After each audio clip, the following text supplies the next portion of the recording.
They're all sitting in a little room eating muffins. They're all sitting in a little room eating muffins, drinking coffee together, and then they go out and they play court.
Greetings, dear ones. I'm Brewin of Magnetic Service.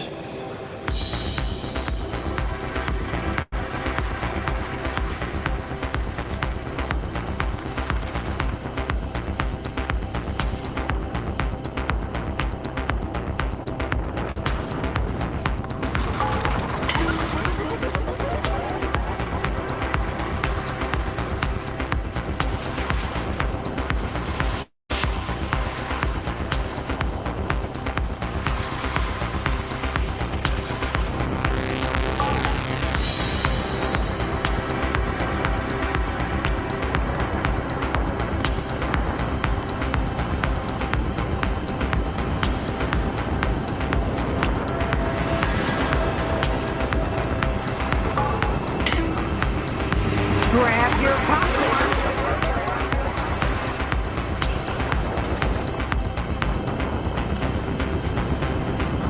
I'm a pissed off motherfucker who is sick and tired of people like you.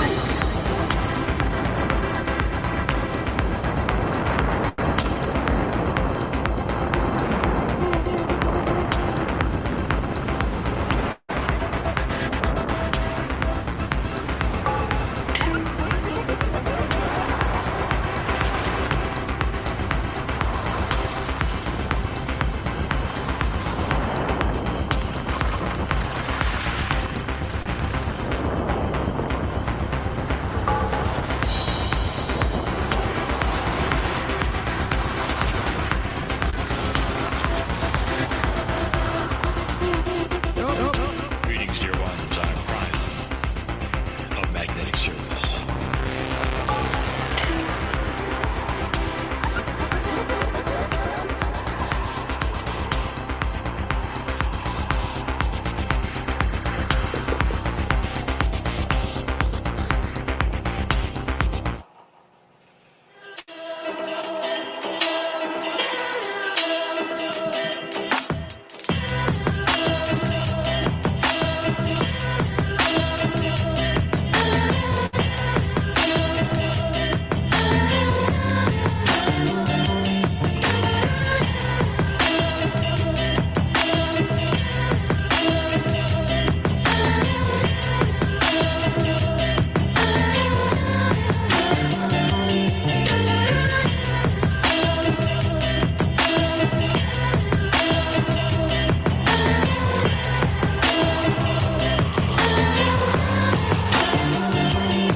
Because you got your butt hurt.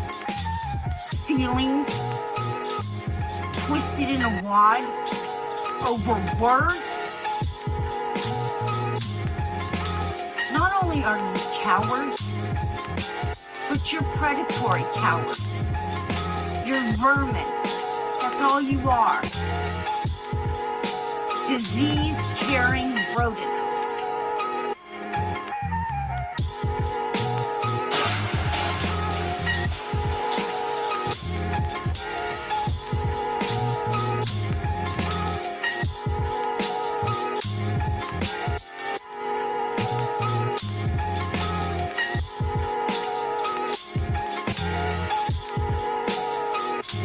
You either stop doing this, or you are going to face the legal repercussions of your careless, reckless, vindictive behavior. Senator Trump walked out of court today calling the hush money case a disaster and said he should be out campaigning. Today he came face to face with former adult film star Stormy Daniels. She recalled meeting the former president 18 years ago in a Lake Tahoe hotel suite, but he denies that encounter took place. Daniels testified they spoke for a couple hours and had sex. She also detailed her financial arrangement, saying she signed a contract for $130,000 in exchange for her silence. But that's not the only issue keeping him off the campaign trail. Mr. Trump was supposed to go to trial in Florida this month on a classified documents case, but a federal judge just indefinitely postponed that trial, citing issues with the evidence. I work with retards. Isn't that a little politically incorrect? Oh, the hell with that. No one's gonna tell me who I can and can't work with. To do during the week. I hope today was just an off day with YouTube, and I hope they will restore my good graces back with being able to talk. Up the feed. It's YouTube now. You're gone. You see this? I'll show you. See. That's We you stopped right now. again. This is you. See, this is you. It was the green screen. No, there was just nothing. Ask Challen. Challen, can y'all hear me? I'm not a LARPer. Why is this not streaming? You're still. Made it so crystal clear. Can someone say if they can still Can somebody hear us? tell me? Yeah, they can hear us. Can you hear me? Can you see me? Because our screen is just showing a blank green screen. Yeah.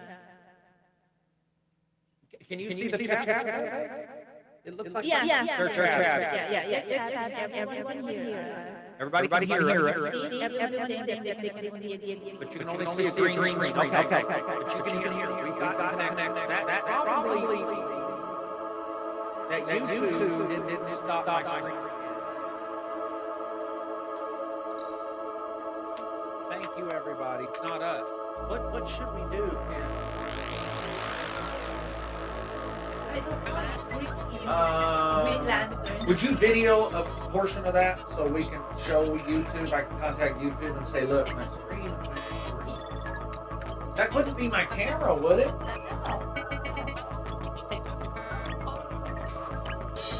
Wow, y'all. No way, Oh my man. goodness. This is. Stick with me, y'all. We're trying to fix this. See, you're just joining us. We're showing you the new green screen we bought. Just kidding. Chat is still active. The chat's still active. We're still streaming, but the screen is green. Hey, I think they can see what we can see. can y'all check another YouTube video and tell me if all YouTube videos are green right now or just mine?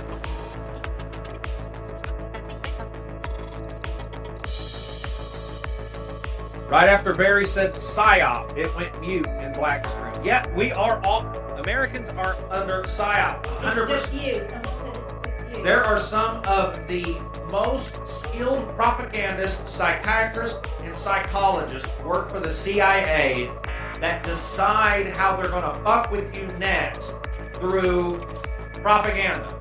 And we have all been psyoped for decades.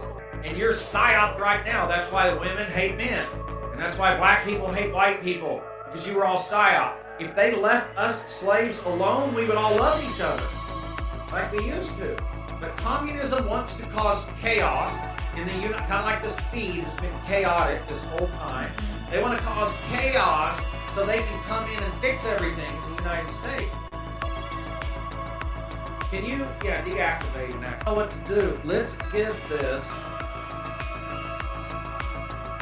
Reload your feed if you don't give a crap. If we just hear you, Barry, we are here for you, brother. Thanks, man. And I'm here for you, too. And wow, this is the communist world. Now, this may not be YouTube's fault. Earlier, when they killed our stream, they left a message that said Barry was too violent. When I was teaching, don't be racist. But because I'm not communist, because I'm not woke, because I believe in a meritocracy instead of believe men shouldn't diddle little boys, because I believe pedophilia should be the death penalty and raping women, there should be the death penalty, because I believe those things. They're talking to you. They don't want me talking to you. They don't want you to see me. But this is. Jack Nicolai says Trump won't change that. Well, Biden sure won't, because Biden is causing it. At least we have a chance with Trump. Can you admit that you have a better chance with Trump to change things? Or, a better chance with Trump than Biden? Can you at least admit to that? If you're having trouble admitting to anything Trump has done good, you have what's called the Trump Derangement Syndrome, TDS, and it's a real thing. And some people have it. Like Bill Maher, fucking liberal comedian. He is so engrossed and so sickishly obsessive with downing Trump that it is a mental disorder. It's a mental illness. Like these police that we watch, as mad as I am at the police, as mad as you are at the police, we can put our emotions aside and watch a video sometimes and say, okay, that cop did a good job. People with Trump derangement syndrome can't do that. They cannot allow themselves to say anything good about Trump because they're in a cult. It really is a cult. It's a cult. My manager in Hollywood told me 3 years ago, if you like Trump, I can't be your manager. I said, well, I didn't like Trump then. I said, well, I don't like Trump, but you can't be my manager giving me an ultimatum like that. You know, and I told him, fuck off. But it's a cult. In Hollywood, in LA, in New York, you can't whisper that you like Trump, or they'll all push you out of their cult and hate you, mark you. Part of the communist thing, because Donald Trump is the only one opposing to communism right now. That's why they've got him indicted, like 90 indictments. How you planning to finish it? It's still a green screen. Well, we're recording it.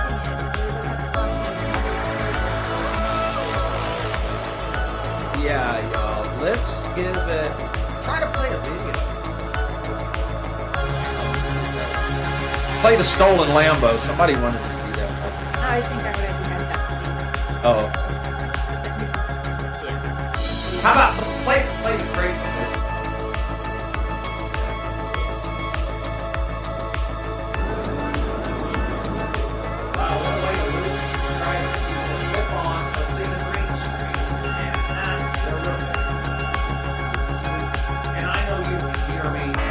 But I want to protect this channel and protect our wonderful 120,000 subscribers and newcomers who find this video in their feed and they click on it and just see a green screen and it looks like we don't know what we're doing when it's actually YouTube.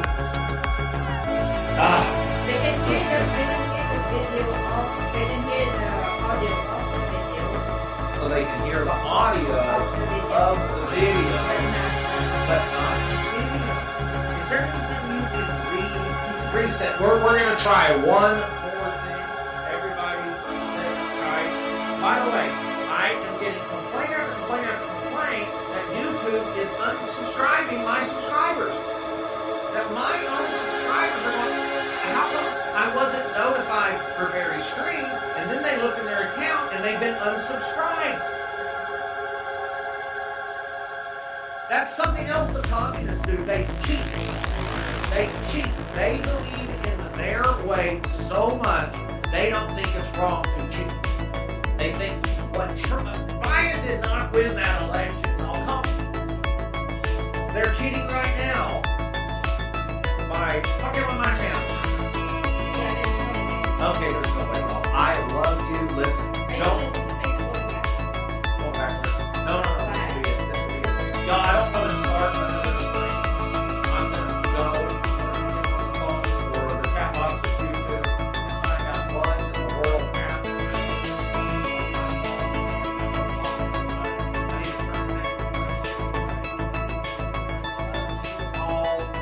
Tell your friends about this show. It's my favorite thing to do during the week. I hope today was just an off day with YouTube, and I hope they will restore my good graces back with being able to talk to my friends and my family, my Never Get Busted family. All right. Peace, love. Dubai is currently going through an apocalypse due to the climate changes they made in the city. Most of the town is now in water because they created artificial clouds to generate rain months ago, and now they simply can't make it stop. It's insane to think that humans were capable of creating flood problems in a literal desert. What do you think of this situation? Okay, so let's talk about the court on the stand tomorrow in the New York versus Donald Trump trial after the judge denied the defense's request for a mistrial. I debated doing that transition as you took it. Attorneys for former President Trump requested a mistrial after the judge had warned Stormy Daniels and the prosecution that her testimony gave irrelevant and unnecessary details about her alleged 2006 affair with Trump. But despite admitting the witness is hard to control, the judge still decided to proceed with the case. During her testimony, Stormy Daniels was clear on her feelings towards the former president. Trump's attorney asking, quote, "Am I correct that you hate President Trump?" And Daniels responding, quote, "Correct." And when asked, quote, "And you want him to go to jail?" Daniels replied, "If he is found guilty, yes." Daniels was also questioned about how she benefited financially from sharing her story, but she denies that she was trying to extort the former president. She did admit, however, that she has, quote, "making money by telling her story on her own platform," but added that it was also possibly all about money.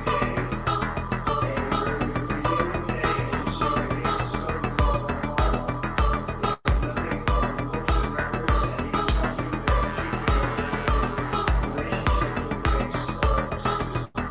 former President Trump says it was a good day for his team. Through the centuries, the Jews have endured terrible persecution, and you know that. We've all read it, we've studied it, they've gone through a lot. And those seeking their destruction, we will seek their destruction.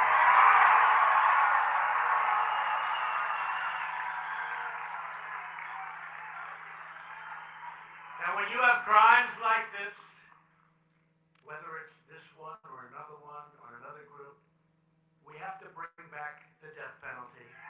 They have to pay the ultimate price. They have to pay the ultimate price. They can't do this. They can't do this to our country.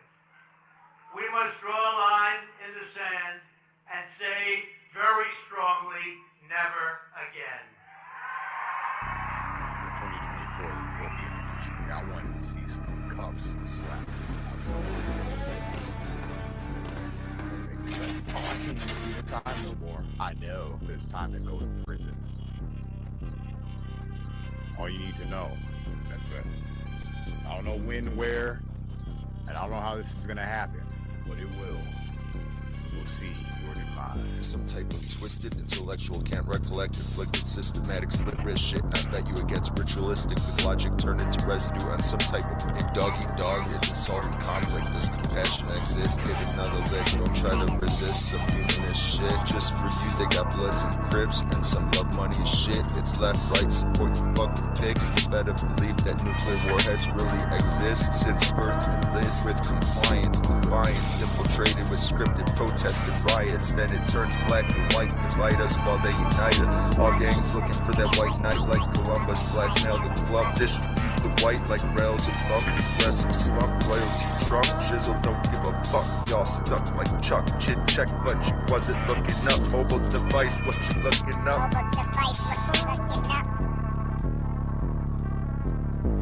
I'm calling shot after shot, whether you like it or not, and it takes more than a plot to knock the key from the top, and split I conquer this land, with destiny in my hands, cost me the million demand, and business stand with the plan, that's more efficient than others, most involving my brother, the one who's realer than killers, and down to dump on the double, up on the funkiest slugs, dump some slugs in they mug, and blaze I bucking so wild it would bubble wild in my blood, and play a fly, take a blood, and I love what you like, but only if you like the right was wrong and keeping me tight. And I'm gonna step on the toe, and I'm gonna bring me a low. I'm drilling men and make members who want some platinum to go. We smooth the rockiest road and take a bump to you chumps and label all of my foes as good old Willie Love Loves. You laying under my posse, we full of boxing and drunk. It ain't no coming no down, so start to passing the funk. I put this here on the map, and they didn't like it. I laid this walk on the table and put my side in the bank. Blasting so deep in the snow, with big old stick on it blow. We ever loving this good, and still controlling this hoe. You should be rolling with loot, South 51 with Peru. We bought from Info 2 and O and locked it tight as the two. Eternal demise, you could see it in the eyes. Fear vibes, mesmerized by hypnotized. Vaccines provide, global warming complied. Currency amplified, scripted suicide. NSA, there is no hide, don't even try. Do shit my way and I'm sure to die. Jib jab and radiate like a satellite. 6,000 ways to lie, fuck that. Rip rap, I got 6 ways of getting high. Gang like collide, border hop, I'm just getting by. All the rhymes I cannot write. Acid trip, navigate through city light. Sidewalk spinning like you're gonna win a prize. Step in line to be classified. Commit the crime with some marked out time. It's your place, so define the line. Big Pharma got my prize. I'm a pride, nation pride. Flip the 6-9. Shizzle, despise systematic bribes. Peer review, capitalize. I thought you knew. It's genocide. Take it online, initialize with some artificial eye. Pyramid shit into an all-seeing eye. Smoke rise, cold ties, pick a fucking side. Call a shotgun, hop into a ride. About to commit a drive-by homicide.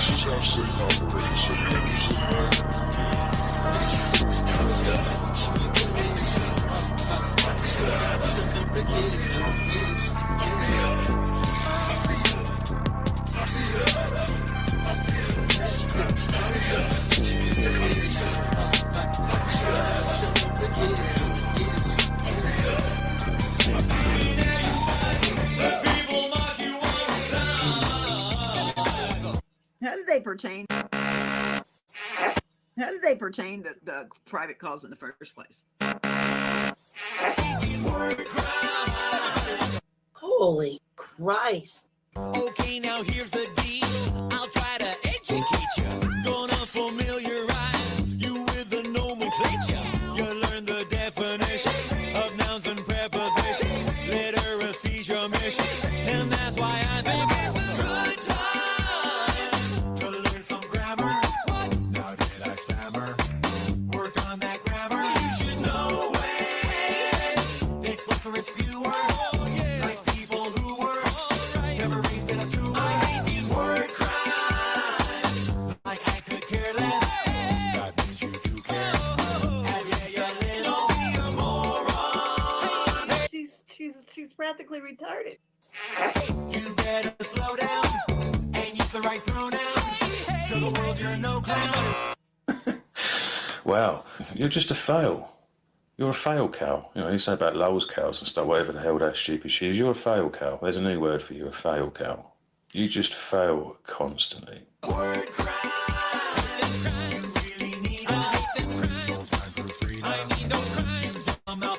You fucking dumbass. This is where the low IQ comes in.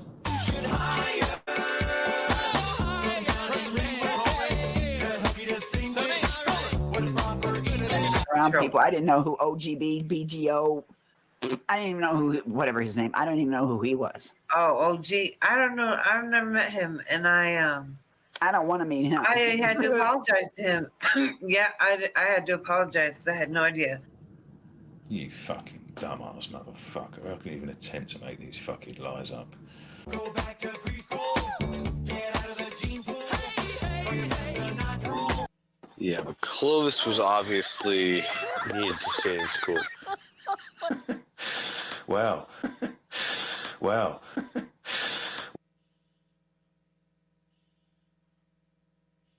Tonight, New Orleans is a city in crisis.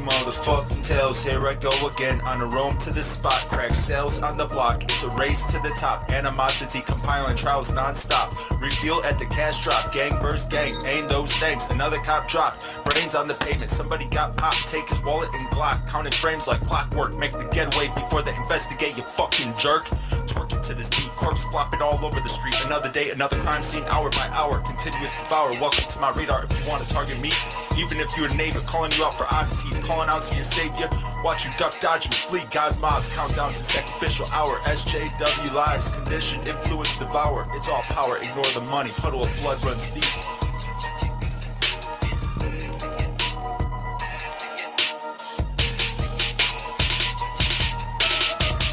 Grab your popcorn.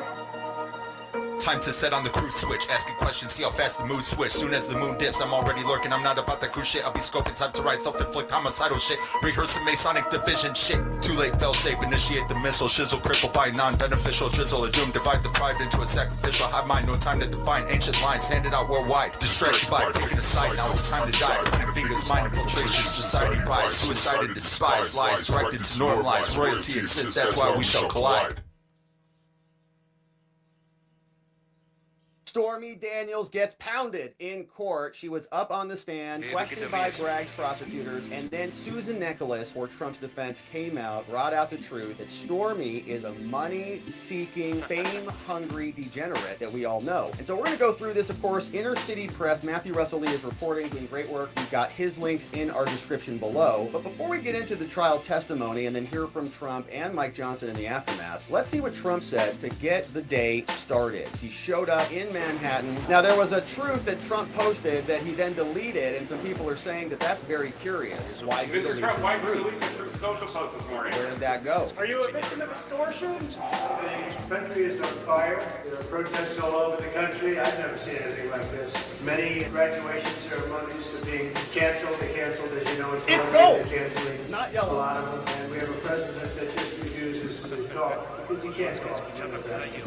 That's true. He has a hard time speaking. Some of the statements made. That's about gold this tie. witch You're hunt. right. Thank you for the correction. On CNN, Michael Moore said the proof of falsifying records has not been accomplished. On Good Morning America, they said, we heard that expense payments to lawyers are legal expenses. Yeah, that makes We pay sense. a lawyer expense payments. Yeah. We didn't put it down as construction costs, purchase of sheetrock. No. The electrical cost, the legal expense that we paid, we put down as legal expense. There's nothing else you could say. You don't have to put down anything, I guess, but we put down legal expense was legal expense. Is that what I'm saying, Mr. Attorney? Mr. Attorney? And everyone's saying, oh, gee, that's the fraud. That's what they're trying to get us on. The fact that we call it a legal expense, they marked it down in the books. The check was signed. And the other thing, this was approved by all agencies. Everybody saw this. There's nothing being hidden at all. That's what they're all writing now. There's nothing hidden. And it went through agencies. And I guess it went through the IRS also. It went through IRS. It went through the FEC. It went through everything. Also, NBC Today showed the challenge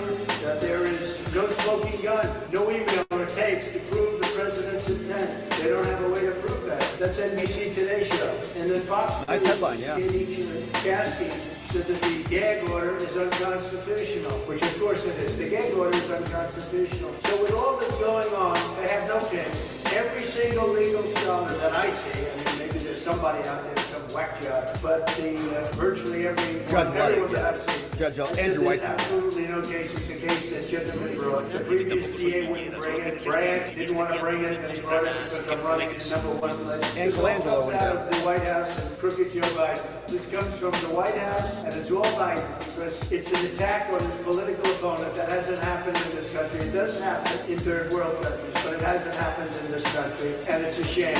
And the trial is a very unfair trial. The good news is they have nothing. Thank you. We appreciate that, Mr. President. Now you can see, it looks like we got a bunch of familiar faces in the House. I think that's Alina Abba over there. Eric Trump is back in the House. I saw Emil Beauvais over there. So, courtesy of Matthew Russell Lee, Inner City Press reporting. Now, we're back, but he says Trump has arrived. Blue suit, gold tie. He says this time his lawyer, Susan Nicholas, sets up as the lead counsel seat to his right. Why might that be? We like to pair female to female. When a female's on the stand, you don't want a male to come up and beat the heck out of her. Doesn't look good. So they're going to put Susan Nicholas up with Stormy Daniels. Pretty standard stuff. Now, she's doing the Stormy cross-examination today, of course, but is there contempt motions or arguments going to be heard first? We don't know. We're waiting around for the trial to get started, and the door pops open. All right?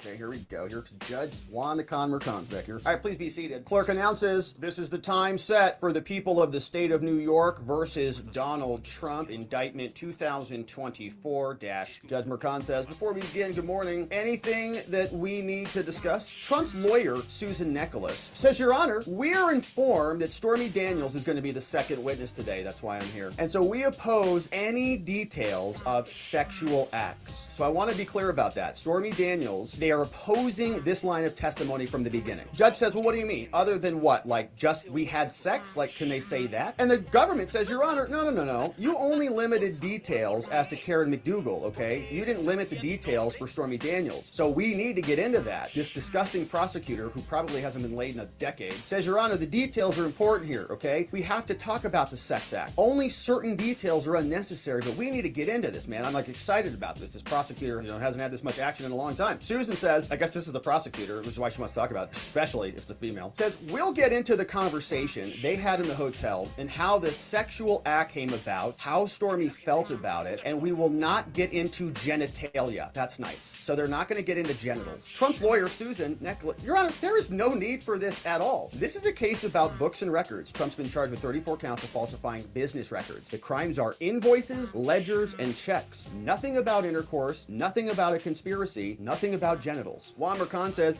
this woman, Stormy, she has credibility issues, and so I think details are important. And so the judge says, I will allow them in. Call your witness. And they say, oh, wait a minute. Oh, the jury. Okay, bring in the jury first. So the jury comes in, and we are going to move forward. Now, the defense is going to call for a mistrial later on in the day, and the judge is going to tell them that you should have objected to more of this stuff. They're going to say, you should have objected to all of these details when it came out. And so let's put a pin in this one, because right here, they are saying we oppose any details. That is their objection. They don't need to continue to lodge it. The judge has already overruled them. And so the judge is going to come back and criticize them. Why weren't you objecting when all this was happening? Because they did. So we we just make very clear notation of that. There's no need for this. He says, I don't care. I want the details too. He's also excited. So they bring in the jury. Now we're going to get through this first witness quickly before we get to Stormy. Government comes out and says, you know, the people call Susan Franklin to the stand. Susan walks up. This is different from the prosecutor, who's also named Susan. Susan, you promise to tell the truth, all the truth, not about truth I've got? I do. All right, please be seated. Miss Susan Franklin, where do you work? She said, well, I work at Penguin Random House and its imprints, and I'm here under subpoena. Are you familiar? So she works for the book publishing company, it sounds like. Are you familiar with the book called Trump, How to Get Rich? She says, yeah. And for that book and another book, have you reviewed various excerpts from the book? She says, yeah. Well, I want to show you People's Exhibit, Government Exhibit 413 and 414. Is this from Trump's Think Like a Billionaire? She says, yeah. And what does it say under the title of Trump's book? It says Big Deals from the Star of The Apprentice. And what's the largest word on the cover of this book, Susan? It's Trump. And if you could just give an estimate, what percentage of the cover does the word Trump take up? She says, well, I don't know, 30%, I'd say. And on Trump, Think Like a Billionaire, how big is the word Trump? I don't even know where we're going with this, but okay. She said, I don't know, maybe 25%. It's graphic design trial. Well, I'd like to introduce People's 413A. And she says, well, what does this say? It says, be like a general. And how about this? It says, if you don't know all the details, then you're setting yourself up. I guess these are excerpts from the book. Okay, be like a general, says Trump. Here's another rule from Thinking Like a Billionaire, you know,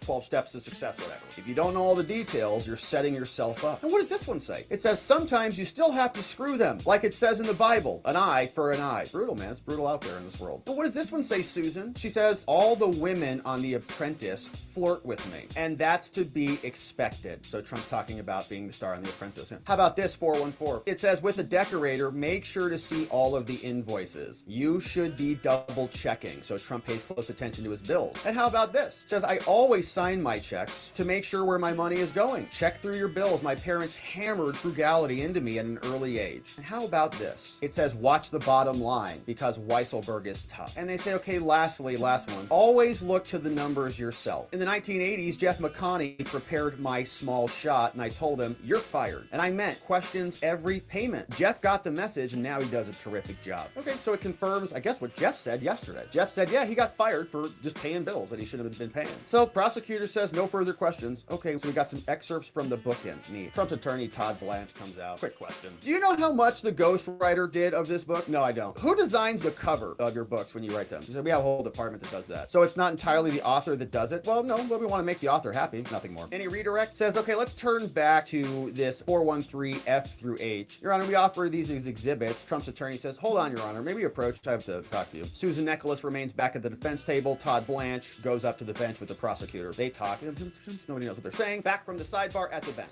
Government moves. Your Honor, we enter these into evidence. There's an objection. Judge says, objection overruled. So the government shows Franklin, Susan, back up on the bench. Says, what's this, Susan? Well, that's the epigraph page. And the largest quote is by DJT. And how about this? It says, Meredith was just outside my office door. And how about this? It says, thanks offered to Random House staff. Does this indicate that an author was very involved in the book? Yes. And how about this? It says, God is in the details. Sign your own checks. People see it and they screw you less. No further questions. Short recross. Your Honor, he says, leave 414G up there. It says, we don't have exhibits, so just blow that last page up. Just zoom in on that. Susan, what does that say? It says, Meredith McIver thanking people. He says, okay, nothing more. All right, so whatever that was for. So judge says, okay, you can step down. Now, counsel, please approach. Long sidebar. They're up there for a while. Trump and his defense attorney, Emile Beauvais, they're talking at the defense table, and then the people called Stormy Daniels. Stormy Daniels walks in, stands up there. You tell the truth, tell the truth, tell the truth. I got? I do. Stormy, please tell me about your family. Stormy Daniels says, well, I was born in Baton Rouge, Louisiana. Now I live in Florida with my partner. My parents split up when I was 4, and I went to a strict Christian school. It was all paid for by my father. I was raised by my mother. Prosecutor's like, oh, wow, this is beautiful. Did you have any hobbies in school, Stormy? Well, I was a newspaper editor. I was in the 4-H club. I was the Baton Rouge Ballet Company. A friend introduced me to dancing one time, and it turned out it was exotic dancing when I was in high school. And so I thought, you know, it was better than my other job, shoveling manure. And there was another quote that you'll see out there that she was making way more money in one night than shoveling manure for 8 hours a day. And so why did you move out, Stormy? Well, my mother was neglectful. She left me alone. She wasn't even an addict, just not a good mom. And at some point, Miss Daniels, did you do nude modeling? She says, yes, I did. You had to have credentials or credits to be the star. And so I went to Pose to go on tour as a featured entertainer, and I did that when I was 21. Did you work in the adult film industry? She says, I was a clothed extra for a while. But then a famous adult film director saw me and I got a contract. Now, do you write and direct adult films, Stormy? That's why we're even having this conversation in court right now. But she says, yeah, there are some with dialogue. You see them on late night TV with the sex cut out, but I've directed over 150 films. Sick. And I've got awards for screenplays. Now, have you been in films and TV? She says, oh yeah, I was. I was in The 40-Year-Old Virgin, and I was in a TV show with Courtney Cox. And were you on a podcast? She says, yeah, I was. I was on Beyond the Norm. I was on Female Serial Killers, talking about UFO, porn, politics. When you were on these podcasts, Stormy, did you discuss Mr. Trump? Yes, I did. And in 2009, did you explore running for Senate in Louisiana, which we talked about at our debrief before the trial started? She says, yeah, I did. I was going to run for Senate. There was actually a draft Stormy campaign. No, that was your campaign, to oppose David Vitter in the Republican primary. He was anti-woman. He did some unsavory things, and David Vitter would never debate me. Thank you, Stormy. I want to turn to Lake Tahoe now in 2006. Tell me what happened in Lake Tahoe in 2006.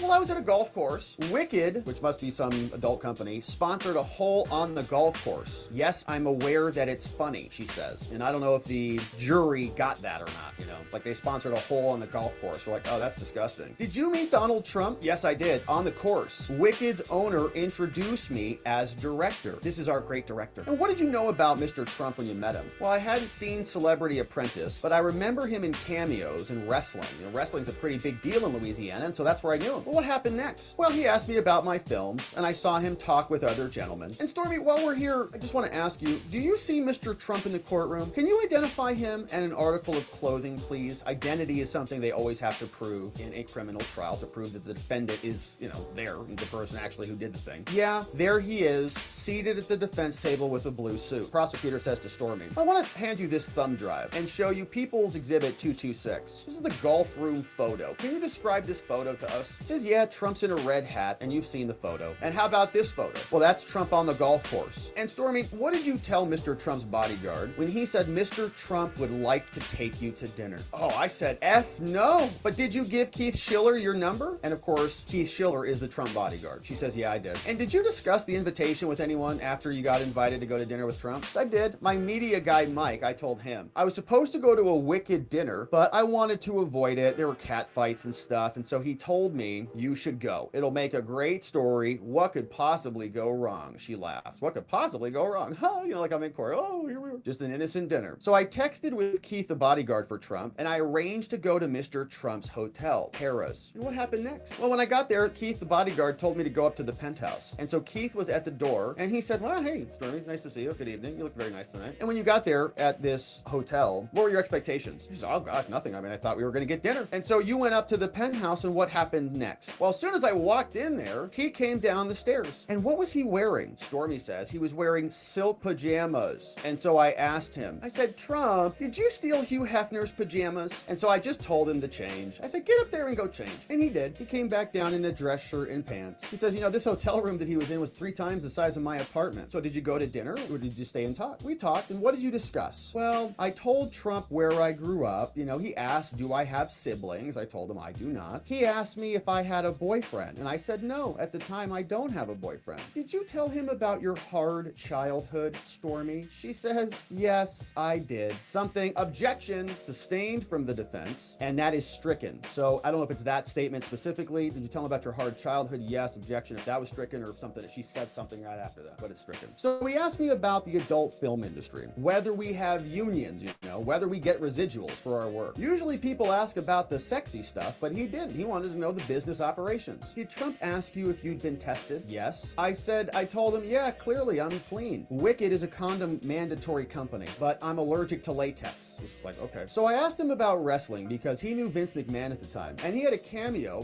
where he'd lost something or something. And Judge Mercant says, Miss Daniels, could you slow down, please? Court reporter might be having some trouble or something. The judge says, please slow down. Talking fast. So she says, well, he was supposed to get his head shaved if he lost the bet. And I told him he wouldn't look so good with a head shaved. Trump said, don't worry, it's wrestling, okay? It's all scripted, even though I'm not sure about that. Did you ask Trump about Melania? He said, I did. And Trump said, don't worry, we don't even sleep in the same room. And so he just kept cutting me off, you know. He'd ask a question, then not let me finish. And I told him, you're very rude. And so Stormy says, I ended up spanking him. And after that, he acted much better. He said, you know, I should be in The Apprentice. And I told him, him, even you don't have that much power, Trump. He said, you remind me of my daughter, blonde and beautiful. And to me, Stormy says it made sense. What else did he say to you about The Apprentice, Stormy? He said that he could tell me the challenge. He couldn't let me win, but at least not lose right at the beginning. Now, I wanted to direct some non-adult films. You know, they have big budgets and better catering. And so I thought, how about I get into some actual legitimate work? This sounds great. And did you call another friend during this time? Stormy says, yeah, I did. I called a neighbor, Alana. I had run into her and I knew she didn't believe where I was. So I called her and I put her on speaker. He said hello. Trump said hello to her. He said, why don't you come over and hang out with us? And she didn't call back. So Stormy's there. Like, my friend's not going to believe this. Calls, puts him on speaker. Trump's right here. Government says, Miss Daniels, at some point, did you use the restroom? She says, yeah. Judge says, okay, before we get into all that, let's take a break here. We fast forward through the break and we're back. So Miss Daniels, I was asking you, when you were there with Mr. Trump in that hotel room, did you need to use the restroom? I did, yeah. And I was instructed by Mr. Trump to go through the bedroom to the facilities. It was a leather-looking toiletry bag on the counter. So I went into the bathroom and there was Trump's toiletry bag right there. What was in Trump's toiletry bag? I don't know why this has anything to do with what's happening here, but she says, I looked, there was Old Spice in there, which is good stuff. It's pretty solid. Stormy says, there were gold tweezers in there. When I came out, Mr. Trump was on the bed in his boxer shorts, and Stormy, who is a professional sex worker, says, I was startled. Never seen this before. Oh my gosh, a naked man. I felt like the room spun in slow motion. She got all woozy. I've never been in a situation like this before. I've only directed 150 films. Like, if you stand up too fast, I thought, oh my God, what did I misread to get here? He was posing on the bed. Stormy shocked. And so he stood up, you know, not in a threatening manner, says Stormy. He said, if you ever want to get out of that trailer park, objection, sustained, move on. So what next? Stormy Daniels says, I felt drugged. Objection, overruled, no evidence of that at all. Defense freaks out at the defense table. Trump speaks with Beauvais, who again moves to the far seat. Todd Blanche is up at the sidebar with the judge. There's no evidence of this at all. Prosecutor says, well, they didn't know what my next question was. Okay. What's your next question? I'm going to confirm that she wasn't drugged. Okay, fine. So then the judge says, all right, fine, go back and ask that question. Defense says, fine. They go back. Prosecutor says, okay, so Stormy, you said you felt drugged, but you were not drugged though, right? She says, no, but there was a power imbalance. So basically I was practically drugged because of the power imbalance. Miss Daniels, did you have sex with Trump on the bed? Yes. In the missionary, objection, sustained. Okay, again, we don't need all the details. She said, I was staring at the ceiling, wishing I was somewhere else. Objection! Sustained. Miss Daniels, was he wearing a condom? No, he wasn't. He said, whoa, that was great. When he finished, we should get together again soon. And he called me Honey Bunch after this. And what did you say, Stormy? Nothing. I didn't. He didn't even give me his cell phone number. Now, Stormy, did he ever express concern about his wife finding out? No. And did you tell anyone? Very few. I'm ashamed I hadn't stopped it. I didn't want people I was dating to find out. What, that you're a porn star sex worker? Did you tell anyone? Well, I was ashamed, like I hadn't stopped it. You do this for a living, lady. Did you later remember some things? She says, yeah, in the book, objection, sustained, approach.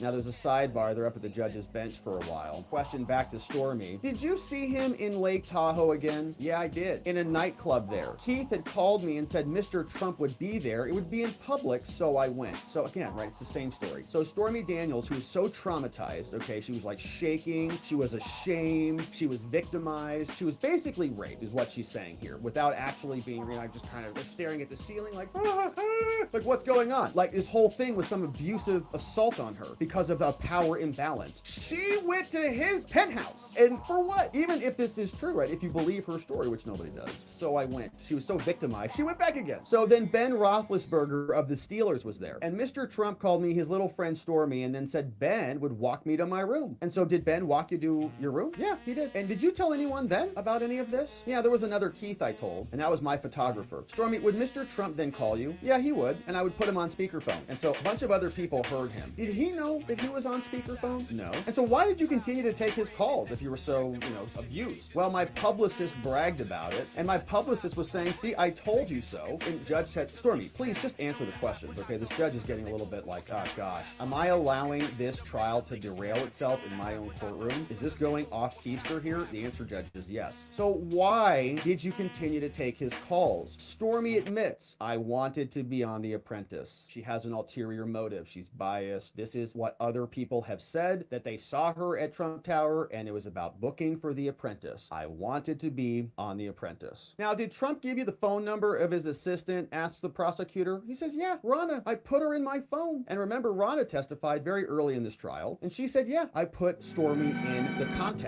list on the computer server. So Stormy, who was again victimized, just zoned out staring at the ceiling. So traumatic. Did you go to the launch of Mr. Trump's vodka? She's like, oh yeah, I definitely did. He introduced me to Karen McDougal, who was there. And then he spent most of the time talking to my friend. We lied. We were flying out of LAX on a girls trip. Did you go to Trump Tower back during that meeting? Yes. And I was also dancing in a club, so I invited Trump. It was a public place, so it was safer. Objection sustained. Did you go to Trump Tower? He said he was still working on getting me on The Apprentice. And so, yeah, I did. And he introduced me again, like a fourth or fifth time. Did you go see Mr. Trump in LA? Definitely. Oh, yeah. He invited me to his bungalow. And by then, my publicist was my boyfriend. And so he drove me around and waited outside. So the publicist's boyfriend, Stormy hasn't told him, evidently, that Trump basically assaulted her, even though there was no assault at all. And he drove me and waited outside. And so that was common. I guess he would just drive her to her shows and just pimp her out. All right, honey, get out and go do some work for me. So that was pretty common. Mr. Trump was watching TV, a documentary about sharks. And so when you were in there, tell me about what happened with Trump when you were there, when he was watching about the sharks. Well, he kept making sexual advances. Well, sharks,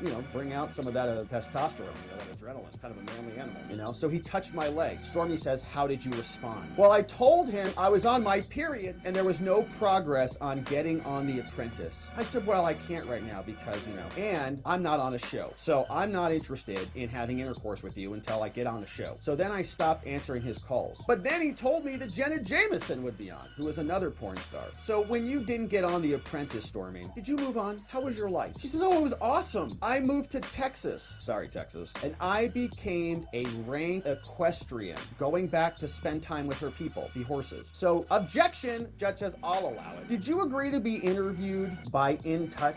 She says, yes, I did. Someone had sold my story. And so Gina Rodriguez told me to just get out there and take control. And $15,000 is what they paid me for this interview. And so I did it. So you did an interview with In Touch. Yes. How long was that interview? Well, 10 or 20 minutes. It was pretty simple over by phone. They never ran the story. Did you know why? No. Prosecutor says, Judge, may we approach? They go up, talk to the judge. There's a short sidebar. They come back. Government says, Miss Daniels, did you have an encounter in a parking lot in Las Vegas? She says, yes, I did. A man approached me and he told me not to keep telling my story about Mr. Trump. And did you tell your partner, publicist, about this? Your pimp? No, I didn't. He was having mental issues. That's, of course, right? Nobody ever knows about. There's no corroborating witness. So some random person approaches her. She doesn't tell anybody about it. Then it comes convenient for her to talk about it. Suddenly it happened. Did you become aware your story was on the dirty.com? She said, yeah. I mean, I don't read that site, but I wanted it taken down. I'd already been threatened. And so what did Gina say about this? Well, she said, could maybe we get Keith Davidson to get it taken down? Keith Davidson's the same lawyer who negotiated these deals in the first place. And did Keith Davidson succeed in getting the story taken down? She says, yes, it did. It came down. And Stormy, in 2015, once Mr. Trump was running for president, were you told that you could sell your story for even more? Yeah, I was. I was advised by a lawyer to have a press conference, to just go out there and put him on blast. And do you remember back during this time when you were,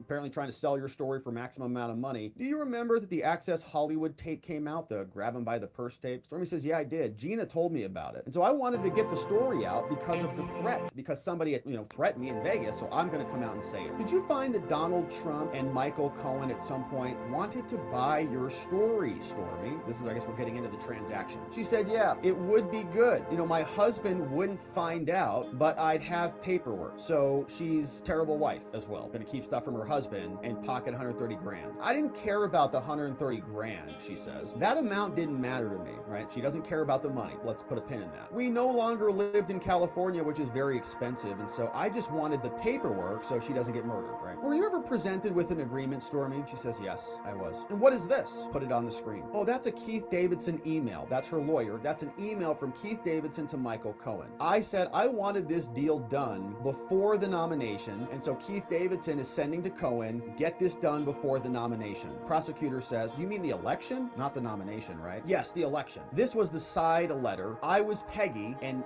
Trump was David Dennison. So getting it done before the election because she knows she'll have have maximum leverage at that point. Her story is only valuable because it is threatening to Trump's electoral prospects in her mind. It has maximum damage capability, which means he'll pay maximum amount to make it go away. So what is this list, Stormy? She says this is the list of people who knew. One is a Keith, but it's not Keith Davidson. Judge Merchan says, all right, everybody, it's lunchtime. We're taking a break, and we're back. Trump's lawyer, Todd Blanche, says, Your Honor, before we begin, the defense moves for a mistrial. Yes, it's all over the courtroom. Your Honor, we do that based on this morning's testimony. What we heard from Stormy Daniels was prejudicial, and it differs from the story that she was peddling before. There was no testimony about no condom, the spacing in the room, the power dynamic. This is all ridiculous. There was testimony about a second sexual advance, totally irrelevant to this case, and she kept saying it was in a public place. What the heck is the jury supposed to do with that, Your Honor? There was objection sustained, but it's still prejudicial. And so you came in here and you said, Your Honor, that there would be guardrails in here to stop Stormy Daniels and her testimony from going off rails, but it didn't work. This is an issue. And so we're going to cross-examine her shortly, presumably, but that's not really the issue here. What she testified today was about consent, was about danger. It's not what she was selling in 2016. It had nothing of that in her original story. And so her testimony today goes to the defendant's motive. This is the prosecutor now. So Todd Blanche wraps up. Okay, he's furious. He's saying none of this is relevant. And let's see where this goes before I comment on it. Prosecutor says, Your Honor, that's ridiculous. There should not be a mistrial here at all. Stormy's testimony today goes to Trump's motive. The lack of a condom has been out there for a long time. Everyone knows that. There were details that she only remembered after a movie in 2019. And they opened the door on that, by the way. They put in an exhibit saying that the 2011 threat was not true. And so she's just rebutting that. And so some of this is going to come out on cross, and I hope again on redirect, says the prosecutor. But Stormy testified that she was not directly threatened and that she did not say no. So the judge says, listen, I can rule on this. I have enough. I agree that there were things that would have been better left unsaid. So this is the judge, in my opinion, making an admission that this was bad. And that came out from the prosecutor during the direct exam. The judge says, well, I do think that the witness was hard to control, but I do not believe at this point that a mistrial is warranted. He says, I was surprised that there were not more objections from the defense, which is totally ridiculous because they objected at the very beginning. We put a pin in that at the start of this. And at one point, the court sua sponte objected. So the judge says, well, if you want, I'll give a limiting instruction as to the 2011 parking lot incident. And Susan Nicholas, Trump's lawyer, says, sorry, Judge, we have already moved in advance on that, okay? We had already tried to keep this all out, and you denied that. He said, no, that's not accurate, Miss Nicholas. That's not accurate, says the judge. You did not try to keep this out. She says, yeah, we sure as hell did. It's why we didn't object all the time, because you already overruled us. You already said no, so we just let it go. And the judge is backpedaling here, right? That's not accurate, Miss Nichols. I didn't screw up.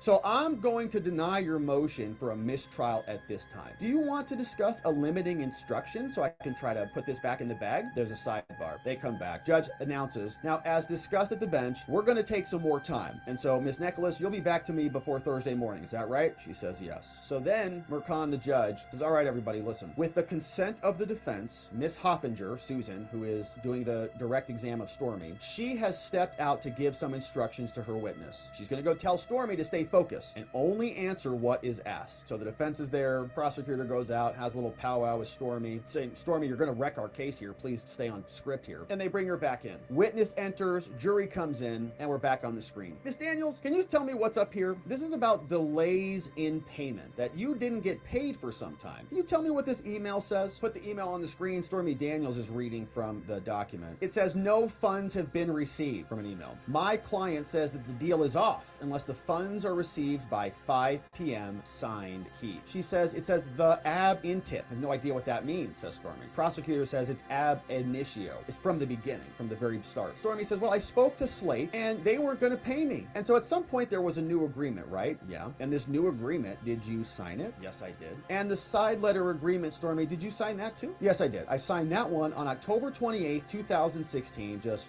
a week before the election. Now, did Keith Davidson take a few, I guess maybe money, take a few? Yeah. And Gina? Yeah. Did the Wall Street Journal reach out to you, Stormy? No, I don't think so. Okay. Well, was Mr. Trump ultimately elected? Stormy says, yes, he was. And how was your 2017? Stormy says it was great. 2017 was my best ever. I got a horse riding award. My neighbors didn't know that they lived next to Stormy Daniels. Only my mom did. And what's this? Well, that's Keith D's denial. So people were denying denying this affair took place. So I guess Keith, the lawyer, denied it. Was that denial cleverly misleading? Objection sustained. So we get some objections now that are being sustained. Did you see this 2018 story, Stormy? She says, I did. It outed me. That story hurt my daughter and her father. Objection sustained. Stormy, were you scheduled to go on the Jimmy Kimmel show? Yeah, I was. I was getting ready and Gina brought me the clothes.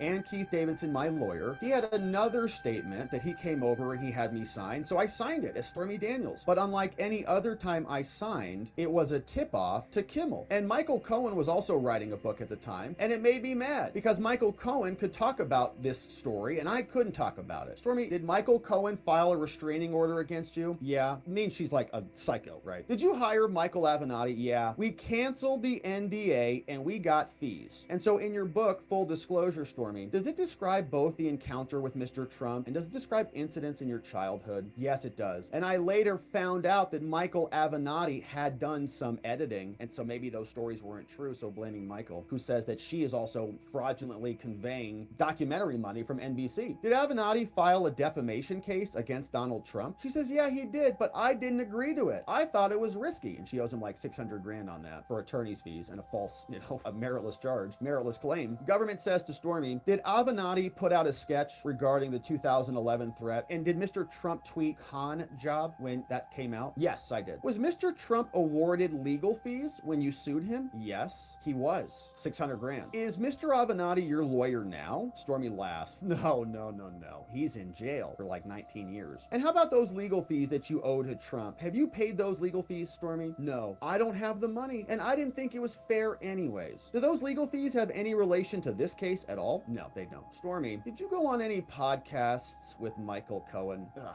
gosh. Yes, I did. I did it because I wanted to hear him apologize, and Michael Cohen did. And then we did one up with Michael Avenatti, so they were podcasting each other for sure. And did you get $100,000 from a documentary called Peacock? She says, yes, I did. Maybe that's from Peacock, I don't know. So she got 100 grand from some sort of a documentary. So now they want to show her some of these images. This is Government 408. This is a Truth Social post. It is Horseface, which honestly, she should cherish that nickname since she is an equestrian award-winning horse rider with a horse face. It's perfect. From the post, the jailbird Michael Cohen, Trump calls him a sleazebag. Government says, has Trump ever called you a sleazebag before? She says, yes. And is the post false? It is. No further questions.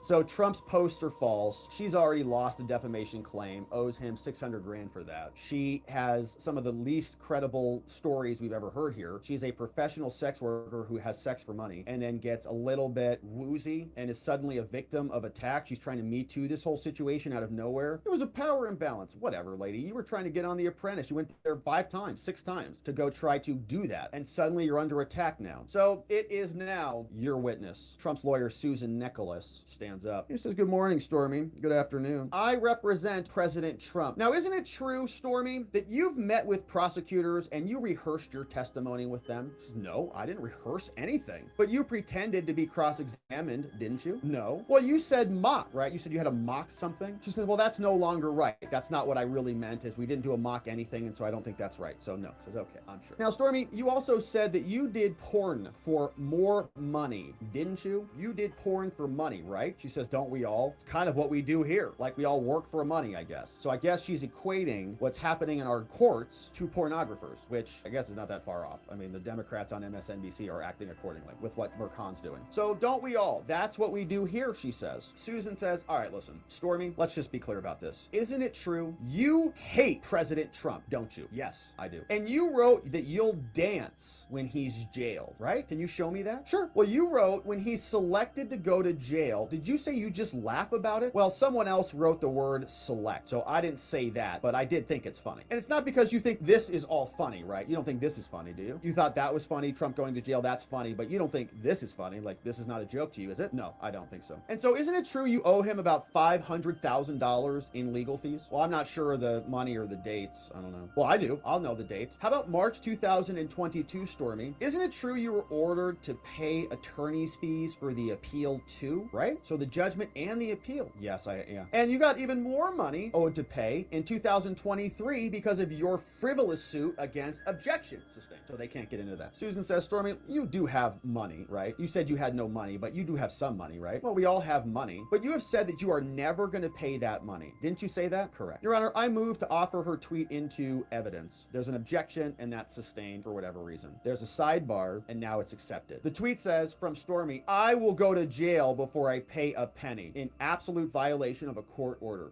So Stormy, when you posted that tweet, that was you basically saying that you didn't care about a federal order from a judge. Isn't that right? She said, well, I'm not going to pay a dime for telling the truth. And so you wrote this, didn't you? You said, I don't owe him shit and I'll never give that orange turd a dime. Didn't you say that? Yes, I did. And you make fun of how he looks too, right? He did it first. You made fun of how he looks, right? But he made fun of me first. And so you are refusing to fill out an assets form so that you don't have to log your assets to pay Trump money. No, that's false, says Stormy. And did you give an interview to Jeff Toobin and say you would not fill out the form? Did you do that? You're not going to pay him hundreds of thousands of dollars? Well, they asked about my daughter on the form. Well, only her name. So let me show you J10A. Do you recognize it? She says, yeah, now this is an email from my attorney. And you only partially filled out this form, didn't you? Objection sustained. Your Honor, may we approach here? Trump sits down with Blanche at the defense table. There's a sidebar. So we see we're trying to get Stormy pinned down on disclosure of her assets, right? She owes Trump a bunch of money. This goes to her bias and her motivation. Why might she want Trump found guilty? Why might she want him in prison? So she doesn't have to pay him $500,000, right? If she owes him that money, she'd like to see him also burned. So none of her testimony is credible at all based on that alone. But you wrote this, I don't owe him crap, right? And I'll never give that orange turd a dime. So she's got some pretty animated bias here. And the court says, fill out a form because we're going to go take your money because you owe it to Trump. It's a court order. Your wages are going to be garnished. All your little video direction, they're all our money now. So get out there and ride some horses, man, because you got to earn that $600K back. She's not filling out the form. Do you recognize this? You refuse to fill out the form? You only partially filled it out, right? Objection. Judge sustains it. You can't even talk about that. May we approach, Your Honor? Now, Susan Nicholas comes back and says, show her page number something. And the judge screams, take that down! Okay, so they must have put it up on the screen and he wants her to show it to Stormy first before publishing it. Says, okay, it's off the screen. Judge screams it. Says, okay, well, let me hand you this then, Stormy. Okay, is this document? It's only partially filled out. It says in here income, but you say unknown on this document from a federal judge, right? She says, well, I won't fill out info that endangers my daughter. Well, I mean, it asks you what cars you own, right? And you're not going to answer what cars you own, right? She says, yeah, I'm not answering. Do you own a home, Stormy? She says, no. But you tweeted that you made so much in porn that you could just buy your ranch home, didn't you? Yeah, but we didn't buy it. And I don't remember saying that. I would have to see the tweet. She says, okay, fine. J17, here it is. I have it. You just posted in your tweet, you said, I just paid for my ranch with my disgusting degenerate behavior. I just paid for my ranch by getting railed by horses or whatever. I meant pay rent. I didn't pay for my ranch. I meant pay rent. Are you making money claiming to have had sex for more than a decade, right? Really, she says. Are you making money claiming to have had sex for more than a decade, right? I make money telling my story. It also cost me money to do that. Stormy, didn't you speak with Gloria Allred? Yeah, I did. I told her I had sex with Donald Trump. And is this your book, Full Disclosure? Yes. And in your book, don't you say that Gina Rodriguez set up a call with Gloria Allred? Yes. And you told Gloria Allred that you did not have sex with President Trump, right? No, I told her I did have sex with him. Well, let me show you. Stormy, hold on. You say you left out sex. Well, later I told her that we did, but you didn't put it in the book, did you, Stormy? Well, I would not go with force, so I said no. She asked if it was forced, and I said no, so I just said no. So you're just making this up now then, aren't you? I mean, you're kind of just making it up right now. Calls her out. It's all just made up. Says, well, I didn't trust her. And it taught you that if you want to make money off of President Trump, that you have to claim you had sex with him, right? No, but it seems to be that way. It's the only way, I guess, maybe I can make money. That is a wild admission. It taught you if you want to make money off Trump, you have to claim to have sex. No, but it seems to be that way. And when you spoke with In Touch and you gave them their interview, you were trying to sell your story, weren't you? You were trying to sell it, right? Not just give it away. You said you don't care about money, but you were trying to sell it. Now, at the same time, you were telling In Touch that you had sex with President Trump while threatening to sue the dirty.com to take it down. And she says, well, the dirty.com happened after the parking lot threat. She says, are you sure about that? You were saying it was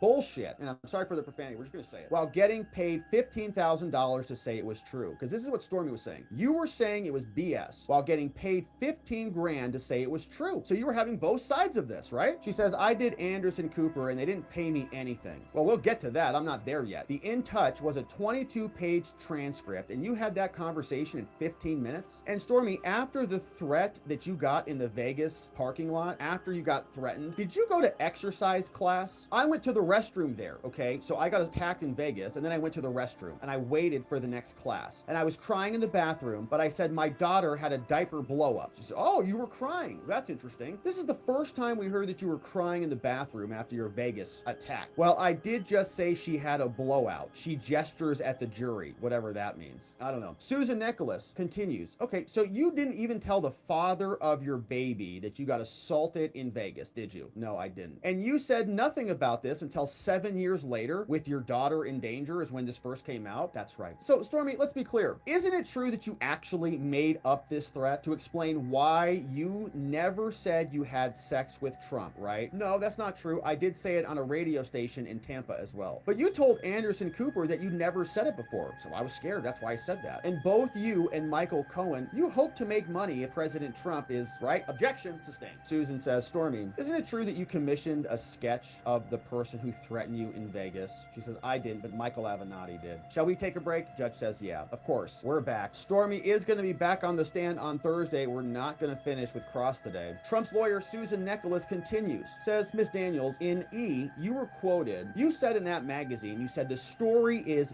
BS. You said that. That's your word. But didn't you say he vehemently denied to E hooking up with President Trump? She says, I don't remember that. So you're saying that where the article says you vehemently deny the story, that's false. So they publish, they say you deny that. You say that's false. Yes. And you told the Dirty to take it down. No, I didn't do it. Keith did. He was Gina's lawyer and I authorized him to take it down. Stormy, in 2011, the story wasn't worth much, right? But then it was worth a lot more in 2016, wasn't it? She says, well, I set a free press conference, so I didn't care about the money because I did a free press conference and I set one. Yeah, but you never held it. You never did hold your press conference. You say you were threatened if you spoke, and so you went out and spoke? You didn't tell anybody about the threat and you decided that you were going to go speak? Stormy says, well, it was a new ball game, okay? I had college confidence. I listened to Brene Brown or something. Trump's lawyer, Nicholas, says, in this text, Gina said, I have Stormy Daniels. So Gina says, I have Stormy Daniels. Please read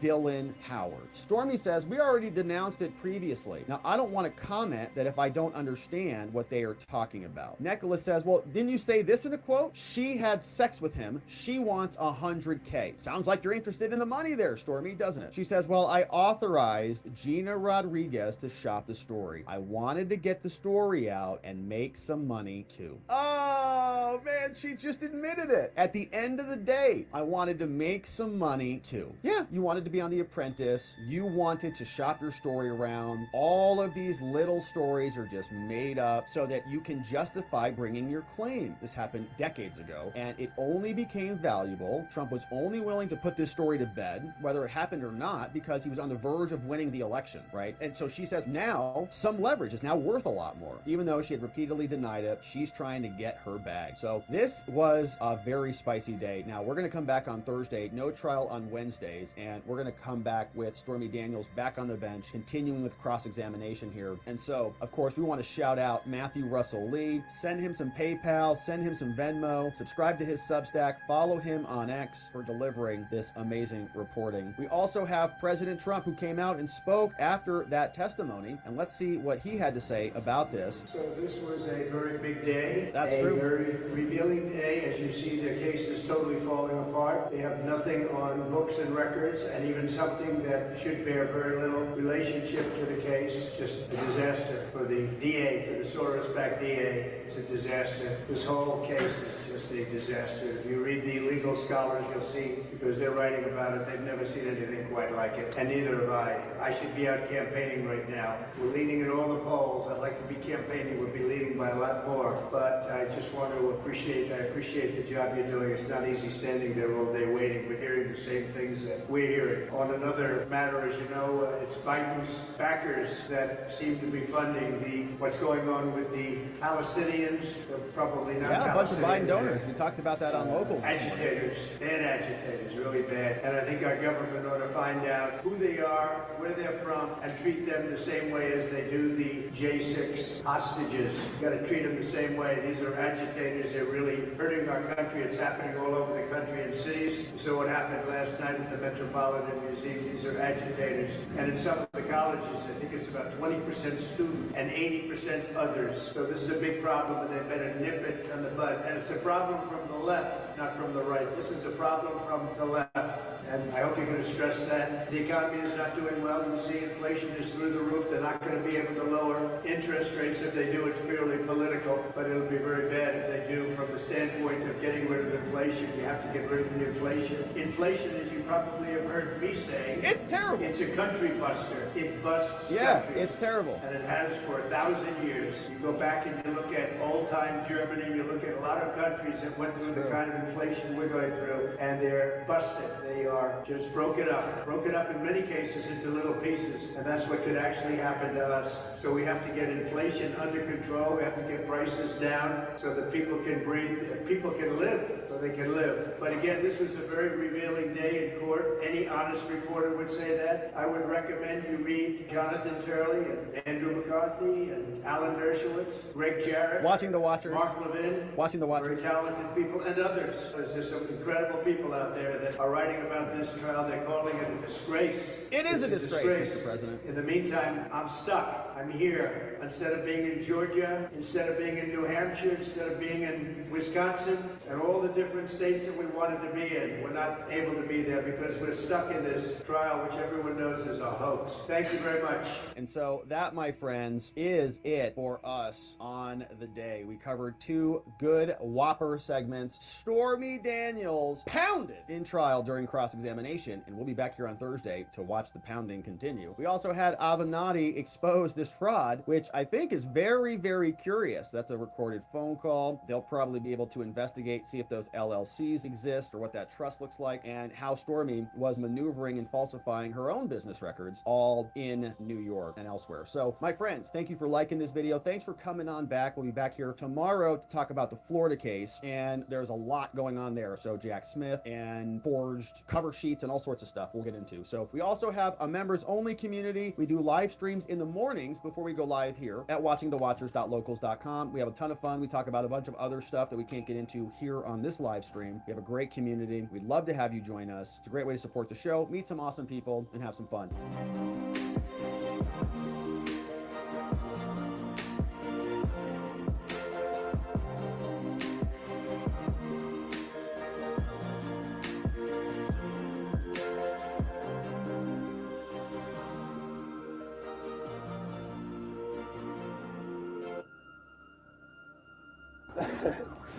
Much bigger than just a YouTube channel.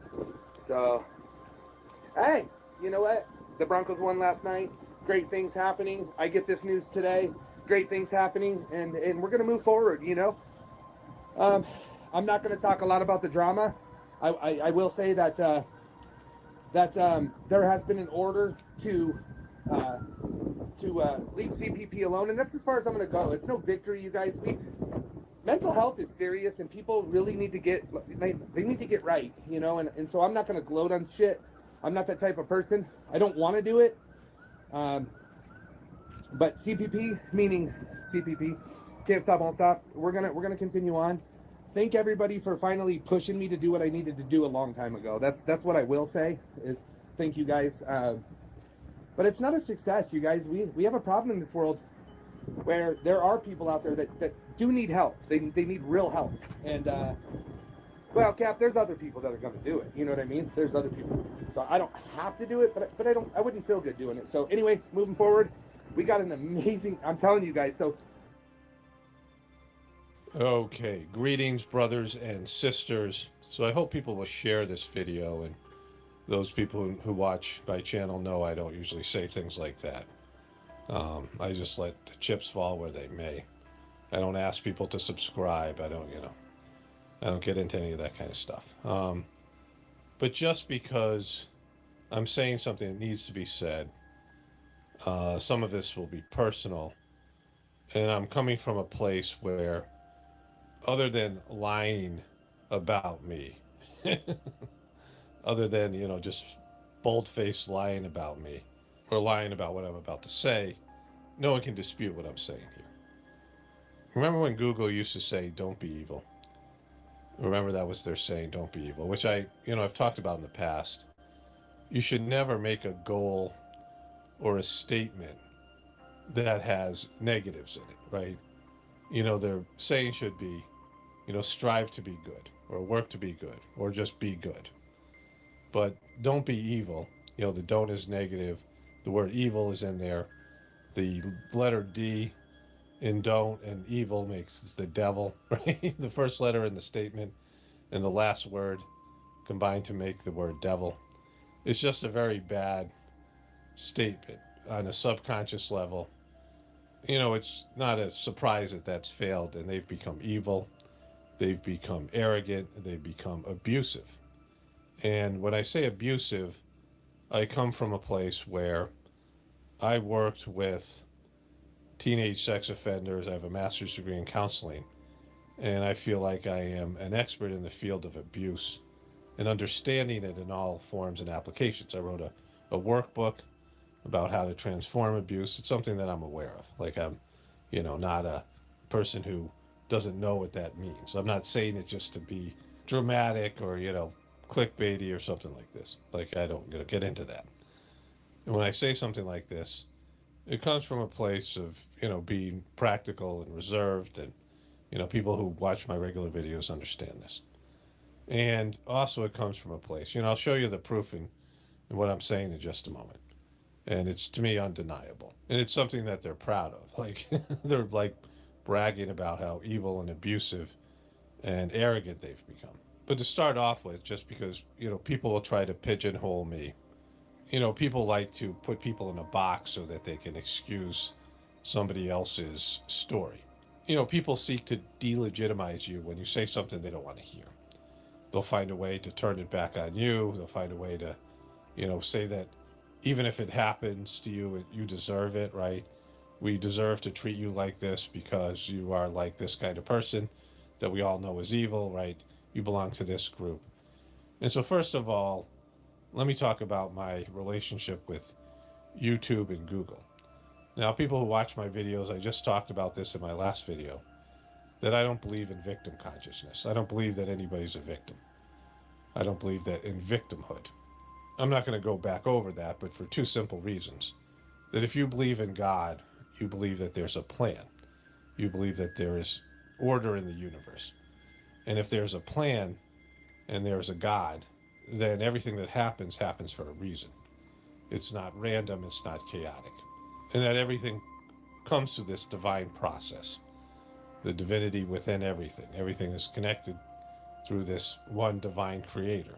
And so everything that happens in your life, the narrative of your life, the things, the events that unfold are there for a reason. And that your soul has a plan for you. Before you even come into existence, your soul has a plan for you. The circumstances of your birth and everything else that unfolds are about that. I talk about samskaras and things like this, an ancient yogic term. I'm not going to get into that here, but, impressions and things that come from previous existences that bring certain events and people into your life for a reason.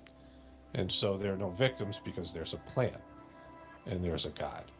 But if you don't believe in God and you believe in chaos, that everything's random, there's no soul, there's no purpose, there's nothing but random events that aren't a part of any sort of a plan, then how can there be victims? How can there be morality? How can there be any order? How can there be things fair or not fair? Because it's chaotic and random. But for me, I believe there's a plan. And I believe that, there's value in miseries as divine blessings, right? That you can evolve, or you evolve spiritually more from the miseries than from the blessings. So I'm, always a person who searches for gratitude, looking to be grateful even in negative circumstances. And I don't complain about how unfair Google is or YouTube is. I very seldom talk about it. And I also have a positive association with Google and YouTube. I mean, particularly YouTube.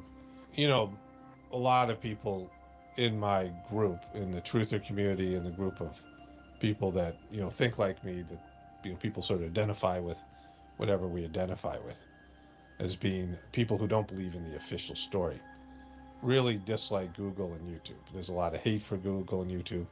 And I've made my position clear over the years that YouTube, people have wanted me to leave YouTube or suggested I leave YouTube. And I've made my position clear that I've thought this through.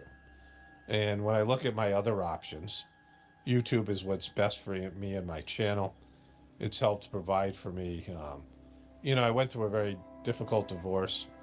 Mental illness was involved. I was in India with my kids in a very sort of vulnerable situation. And that's when my YouTube channel took off.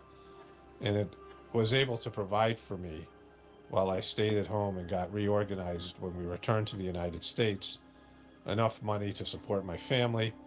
You know, I had an at-risk child who would later kill herself, and, you know, a lot of difficulties and things that were, you know, it was a very hard time in my life. And YouTube really stood out as a positive, even though a lot of the evil things that YouTube was about to do, Google and YouTube were about to embark on, you know, hurt me and people like me.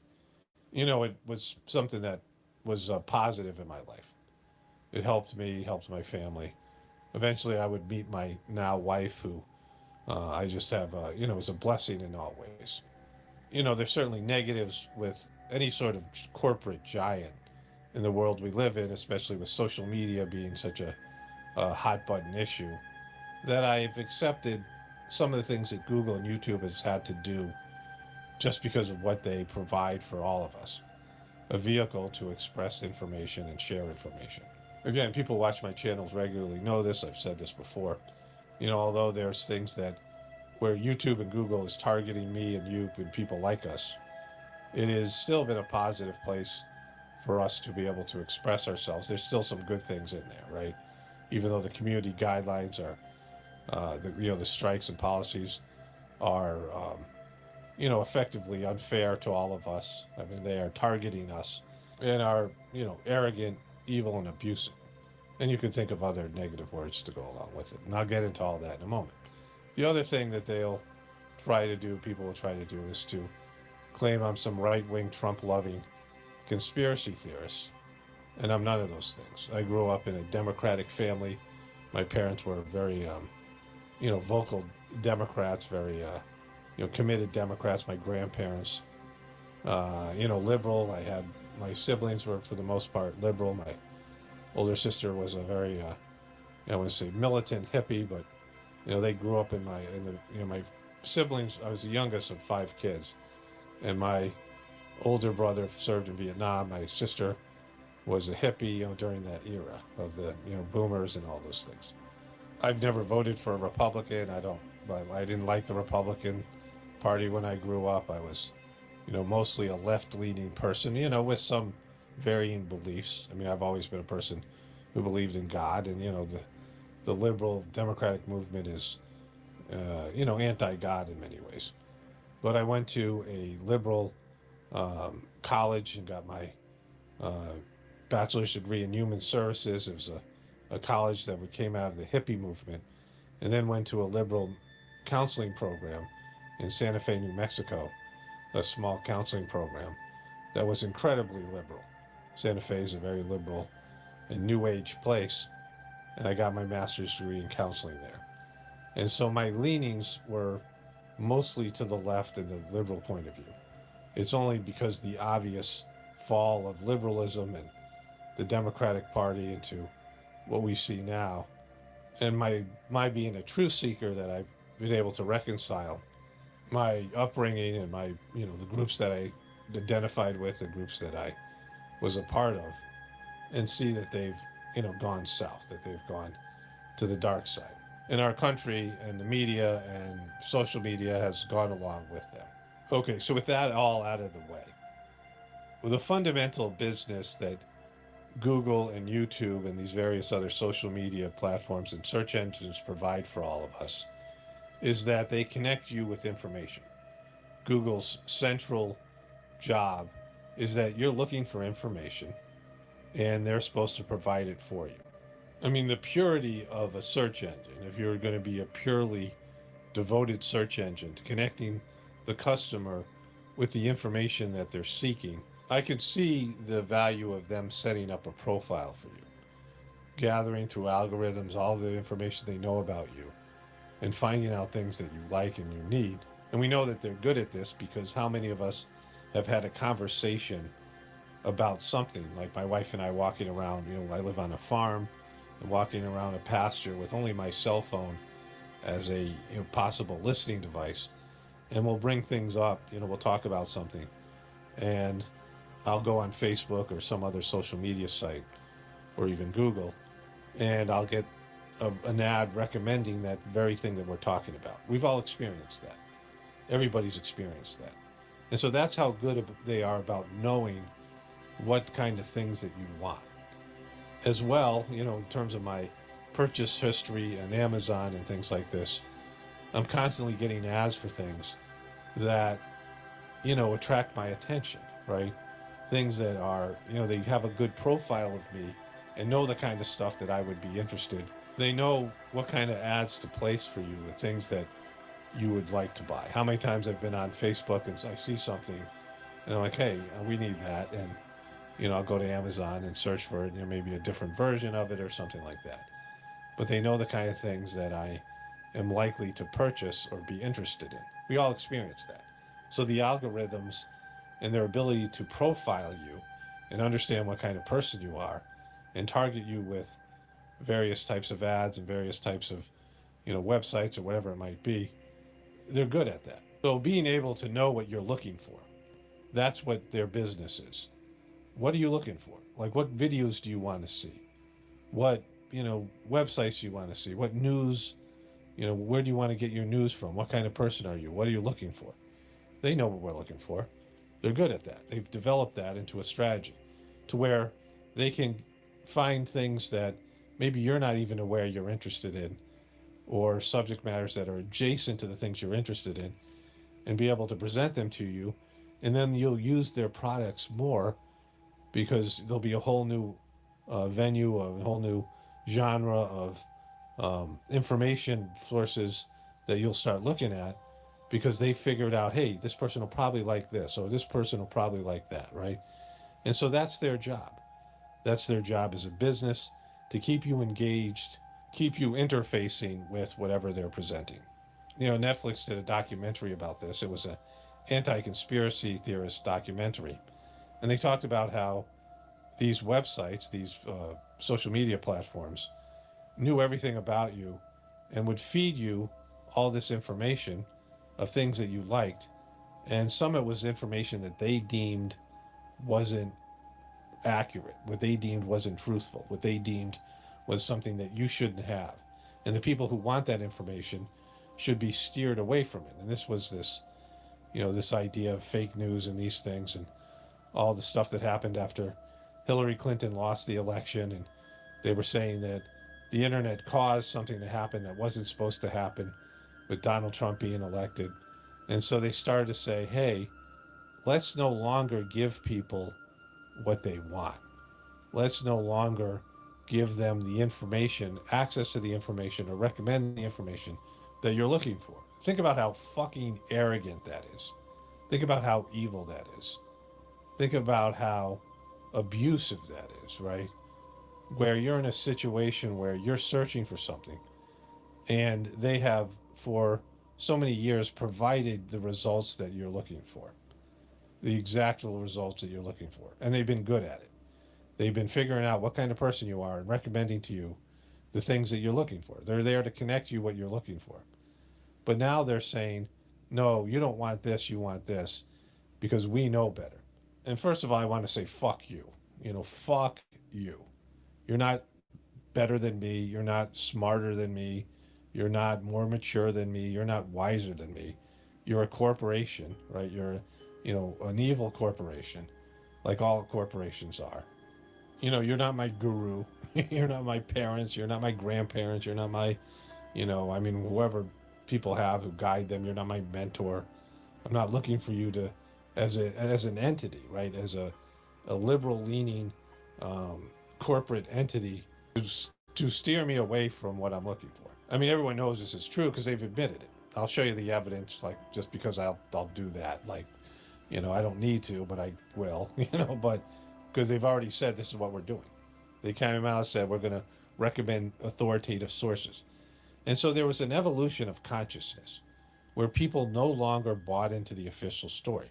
And the reason we haven't bought into the official story, or we're leaving behind the official story, is the people that tell us the official story, whether it be the politicians or the scientists or any number of people who claim to be the experts and the people that we're supposed to look up to, who are the knowers, and they're, you know, telling us what's going on in the world, have been exposed as fakes and frauds and liars and, you know, just horrible people.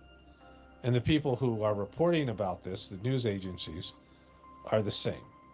And they are, you know, no longer trustworthy.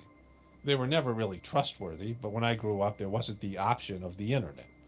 There wasn't the option of free expression of information, where the, you know, various, you know, the very narrow bandwidth of what, you know, we call, in air quotes, the official story was limited into the left-right paradigm and all these things, right? You know, limited to the right and left and the Democrat and Republican, or science versus God, or whatever it might be, right? Liberal versus conservative. And there was this binary system. And you had to fit into one of these two categories. And you were allowed to hate on the other category and, you know, and brag about your category and arrogantly think that you're right and they're wrong. And that was it. Like, that was your level of bandwidth. It was a very narrow level of what they were willing to go and admit to in terms of the corporate evil, the governmental evil, the, you know, things that the government does and the corporations do to keep our systems going, provide us the lifestyle that we all enjoy. And it was limited to mainstream media, and that was it. That was all that was available. But then you had the internet, where people could express various levels of their own experience and their own expertise and bring in new narrations, new narratives of what the world's about, what our system's about. And people chose that, you know, with all of its flaws and all the disinformation, you know, all the, you know, emotional stuff, outpouring, whatever it was. They chose that over mainstream media. And organizations like CNN and MSNBC and Fox whined about it. Corporate giants whined about it. The government whined about it, because they no longer could dictate to you what you believed. They no longer had a stranglehold on information, because available all over the internet.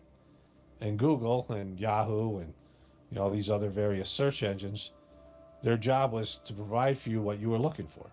Not what the government wanted you to see, not what the corporations wanted you to see. You know, they had ads. You know, people could run ads, like, you know, they could still get their information out there. But the choice was already made. We rejected mainstream media. Everyone rejected it. They had a dying audience. They had a bunch of people who grew up watching CNN and MSNBC and NBC News and ABC News and their local news broadcasts, and that group of people was dying out. And even that group of people was starting to find, you know, the ability to broaden their horizons with the various, you know, vast amount of information that was now available on the internet. And there was an evolution of consciousness. Again, with all of its flaws, the internet's full of just garbage, and there's a lot of people who just suck, posting sucky information, people who knowingly lie, people who buy into these lies, and all this disinformation that's out there, a lot of it put out by the government and the, you know, powers that be. Some of it just, you know, volunteer from, you know, random dopes that post stuff on the internet. But with all of that flaws, there was still a level of critical thinking that was, you know, people were starting to think for themselves. People were learning to do their own research, maybe flawed at first, but were learning to be able to search for things and find things that were previously unavailable to them, right? And so there was an evolution of consciousness. This was a good thing. People were evolving out of the, you know, binary system and the indoctrination from our religions, from our scientists, from our corporations, from our government. They were expanding their horizons. And YouTube and Facebook and these big media, these big social media platforms were flourishing because there was now a free exchange of information. Again, not always good. Not all the information was truthful. Not all the movements were in a positive direction. There's a lot of garbage on the internet. I'll be the first to admit it. There's a lot of dopes on the internet. There's a lot of evil on the internet. But aside from all of that, even with that, including all of that, the overall movement was good. People were learning to evolve and think for themselves. There were some of them were going on a information journey, a exploration of their consciousness and confronting some of the things that that tied them down and limited them as people, and people with different learning styles, and people who didn't fit into the indoctrination of our educational system were able to reclaim their curiosity, reclaim their thirst for information that had been beaten out of them by authoritative educational system that limited their abilities. And so for the most part, it was positive. And it represented at least a higher level of consciousness. I mean, there's all the crap and all the, the remedial stuff, all the dumb stuff on the internet, all the, stuff that's of a lower vibrational level. But the higher level stuff is now available, and it wasn't available before. It wasn't available in mainstream media. And so the news agencies and the corporations and the government and the religions and the, all of it, all of these systems of control, the scientific community, all of them who are the arbiters of information. Like I've talked about how science is the new religion, where religion, used to be that for Christians, you couldn't own the Bible. The Bible was in Latin if you're a European person, and you were, you had to rely on the priests and the clergy to interpret the Bible for you, right? For those people. And I'm not a Christian. I'm not I do a meditative program, a meditative system called Saj Marg, the natural path. And I've been doing that for a number of years. I believe in Christ, but I, don't believe in Christianity. I believe Jesus was one among many spiritual people, saintly people, very few that have lived on this planet, but people have risen to a higher level of consciousness, and these religions come in and hijack their teachings and become abusive. But what you had with religion was you had these organizations that were the arbiters of God, and they were the vehicle to connect you with divinity. And now you have these scientists, and again, very few people can do scientific research, and even fewer people can interpret scientific data. So they were like, well, we're the only ones we're going to tell you what this is about. But these people, of course, were corrupted by corporations, and they were bought and sold, just like the clergy were before them. They had their own agendas. They were, bought by big pharma, whoever it might be, and they would push a dishonest agenda, claiming that they were the only experts, and you had to listen to them. We saw this happen during the COVID period, right, where this is abusive. It's abusive, and it's dishonest, and it's, arrogant, and it's evil. All of these things. And YouTube and Google and Facebook went along with these things, as did the mainstream media that was pushing for it, because they lost control. And the corporate entities and the powerful organizations and the people who run the world didn't like that they were losing control. That people are now evolving to make up their own decisions, to make up their own minds. And so that had to be negated, this evolutionary movement. So everybody who's involved in suppressing this movement is an anti-evolutionary, anti-truth, anti-God, anti-progress piece of shit, right? That's what you are, as an organization, as individuals who help with this. You have to let these things just go and flow in the natural direction. And there's no putting the cork back in the bottle, even if it means the end of our civilization. And that's ultimately what it would mean. Because if people were able to understand the true nature of our civilization, the economic system, the hedonistic system, the way it disconnects us from God, the way it abuses not only nature, but abuses other people. If you really knew how other people were suffering to provide for you your lifestyle, and you had a heart, you would only come to one conclusion, and that is that this system has to go. And plus the illusion of the debt-based economic system and all the rest of it, right? truth only leads to one thing, and that is the end of a system based in lies and fraudulent concepts and, unnatural behaviors. And if that's where we're going, if that's where the internet is taking us, if that is where this new technology is taking us, with the ability to see past the very limited official story, then that's where we're going. There's no stopping it, right? That's what's meant to happen. That's, at least for some people, that's where they're going to end up. And it's good. It's a positive thing. Even if it ends life the way we now know it, even if it ends the system that we're all 100% dependent on. And I talk about this extensively in my other videos, that truth is the kryptonite to this system. That truth and this system can't coexist. So let me go switch over, and I'm just going to show you some of the proof. Some of the, it's admitted to. This isn't like a secret. This isn't like they're covering this up. They've set their intentions. They said they were going to do this, and they did it. And they're admitting to being evil, abusive, arrogant, and all the rest of it. Okay, so let's get a little background here. So the internet had been a problem for a while for the people that control the system, the people I call the controllers. But they really didn't acknowledge this problem till the election with Hillary Clinton and Donald Trump. Now, Hillary Clinton had twice the money as Donald Trump. And so in elections, that would be almost an assured victory. But she also had a more experienced, seasoned ground game and political team behind her. And she was a seasoned politician in terms of getting out the vote. And she was endorsed fully. She controlled the Democratic Party, which was later revealed by a book by Donna Brazile, who was the interim DNC chief after the disgraced Debbie Wasserman Schultz was fired for being hacked and running the party into debt. The party was, the Democratic Committee was $12 million in debt from Obama's last election. Hillary Clinton came in and bailed them out with her overwhelming ability to raise money, and she controlled the Democratic Party. And so they were much better shape than Trump, who was a novice, who did seem to really not even care about being elected. Trump kind of admitted that he was just doing this as a publicity stunt, and then he gave up in the third debate. He just seemed to quit in the third debate.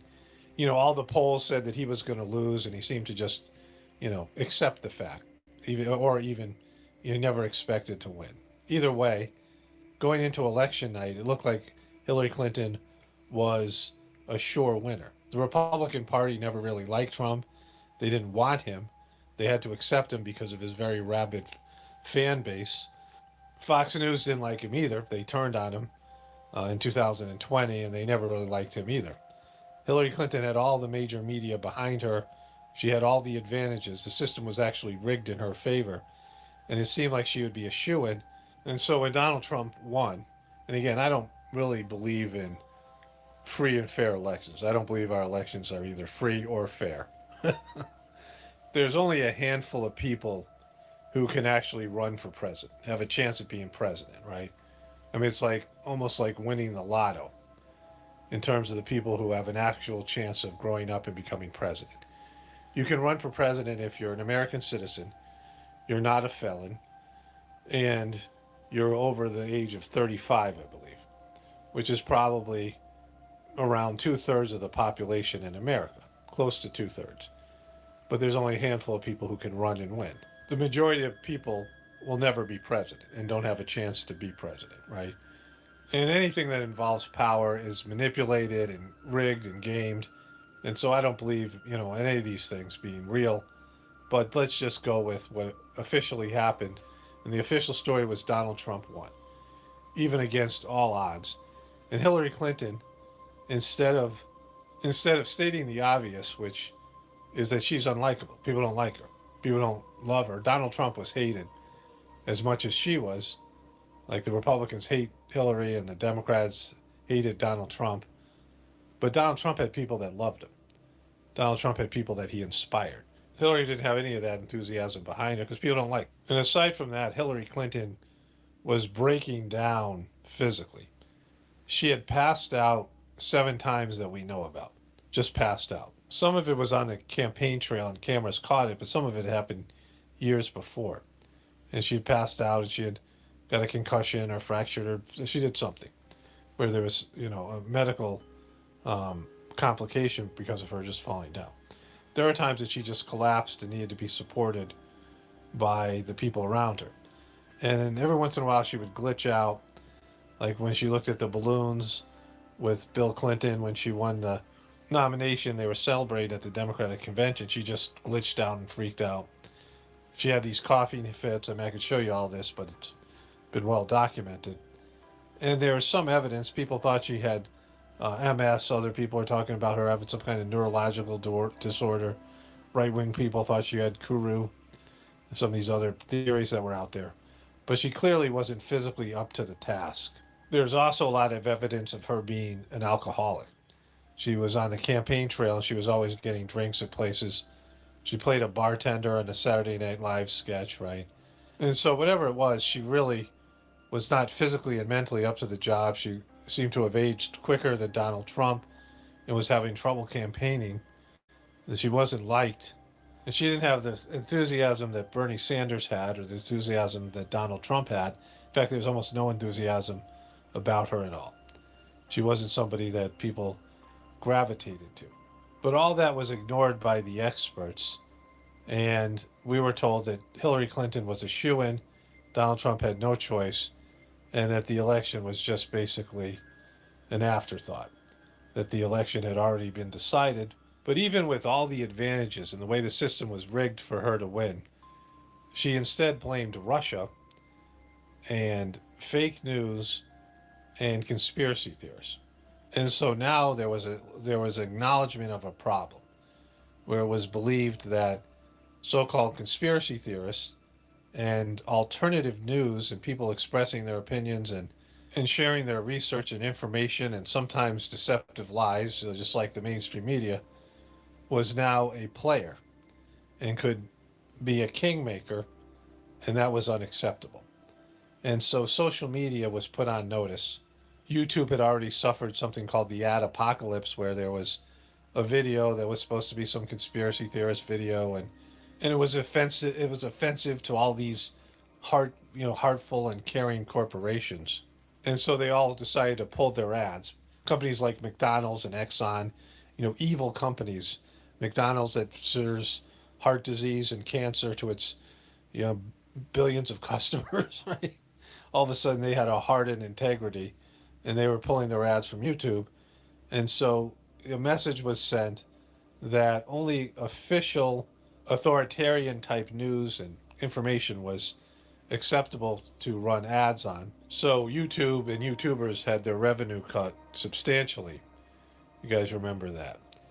And shortly after that, there was the 2016 election in Russia, and conspiracy theorists and so-called fake news was being blamed, right? And so before I get into the report and what happened afterwards, that so-called conspiracy theorists, if you're a conspiracy theorist, you're being demonized. It is like a form of racism or a form of homophobia or whatever you want to call it, religious prejudice or something. Based in your beliefs, based in your no longer trusting the official story, because the people who run the system have been proven over and over again to be liars, right?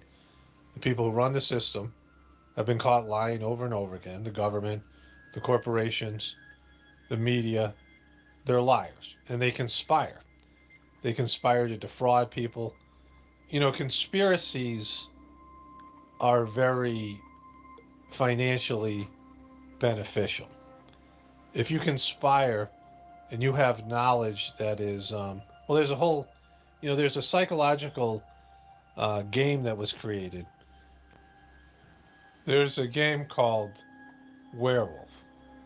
The game's available on Amazon, and it is a social deduction party game that was originally invented by a student, a Russian social deduction game created by Dmitry Davidov.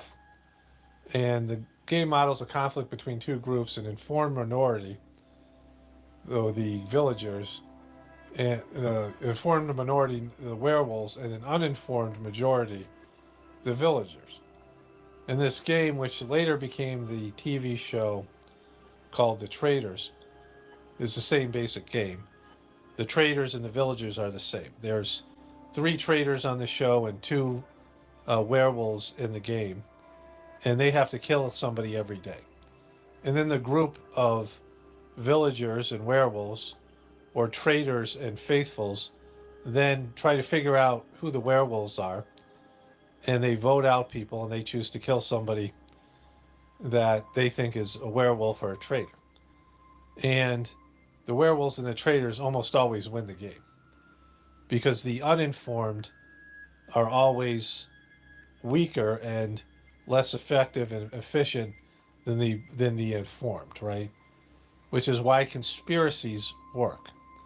Why when you conspire and you have an agenda, a secret agenda, and you are selling it to people without them knowing about it, you're going to become very powerful and very rich, because this type of exercise always works in your favor. And when it doesn't, then another one will, right? If one fails, then another one will. If one conspiracy fails, or you get caught, or it just collapses, then another one will succeed in its place. And we know this, right?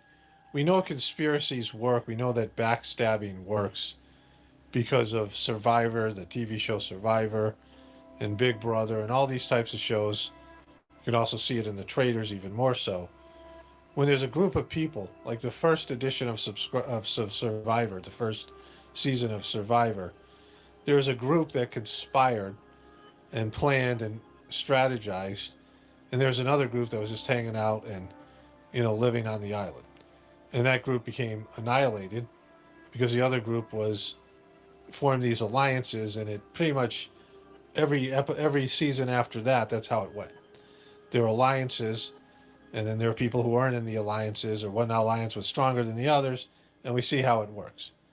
Because when you're talking about this type of behavior, if you're honest, if you're transparent, if you're straightforward, you can't survive. It's a cutthroat, evil, and manipulative world we live in, where in business and life, it pays to be evil. It pays to be a sociopath. It pays to be deceptive. It pays to conspire. And the reason there are conspiracies, and the term conspiracy, is because it works. People wouldn't do it if it didn't work, right? And so there's a word for it in the dictionary, because people do it. And of course, the people who do it don't want you to know they're doing it, and they want to cast a shadow and demonize anybody who calls them out for their evil behavior. And so anybody who's called a conspiracy theorist, you have every right to believe that the people controlling the system, and the people running the corporations and the religions and science and government and all the powerful institutions, are deceptive and conspiring, because they are. If you look at the majority of TV shows and movies and whatever it is, there's a conspiracy, right? You look at the Star Wars, the 3 middle movies that were made, where the dark side takes over from the Jedi. The guy who's the Sith Lord is running a conspiracy, a governmental conspiracy. He's making clones, and he's doing all these things. And you see it pretty much in every movie, where the government is portrayed as evil, the government conspiring, corporations conspiring. It's even on sitcoms and TV shows like that. People believe in conspiracies, and they like conspiracies in their plot lines and their movies, because, people conspire, and everyone knows that happens. The Democrats all have all these Trump conspiracy theories about Trump. And Hillary Clinton, she had these conspiracy theories about a right-wing conspiracy against her husband. The great story here, for anybody willing to find it and write about it and explain it, is this vast right-wing conspiracy that has been conspiring against my husband since the day he announced for president. You mentioned attacks on the early 90s. Do you still believe there's a vast right-wing conspiracy? Don't you? I'm asking you. Yeah. It's gotten even better funded. They brought in some new multi-billionaires to pump the money in. And look, these guys play for keeps. They want to control our country. Senator Sanders and I agree on that completely. They want to rig the economy so they continue to get richer and richer. They could care less about income inequality.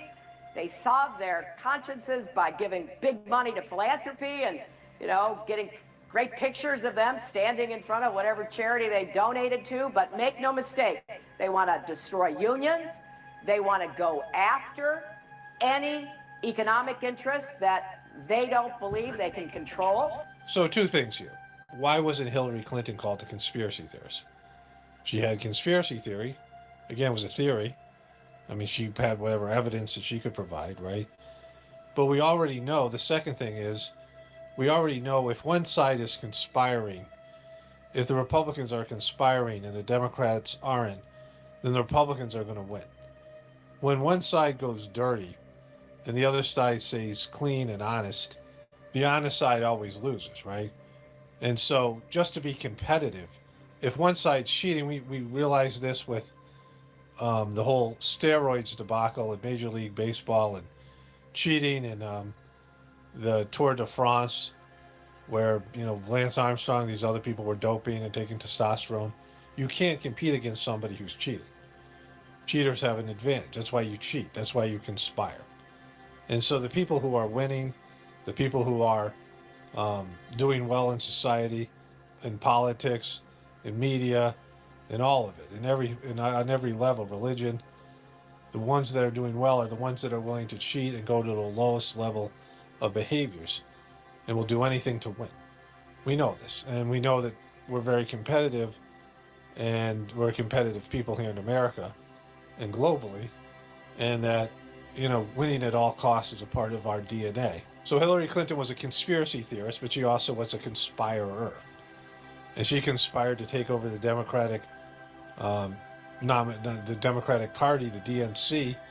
Like I said, Donna Brazile said this in her book about this. And she and the people who ran the DNC conspired to rig the election against Bernie Sanders.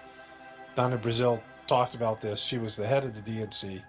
She saw what was going on. She called Bernie Sanders to apologize. And so Hillary Clinton rigged the election so that she would get the nomination. So we know that she was willing to cheat in election before she ran against Donald Trump. She was guilty of conspiring and cheating in an election, according to the person who was in charge of the DNC. She was given interim charge of the DNC after Debbie Wasserman Schultz was fired for her incompetence. So then why are conspiracy theorists only one group of people? The people who aren't in power, right? The people who are in power often are conspiracy theorists.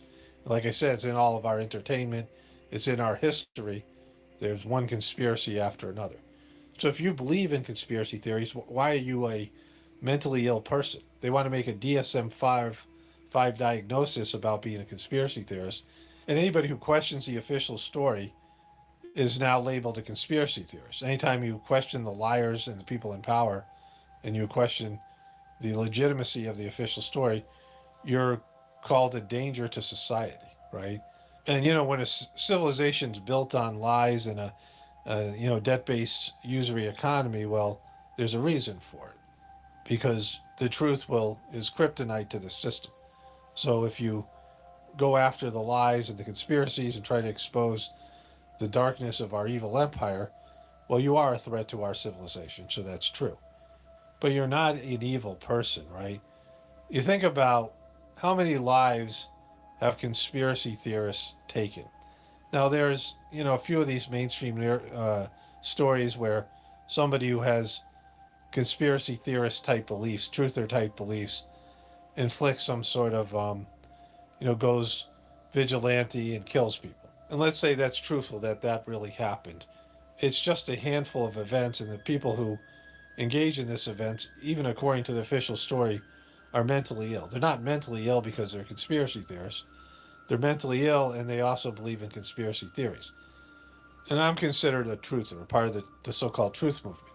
But the truth movement is disorganized and we don't get along with each other, right? There's no organization, there's no money. We don't have a lobbying group. We don't have lawyers standing up for our rights. We don't have anybody speaking for us in terms of the power structure.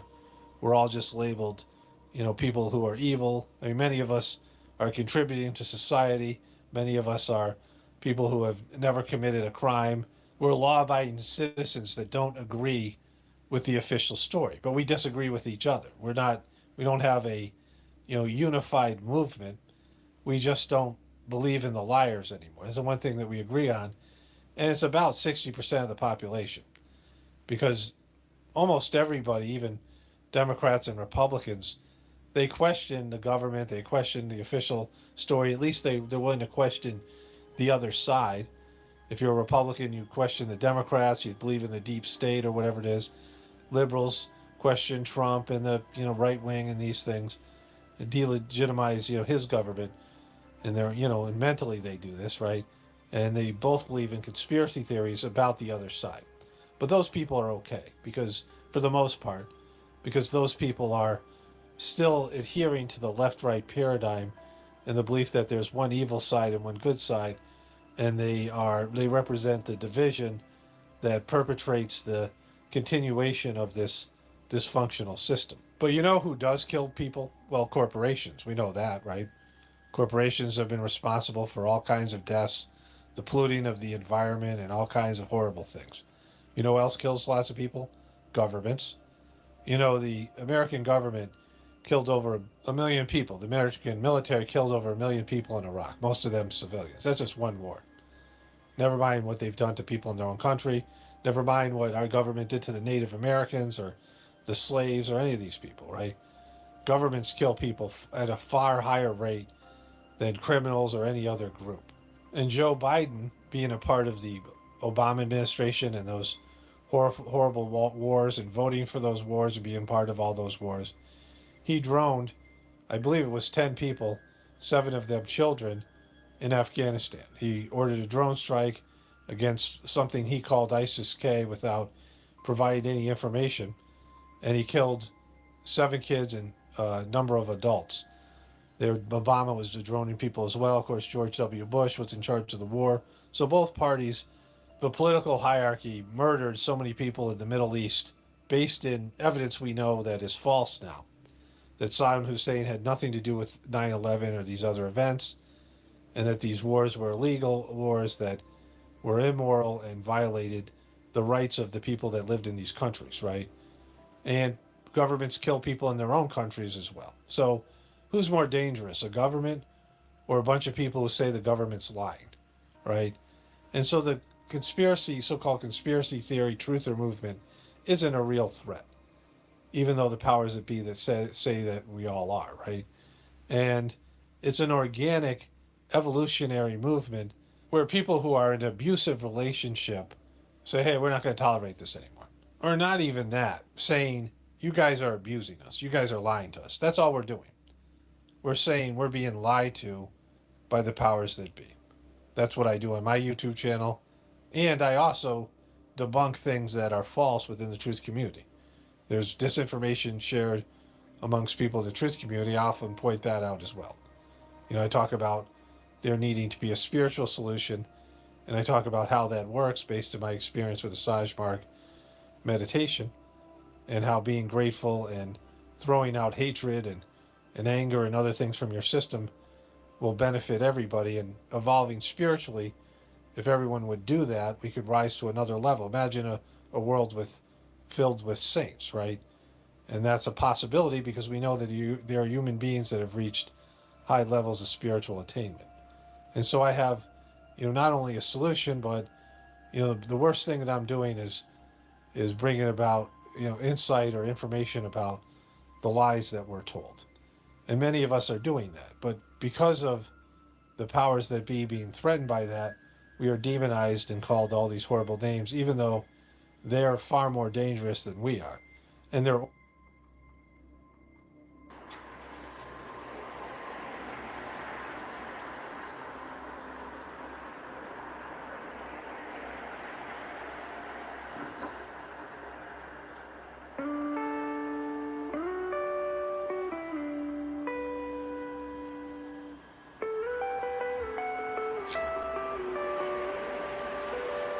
Je veux rentrer chez moi, là où l'air est pollué et où les gens ne sourient pas. Je veux rentrer chez moi, là-haut sur la colline, juste au-dessus de l'usine. Je veux rentrer à la maison, là où le soleil se couche sur la Seine et le béton. Oh, oh, oh, oh, ouais, now. Oh, oh, ouais, now. J'ai pris le train à Bruxelles, et puis un tas à Montpellier, Pécho un 12 à Toulouse, et des Morbac à Carnac. J'ai roulé des pelles à Saint-Malo, et mangé tout bio à Millau. À Cognac, j'ai bu du Merlot, et je suis pas allé à Bordeaux. Je veux rentrer chez moi, là où l'air est pollué et où les gens ne sourient pas. Je veux rentrer chez moi, tout là-haut, là-haut sur la colline, juste au-dessus de l'usine. J'ai pris un bid à Valence, on fait fumer de l'herbe de Provence. J'ai fait la révolution à la Ciotat, j'ai pris mon oseille à Marseille. À Brest j'ai bu une pinte, dans les Deux-Sèvres j'ai bu de l'absinthe. J'ai bu du rhum à Saint-Dié, à Troyes j'ai bu du Perrier. Je veux rentrer à la maison, là où le soleil se couche sur la Seine et le béton. Oh, oh, oh, ouais, now. Oh, oh, oh, ouais, now.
Hello, world. My name is Chili DeCastro. I'm a journalist who's been wrongfully imprisoned at the Clark County Detention Center in Las Vegas, Nevada.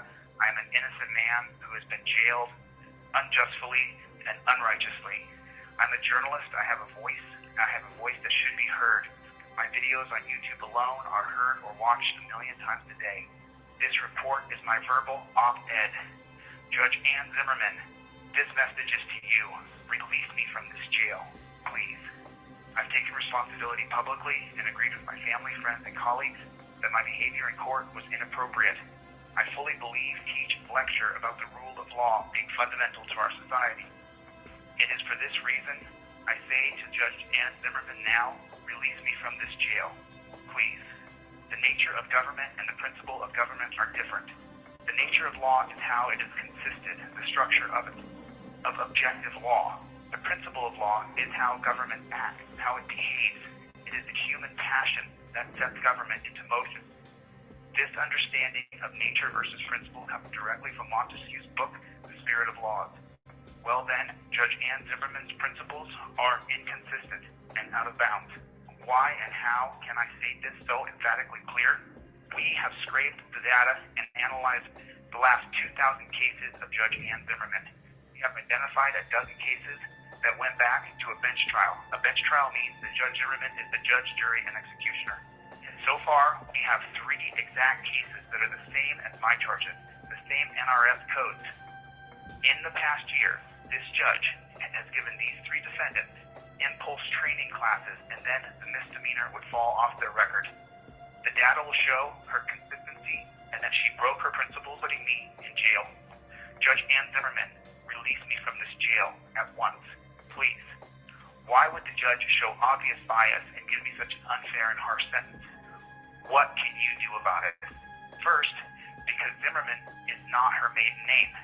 Zimmerman is the name of the Las Vegas Metro Police Lieutenant she married over 2 decades ago.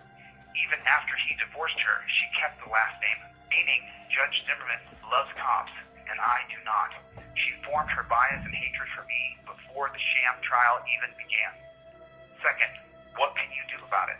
You can petition her and petition the court to release me now. I know for a fact that thousands of you, good and patriotic Americans, have called, emailed, and sent your petition to the court in the form of a letter, asking and demanding that I am released from this dungeon. Thank you, but we have not done enough.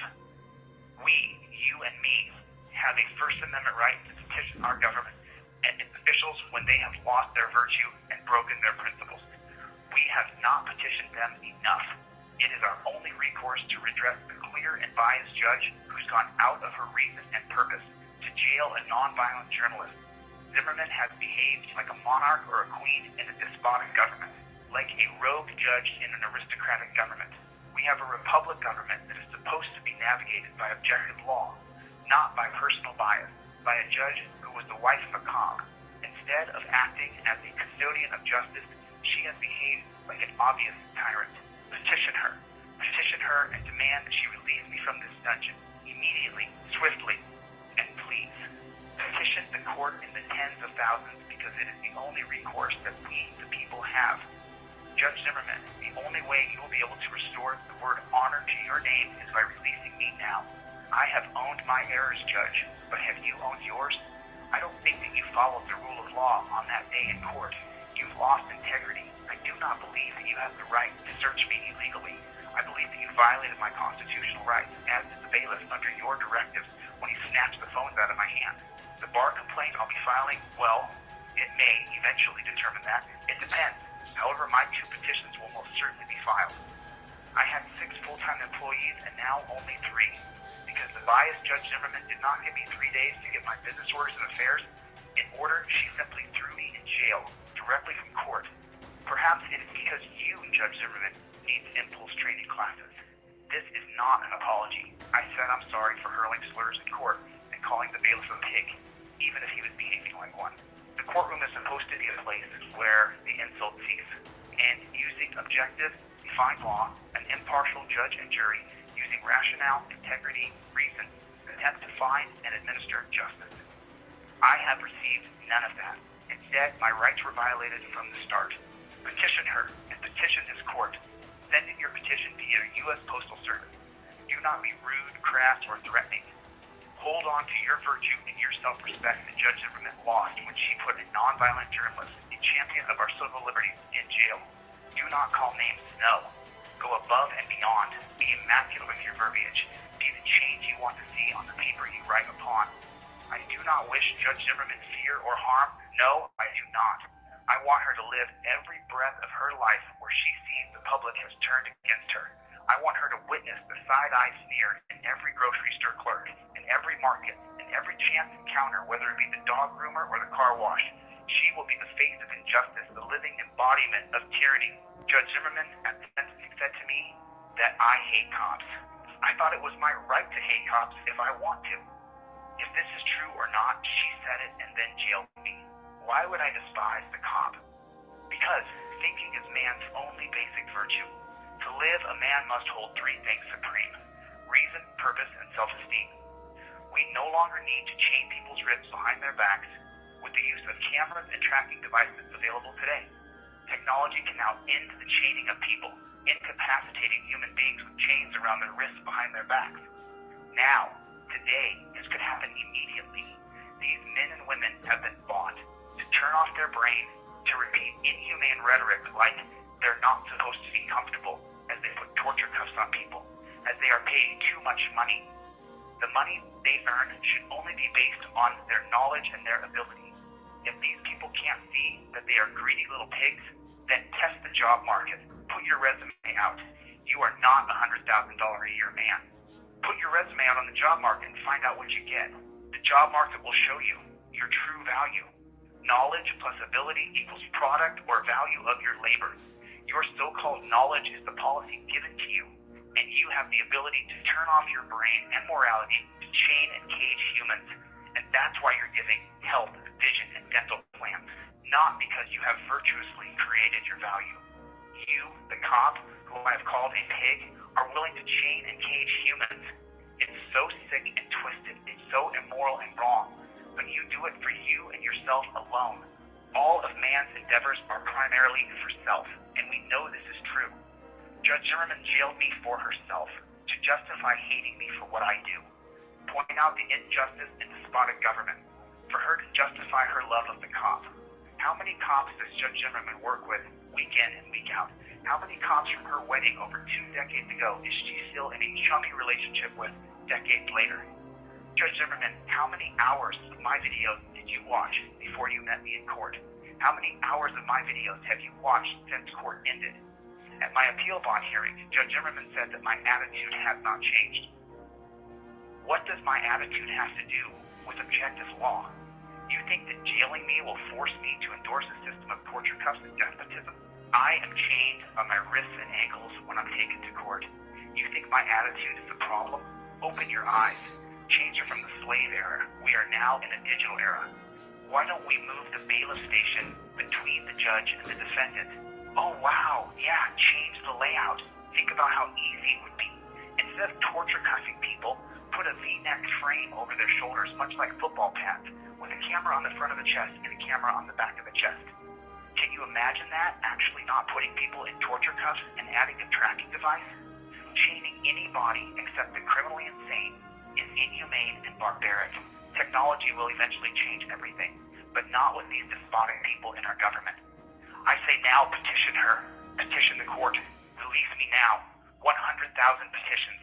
Send in your patriotic, respectful, detailed petition to Judge Ann Zimmerman. On the fold where you seal the envelope, write the words, "Release de Castro in the name of justice." 100,000 petitions is our goal. Judge Zimmerman, the only way to restore any honor to your name is to release me now with time served. It's a fact that I will sue you.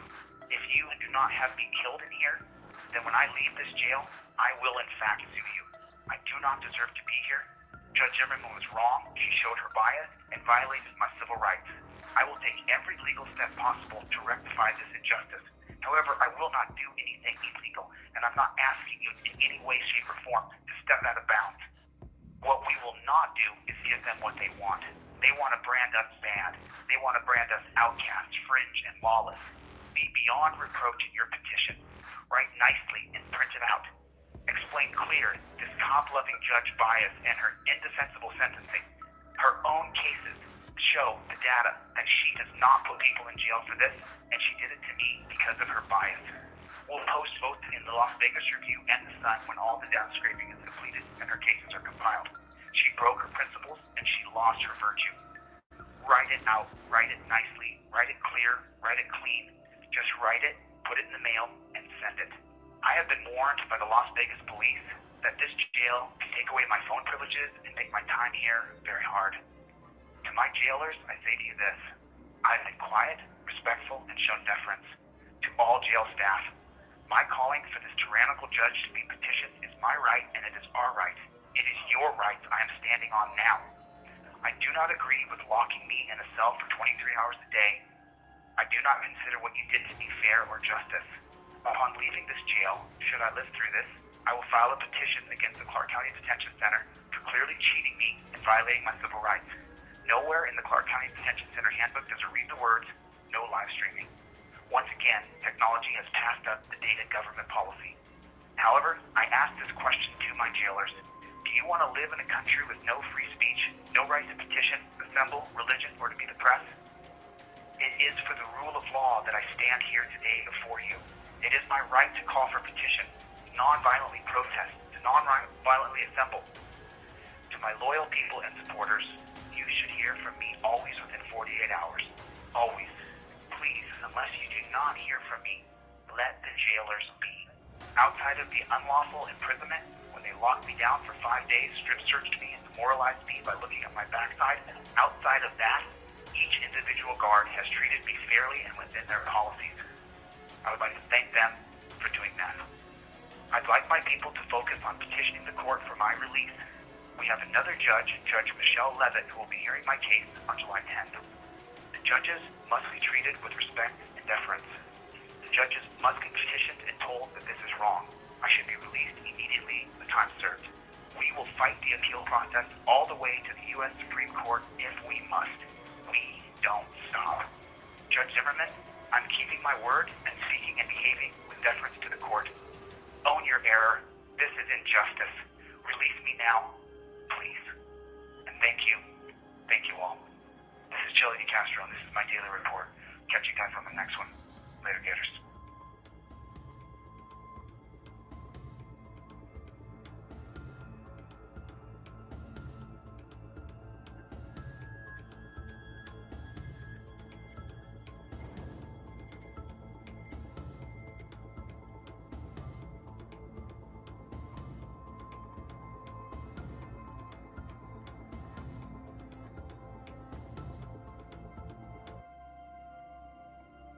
What's up, dude? Go ahead and get your license and registration. Reservations? License. Dude, no. Your registration. We don't need reservations, dude. That's not what I said. I know the guy who works here. It's me, dude. I'll get you a seat. It's got Taco Bell in it. Is that it? I don't care. I'll move it. Sir. Registration. Registration. More like Reggie Hayden, dude. You know what I'm saying? Fuck Reggie, dude. Give me that loud. Dude, I'm looking, dude. Oh, there it is. No, that's weed. Well, now I'm trying to figure out what you're talking about, insurance and resignation. Dude. Oh, your resignation? No, You know, honestly, dude, I'd quit too. Being a cop, people don't, they're not crazy about you guys. I'll put it that way. Seriously. No, I'm trying to understand. Your license and registration. License? Yeah, don't have that. We could have started there, dude.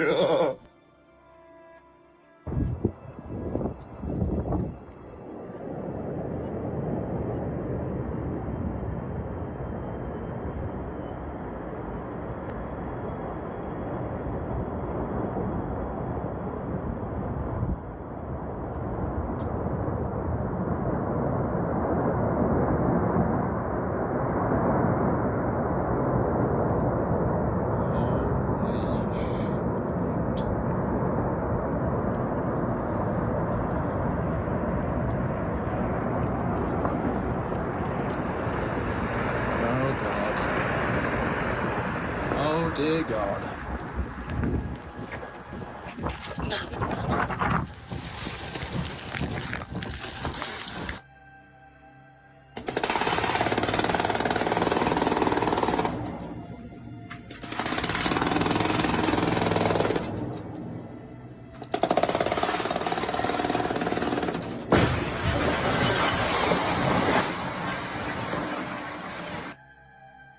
OJ Wad Kenobi video, which should be like a conspiracy theory. Yeah.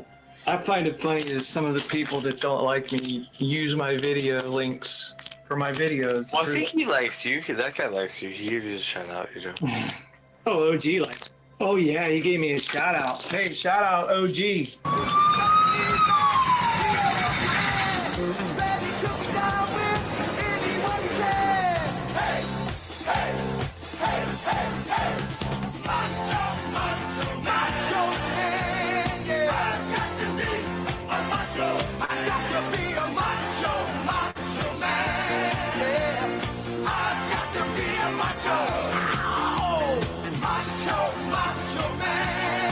AKA pussy boy.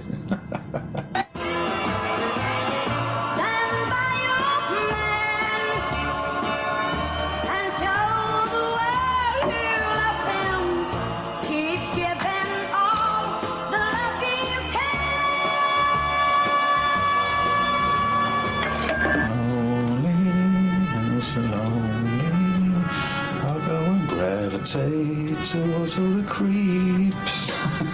It's fucking perfect.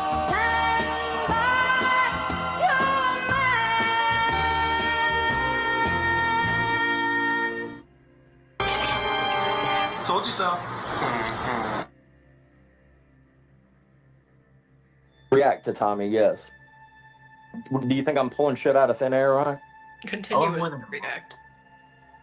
I mean, I react to whatever Tommy says. Yeah, sure. Am I supposed to just sit back and let him walk all over me? Is that what you would do? I know you wouldn't. We all know you wouldn't. And I respond to people, and I don't obsess. Like, not every single video. Well, I'm not obsessing, man. Just because I make a fucking community post because I don't feel like making a video, I mean, dude, that's not obsessing. I'm sorry I don't fucking make... I'm sorry I don't feel up to making a video every time Tommy fucking talks about me. Every time he triggers your schizophrenia? Oh, Jilly, please, girl. I made a post talking about you. You can go read it or not. I don't care. I have nothing else to say to you. You're a crazy woman. I'm going to Yes, ma'am. you a minute. Yes, ma'am. Orion. Yeah. Why are you addressing him about Tommy? You told me that he made a community post about you and you wanted to speak to him and he didn't speak to you. So let's address that and forget about the fucking Tommy post. Sure, you can address that, Ryan. Go ahead. On multiple times he dodged me, like, on panel, like, whenever. I have not dodged you. Jesus Christ, dude. We're never going to see eye to eye. What is this even proving right now? Well, It's he not- spoke about you. We're never going to see eye to eye. So what good is talking doing, Ryan? Ryan, if he spoke about you, then Go speak ahead and say what about you got to that. say with your chest, man. Let's do it. Shit. What can I say? About the community post. Whatever you claim I said about you. Yeah, I mean, like, there was a Oh, yeah, what was it? a long time ago. Oh, it was a long time ago. Oh, okay. So What was you it about? forgot about it. I think one of them said, implying it was possibly the cause of my deceased mom. You? That is bullshit, bro. Let's see the fucking proof of that shit, man. You fucking liar. There was a period of time you took Oh away- my God, going for sympathy here, huh? Uh-huh. I'm saying what you did. That's not what I did. That is not what I did at all, dude. That's not what I did at all. I said, now I do remember what I said about that, actually. I remember that several people in the community said that you turned your back on your mom. They did. I didn't say it. They did, not me. So, yeah, no, that's not true. Well, I didn't.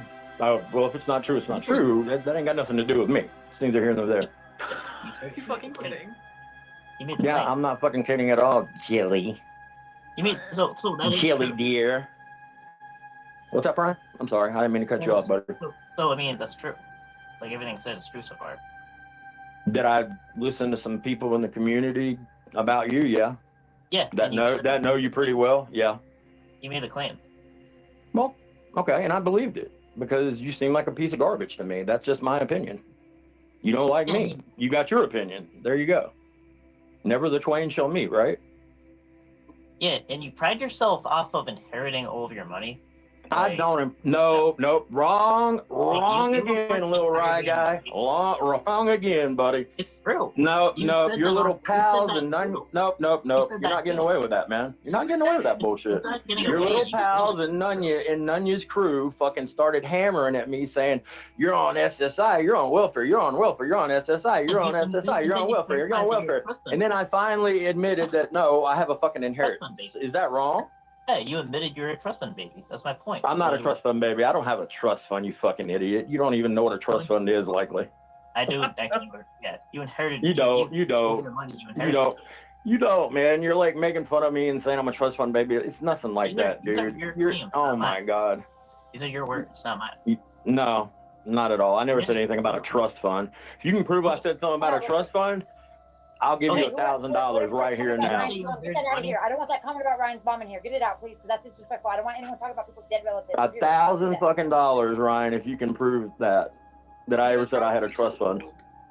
Okay, like, so $1,000 not fucking really dollars. a trust fund, but like a trust fund baby is a word meaning that you That means that somebody relied on a fucking trust fund. I don't rely on a trust fund. I can handle my own money. Maybe you have. Do you have handlers, Ryan? Do you have handlers? I heard you did. I don't need any handlers. I'm a handler. You don't? You don't? Yeah. Okay. I was just curious. I mean, I'd heard that you did, and I was just curious. Actually, you should see what my woman bodyguard said about you, though. Go ahead. It's pretty good. I think you're confused about Man, you just don't have your shit ready, man. You wanted to attack me, but you don't have your shit ready. Baby, but you did. I'm not gonna feel bad about having money, Ryan. You're not gonna guilt me, so it's not gonna work. My point is, you criticize people that actually work when you sit in your ass. That's not true at all. That is not true at all. I've never said anything about people that actually work and don't run their fucking mouths like you. I've said that your job as a dishwasher is not a very good adult job, and I stand by that. It's You don't not. have a job because you don't work because you don't need to work. I've worked plenty in my life, and I give back to my community, and I work for my community. So I bet I work more than you do. I bet you don't. I bet you. I bet I do. I bet I do. And actually, if you like, I again, actually bet I do, Ryan. No, let's go back to that because I want you to let's go back to that. Let's go back to that because I bet I do. You make videos about Tommy, and you go to Oh, sleep and fuck you wake Tommy. up. Fuck Tommy, dude. Tommy's a shit catcher, a shit father, and a shit person. That's all you do, though. Like, I even Whoa. could take issue with Tommy, whatever. But you said something. Ryan, you're whatever, bro. You don't have very good arguments here at all, man. You wouldn't take the shit that Tommy's put out towards me. You wouldn't take it. I know you wouldn't. A trust fund baby. Oh, the trust fund again. Oh, the trust fund. There's no place in talking about an actual honest job. No place. I've worked plenty in my life, and like I said, I work for my community more than you do in a week. I guarantee it. No, I don't. Yeah, I do. I know I do because I know what dishwashers Everything, work. by the way, everything I said, by the way, was true. Ended up being true. Everything I said was true. Everything I said was true. Where did I lie? Because like when I called you. Where did I you lie, said- Ryan? Answer the question, please. Because you tried to like split hairs between trust fund. I baby didn't split any inheritance. fucking You're like, hairs. there wasn't technically a I have trust an fund. inheritance. So what, dude? You work in a proving dish. that You you're work perfect for Tommy. huh? What was that? And like and showing that you're Pick up, man. Tommy is obvious. You literally go to sleep, you wake up, and you make posts about Tommy and videos, and you go to sleep again. You look pathetic. It's like plenty of people in this fucking community. Where's your like vitriol for them? There's also plenty of mental illness in the community, and you're Yeah, one you sort got of it. You example got of most of it. Can I So ask yeah, Lindsay Ryan, a where's your vitriol for them? Because you don't ever show it. I mean, you seem to have a lot to say about me, but you don't ever like put it anywhere else. As they did to Ed, and they completely did. Heard what you wanted to hear, too. When you got to be at work today, Ryan, you better not be late. No, I don't. So Warbot, since you have an inheritance, you Can you check should ID real admit quick, please, for a second? Please. you should admit that you've never suffered trauma, right? That's what your camp You don't says. know about my fucking life. Are you kidding me, bitch? Ask ACOPS Shut if the you fuck have up. a sizable inheritance. You don't know never anything about my fucking life, bitch. Shut ACOPS up. behind us says What that the if you have fuck? a sizable inheritance, you have never experienced trauma. So Warbot, you haven't. Well, then ACOPS is full of fucking You need to shit. get over it. That's You need to the get over the dumbest fact that fucking thing I've nothing has ever ever heard. happened to you. That is the dumbest fucking thing I've ever heard. I'm not gonna be That's what guilted because I have money. You people are stupid, man. You people are stupid. It's your friend. Everything I said is true, Ryan. You've not pointed out a lie yet, son. Everything that was said about you was true. It was proven. You've not pointed out a lie yet, young man. I proved your obsessed with Tommy. I proved that you said that. Yeah, He fucking accused me of having CP, and he fucking has my name in his mouth constantly. He's just as obsessed with me. He talks about me every chit chat, Ryan. Every chit chat. Every chit chat, Ryan. Every chit chat. Are you gonna deny it? Are you gonna deny it? Every chit chat. Every chit chat, that motherfucker has something to say about me. And I'm supposedly so irrelevant after all, but he's always talking about me, Ryan. I mean, is that the truth or is it a lie? It's a lie. Tommy is No, your, it's like, not a fucking lie, dude. Yeah, Jesus you fucking meant- Christ. you meant to. Now you are lying, Ryan. You Lying dedicated- Ryan coming through with his name. I would talk Hey, about what's you. up with you being a snitch anyway, man? Isn't your dad a little bit ashamed of you for that?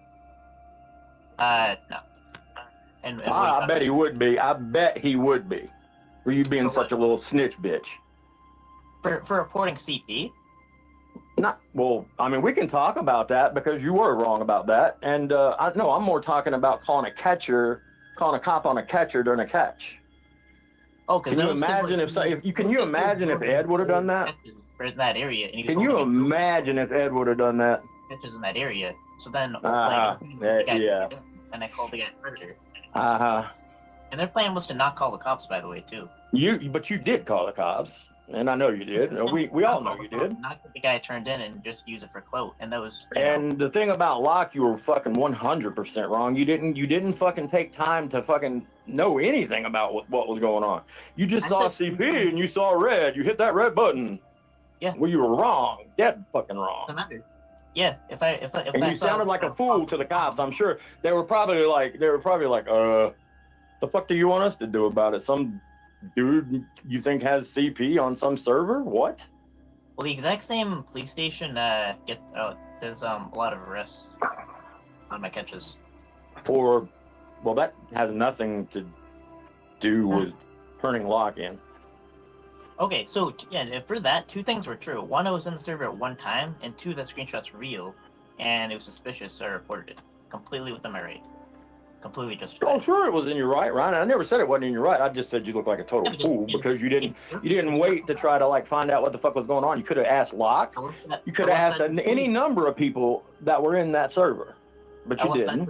But you didn't. You chose to jump the gun, and you look like a complete idiot. I left it to the police. I'm not Then a you cop. look like a complete idiot, right? To the cops. I get it. So reporting I get to it. CP. I get it. I get it. So, in other words, you didn't really have anything of substance to say to me today, right? Everything I said was true. I'm a trust fund baby. I'm obsessed with Tommy. Yada fucking yada, dude. Big fucking deal, Ryan. And nothing was about him. Yeah, and then what did you say that I said about your dad? What are you talking about? I have no idea. You talked about my dad. You talked about me wanting sympathy when my father died, and there's people here that remember that shit, Ryan. When? So am I making it up if other people remember it? You're making that up. Oh, okay. Okay. Like, it came out of nowhere. Well, I'll get the people that remember it, and if they want to come forward, they can. If they don't, then they won't. But I mean, there's other people fucking that remember it. So And you know. the only you have any money is because of your family. You're Oh my God. You're so stupid, Ryan. Go back to fucking washing your little dishes, man. It's a very cringe. Your laugh. father is very ashamed of you, I assure you, man. Bye-bye, Ryan. And all you Bye-bye, got is- Ryan. when Who is he gonna all you rage do quit is again? you inherit all your money from Another family. bitch bot L, for sure, for sure. Yo, that's Anyways, a big L. can I That's a speak big for a split. second now, please? Yeah. What? What the fuck? What NTF? What'd you do? I don't even know why she came up here. Like, I don't have nothing to say to that bitch. I literally don't fucking want nothing to do with her murdering ass. She could go murder somebody else. Excuse me? She's a piece of shit. Fuck that bitch. She's a piece of shit. Straight up. Why? Fuck Dragonfly. She's been nothing but decent to you. What the fuck are you talking about? She hasn't. She could go to hell. The killer wrecked. Okay, so the reason why I bring that up is like if you talk about like, you know, having a lesser job or whatever it is, but you like all of your money is inherited, you can't talk. That's my point. Ryan, That's what I believe. where he got his money from is none of your business. And I don't know why anybody has a problem with anybody having money. You had relatives that passed away. If they happen to leave you in their will, that's not your No, fault. I would never criticize someone for working an honest job. That's Oh, the I difference. wouldn't either. I think You- that's you wrong when people do that. But You if do. somebody leave you in your left you in their will, I'm not shaming inheritance as a concept. I'm saying that if you don't have to work just because you sit on your ass all day and make community posts and videos, then you can't criticize someone for work. oh no, I don't. I agree with you with that. So what are we disagreeing on exactly? I'm disagreeing on people that are yelling and screaming about him having money. So I think you're kind of making a straw man argument. I don't know if it's intentional, but I mean, yeah, I mean, I made my point clear. But what is your problem with him? That he don't work? So he would criticize people that do work, and then all he does is he sits on his ass and makes community posts and videos about Tommy and goes to sleep, and he criticizes people that do work because he sits on his ass. And Who is he criticizing about working? I missed that. I mean, like he said something about like I guess dishwashing or whatever, Oh, just now he said that to you. Well, no, he's like, I mean, he goes on that a lot. Like that's all he got. Like this sketch, this is go-to. Okay. I just heard that for the first time today, but you could be right. I might have missed that. I'm not defending that. He's right. Yeah. So, can I quick butt in and say, like, NTF, why? The Colleen Nubbing Show. What a There you go. There's Johnny. So she was doing one. She as we speak, she's been going after Katie and I. As we speak. Katie's on panel. I saw something they did on bacon too. I don't know why it came in my feed, and it disappeared and then it came back. So I don't know why. And again with the stalking and they're going after him because I don't know why. I think it's related to Jolly and Lee. I think What? Why do you think it's related to Jolly and Lee? It's psychological warfare at its finest. Because Jolly was saying that Bacon went after her family or something like that. He didn't. So I know. Good question. Anyone wonder why Tacos and Katie didn't question Jolly about Katie's accusations about Bacon when she dropped her stream link in chat? she's been after Bacon for like 2 years, basically. I don't know. I do remember hearing something about that, and that is about the time I think that Jolly and Lee disappeared. But there's some other things that I found out though. Jolly and Lee have been targeted. People are getting gaslit and baited intentionally. Oh, really? Yeah. By so who? Out privately or By something. who?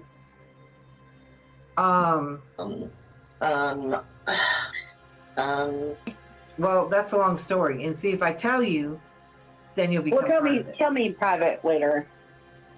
Okay, yeah, because that's, and I didn't know that. I didn't know that. Yeah, I didn't either until like, I wouldn't say recently, but I didn't know to the extent or whatever either. See, there was a troll group that come out, and anyways, you'll find out in the end, because if I tell you now, then Lisa Lake. I think a lot of the stuff going on, it's like this Glenn guy is behind a lot of that, Yes, and the Lisa Lake. Yes, definitely. It's been the same ones, The thing is, she's a moderator for Synthetic Rebellion, I guess, and Bacon is too. It's weird because all of a sudden Bacon was going after for no reason, basically. I'm glad Jolly did drop it, what they're saying, because do I want to? Yeah, I'm glad she dropped it too, because I'm going to rip that as well. Did I stutter? Did I stutter? I don't think I did. Oh, here we go with the Muslim shit, right? That's Nobody your problem cares right about there, that, bitch. That's your problem right there, bitch. Now tell Oh my me. God. Tell me where this Shut was up, you said. honky tonk motherfucker. Here we go. Nobody cares Now it's about my your accent. fucking Now who it's you my are. accent. You're a just fucking full of hate. pretender. You're a liar, You're a bitch. liar. Show me your receipts. No, you are. You are, bitch. Here we go. I don't block anybody, but you have me blocked. Why? Bye. Yeah, right. Your whole lifestyle is haram. You're fucking gross.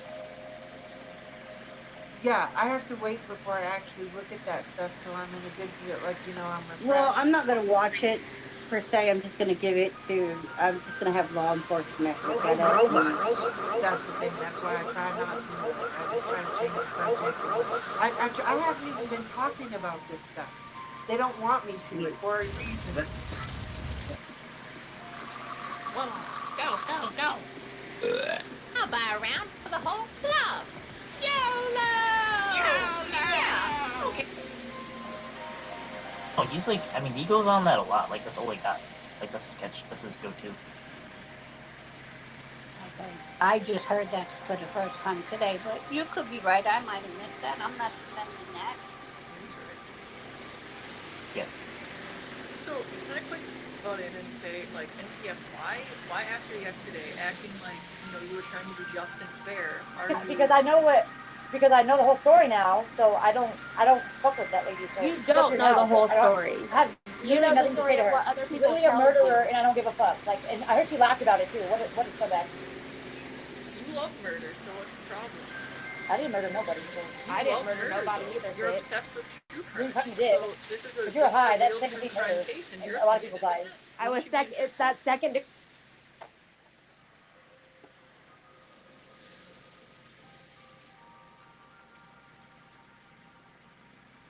Julie. Huh? What are you arguing with NTF about?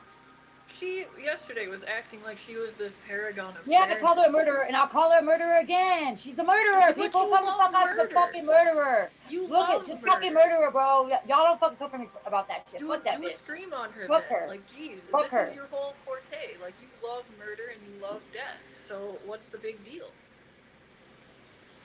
Get to know the case. No, I don't like murder. I don't like death. I just think it's interesting to talk about. I'm not interested. I don't care about it like that. What do you mean? What do you mean? Explain. Well, shouldn't you think it's interesting? Shouldn't you want to learn more about the inner workings of someone who is apparently a murderer? Yeah, she is. And then she tries to be all high and mighty. That's the point. That's the point I'm trying to make. She's not high and mighty. I've never seen her be high and mighty. I have. Was Ryan born with that in there? Yeah. Savvy. Hold on. Manslaughter is on. Okay. Either way. She left. I don't know. I muted her. Manslaughter is murder. I mean, her being high is crazy to me, and doing that shit. Like, you were high and you killed somebody. That's even worse. So when you crashed, what happened? Like, what was that? I never crashed. I was in an Uber. You literally said that you had a crash on the highway. I was in an Uber. I wasn't driving. I was in an Uber, and somebody hit us. Okay. I've never drove a car in my life. Are you sure about that? I promise you I haven't. Ask my husband. I never drove a car in my fucking life. I couldn't get behind the door right now and drive if I tried. I don't know how. I've never done it. And that's a true, honest fucking thing right there. I swear to God. I'm scared to drive. Then shouldn't you have sympathy for something that would also make somebody afraid to drive for a while? Probably. I don't know. I mean, I don't know. I never talked to her about it, but don't you think that you'd have a little bit of sympathy for someone having a traumatic car experience? Billy, read the private. Yeah. The last comment. Tell me you think that's nice. That's in reference to what NTF was condoning yesterday, which is why I'm calling it out. It's like there's no way you didn't know the whole story because you've called her a murderer repeatedly before, and then you started to try to act like you were nice. I actually found out the whole story. Like, I didn't call her a murderer before. I said, yes, you did. I said allegedly. No, today was like the first time I ever called her a murderer. Show me where I said I called her a murderer before. I don't have the time to sit and skim through your streams to find it, but everybody knows that you've called her that before. Everyone does. Because it was a huge issue before, and you're continuing it constantly. I mean, that's what she is. And then her saying, like, go take a hot shot. That's not even cute either. Like, okay, like that's real nice.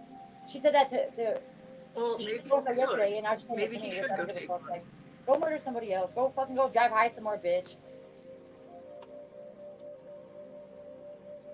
Do you really want me to say what I'm thinking? Because it's not nice, and it's frankly like in line with what you're saying. No one needs to hear this shit, and it's why I'm not going to say it. I don't know what happened yesterday, so I can't talk on that. I just think saying all this bullshit is disgusting. It is disgusting, which is why she shouldn't. I don't she shouldn't glorify condone murder, this shit. Jack Con. I don't glorify shit. I Yes. talk about it because I think it's interesting. I don't glorify a fucking thing. You have your profile Yeah, picture because as you got murderers. off. Shoot, you got lucky because you got off on that shit with your probation for killing somebody.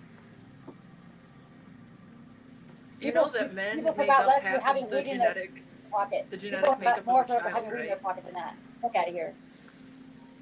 Men make up half the genetic makeup of a child.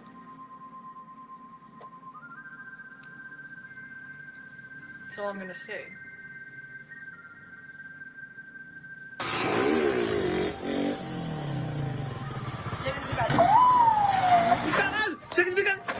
Aşağı eskonderirdi.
Hello again, everyone. Welcome to Washington Gun Law TV. I'm Washington Gun Law President William Kirk. Thanks for joining us. Here we're going to talk about a new ATF rule. And no, I'm not talking about the rule about what it means to be engaged in the business of being a firearms dealer. We've already talked about that one.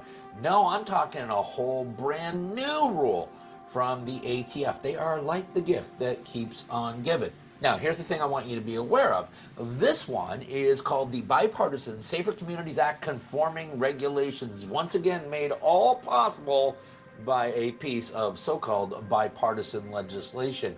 It is yet another chapter in a very long, long book now of the ATF just saying, you know what, let's just make some rules and change how the law works. So today, let's spend a few minutes, let's get you educated, and let's talk about the next way ATF will try to disarm you.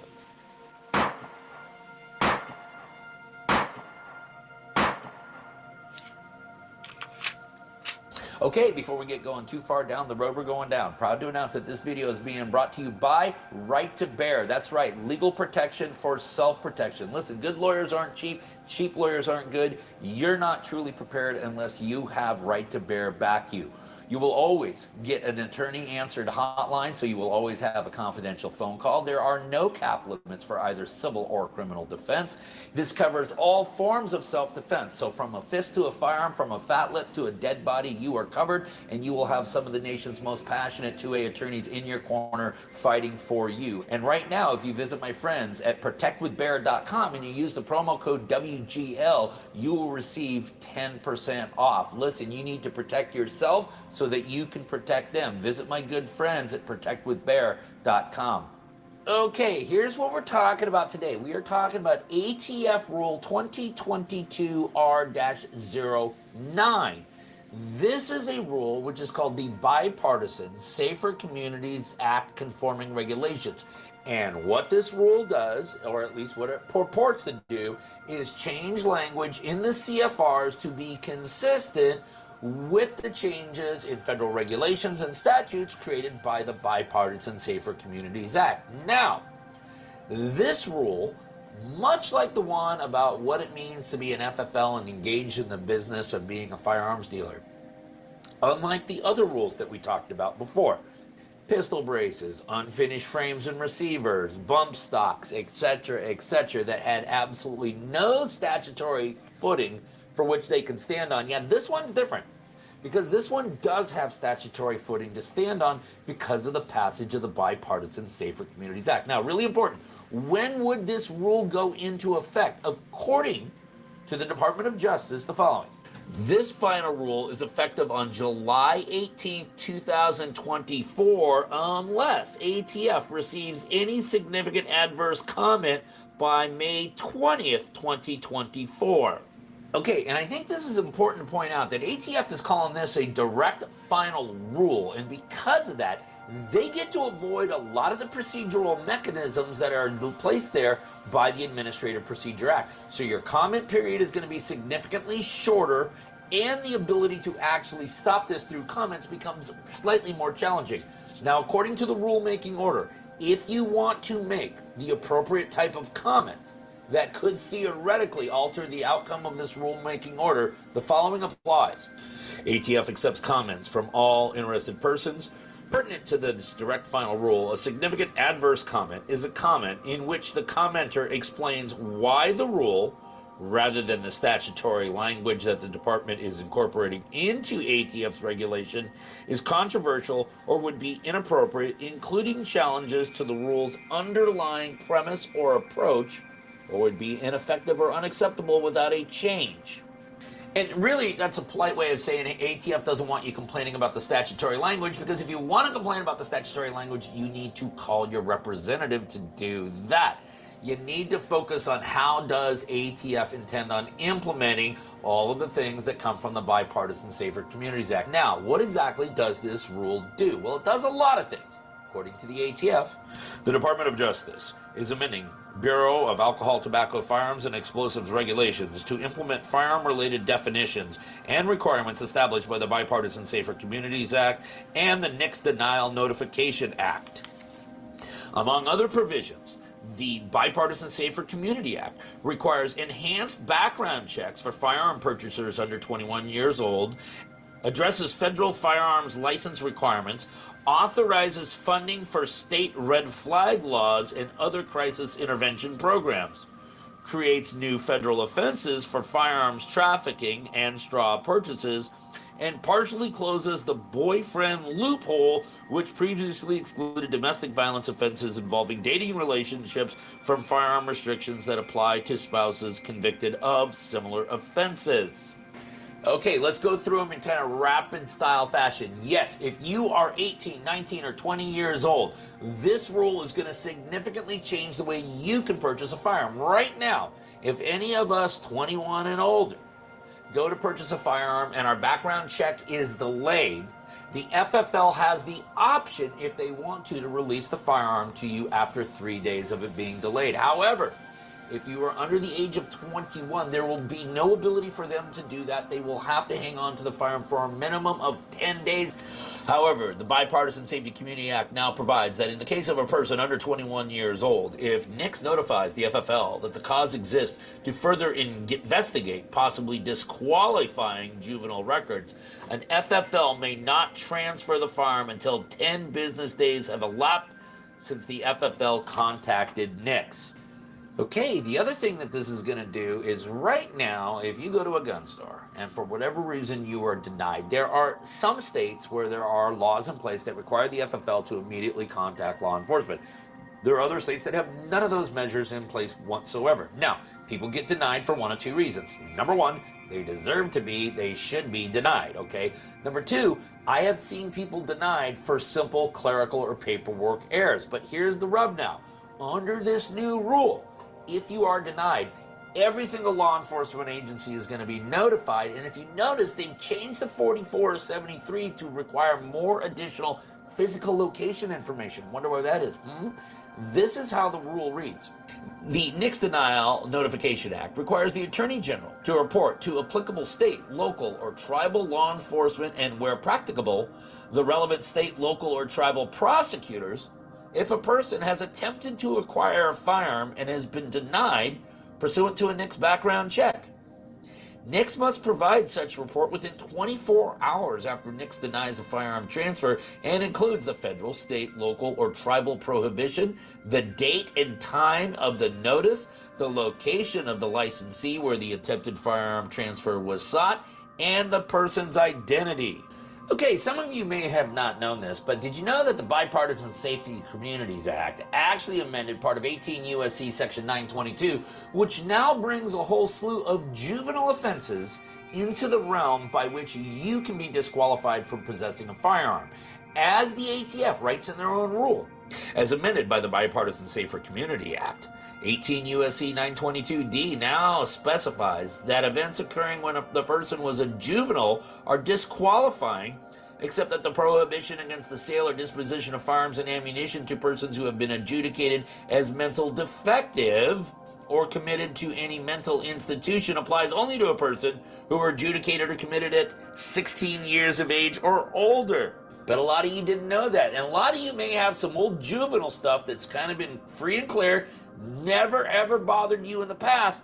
Well, wait until you go purchase your next firearm, because you may see these issues pop up. The rule also states, to conform to the statutory changes in the Bipartisan Safety Communities Act, this rule adds the phrase, including as a juvenile, to the end of the introductory language in 27 CFR 478.32D.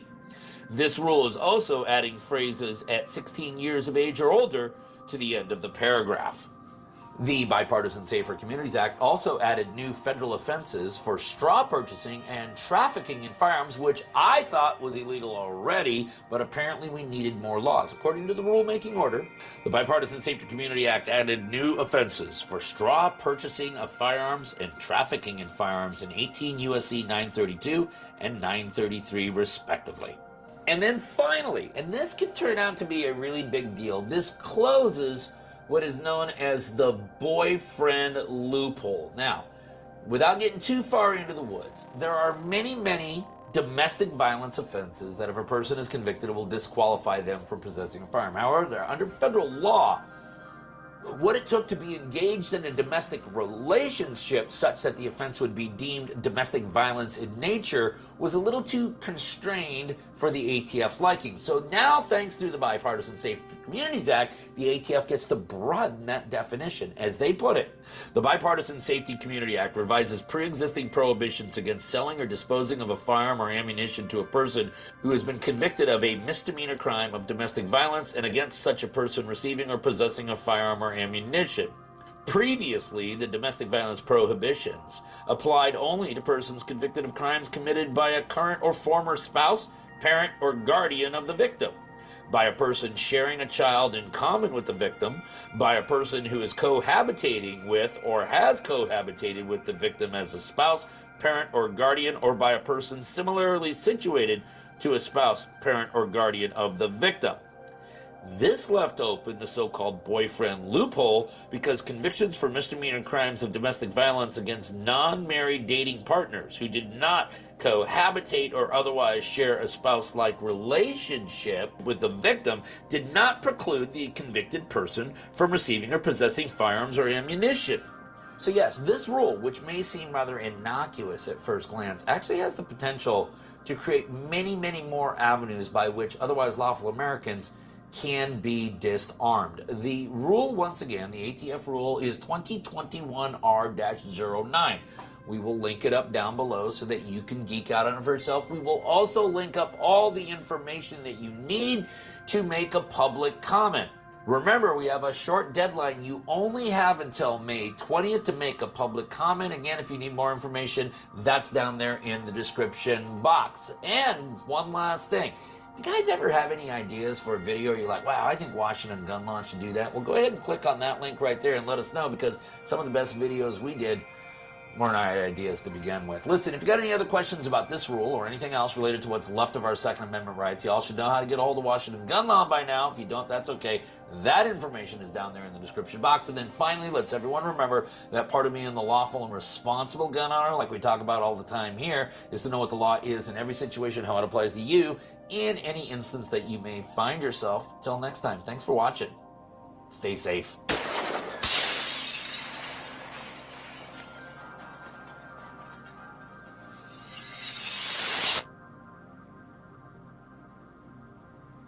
So you don't even know what the fuck you're up here for. You don't know why you're on this panel. I've been sharing that UD has been obsessing over my daughter. I'm not even at his live streams and he's all shizzle daughter, shizzle daughter, shizzle daughter. Yelping something like a little child. Go ahead. What up, Mr. Mr. What? Mr. Slick. Step up, don't act like you won't tuck tail, dip out of sight. Is it stupid to admit that you finally figured it out? Finally figured out how to pump the bass on the right side of your face. Good job, scamp. I think it's time for you to put down the belt and let me show you who the real champ is. Yeah, that's it. Trying to see what you really got other than throwing fits to Mr. Slick, Mr. Snitch, and Mr. Bitch. You got Cox on your corner, but we'll call him Mr. Ditch with blistered mitts and hot tub politics. More subliminal hits. If you can't stand the heat, why don't you get out the kit? Well, let me finish it. Get out the kitchen, speed down the highway, looking for a victor. Oh, whoa, you better slow up, wiped out and toe up. Yeah, I see him, acting real stupid, talking like grown men, but they leak granny fluid. Oh, they thought UD and shiz became one unit, dug up the hatchet, and they're like, oh, what you doing? Yeah, I'm choosing. I know that you little suckers spoon. The effects got you stressed. And Teenage Mutant oozing, greasy slice of pie with all the cheese.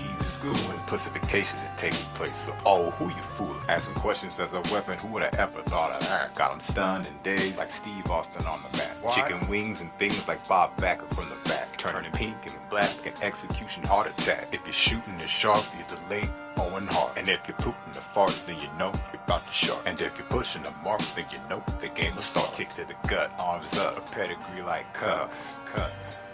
You know, this guy literally seriously had the nerve to make a greasy slice of pizza. Wasn't it black goo pizza? And to top it off, black goo pizza, you put a couple dog treats and smokies for us. Trying to remain neutral is crucial to all you spaghetti noodles. White color with crayons and doodle on strudel. Cock-a-doodle doodle doo. Top of the morning to you, begging for breakfast in the wiggle biscuit with the soft chew. Crack of dawn and song like what's truth in the back. Sucking schlongs and dongs and free basing like a bad tune. You wanted to stick your nose up in it? Well hell, let's just start from the beginning. Let's start off with Denise. You know, a story about her daughter's deceased? And this is one you shouldn't believe. Cause she said I was with Agent 19. Next up is Chrissy Chris. Now he defended that Facebook pic. He saw nothing wrong with it. The one with that kid Smokey lit.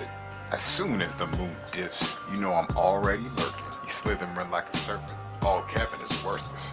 He was acting all tough and hard until he thought I got put behind bars. Next up is Tiny Tim. Tiny Tim? Think I'm gonna skip it. Why not? Let's go to James D and the daughter now. It's kind of fun till she was spitting them rounds. And we skip Angie G and go right to Aaron B. You know Mr. Smokey with the split P? O-R-T. Netches, fresh catches and wedding dresses while he fishes IP. But at least it's not a beverage to drink. The sick bastard zombies rather whiz his way into some hot tea. Speaking of hottie, who's that sloppy fat drunk thinking of 14-year-old bodies? Now I can keep going on and on and on down this list of freaky fucks. But this song is about to end. Thank you for tuning in, joining in, rewatch, play it on loop, do whatever you gotta do. But as for the Urban Disciple, he out. Peace. Meu Deus, cara, se liga, vou dar de sirene, ó. Ó, pega. Caralho. Mano, meu Deus.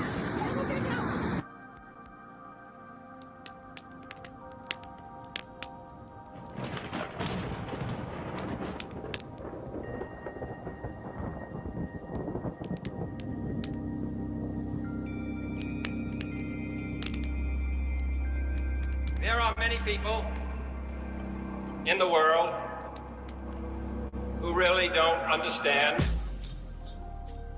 Freedom has many difficulties, but we have never had to put a wall up to keep our people in. Freedom is indivisible. And when one man is enslaved, all are not free.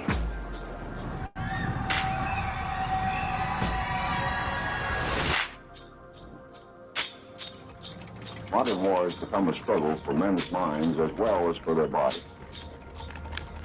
Today we face an enemy who spends enormous sums of money and manpower all over the globe in an attempt to subvert the thinking of the people of the free world, confuse, divide, and ultimately to subjugate. It is a contest unlike any we have ever faced in our history as a nation. Contest for the minds and hearts of people around the world.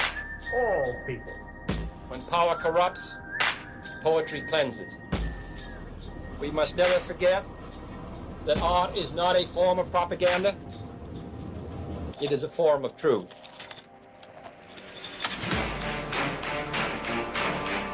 Psychologists find that control of emotions can be gained by understanding the stimulus-response pattern. Many everyday things become associated with these primary stimuli, promptly by a process called conditioning.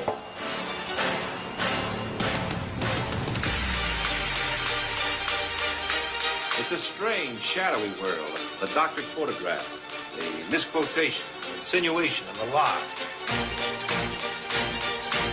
I think of fire as connecting with emotion.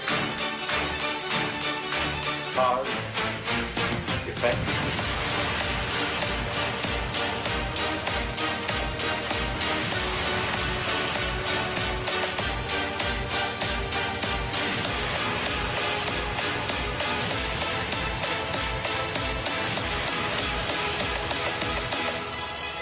You've got to get a hold of yourself.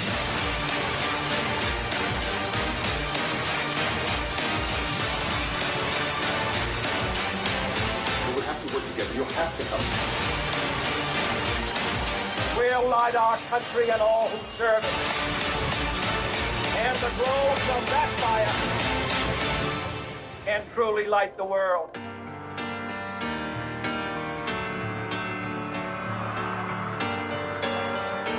Yes, in modern warfare, our military leaders are finding that words and ideas are highly effective weapons. You, Yax, and Malibu got involved with Renee. You aren't going to do that shit with me, boy. Well, no, I was a joke. I said it already been done. You actually taught me well. Like, you don't have the kids. Okay, well. Where's your baby daddy at? He's at his home. How far do you live? Not that far from me. Do you share custody? Yep. Who's got the majority? Me. Is it 50-50?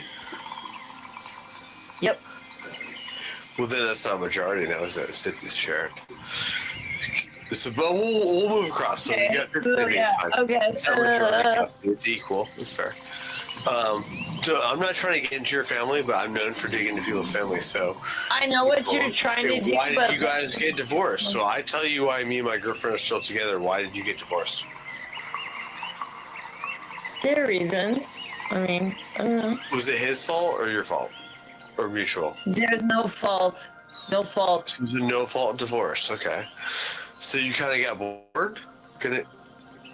Nope. There's no other parties. You just got bored of each other. Nope. Did the kids want you to get divorced? Nope. So was it 50-50? You just woke up one day and said, let's have coffee, let's get divorced? I've known you for 5 years plus. Mm. Yeah, it's about that. So I guess I'm just trying to get the timeline on like when the divorce to YouTube ratio started. Did YouTube precipitate, or was it like a cause and effect? No, it was not a cause and nothing. Or was there a reaction? Did you know after you No, broke up, you nope, had nope, anger and nope. you came to YouTube? Okay. Well, What the fuck does YouTube have to do with my personal life? yeah, you're I gonna can go live- fucking I do can nothing, live not on, take like, care of kids, fucking sleep all 2 day, hours and fucking of be sleep. drunk in your house and What do fucking you have no job. I'm just trying to get a timeline of events. So, think that I'm divorced, though? so you're not divorced. No. Okay, so you're separated? Yeah. Okay, that makes a difference. I mean, that you still have some skin in the game. I respect that, and you know, I believe in working things out. But that is kind of fucked up, especially it's been. I mean, how they especially shit or get off the pot, and I think part of my French. Yeah, well, that's really none So of how your much business. skin do you have in the game? Is my question. But no, I'm saying since you want to get that's personal. none of your business, though. Oh well, okay, well. At all. At all. You don't like talking about these things. Well, I mean, I've heard people say that I You have. want to tap out now? We can tap out. Because I can keep asking. Loser. I was just trying to figure out how you got into a hangout. You're a with fucking that. loser. Nope. Oh my god. I'm trying to set the table. I'm trying to set the table. They descend en masse to the carcass of a young elephant. The male lion is here too. But with the table crowded and his belly still working on this morning's meal, I'm trying to set the table. he's content to just watch and wait. So it's 2018. You have this fucking Tell me loser what's going on with you. that is not gonna do How shit did you for end up in the GDL circuit of YouTube in 2018? Yeah, you are That's what I good. thought. You You're are the one kinda good. hanging out with gay guys in Yaxley. So, I'm hanging out with Yaxley. He's your friend, not mine. This was I never got to hang out with whacking off with him. What do you mean you never gotten to hang out with Rathley? Whacking off with him. Yeah, you said- did. Yeah, you did. No, I didn't. You were in No, a I didn't. hangout with Rathley. I still am. I told you hit me up this week, dumbass. Yeah, but that's what I'm saying. It's like, well, I so was what? transparent You're about that. exempt because Just let it go. If you think they're mad, clarify first before you get mad. Because most of the time I'm seeing you're getting mad for stuff that's not even valid. So, secondly, if you have a fucking baby daddy, you should probably try to work it out for the sake of the kids. First of all, I should said that first and foremost. no, it's not gonna happen. Everything is fine. Then fucking Everything divorce is them and fine. move on. What the fuck are you doing?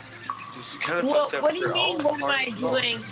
What do you mean? What do you mean? Kids, Talking about? What are you talking about, bitch? And you spend too much time What are you hanging out talking in the about, private bitch? hangouts with What are you fucking talking Yaxley about? And Where? probably a bunch of other Where? guys on YouTube. Where else? Having you. Where else? Where else? Oh, You think that you're gonna get me with that? I already did. Just over. Where? Where? You and the husband. This is all fucked up. Everything is fine. Fine. That's what you're Is that saying. crazy? Like it doesn't really add up though.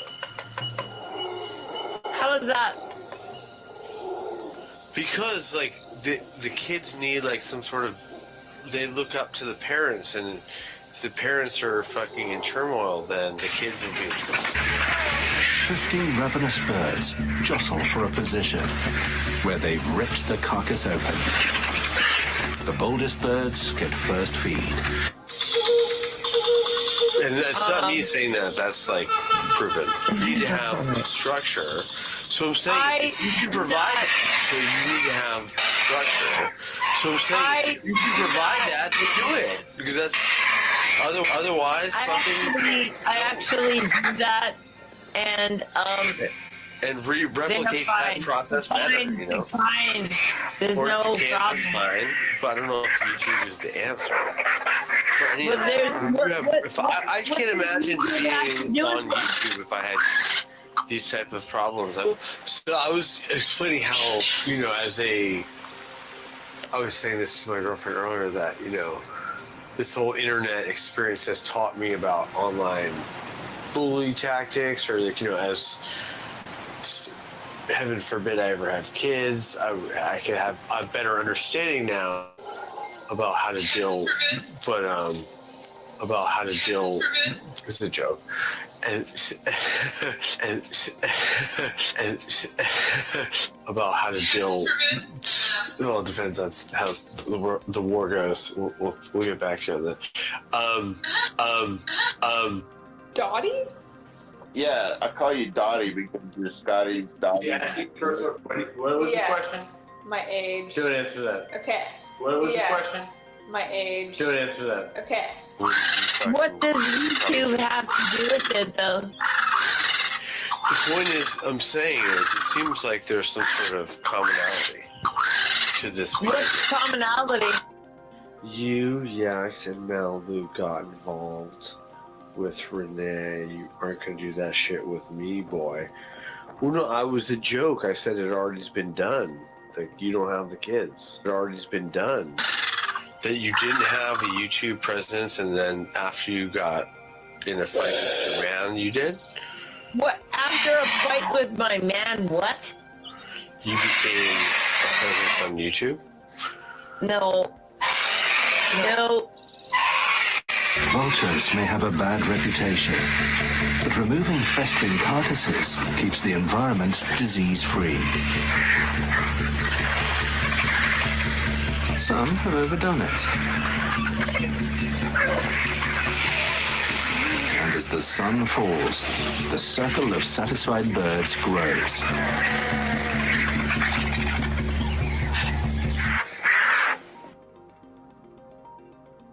3, 2, 1.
Be kind to each other out there. We have one more for you guys, and you know we're giving it up to a request. So, anyone have any ideas?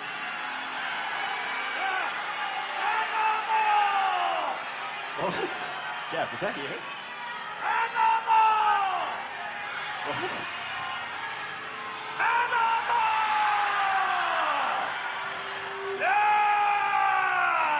What's up, Animal? Yeah! Let's play Animal! Hit the gun!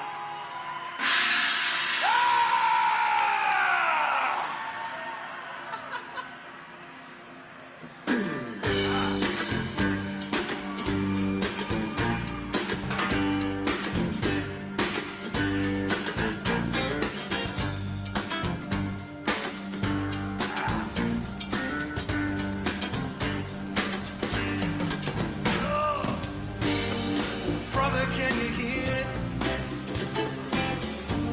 We're out here all alone.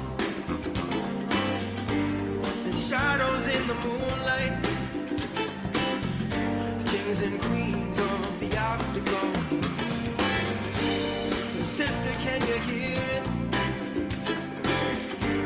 They're calling from the deep. The evolutionary instinct. Get up, move your body.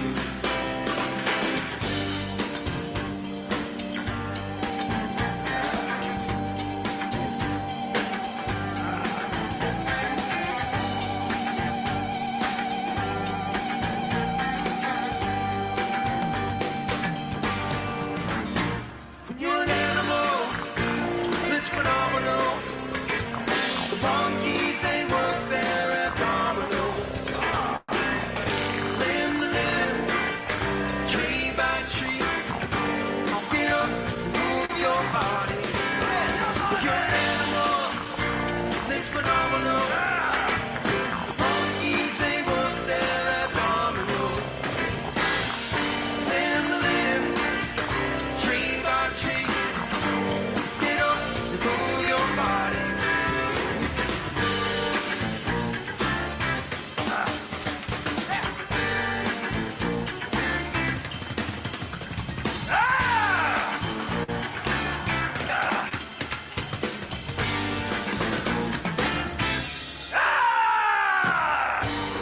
Blood on that horizon. There's danger closing in.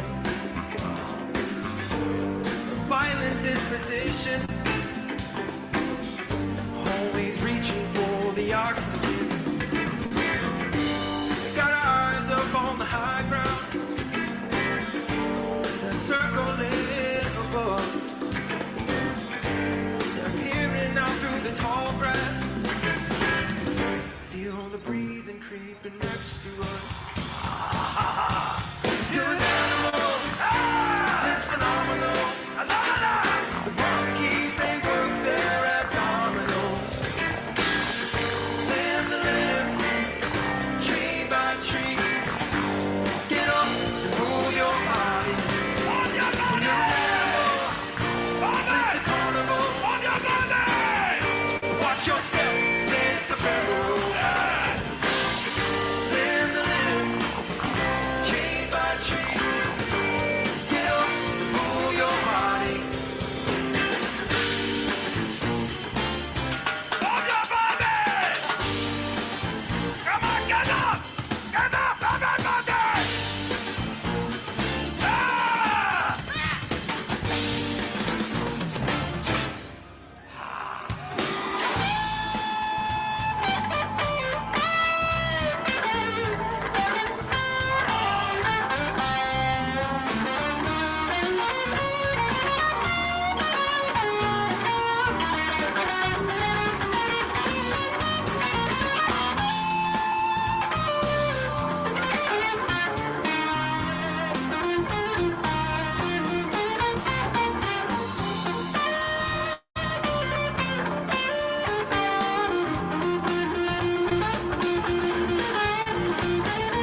Glockinator.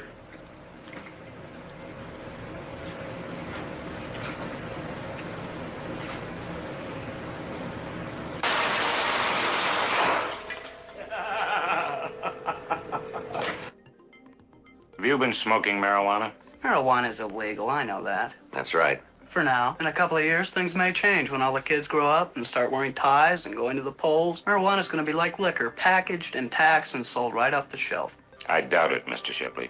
Look, I don't mean to be disrespectful, but it seems to me there must be better things for cops to do than chase down wild rumors about something as innocent as marijuana. Why don't you go after the big bad guys, the heroin peddlers?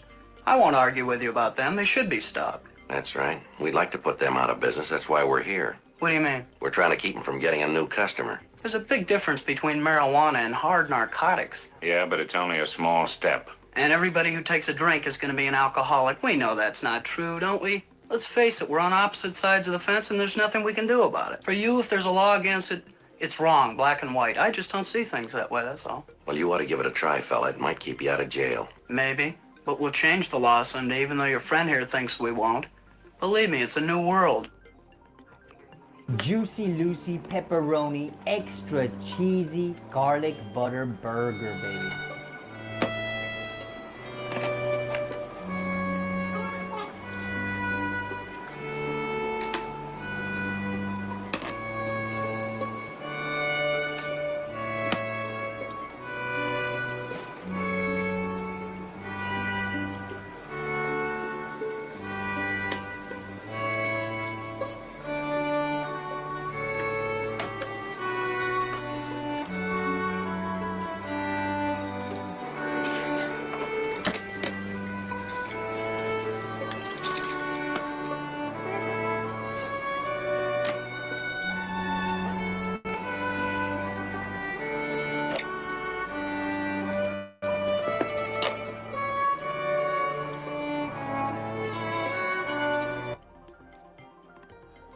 Well, if it weren't for my old dogs and the good Lord, they'd have me strung up in the psych ward. 'Cause every day living in this new world is one too many days to me. Son, we're on the brink of the next world war, and I don't think nobody's praying no more, and I ain't saying I know it for sure. I'm just down on my knees, begging the Lord to take me home. I wanna go home. I don't know which road to go. It's been so long. I just know I didn't used to wake up feeling this way. And don't ask me about Mark Connors ever again. Do me that favor, because I don't care. I don't care. It's a dead topic to me. No, I don't think he's a rapist. Did he get railroaded in court? Of course he did.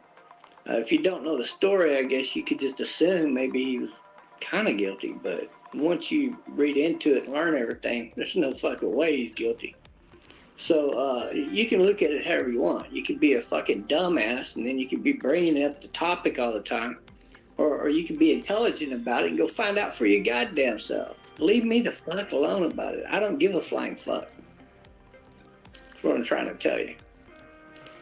And you already knew that I've been exposed to her as a serial killer, so don't act like you didn't know that. But because you're acting stupid and you keep bringing up stupid bullshit, I'm gonna block you too. Get the fuck out of here. You're not here with good intentions.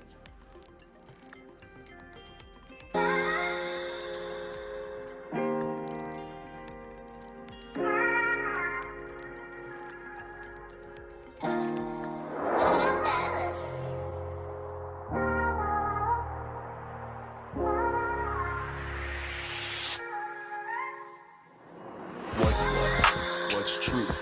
Everything gets so simple once I step into the booth. They portrayed a horrific ripple. Indoctrinations aimed at our youth. How can I be spiritual and little by little another riddle? I'm trying to be civil, there's no wiggle room. Too late, fail safe, initiate the missile. Shizzle crippled by a non-beneficial judicial drizzle of doom. Trying to stay neutral, denounce gang shit as I'm digging for the scoop. Retaliation expected, it's just me versus the crew. Who woulda knew pursuit of happiness when society's so cruel? Hate demonstrates a brute attitude, the demeanor resonates. Here comes the troops, do as they do, now it's time to regroup. I laugh at your ritualistic chaos induced, mystically residing through your altered reality. Incense manipulation, colors be vibration, energy exaggeration, depleted thoughts into depopulation. Heart racing, iron rod psychosis, trauma delayed yet post-existence hypnosis. Swearing stuff like under God cause you're watching too much showbiz. Pseudoscience, ignore Private Ryan. When it comes to DNA without a trace, counting days, ice caps melted, emitted heat rays, so-called end of days, sheltering, helter-skeltering, everybody take shelter in a belief system designed for your compliance. It's not rocket science, but the youth will still try it, abide by it in the end.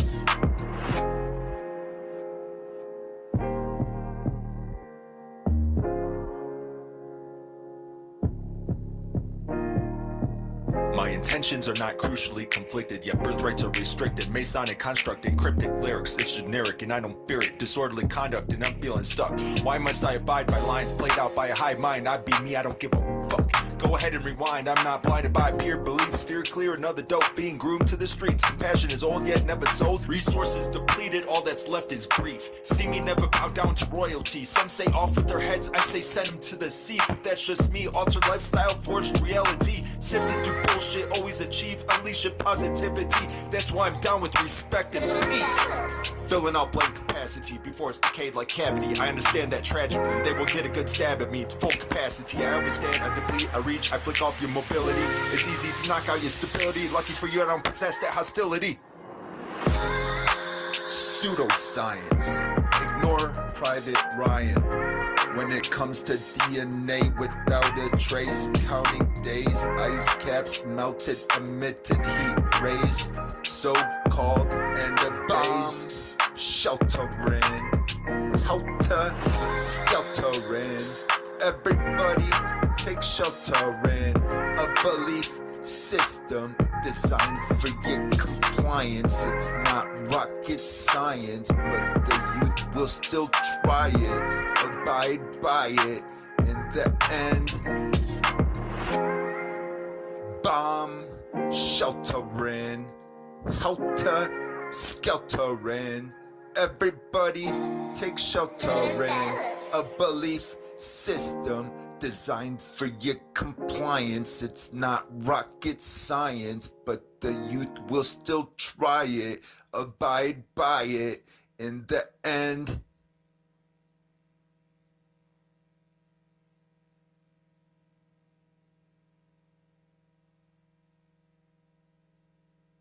Fucking YouTube courtship. Could you imagine like filing something because of YouTube? Like, seriously? Like, man, like. Why don't we talk about the two women if you really want to handle things? If you really want to handle things. That's coming up, folks. I sent CJ this stream. When she comes in, I'll keep an eye. Clovis claims she used to help victims of pedophiles because she was a victim. Well, I was a victim, and I'd never have my husband take my young daughter to bed with him. I sure would not lay at the foot of the bed while my husband and daughter lay side by side. I'm not saying Tom did anything, it just don't look right. How do you plead on exposing yourself to minors?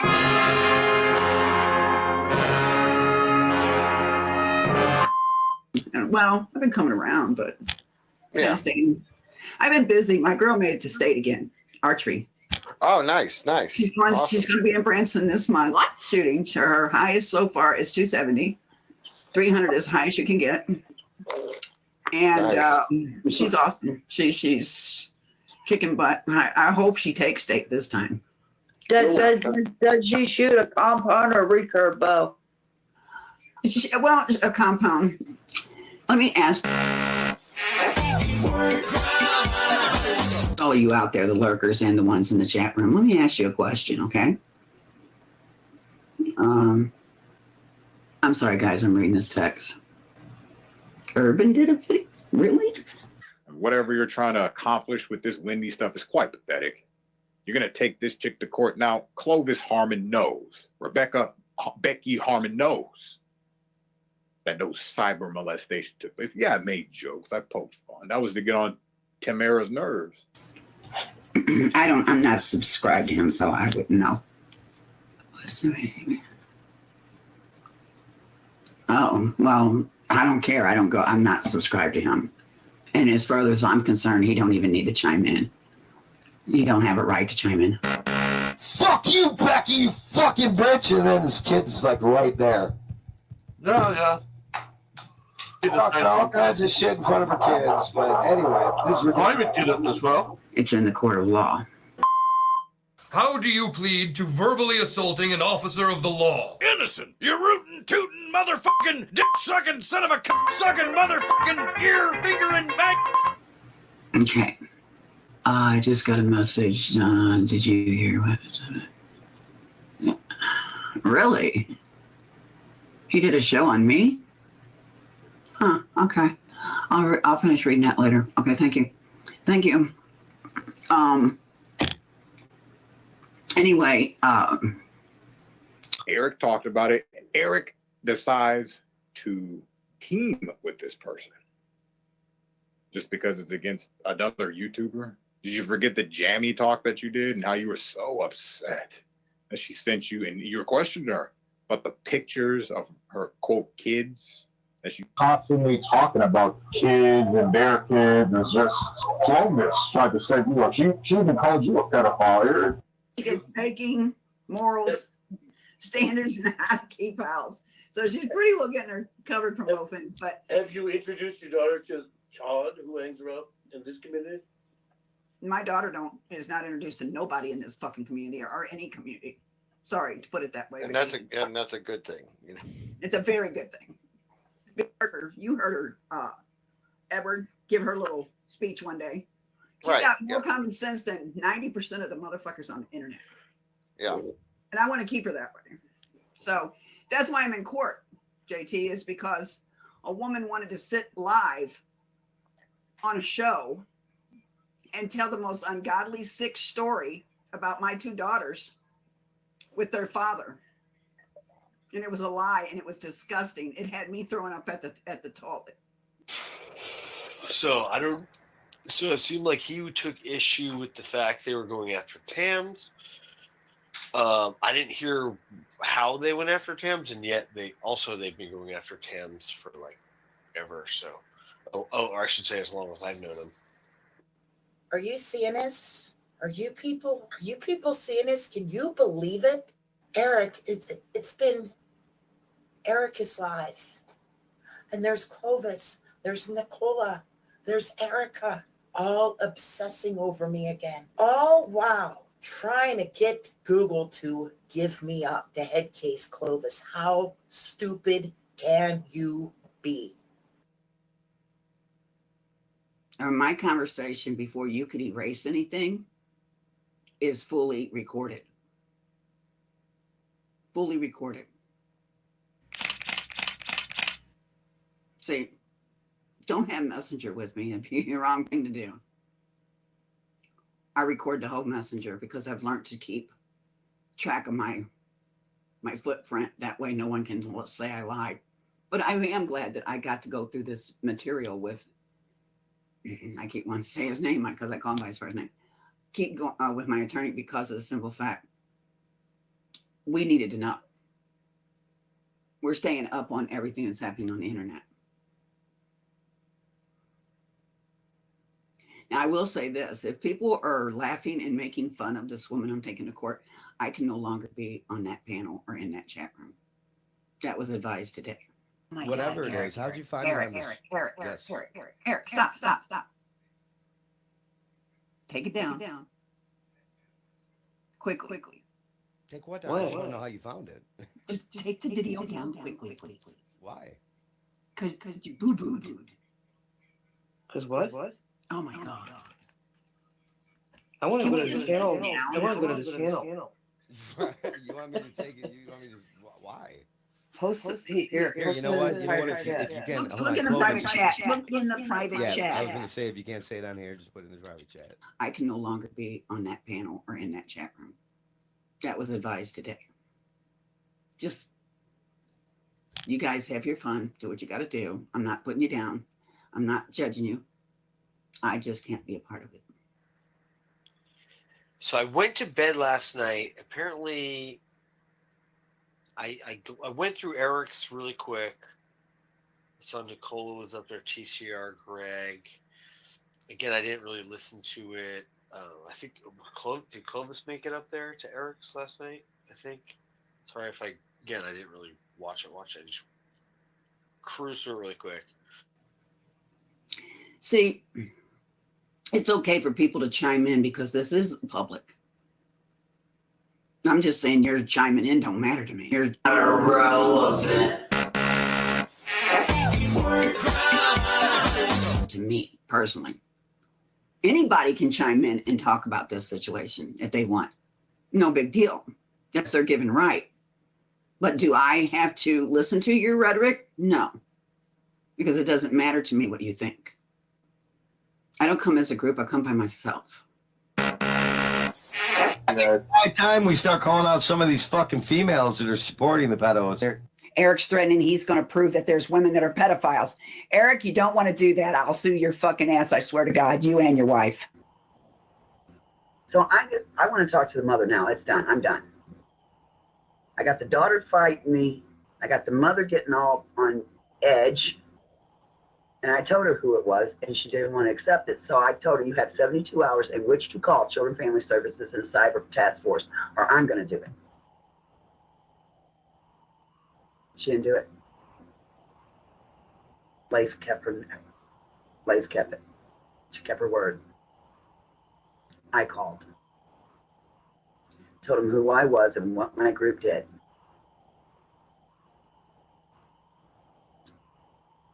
Well, that didn't go over too well. Because Children and Family Services went there. The cyber task force took their computer. The mother was in trouble. And so was I. And I remember it to this day sitting up in my office in a private program we had that we could go on our desktops and talk to each other. And everybody had my back. We're not going to let you go. We're not going to let you sink, Lace. I had the FBI come to my home and take my computers and tell me I was no different than a terrorist. Only God can judge me. Guilty.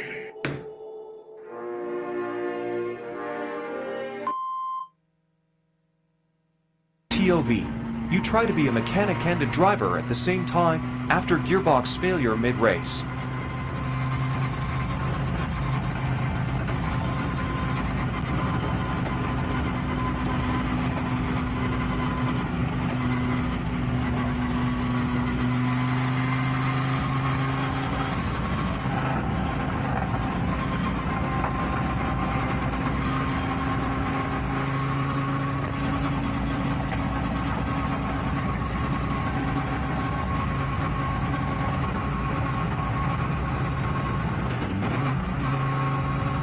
Success. We have gears again. Neuralink starts with a surgeon drilling a hole in your head about the size of a coin. Then a robotic arm carefully inserts the ultra-thin, flexible threads into your brain. These threads are finer than a strand of hair and are equipped with electrodes that directly interact with the cells in your brain. This implant is capable of interpreting your thoughts and applying them to real-life actions. Okay, Ansley. Huh? Ansley. Yep. Start turning hard left. Alright. Other way. Other way. Turn hard. I turn it. Perfect. Okay, straighten up. Get. Perfect. Okay, go right. Go right. Away from the cow. Love it. Towards the water. Get. Straighten up.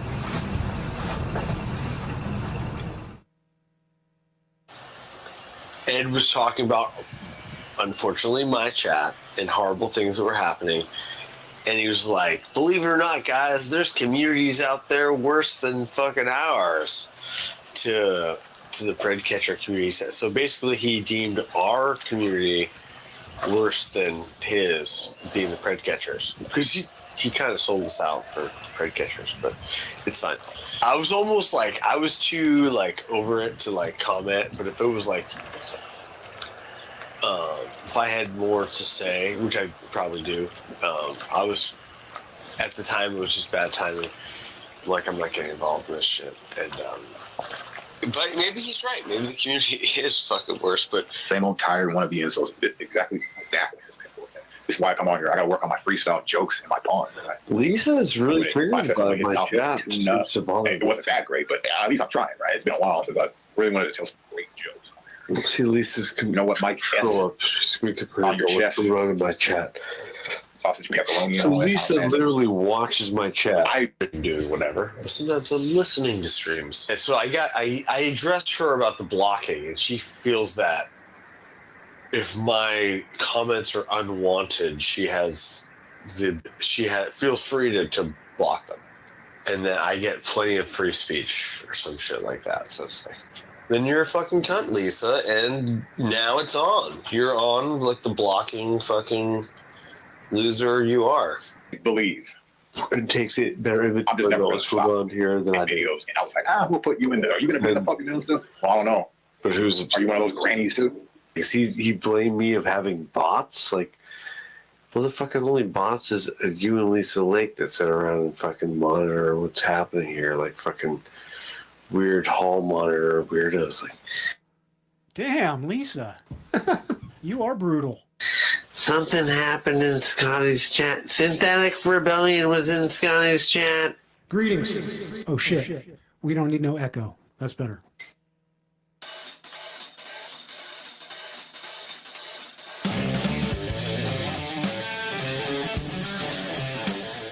I saw the eyeballs. Sorry, Synth. Sorry to use you. And I know you're cool, Lisa, and I'm not trying to, I'm not trying to play politics with you were in this person's chat type of shit. But I feel like they forced my hand. I felt like what we watched before this, in case you missed it, I was watching a bunch of urban shit. Talking about me for a little while. I get it. Sometimes people are just not likable, but regardless, he did not deserve what. All right, Lisa's right. I am way worse than these people. These people are fucking sweet. Imagine praying that someone doesn't come into your chat anymore. That freak with all the alt accounts who comes after me. He's clearly not a fan, right? He's clearly not a fan. He doesn't like our coverage. So why does he always come out like a fly on shit whenever I mention John Podesta's alleged pedophilia and whenever I mention Pizzagate? He comes out like a little fly on. All right, I guess a fly on shit's a little bit better than a case of the herpes, so I'll take it. Lisa knows this. Oh, this lesbo Lisa Lake and her fucking degenerate freaking, pro-gay freaking movement over there and her communist friends. I mean, this bitch is just disgusting. And this bitch is running her mouth about me. I mean, she can't even freaking handle 5 minutes with me. I will fucking destroy her. She's just shit. complete shit. I've yelled at Lisa way worse than that, and she still likes me. So I'm pretty blessed with Lisa because I'm a fucking asshole, and she still fucking puts up with me.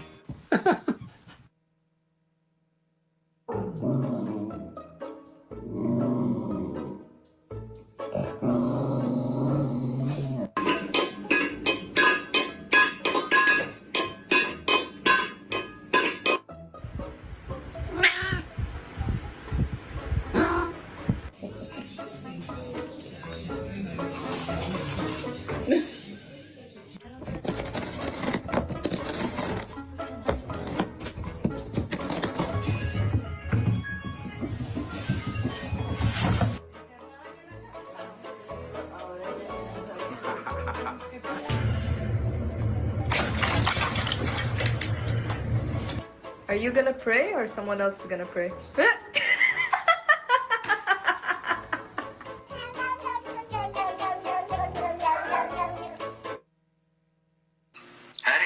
it's your favorite conspiracy theorist who points this kind of stuff out all the time. The feds, the people that a lot of you like to defend, the law enforcement arm of all of the rules in our country, they're at it again. They're building a list, and your name's probably on it like mine is, for things like opposing firearm restrictions, lockdowns, vaccine mandates, or support the border security. Hello, I am California and Texas attorney Michael Eline. I'll teach you how to become a lawyer without law school. Welcome back for another edition of Ask Michael Eline. So today I'm going to talk about something that's kind of blowing my mind because you keep seeing over the years the FBI, the CIA, the NSA, they keep getting caught spying on American citizens. And after denying it and saying nothing's going on, eventually they're forced to come clean and admit it. And now we've got this huge conglomeration of these multinational corporations, communist China, governments like Canada, all using the same sort of computer programs and different ways of spying on their own citizens to try and create databases based purely on the politics of the individual who they're profiling.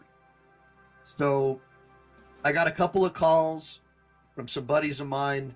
So look, I have friends who used to work for the FBI and other government agencies that I'm not going to tell you about right now, who have left in disgust, saying that since basically the Obama administration, that a lot of partisan department heads have been put in place who don't like Christians, white males, conservatives, people who support legal immigration, people who support the right to keep and bear arms, basically natural law, people who support the concept of natural law, that your rights come from a creator, which is what our Bill of Rights is based upon, the John Locke philosophy, which flew in the face of the British philosophy, the Leviathan Hobbesian philosophy, which we see has been sort of adopted by the World Economic Forum, BlackRock, and these other large multinational corporations. The idea is a great, powerful Leviathan that can control every aspect of your life.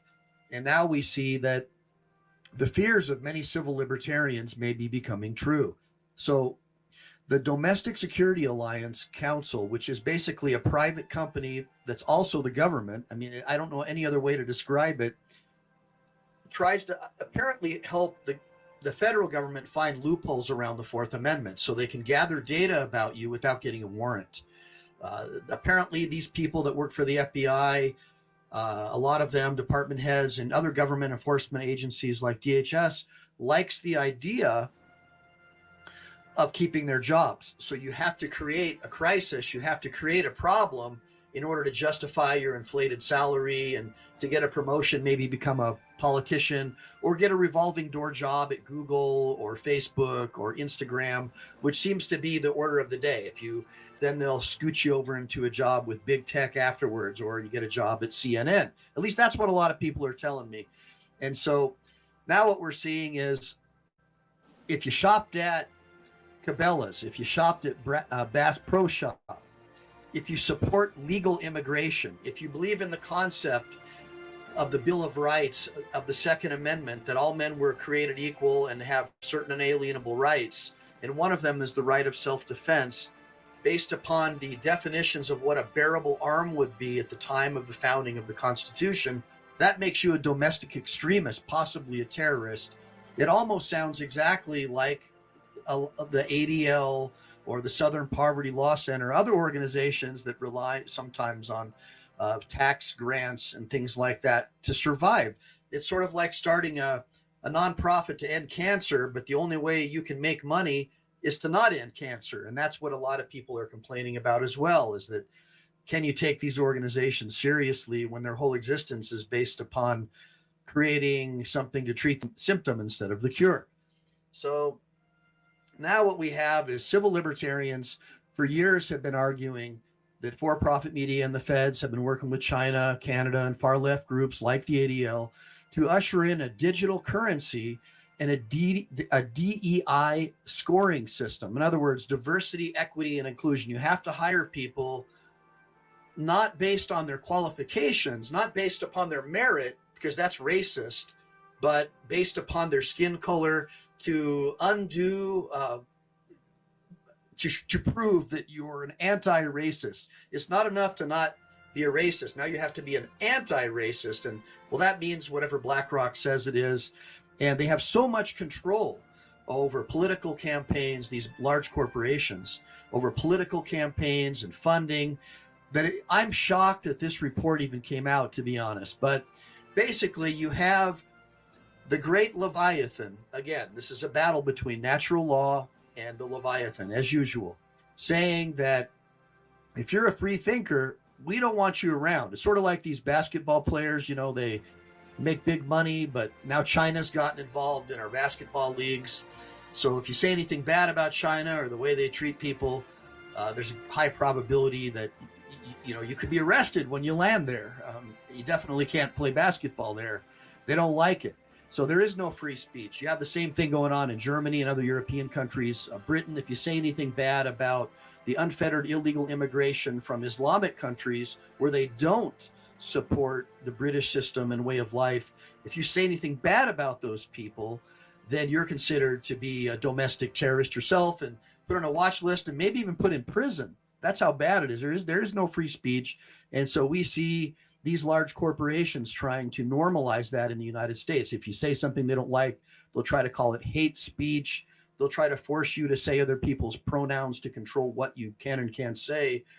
Now, they've grown so bold that their leaders like Klaus Schwab, who want to basically control the world, at least that's what many people say, are saying that we may not even need elections and we may be able to control everything with AI possibly. Of course, for-profit media and the fact checkers immediately started rolling this stuff back, saying we didn't really say that he supported the concept of elections being done with AI. But I mean, why wouldn't he, when all of his people, like people at Google, people at Meta, are the ones programming the AI? Anyways, here's the video. Check it out. You do not even have to have elections anymore because you can already predict. You kind of get the idea. That's Sergey Brin from Google. These are the same people who helped communist China create their public system of controls and social controls, where if you say something bad about the government, you'll be denied your right to travel. You could be denied your ability to take money out of your bank account. And of course, a lot of civil libertarians go, hey, that sounds just like Justin Trudeau. Well, no, duh, because they're all working with the same people. Look, China has been donating tons of money to Western politicians directly and indirectly. They've been doing it since General Charlie Tree under the Clintons in the United States, where they were able to exert enormous amounts of control. China does not want to loan the United States money if we don't restrict our free speech and gun laws. The ultimate idea here is these guys don't like the concept of freedom, and they don't want those same ideas of freedom being passed on to their citizens. Look what happened to France. Look what happened to France. The King of France supports the United States. Concept of individual rights and freedom get passed on to the French, and they end up. Ladies and gentlemen, Mr. Harry Belafonte!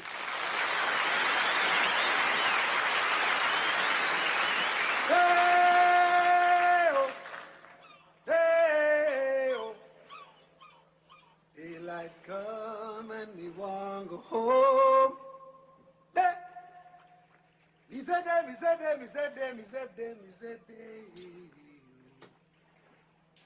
Daylight come.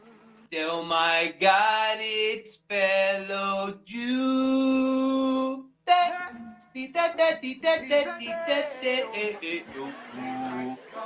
He's on the banana boat, fellow Jew.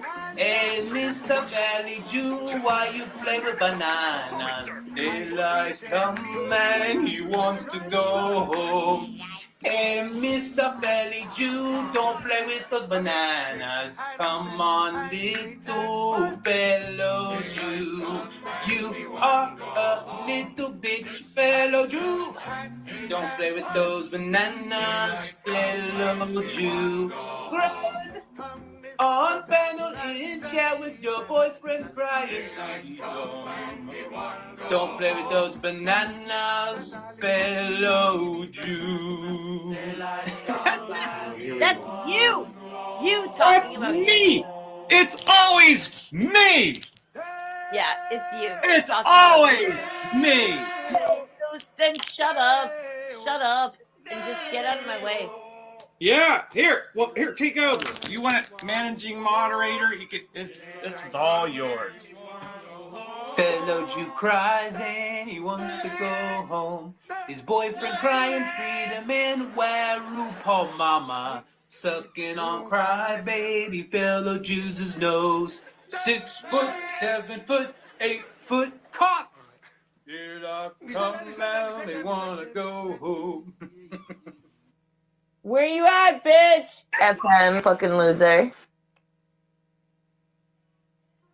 If we don't restrict our free speech and gun laws, the ultimate idea here is these guys don't like the concept of freedom, and they don't want those same ideas of freedom being passed on to their citizens. Look what happened to France.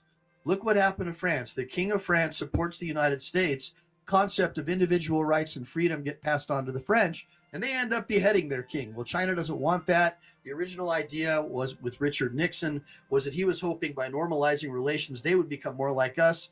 Well, actually, what ended up happening is they looked at all the holes in our system because it relied on Christian principles of honesty, decency, and they figured out ways to exploit it. And now they're in the driver's seat, and they are moving heavily along with these big companies to exercise global control. And so here's another example of this. WEF young leaders like Trudeau and Newsom are leading the way.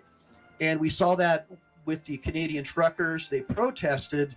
And of course, Trudeau said they had wrong ideas. It just sounded like something right out of like the Bolshevik revolution. Wrong ideas. Goes ahead and uses this new digital system, which big tech helped create, to shut down people's bank accounts, to restrict them from buying things. Sound familiar? Just like communist China. But what happened? Well, there's still a few conservative justices and judges in Canada who support the concept of individual freedoms that are being stomped out by the Trudeau government. And they ruled that the use of the Emergencies Act to end a truck convoy and to destroy these people was an unjustified infringement of their civil rights. I mean, come on. Can you imagine your president saying you have wrong ideas because you're on the other side of the spectrum that believes in the traditional values of freedom and dignity? So that's what people are facing in Canada. And now we see the same thing happening in the United States with the CIA begging Congress to please allow us to keep spying on our own citizens. And then we see how China planted an FBI mole who was only discovered after they gutted the CIA's spy network. So you see what's going on. It's just crazy stuff, right? And then you see these non-governmental organizations where these government employees are going back and forth from pharma, big tech, from the FBI, CIA, back and forth to big tech. And they're getting, big tech's like basically able to skirt Section 230 and pretty much do whatever they want. And they're supporting one of the political parties, so they're getting political cover. And the people they're targeting are apparently white males, religious people, and people who support the Constitution. So what's the database that the FBI use? Well, several. I mean, they've misused the NSA databases, but now there's these other databases, the DSAC database. This is this private public corporation that the FBI and the Biden administration are moving full steam ahead to spy on you. Okay, so now we see there was a 2023 Wired article. This is kind of old news, right? But Basically, the government is trying to use these public-private partnerships to buy their way out of constitutional protections over we the people. And they're flouting laws about buying information, even though Congress and the Supreme Court have made clear this malarkey has to stop. So now a new report came out a couple days before the State of the Union, exposing massive government surveillance of U.S. citizens through their financial data. Sound familiar? Just like Canada, just like communist China, just like the guy that was sitting next to Klaus Schwab, his company helped China develop that system, which they're now trying to weaponize against us, allegedly. I'm not saying that they are. I don't want to get banned, right? Because if you say something that's true, you might get banned. Now, the findings of the Judiciary Committee are that Barclays Bank, Charles Schwab, all these different banks, PayPal, are using keyword filtering to look up things like firearms-related purchases, MAGA, if you support the last president, domestic violent terrorist, of course. If you support any views that support the Second Amendment or traditional American values, pretty much, you're probably a domestic terrorist, according to these people. So what is this? Well, this is an unlawful public-private leviathan, in my opinion. I believe that the Office of Intelligence and Analysis and these other organizations, the DSAC, they're targeting people because they have what people consider to be conservative political views and other constitutionally protected activities using their financial record. This is why you can never, ever allow the government to go to a digital currency, because even you far leftist Marxists who believe the government should control every aspect of your lives, if somebody gets in power that you don't like a Trump, they're going to weaponize this stuff against you. You should support having a currency system that allows you the most privacy and avoidance possibilities as possible, so you're not constantly in fear and fear of arrest and being jailed by your government, which is what China does. And we don't want that here. We're different than them. Okay, so the FBI and the DHS has been requesting this financial information without warrants. So they're not getting warrants, and they're basically just going after people who dissent. Basically the same kind of people King George would have gone after prior to the American Revolution. It's the same playbook. There's no difference, according to many experts. So what do? Well, here we go. Let me show you some more stuff, folks. So what this is really about is this is an ancient battle between natural law and the great Leviathan. This is a Hobbes and Locke battle. For China to keep loaning the U.S. money, they need to see that our freedoms are restricted. And free thought and free speech is the enemy of communism. Natural law, especially free speech, and the right to throw off an unjust government are an exponential threat to communism. And that is why, in my opinion, Marxists and leftists attack people who believe in God, who believe in a higher power, because they know that most of us who believe in natural law, where the Bill of Rights comes from, believe that our rights came from a creator and that our rights can't be taken away. Well, that is a real threat to globalism, because globalism rests on the Leviathanic concept that your rights come from man. And of course, who is the man? Well, the king and the king's men. So in this case, literally, the Bank of England is still the king, and all these great bankers who are basically his courtiers. So you have all these large corporations. The same thing, nothing's changed. So one report falsely equates white males and other people who disagree with a lot of left-wing government policies. It automatically and falsely equates them with the KKK. So the report basically says if you're a conservative, you're basically like the American Nazi Party. And FinCEN, the Financial Information Center, basically says you're the same thing. So now all this information is being used to affect your social credit score, which right now is secret to you, but the government is in fact creating a social credit score on you, and they absolutely intend on using it against you once they get enough numbers. And they can do that by flooding the country with illegal aliens and redistricting all of the red states blue using census numbers. None of the illegals even have to vote. All they need is their bodies. And so what does Biden say? Well, Biden says, well, if you support legal immigration, that means you're anti-immigrant. So Biden says Republicans need to pass his law to stop illegals from being citizens and killing them. The Lake and Riley debacle ended up coming up at the State of the Union address. Republicans say all we really need to do is to restore President Trump's original executive order and build a wall. His original executive order said, hey, if you're an illegal, shelter in place, in your country, and we'll consider your case as it comes. In the meantime, there's a legal pathway to immigration, just like 99% of the people in the world who used to come here. They would get in line, they would take a test, we could make sure that they're not a communist or a threat to this country, right? And now we're just ushering them across with the help of tax-funded non-governmental organizations. So what's going on is now we've got an illegal immigrant from Honduras the other day. We just have nonstop reports of people getting raped and attacked by illegal aliens, murdered. And this all came on the heels of, according to Republicans, of President Biden signing his executive order, which reversed Trump's policies. So Biden openly admitted at a State of the Union address, who knows if it was a gaffe, the guy can barely talk, that people are getting killed by illegals. However, the Democrats got really angry that he called them illegals, even though that's what the United States Code calls people who sneak into the country or come across illegally without permission. Lincoln Riley, an innocent young woman who was killed by an illegal. That's right. But how many of thousands of people being killed by illegals? To her parents, I say, my heart goes out to you, having lost children myself. I understand. Now, what also came out a couple days before that is 300,000 plus undisclosed illegals were flown in, apparently secretly. But of course, the lapdog press and their fact checkers are all saying, "Oh, well, that's crazy. It's not a secret. I mean, these people are vetted." However, we contacted the Biden administration, and no one's returned our calls yet. Now, how many of these people that he flew across, so nobody would know they were walking across? I know they came in at like 3 a.m. or coming into air bases. But it's not a secret, right? Because you got to believe they're fact checkers, right? Because it cost them a lot of money to buy all these news stations. So now we have reports of them flying people in from Cuba, Haiti, Nicaraguans, and Venezuelans, but none of them have told us how many of the people they flew across have been convicted or accused of rape, murder, or crimes. Well, they won't tell us that. So, you know a lot about who they are by what they don't tell you. All right, so basically, here you go, and I just want to show you. So I'm just going to show you, this video.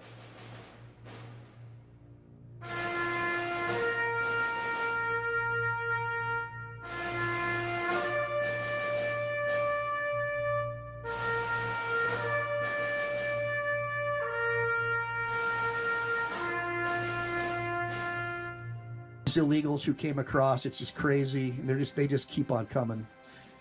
All right, so basically here is a screenshot of this secret program that they were doing to classify you and your family members who support the Constitution or rule of law as a potential domestic terrorist. So if you support the Center for Immigration Studies, the Federation for Immigration Reform, of course you're anti-LGBTQ if you support parents being notified whether or not their children are being secretly transitioned in public schools. You're anti-Muslim if you support people being vetted before they come into the country to make sure they're not on the terror watch list, all this stuff. So this is what's going on, guys. People just fresh out of the university, got hired by the administration. They've been put in a position of power, and they're over there working with big tech and all their fact checkers to classify people like you and I as crazies, right? So because of that information could be used to harm your reputation. It's clearly a violation of your civil rights. It's clearly a violation of your privacy rights, say many experts. And there are many potential defendants who you can sue as state actors who are acting basically as the government or instrumentalities thereof, including FinCEN, the Department of the Treasury, the Biden administration, the FBI, Barclays Bank, and all these other private companies who are working hand in hand to tarnish your reputation and paint you as something that you clearly are not. Now, these NGOs and these private corporations, the line is no longer blurred. They're really, according to many experts, at least what I'm seeing with my own eyes as a lawyer, these people are no different than the government. They are working hand in hand with the government. They have a revolving door employment scheme where one hand washes the other. They lobby, they get jobs back and forth with different senators, congressmen, or department heads with the CDC, FDA, FBI, you name it. They're all working for these private companies going back and forth, and their primary mission is to make you look like a domestic terrorist. Are you freaking kidding me? This is why Elon Musk is so furious, and that's why the Twitter files were so important, because they blew the door off of this public-private partnership to target and label people as terrorists or evil because they disagree with their political views. Now, potential plaintiffs include you, ordinary citizens, Dick's Sporting Goods, Cabela's, Bass Pro Shops, religious institutions, booksellers, gun stores, you name it. I mean, these people are all being, basically, by the government doing this, they're sending also a message to all these banking institutions: don't do business with white male Christians who support the Constitution, because you might go on this list too. This is just like what happened when you saw the Communist Chinese Revolution, the same kind of garbage. Now, you can sue under also what they call a state actor theory, where they're so closely associated with the government that you can literally sue them as if they were the government under a state actor theory, under civil rights. So there might be hope for you if your reputation was tarnished. You can also sue under a government instrumentality theory. The potential claims, as I said, civil rights, there's equal protection issues. If they're just targeting white males and Christians, that's a problem, right? Invasion of right to privacy, conspiracy, RICO, tortious interference with business relations, obviously defamation. They're clearly trying to defame you and your business and everything about you by giving you these false classifications and basically making people inside the government believe you're the enemy. So there's a lot of brainwashing within these government institutions to rewrite history, and with these DEI initiatives and diversity hires and getting rid of merit to basically just put their political lackeys in charge. And that's what's really been going on. Now, the problem is you've got to find all this information. Well, the way you can start is with a FOIA request. Just start doing FOIAs, guys, left and right. And then after that, get yourself a good personal injury civil rights attorney. Again, everything that I do here is separate and apart from my work as a personal injury attorney in California and Texas. Please make sure to always like and subscribe. Make sure to share and make sure to save. And make sure to save it on your own computer, because you never know when Big Brother is going to come after me and try to completely ban this channel and everything that I'm talking about, because I'm the only person out there who's really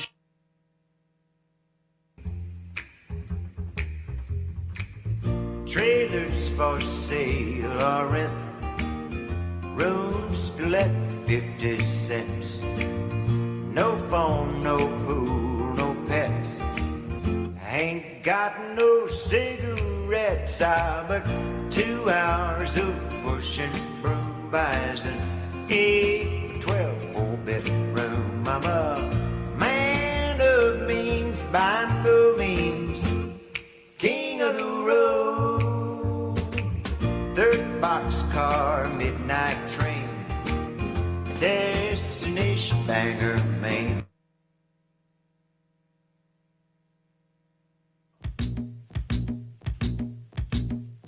Got me feeling like the top shelf, tiptoe, reach for top dollar for a swallow when it's time for spirits. But something higher though, like I don't know what stalk that grows until the sky is low. I lose my pressure when I'm rising with it. But I don't wanna feel like my heart's about to burst and my lungs can't breathe.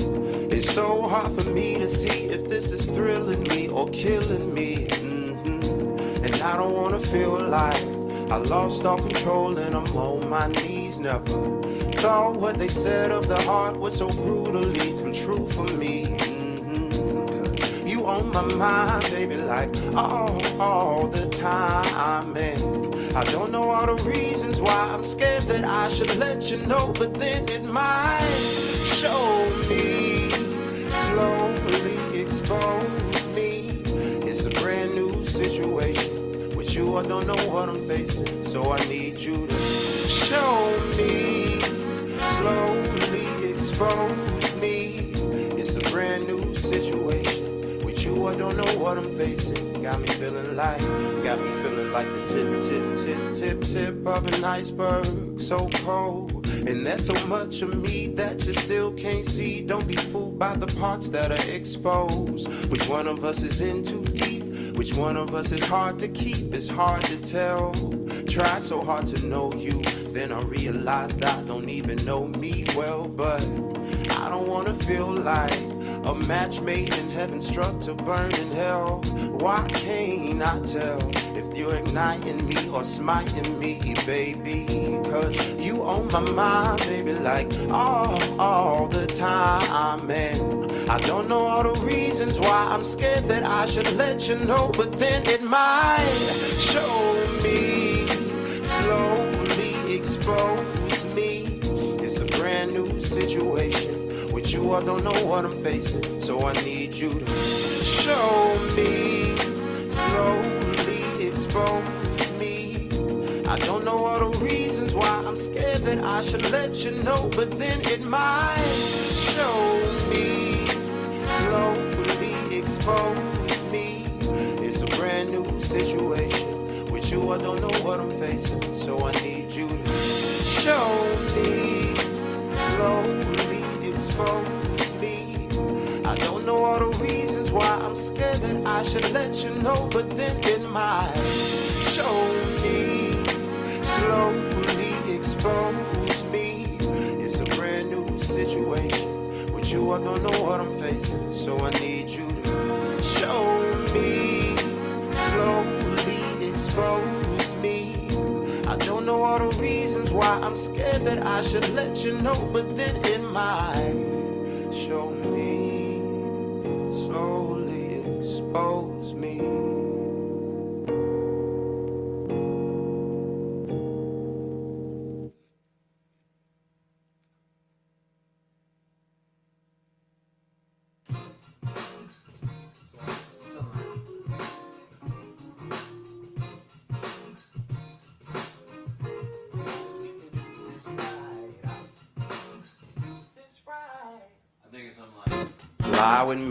Fly with me, our feet won't touch the ground tonight. We don't need no gravity, as long as we can do this right. I'll light a fire for you, and every night you'll know that there's one for two. Just follow the light to the places only we go, the parts of you that I know like nobody else. Don't mind if we take it slow, we ain't got nowhere to go, as long as you choose me, baby. Won't settle for maybe. I need you in my life, and I won't know what's on the other side if I don't go. And life will let you know you'll lose it if you wait too long to show. So come with me comfortably, we'll travel to uncharted lands. We won't need the clocks to keep the time as we complete this plan. I'll write a vow for you, and every night you'll know that these words were true. With you by my side, there's no place that we cannot go. There's not a truth we don't know. You opened my world to things I was never shown, and stood where new winds were blown. But darling, you kept me steady until I was ready. I need you in my life, and I won't know what's on the other side if I don't go. And life will let you know you'll lose it if you wait too long to show.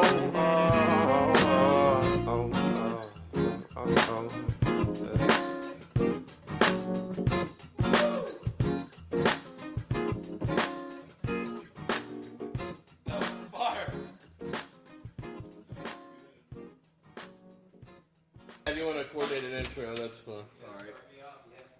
1, 2, Fendi belt, shoot.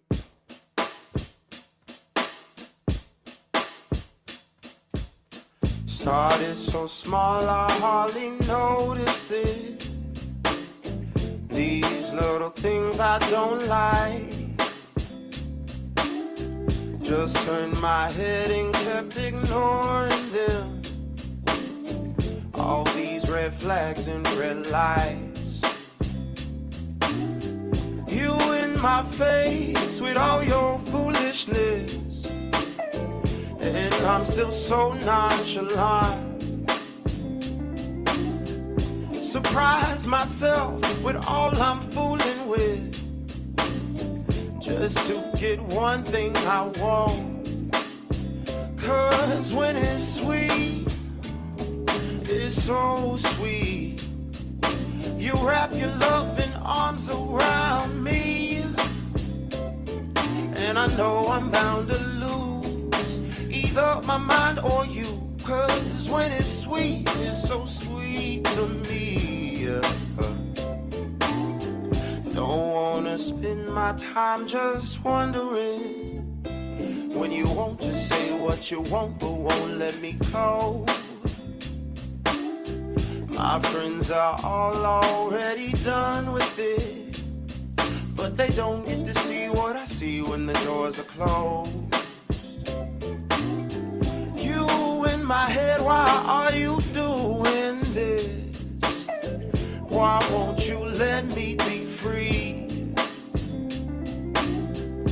It's always when I think I'm through with this that I crawl back on my knees.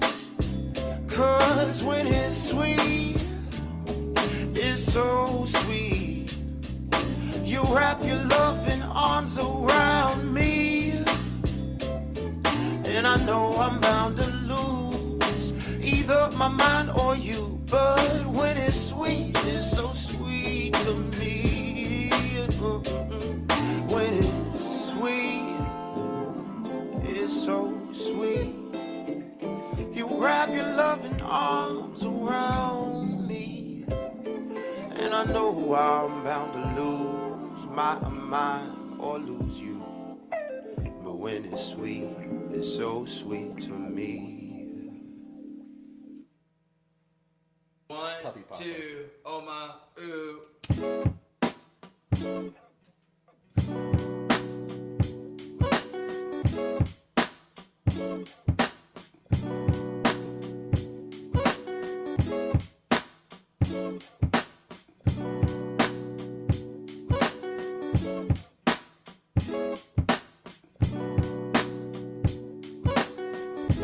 I used to live behind a fortress wall,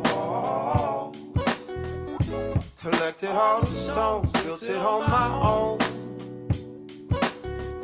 Stories on top of stories left untold, together with no plans of ever growing old. But now I look around and all that I can see is every brick I lay, keeping the world from me. What's safety for me then is prison to me now. But I built this wall so well it's hard to tear it down. And I don't know what I see, but if I'm speaking truthfully, I know it ain't easy. It ain't easy. And if I could just get one time when everything just fell in line, or release me, release me. It's funny what we do to stay alive. The prices that we pay investing in sunrise. I had so many needs I set aside, but now that I survived, I'm learning how to thrive. 'Cause now I look around and don't know what I see. Is this just empty space or opportunity? What used to scare me then, I'm seeing daily now. So I trade my comfort zone for new uncharted ground. And I don't know what I see, but if I'm speaking truthfully, I know it ain't easy. It ain't easy. And if I could just get one time when everything just fell in line, or release me, release me. I don't know what I see, but if I'm speaking truthfully, I know it ain't easy. It ain't easy. Man, if I could just get one time when everything just fell in line, or release me, release me. I don't know what I see, but if I'm speaking truthfully, I know it ain't easy. It ain't easy. I could just get one time when it all fell in line, or release me, release me.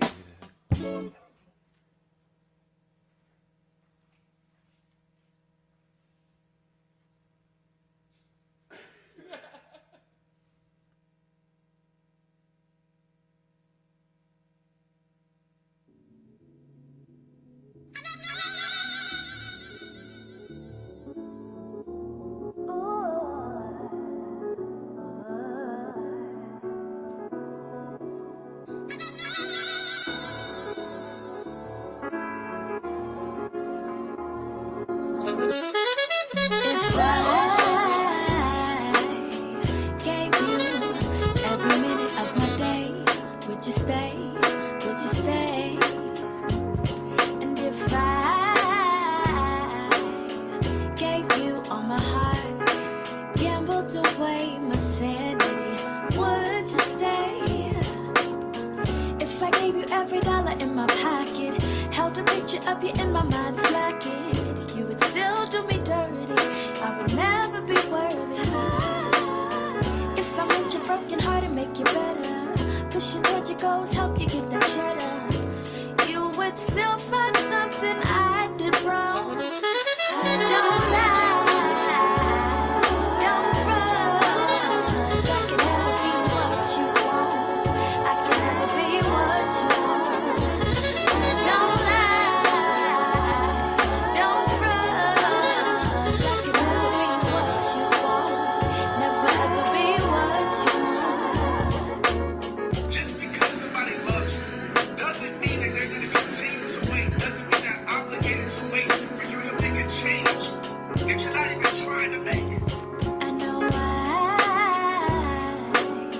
gave you the kind of loving that'll make a nigga cry, but still you would not stay. Would not stay. I know I am through with giving my all to you to be left with nothing at all.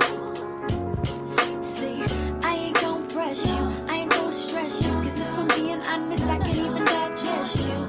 Go your way, please go away. You're renting space in my heart, and you don't pay. So I need you to please vacate, please vacate, please vacate. Get gone, don't lie, don't run. I can never be what you want, never ever be what you want. Don't lie, don't run. I can never be what you want, never ever be what you want.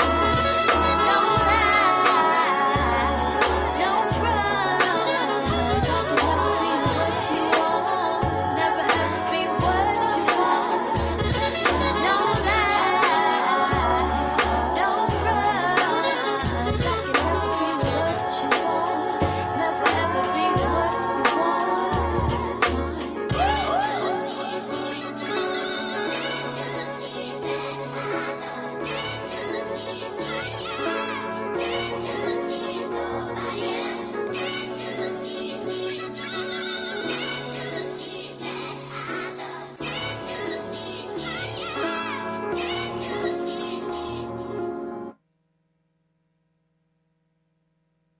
We're gonna ID you, okay? You're not gonna ID me. I'm gonna ID you, bro. All right, bro. You shout like that, they put you in jail right away. No trial, no nothing. This is fixing to get real bad, bro. Why? This is fixing to get real bad for you. Why? You understand that? Journalists, we have a special jail for journalists. Right to jail. It's fixing to get real bad for you. Why? Put your phone down. You're gonna get tased, man. Why am I getting tased? Put your phone on the car. Right to jail, right away.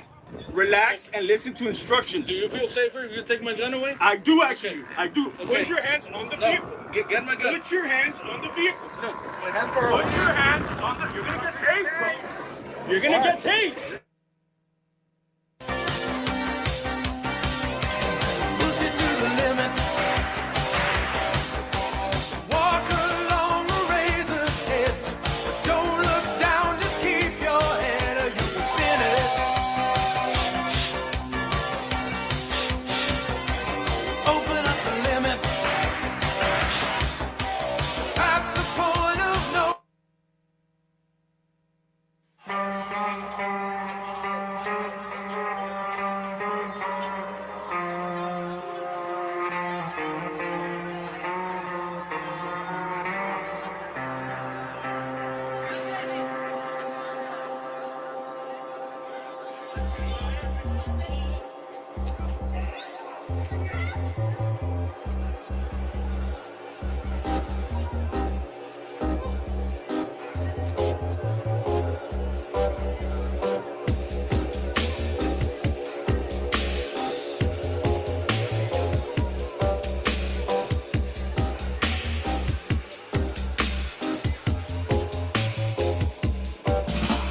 present and past.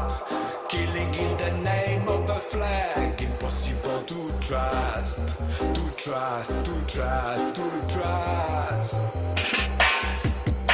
Risking his life in the oceans, crossing cold desert and jagged mountains, pissing himself in the middle of storm, as the poets sing and the people drown, arriving in the south of Babylon, where the king of Congo is the king of Bond, walking tomatoes field, do it for piety, born to the mighty, grow a family, defending with your teeth and be strong, cause the fascist around is a cold world, defending with your teeth and be strong, cause the fascist around is a cold world, attacking from behind without giving a sign, punching in your face, blow your dreams away, attacking from behind without giving a sign, punching in your face, blow your dreams away,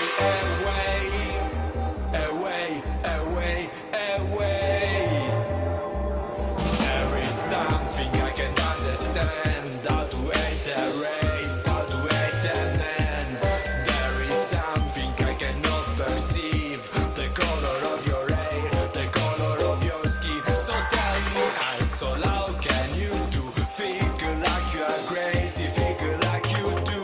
So tell me, so how can you do? Figure like you are crazy, figure like you do. And you ignore your present and past, killing in the name of the flag, impossible to trust, to trust, to trust, to trust.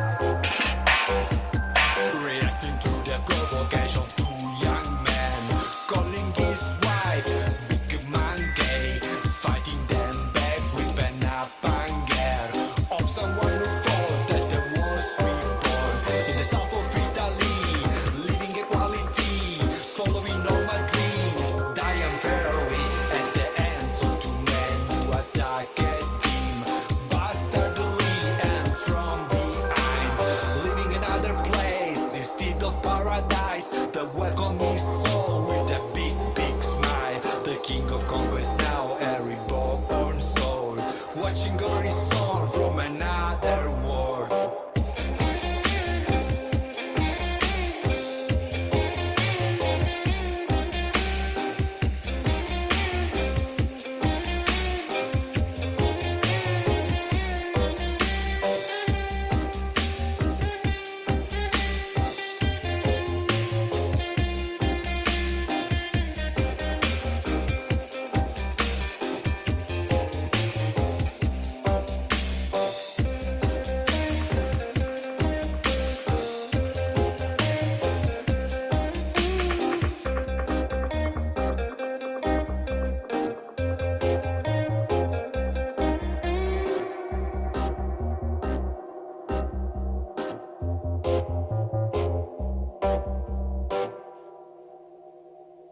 La cosa più brutta è quando ho preso un bambino di 3 anni in braccio, aveva ancora gli occhi aperti e ho detto, oddio, questo forse l'ho salvato.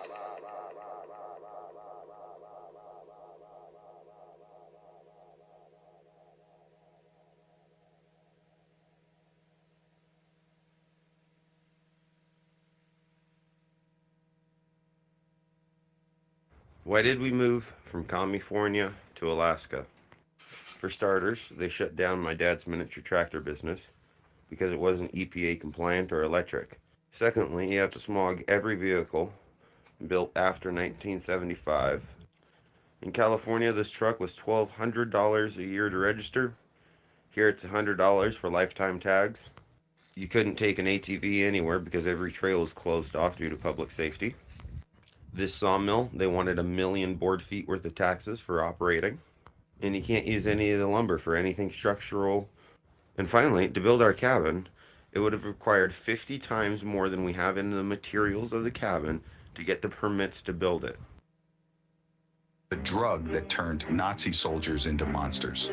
During World War II, Nazi soldiers had ultra strength. The reason for this was a stimulant drug called Pervitin. This pill made soldiers fight longer, feel no pain, and stay awake for up to 36 hours. It also released dopamine into the body, creating high self-confidence and fearlessness. However, Pervitin also had serious side effects, which many soldiers experienced in the long term. Over time, soldiers on the drug began to suffer psychological and physical breakdowns, paranoia, hallucinations, depression, heart attacks, strokes, and instant deaths. It also distracted soldiers from the reality of war and turned them into monsters, forgetting their human emotions. It made them see obstacles, even human ones, as objects and destroy them immediately.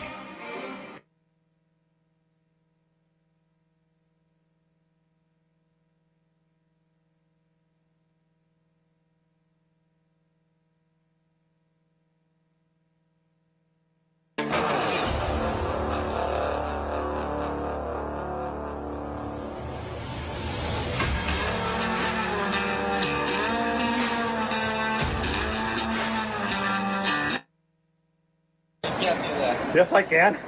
It's a public beach, dude. It's a public beach. I understand it's a public beach and I can't stop you, but now I have to explain it to my boss. What? That I'm taking a video? It is kind of hot, sec. I mean, you want to be cool, I don't know. Okay. Hey, what's up?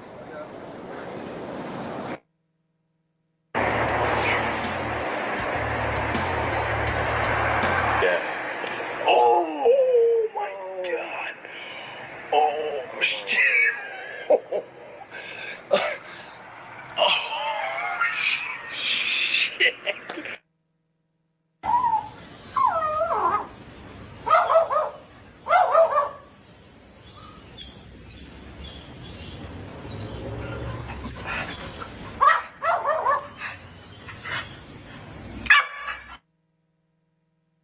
Send it.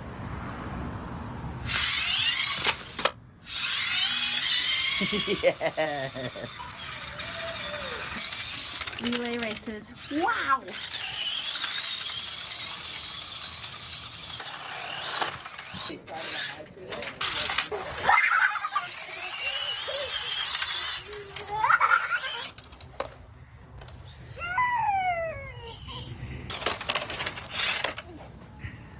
You okay?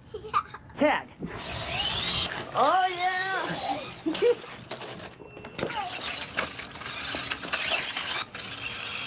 That was not my wild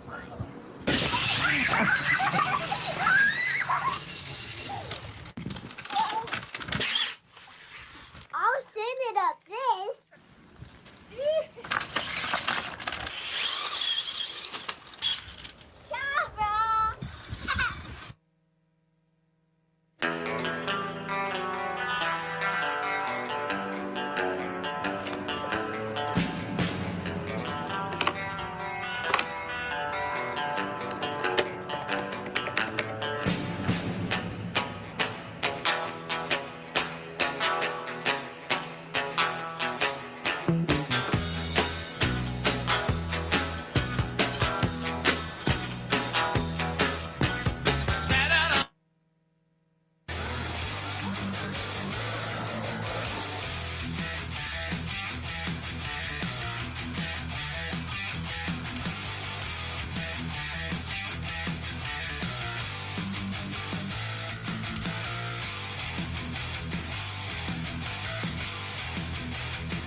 Yeah, no, what's good, man, is you didn't take out the lady and her kids, man. Oh my god.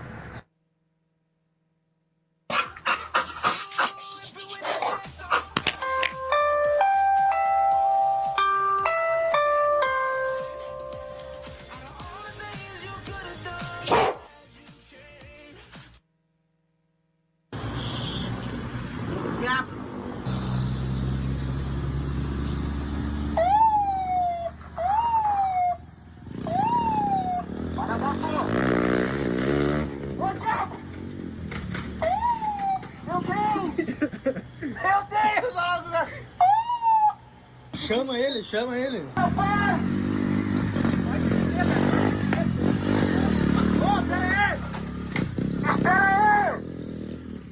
Ficou brabo, velho. Boa vista.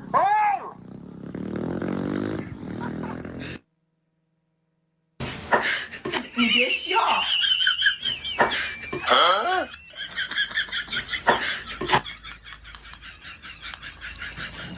What? I owed him up. Look, What's going through your head right now? I don't know. I'm so scared. Anything you want to say on video before we go? I hate my husband right now. I hate him so much. He signed you up for this. I know. Show him how strong you are. Are you ready to base jump? Yeah. All right, join me in counting at 3. Okay. Jump after you say 1. Okay. 5, 4, 3, 2, 1. Nice one. Oh, fuck! You did it! Oh my god, I did it! You did it! Damn right you did it! Look at this! Holy shit! Yeah, Heather! Oh my god! Look where you are right now! Holy fuck! You said that! Oh my god! Is this nuts or what? Oh my god! Yeah, girl! Be proud of yourself! Oh my god! Look, there they are down there. I still hate you, Ryan.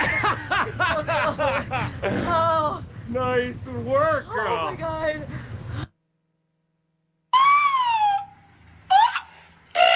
Me encostou. Vai ele, ó. Procurando. Procurando. Ficou bravo!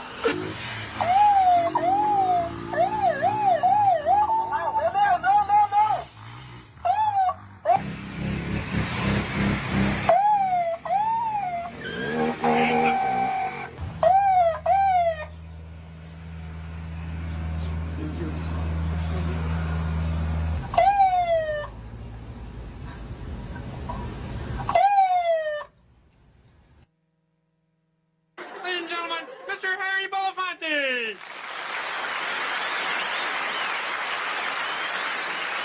Hey-oh, hey-oh. Daylight come and me want go home. Hey. He said them, he said them, he said them, he said them, he said them.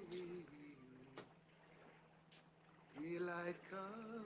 Oh my God, it's fellow Jew.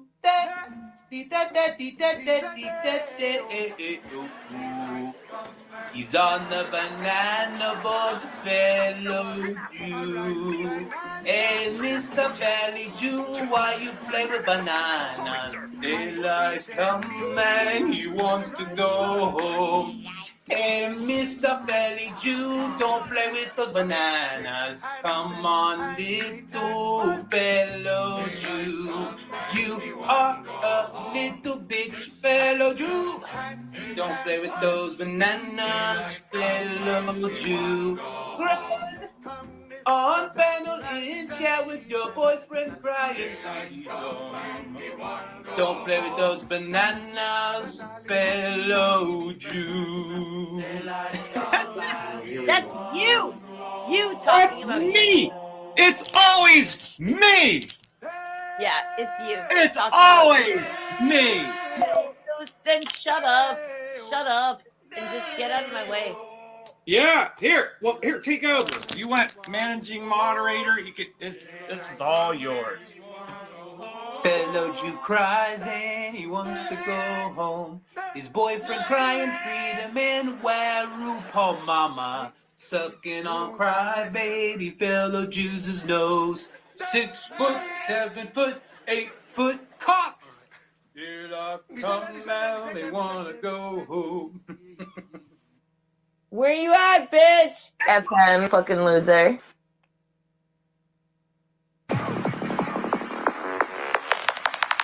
Vem a chuva.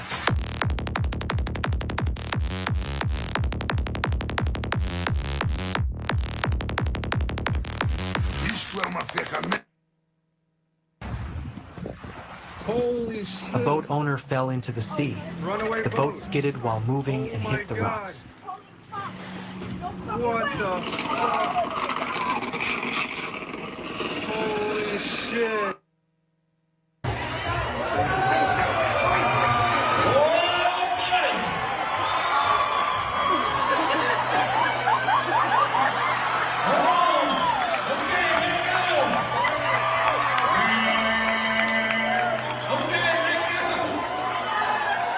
If you don't let go, you're gonna have to put another ticket in.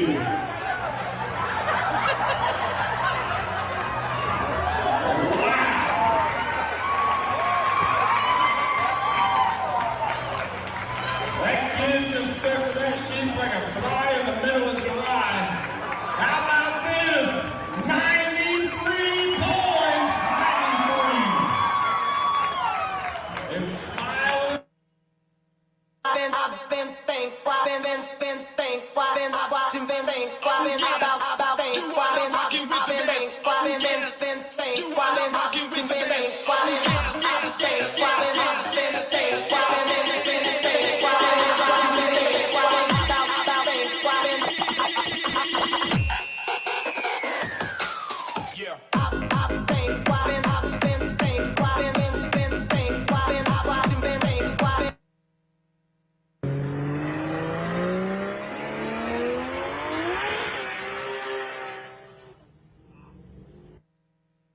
Holy shit!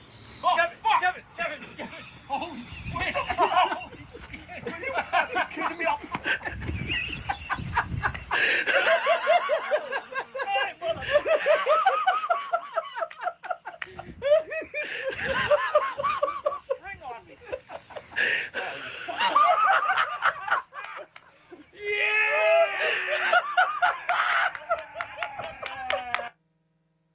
Some Western Sydney libraries could lose state funding after a local council voted to ban same-sex parenting books. Cumberland City councillors voted 6-5 in favour of the motion put forward by the former mayor and Labor member Steve Christou. He claims the move is reflective of a deeply religious Western suburb community. We have a very different cultural mix out at Cumberland, as you would know. And we have people that have deep family values, and they're very concerned. And it's not just about targeting, gay parents. They don't want any form of sexualised books or kids being opened up to any form of sexualisation. The State Arts Minister, John Graham, says the move could breach the Anti-Discrimination Act. Let's bring in the independent MP, Alex Greenwich. Alex, what do you make of that argument by the independent, the former Labor mayor, I should say, the former Labor member as well, in relation to that community? Are they just simply representing a very conservative part of Sydney? Well, let me start by saying that library books don't cause harm, but bigots do.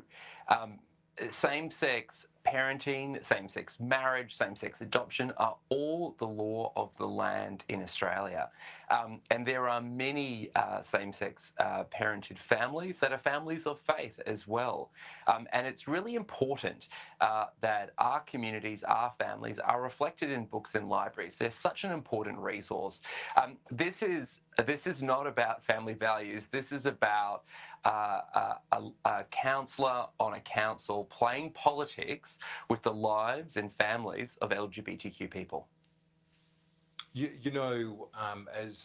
When we covered the same-sex marriage vote, those areas of Western Sydney were the areas that really voted very heavily no in that vote at the time. Is it just simply a community that is not open to issues of equality? They weren't certainly during the marriage equality question. Is that something that you just have to grapple with? Well, look, first I would push back on that. Although there were some Western Sydney seats where there wasn't a yes vote recorded, it was still in 30 or 40% of those communities that did support reform, and we expect that those figures have probably increased since then.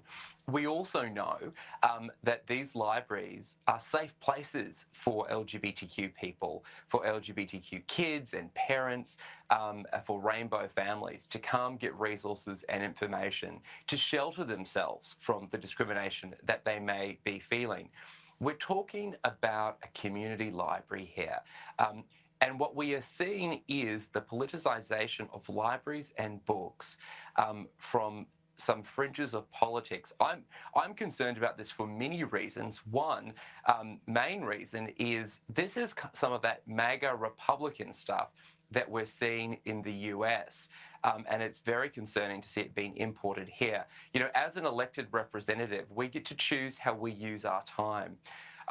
I use my time to represent my community and to fight for my community. Here, we have some councillors using their time not to do their job by looking after the cost of living crisis, by looking after their community, but using their time to try to import these far-right US MAGA Republican tactics to cause harm to vulnerable people in their community. Fortunately, there's a local government election later this year.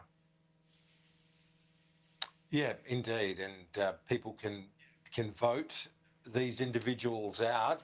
Do you expect that sort of outcome, given the way that this has been received? Absolutely. This vote, incidentally, we should remember it was 6-5. It wasn't a unanimous decision. Well, that's right. And I would say for two reasons, those in this local community would be concerned. One, they're seeing their libraries being targeted by elected councillors. And if it's books about the LGBT community, which community is next that's going to be targeted? And I think people who live in Cumberland local council should be worried about that. Two, this is how these councillors are choosing to use their time with all of the challenges that their community faces. I mean, come on, get on with your real job. Don't waste ratepayers' money by letting them fund your wage, which you're using to attack a vulnerable group in your community. Alex Greenwich, appreciate your time. Thank you. Thank you, Karen. A speeding car goes airborne, crashing into an electric pole in North Phoenix, and the whole thing was captured on camera. Good evening, and thanks so much for joining us. For 12 News at 10, I'm Kariba Devine. I'm Mark Curtis. Neighbors say this isn't the first time that cars have caused issues in their neighborhood. 12 News journalist Gabriela Becerra is in Phoenix tonight and heard from one man who's asking the city to step in. This may be the scariest crash, but neighbors say it certainly isn't the first. Evidence of reckless driving lines the cul-de-sac at the end of Choya Street near I-17 and Cactus Road. I hear screeching every day. It's a common occurrence out here. You can see the skid marks right in the cul-de-sac right there. But Daniel Miller says Monday night was unlike anything he's heard before. It sounded like an earthquake happening, just shaking and rumbling. And then I heard a zzz, pow, and bright light throughout the entire house. Miller's home surveillance camera captured the moment a car speeding down Choya jumped the curb and flew into an electric pole. Power goes out and then comes back on with this scene, which is about 2.5 hours later. No one was injured, including the driver who immediately ran away. But Miller tells me he's still in shock that he lived to tell this story. It could have jumped over that wall and hit me in my work area where we're standing right now. It scared me. I was shaking. Miller installed cameras for moments like this. I get a lot of footage. After his car was hit in his own driveway. Every single day there's a couple people doing donuts right here, and they go 45, 50 miles per hour, sometimes faster up and down this road. He's hoping the city of Phoenix sees this video and does something to curb the issue. I really do. We need change. It's going to be worse next time. I know it is. It's only going to get worse. Police are investigating this crash. No arrests have been made. In Phoenix, Gabriela Becerra, 12 News. That's incredible. Gabby, thank you. First time in its 114-year history, the Boy Scouts of America is changing its name. Of course, girls can join the Scouts. It'll be switched to Scouting America. That'll be officially beginning in February of 2025. Now, the change comes from an overhaul of policy wanting to tear itself away from sex abuse and bankruptcy.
Here you go.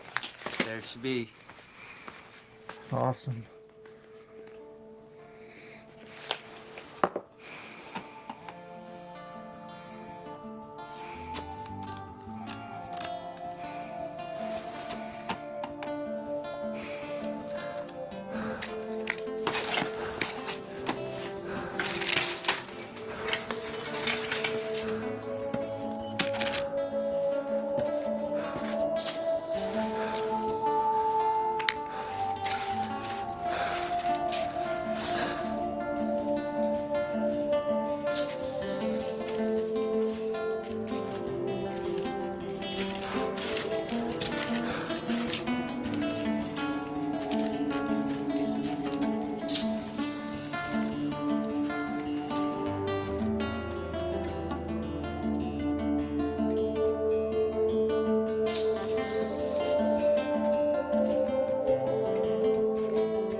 It's gnarly. Man, that's massive.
Looks like Pal. What's that? Looks like Pal. Yeah, looks awesome.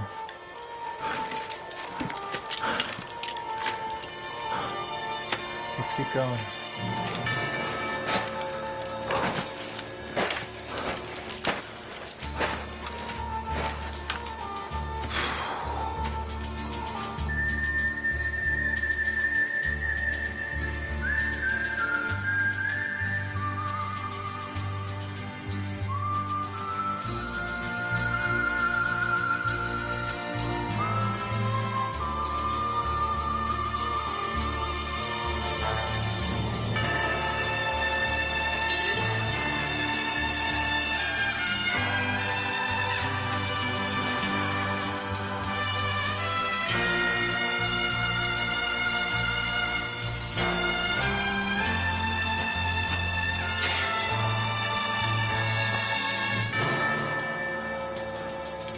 I don't think this is gonna go.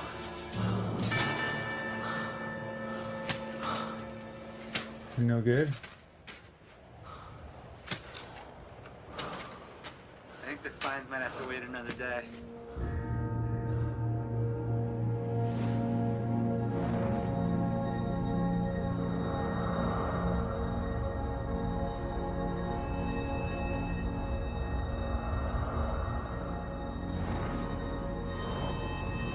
Oh man, this is so not gonna go. It's like full-on trench warfare up here. It seems like a pretty good way to get worked.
getting warm.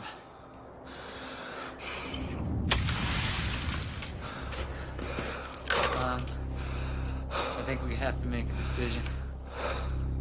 We probably got another hour if we're lucky. You're gonna bail? I don't know. It's right on the edge.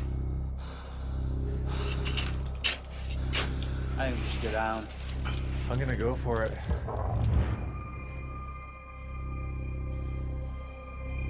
I don't know if it's a good call, but... I'll see you down there. Okay.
Running is a victory.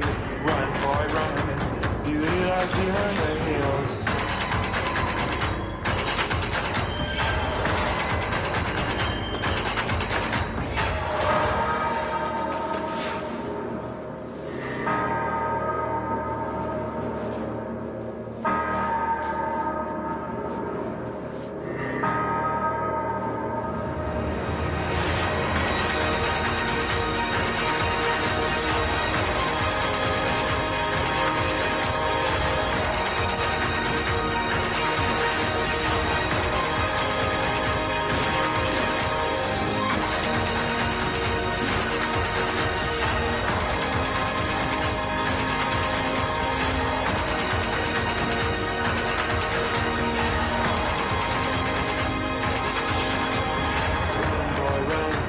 This fight is a journey to run, boy, run. The secret inside of you, run, boy, run. This race is a prophecy, run, boy, run. And disappear in the trees.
Jimmy, do you copy?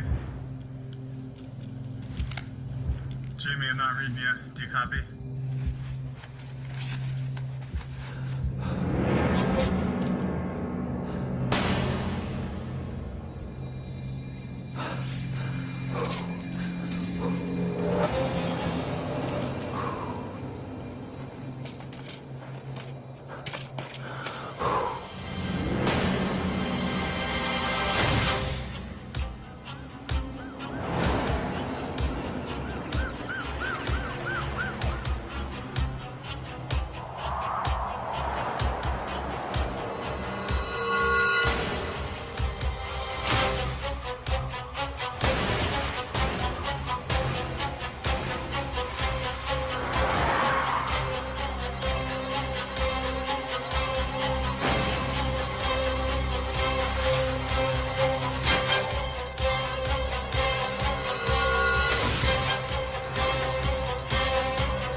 Yeah.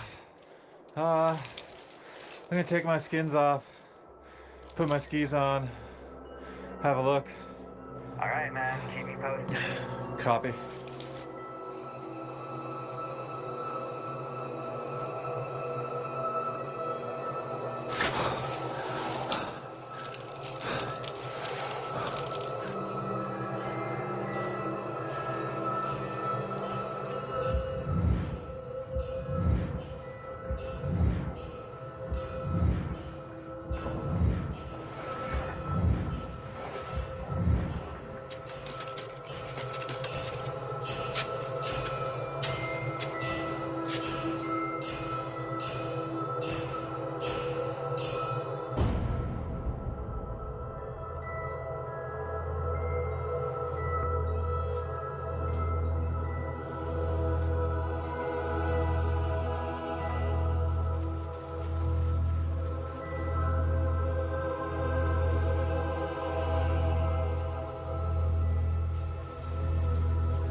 home.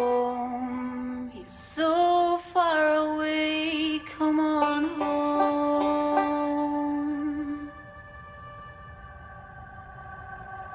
Home, a candle you can hold, you're not alone.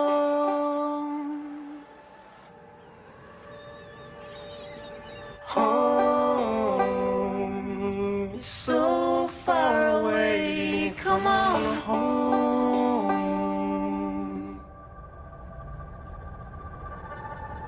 Home, a voice from within, you're not alone.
coming home.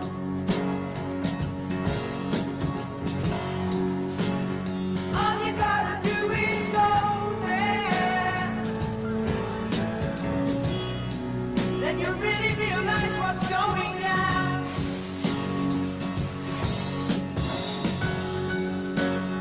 Went to a strange land searching for a truth you felt was wrong. That's when the heartache started. Though you're where you wanna be, you're not where you belong.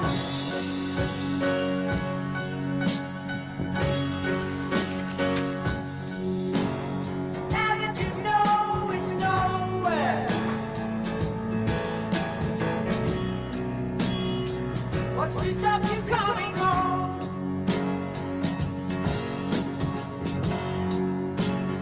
All you gotta do is go there.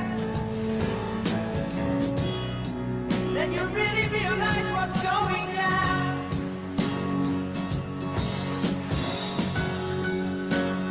Went to a strange land searching for a truth you felt was wrong.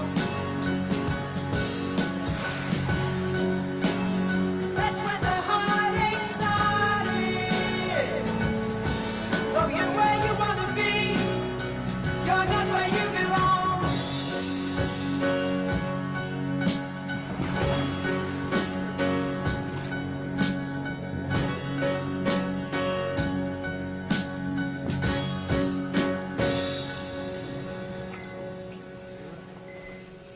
All right. Good.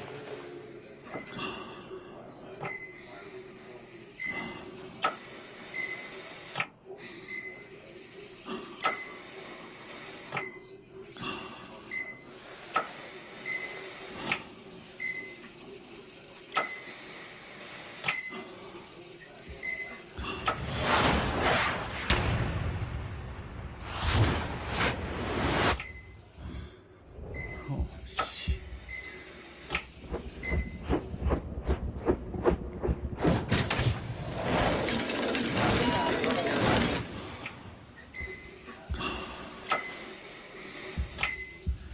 What was I thinking?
It feels better biting down. It feels better biting down. It feels better biting down. Listen to the beats resound.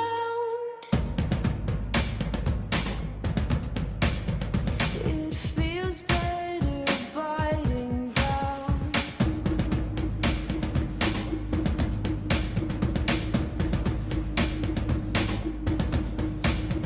It feels better biting down.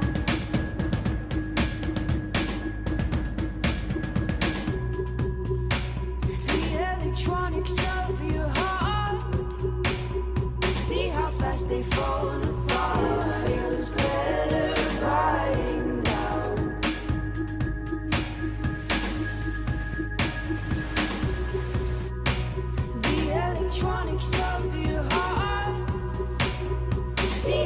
fast they fall apart. It feels better biting down.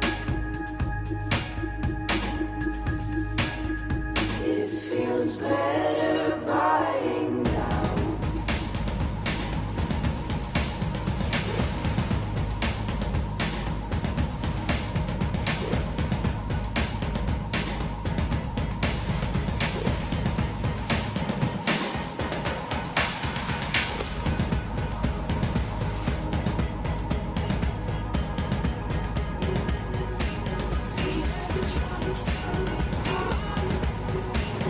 See how fast they fall apart.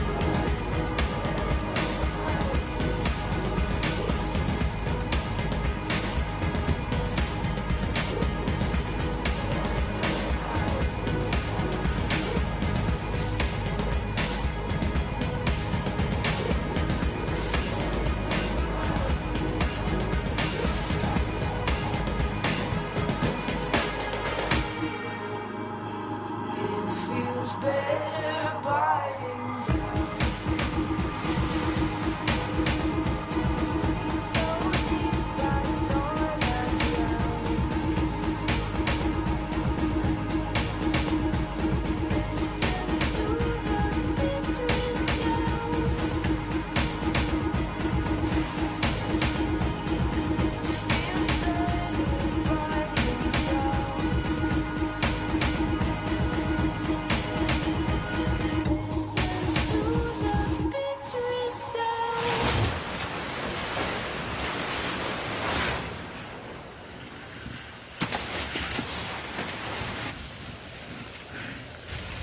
I'm okay.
moments make everything worth it.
Putain, ouais. Magnifique.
to hear you knocking at my door.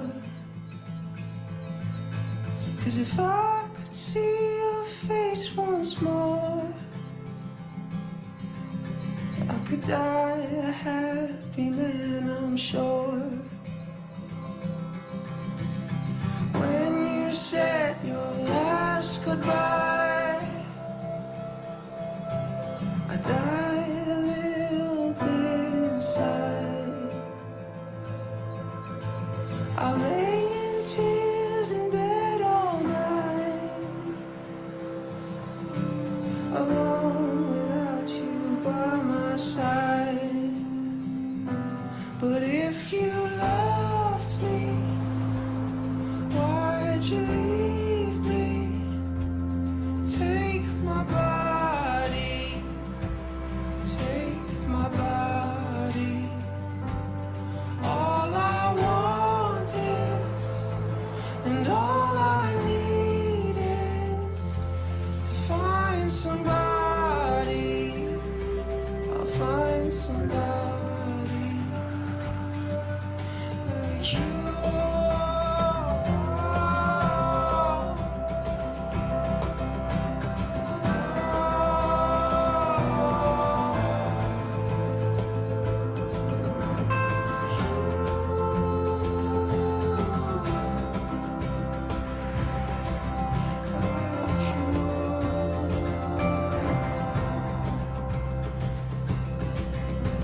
So you brought out the best of me, a part of me I've never seen. You took my soul and wiped it clean. Our love was made for movie screens.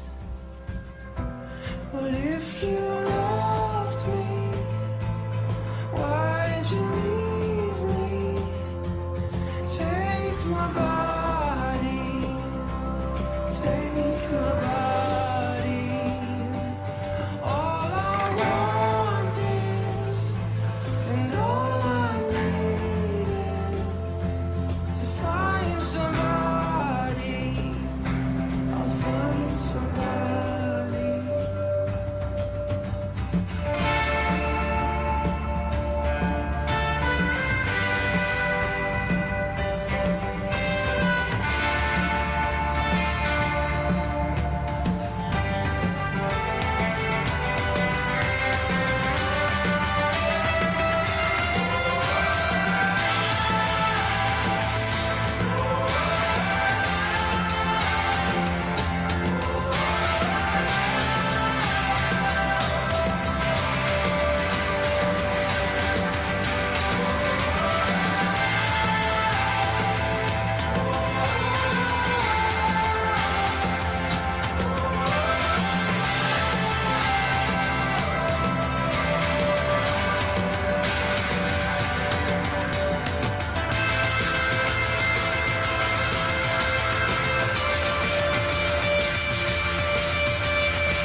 Why'd you leave me? Take my body, take my body. All I want is, and all I need is to find somebody. I'll find somebody like you.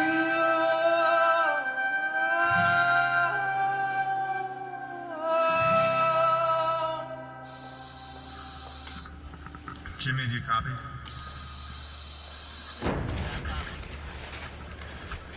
I'm up here on the ridge. I don't know, it's not looking so good. I'm gonna bail and down climb. It's just too warm. These cornices are sketchy.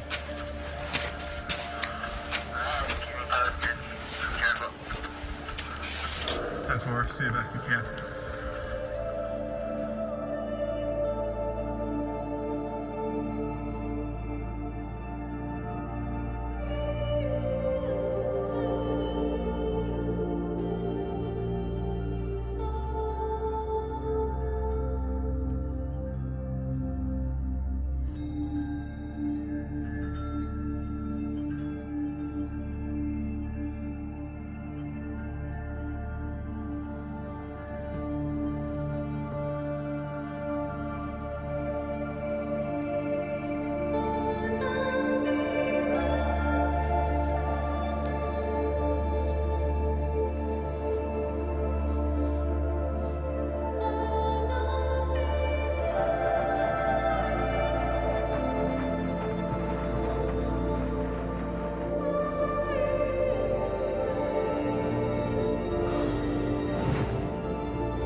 Hey, what's up, people?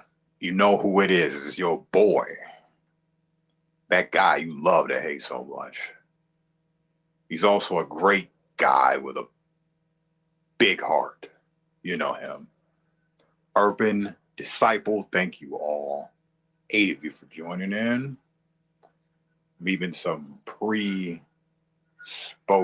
or pre-stream comments. Glad it started yet. Detective Gomez and Dynex. Of course, the plane has to be coming. But it ain't going to be too long. The plane, I mean. But we might have a long stream today. You never know how this goes. I was compelled to do this.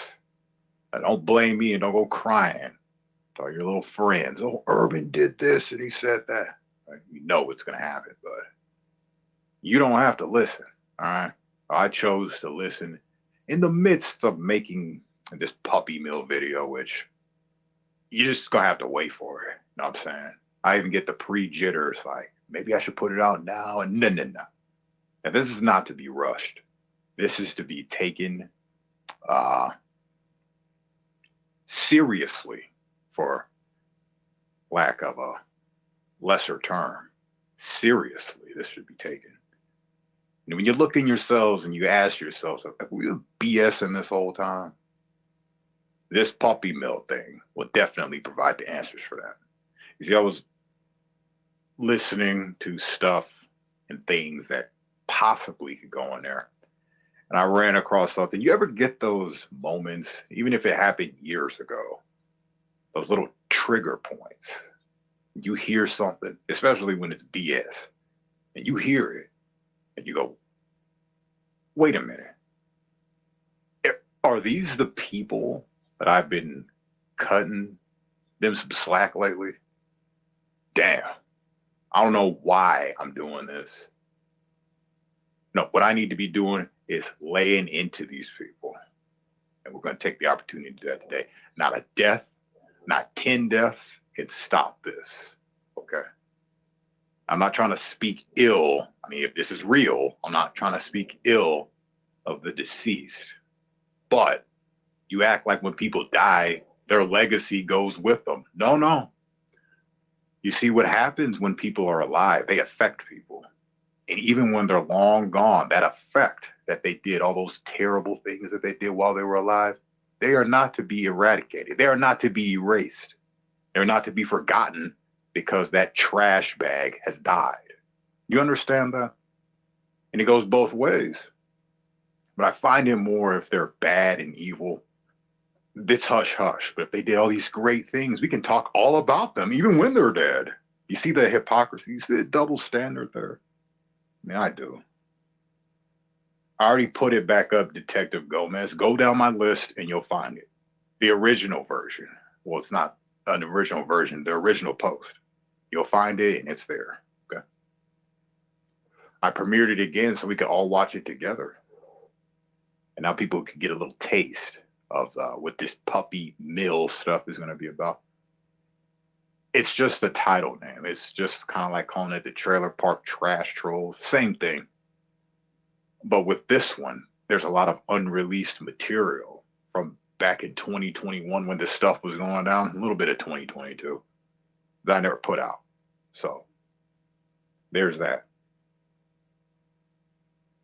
You know, there's nothing more annoying than just annoying people. You understand? Jesus. Puppy mill fantasies, huh? What's so fanatical about it? I mean, they do have fans. I might be one of them, but it's more of a criticizing type of fan. Real critical of things and stuff. You got to wait for me to collect my thoughts again because people love to, you know, people are just weird to me, and that's what it is. Maybe you might find it interesting and weird that I was, you know, searching through the clips and found one that was not too savory. That was about me. And it sucks that you can never tell the truth without some idiot getting all upset that they've been exposed. I mean, it's natural. I understand. Your defenses go up. you're all pissed off and things that you got found out. It's natural. I get it. But what's also natural is when you throw my name in the mix and you just got completely destroyed, you just sit there and you just eat it, dude. You don't come back and say stupid crap. That's what you don't do. That proves your maturity level. And this Mike Soror he's the culprit in this one. I'm actually going to play this clip. I want to give some background before I did this. Menthol Man, what's going on? It's that Abe, what's up? Yolanda, Simone, what's going on? You see, you see how many people, they love the puppy mill stuff. But the thing is, I'm never nasty or derogatory. I might throw some funny little jokes in there. You know, I was listening to, I think, I'm not for sure, but Kim's last appearance on Scott's channel. I got the whole thing. I remember I was going to go get some Chinese food, and I said, wow, this chick sure is bringing in the crowd, huh? She seems to be doing the drama-filled stuff. But, you know, typically they go, we're not into that. And this is all they do, right? Me personally, never said I was not into it or not. Man, life is life. You need a response, I give you one. You want to rant, yeah, go ahead. Now, when we're taking YouTube off of the YouTube platform and we're bringing it to my face, then we're going to have some problems. And it's not problems that you bargained for. It's going to be something different. Well, I don't know. It's never a good look to pretend like you're not when you are clearly into this more than most, I would say.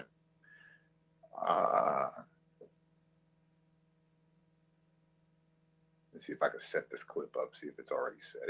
It's there. But you got to forgive I don't have the timestamp, so I can't just bring it there. It's in a long timeline list of clips that I'm going to use for this video. So it's already in the line. I got to do some cuttage and I got to do some copies and some pasting. You know how that goes, right?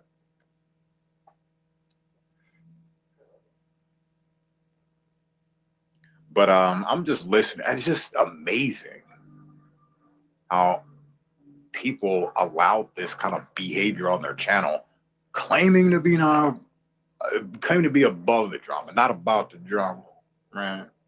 Claiming these things. It's hilarious.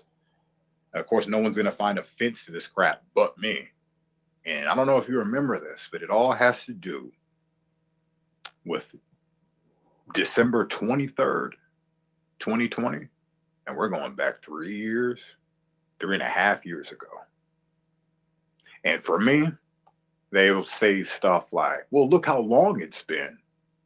Well, it's interesting how you always want to dismiss your terrible behavior because of the length of time. But all these murders and pedophiles and stuff like that, you don't do that. So what makes you think that I think you've changed your ways? And that's not who you are in your genetic code. Oh, I don't need to shut up about it. I will never shut up about it. Listen, it'll never be over. They put a stamp in my heart where I watch extra close. And have been. Because I think you set people up for the kill. I think you set people up, period. And maybe this Kim knows. Maybe she was one of the participants. Who knows? The next day, it's all forgotten. Well, you wouldn't be good in battle because you wouldn't remember your way. I wouldn't trust you, particularly, for anything. Go get him. Well, we're in war and shit. Go get him, Diana. Well, that was yesterday. All's forgiven. What? No. It don't work like that in my world. Because once you've shown who you are, that's it. And I've shown people here that come in here nothing but kindness until you screwed me. And now, most people that come in here that are new, they aren't new. I'm telling you that right now. They're actually just old people and people that are sent in interested in certain topics. And so they get the same treatment. I'm treating you with distance. You stay over there. You don't come near here. You know what I mean? And this is how they need to be treated. All because of episodes like salons and cheese pizzas and all this junk. Not sure if we got the codes from Google and start reading them off, which I thought was the case. But it never was the case in the beginning. They didn't know what I was talking about. Had no clue. Until you apply the heat, Aaron, you know what I'm talking about. Then their little shells will crack. Like the boiled eggs they are. Hard boiled eggs. That's all we're waiting for. Applying the pressure. The steam, the heat.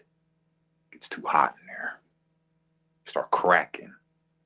Like this Mike S guy, which I'm listening back to this, I'm disappointed in this little goof. I was actually very upset listening back to this. Like, who the fuck does this guy think he's talking to and about? His fat ass needs to just take a fucking chill pill. Who do you think you are? So you lie, and then you want to throw shots at people like you're a big shot and shit? Fuck out of here, little loser. See, the way you be a winner in my world in this lifetime is tell the truth. Don't matter how bad it is, just tell the truth. And you, my friend, are just one of those characters that is unable to tell the truth. Again, that's a bad look. I don't care if he's on YouTube or not, if he's been around or not. I don't give a shit. Why do I care? If I want to talk about it, I can. It's not no party where, well, we haven't talked about you, so why should you talk about us? Nah, man, I'm just listening to something right now. You're talking a lot here. And there was really no reason for anybody to say anything. There was no reason for people to get involved when they're not even involved. Names aren't mentioned. This little gang protecting them, protecting their interests. And we all know what that cheesy interest is. We know. I'm not sure if you participate, but you sure do shuffle around the deck. Try to confuse people. But you ain't confusing me because I don't have my mind set. I have my mind made up. There's just so much derogatory, immature talk with these idiots at the time. You know what I mean? I'm just taking it as is. Now looking back on it. How the hell did these idiots have the upper hand anyway? Well, excuse me. Let me back that up. How did you think you had the upper hand? By lying? No lie. Yeah. Scary Terry Joyce don't want the smoke. Yeah, she don't want the smoke. I don't know if she can recall how many sticks she's had in her plant to prop it up. You know, boost up that ego. I don't know. Quite frankly, words coming from a porn star. I mean, really? Yeah. You're willing to put yourself on camera having sex. You are one of the reasons why marriages fail. And you know that hoe is so proud of that shit. This whore is so proud. You know, nobody cares about if your hair is real or not, if it's a wig. I don't know. Doesn't look like it. Taking a double look, didn't care. And what I care about is you putting your filthy snatch on camera, having it penetrated through. That's pretty disturbing. And you get on YouTube and do what? Porn stars should not be allowed on YouTube. You know, they should have a platform for porn. I think it's called like Pornhub or X videos or something like that. You should go to one of those and talk and do your live streams on there. And maybe some sucker will pay to see your filthy snatch. Who knows? But that's all I'm going to say about that. That filthiness has no part, has no place in this sector. A lot of them don't. They speak nothing. You see, you have Detective Gomez, he's speaking about structure of water and all sorts of things. What are these? I didn't know about structure of water. I know about a lot of stuff. What can I learn from Mike S? He won't even teach us how to do his Trump accent. Come on, man. We can't learn anything from him. He's actually a gatekeeper. You'll learn nothing from him but how to lie. And Actually, you won't learn that either. He's not good at it. Because once I applied that heat, he was so upset, so mad. Urban called him out. And I don't even know if I want to listen to this. I started to get upset. See, at the heat of the moment, a lot of you people get all upset at the heat of the moment, don't even diagnose the situation. It took me a few years to even go back to this clip. I haven't listened to this in a while. I'm listening as this filthy liar gets on camera on a microphone. Well, probably while he's at work. I don't know what kind of work he's doing. Don't want the smoke. Don't tag me with BS. I saw it. So that chick, that whore got exactly what it was coming to it. Exactly. And we can't lie about that. All out of the blue, want to support this OG creep. And I've had some little run-ins with that goof. But it's funny, when I ran across that little idiot, he stopped. He changed his tune up real quick. Oh my God, it's a big black, scary guy. I don't want no parts of this. Does the microphone sound okay? Last stream kind of sucked because, I haven't got the headphones with the microphone attached. I'm going to get a good microphone this time so you can hear me clear. And plus, I'm going to redo the lyrics to some of those songs so you can hear, instead of it sounding all just bad, you can hear crisp and clear. I want to get a microphone like that. So if I'm going to be doing songs with Shiz, what's going on, Lady B? When I'm doing songs with Shiz, it'll be crisp and clear, not some garbage. All right? Not like what's coming out of Sorora's mouth right here. Sore ass. That clown who's stuffing pizza down his fat face. It's some good fucking pizza. Like some carnival or something. I don't know what he's doing. I'll tell you what he's not doing. Tell him the truth. And you guys love him. I don't appreciate a fat clown like that guy. Especially after the crap I hear. And I don't know if I even heard it before. I think I just recorded it and let it play. Or let it record. I had it right the first time and let the stream play. Yeah. That's all I did. Listen to this goof. I wish he would come back to YouTube. Come on, get involved with Urban some more. This is something you guys solved. Yeah, he went in there and hashed it out with him. No. That idiot got called out. Still defending this premise. What are you going to do when I show it to you? You going to apologize? At that point, when he was saying that garbage, I knew with every fiber of my being, he was never going to produce that shit. Never. So I'm just looking, waiting with my regular calm attitude. Like, go ahead, dude. Do it then. Pull it off. I really want to see this. And he was never able to do it. Couldn't take the L like a man. What does he do? Call me names. Call me a piece of shit. Oh, yeah. That fat turd called me a piece of shit. You're sitting up there stuffing pizza down your fat face. Did you call me a piece of shit? Seems like we have a problem here, Mike. You're not around. But the good news is you can always flip back around. Come down the dark path. He's another Star Wars freak. With his Darth Michael. Yeah, he doesn't look skeptical and strange. Another Star Wars freak. You want to explain your stupidity, Michael, or what? No, we don't want him to come up here and do that. He'll just lie. There's no sense in talking to any of these people. There was no sense then. Well, yes, there was. So you can see firsthand how you deal with a piece of shit liar like him. Easy. It's easy. Just have the facts and keep drilling in like a normal, rational, calm, balanced guy. Just let him know you have it. You got to scream it to him. I got the shit. Why do you need? You have the upper hand already. And you don't fall back and act like them. No, you want the true stuff to come out. Then this idiot had the audacity to say, is that something you could have done, is backtracked and apologized? Yeah, after we went through a freaking 30-minute schmeal about how that happened. You defending your premise that this happened and only this. And when I want to talk about it again, they're all being weird creepers in the background. Oh, this is what he was talking about. Urban was in there. And then, remember, Oh, I didn't say, so you can't remember. But keep in mind, this happened on another person's channel. In the chat box, I'm supposedly talking all this trash. You know, it was the whole supposed death thing of Kim that's like, you know, I should just calm down. But this resurrected a new fire in this guy where, I don't know, man. I really can't on this puppy mill thing. I know it's like I'm building it up, but it's something worth watching. I'll say that.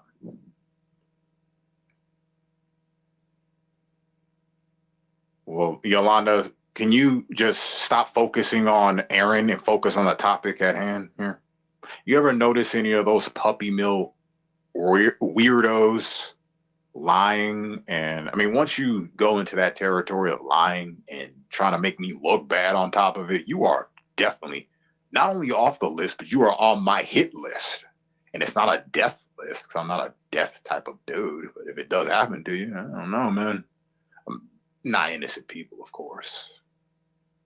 You know, people who are filthy and dirty, disgusting, deserve what they got coming to them. And the only thing I can really do is voice my opinions. Because when you voice the facts and they've been telling lies, it doesn't work well for them. And they get all pissy and butthurt, which I knew it was going to happen at that time.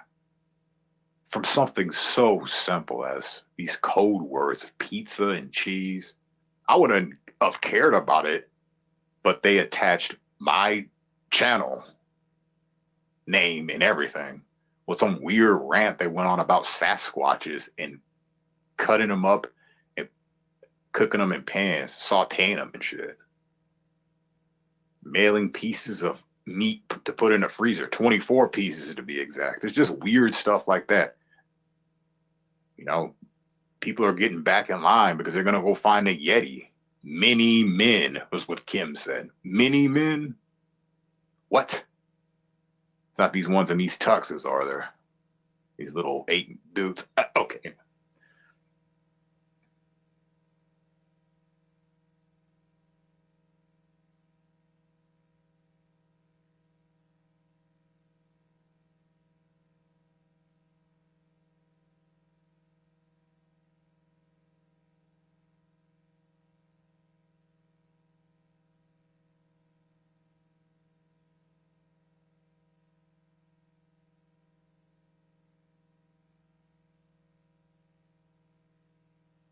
Shit went out. But this is what you want to talk about, right, Yolanda? Aaron, you think to be a victim of everyone. Now you're going on about Terry. You're always looking for people to complain and obsess about. Well, I actually happened to see this one. And that Terry got exactly what was coming to her. I'm like, what are you doing here? You're going to sit there and agree with this OG cannoli dude, another Star Wars freak? Got to pay attention to that Star Wars stuff. I mean, this is some real simple shit here. If you guys don't get it by now, I don't know exactly what it means. But I know Starries are like little assholes. So give me a thumbs up when you want to acknowledge certain things like that. When they show their allegiance by doing things like that. And they'll say, these people were convincing me that I'm crazy and seeing these connections with Starries and little lights and buttons, little crosses on their channel, little Christians. They think I'm just so stupid and naive, and I'm not going to be able to see this after how many years you guys been coming around playing like you're not messing with me? 3, 4 years? Well, since 2018, but not these specific people. So it's been 6 years of this. But nothing's changed. You got Derek up there obsessing over Star Wars, just like you have OG1 Cannoli doing it. But there's no connection there, right? When I figure out what that Star Wars crap means, it'll be a different ball game. Should I not talk about ball games either? Does baseball turn you guys on? Home base probably does more than anything. I know I'm not stringing you along, am I?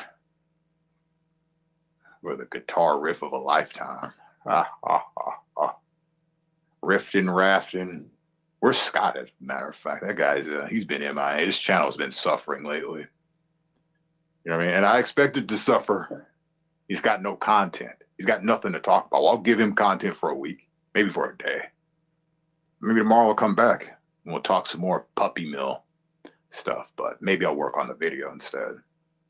We're at the boring part. of the clips of like all these unreleased clips I'd never put out, the weird sayings. And, detective, you will love the stuff that I have Edward saying. And Mike.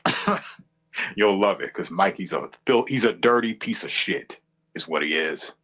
And there's no one in this world that's going to convince me that grease monkey is not exactly what I'm saying he is. No one. And he can stay his sorry, sore ass over there with the rest of the barons and the crosses. Smoky bears, as a matter of fact. Jesus. These fools are just, suffering from mental illness is what they are. And like I said in the beginning, there ain't no death that's going to stop this. So supposedly, I don't know. I'm going to have to go look up the obituary after I'm done with this. May the 4th be with you. Hold on. What does that say? R2D2. Friend or foe? Come on, tell me. Whose stream are you discussing? Oh, when this happened, it's they always went to the Queen Bee stream and did this until Scott took over. So it was on the deceased lady's stream, where it's not like she was really saying much, but she was antagonizing these idiots to say stuff. And, since there's a female in the mix, this male has to pull up his alpha bull crap. And now all of a sudden he wants to say things, right? When I'm discussing how you lied, and this is what he's all pissed about. I was saying in chat how he lied about certain things, so he shouldn't be trusted. And, looking back on it, can you trust you? I didn't expect you to know when you said certain things on our stream. Never did. It was you that wanted to be a superhero and say, I know it. I'm going to prove you wrong, Urban. And when I do, you're going to be apologizing to me. Like I said before in this stream, I was knowing at that point, I wasn't thinking anything. I'm like, yeah, we'll see. We'll see when that happens. Big shot. And it never happened. Did it, Mike? I knew I didn't like that little fat turd to begin with.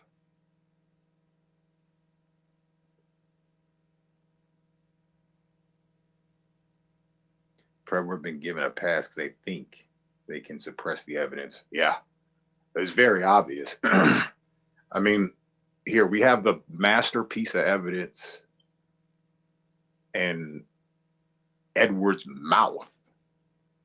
Not what he's saying, but it's what he doesn't say. It's what he doesn't answer. That should be an easy no, right? Should be an easy yes or no. But he wants to play games and he wants to make people think, well, you're doing that. And then you hate the results afterwards when people are thinking about it. Because there's something about the human species that's, before it's going to lie, it's got to think. And you got to remember, thoughts are really rapid, quick. So in his head, it might be 10 seconds, but in reality, it's about 2. But that little pause tells everything that you need to know. You're the one on the list, buddy. One stream you admit it, another stream you don't. I thought he was a cool guy. Talking about wrestling. And, for me to probably be, not him, but people that don't know. And I don't either, but there's a connection, just kind of like the Star Wars thing. You'd be interested in what wrestling really is in their world. Lucha Libre really is in their world. All right?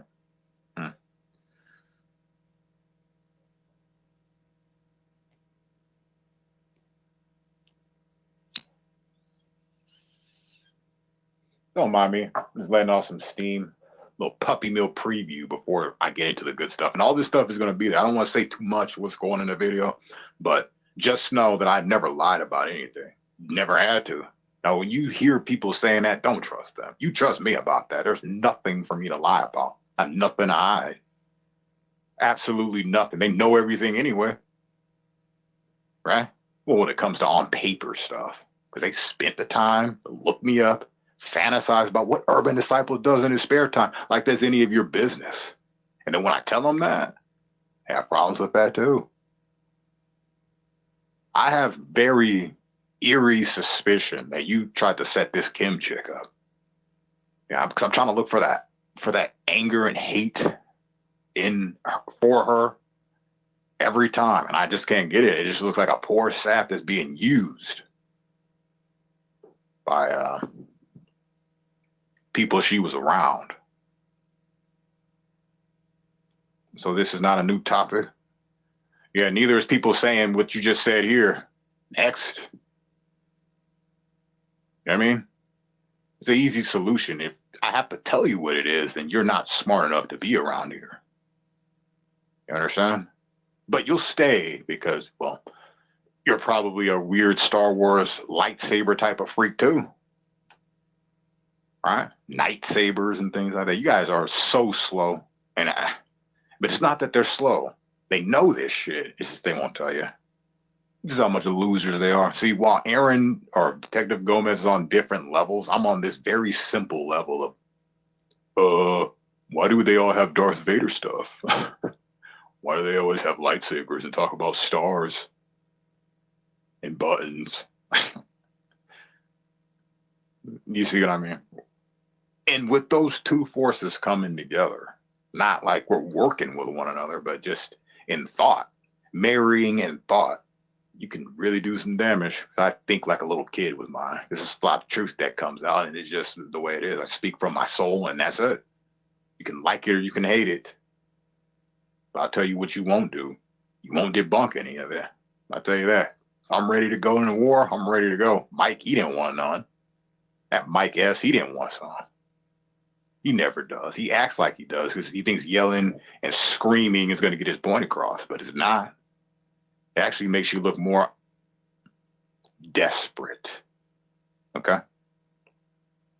Let me actually listen to this back. I want to make sure the mic is good because I don't want to be going an hour plus and then his mic sucks. It's not fair to the people. And that's how I think, instead of like, no, let me see what makes me look good. Makes me look good. You know what makes people look bad though? Lying, deceiving. Predward is one big disappointment to me. And if you think Predward is crazy, you should go check out his brother and what he's doing. Now, I don't know. I don't know if it's his brother or not, because it's convenient that certain things were the same like screen names, but because that could be photoshopped. I'm not, you know what I mean? Anyways, let me listen to this.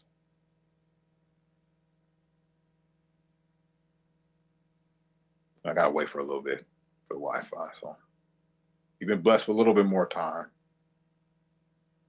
Everything here is old news, princess. Where you been? Everything, right?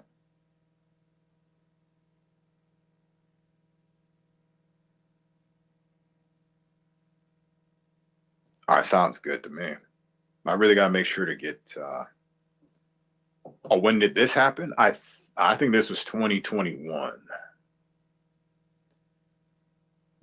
Because there's a thing where I like putting the timestamps and the dates, but with a lot of these clips that I was recording at that time, I didn't think of that idea. So I'm gonna have to look at when I recorded it, and then that just seems like a lot of work. So you're just gonna get a basic overall from 2021 or 2020 to 2024. 4 years in the making. This puppy mill stuff. 4 corners to a cage, right?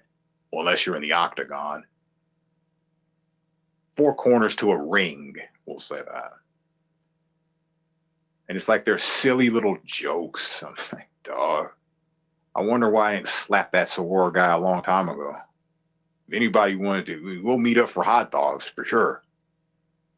But we gotta get. I don't know, man. Maybe we might go to arcades or something. We can let our anger out on some Street Fighter, some Mortal Kombat.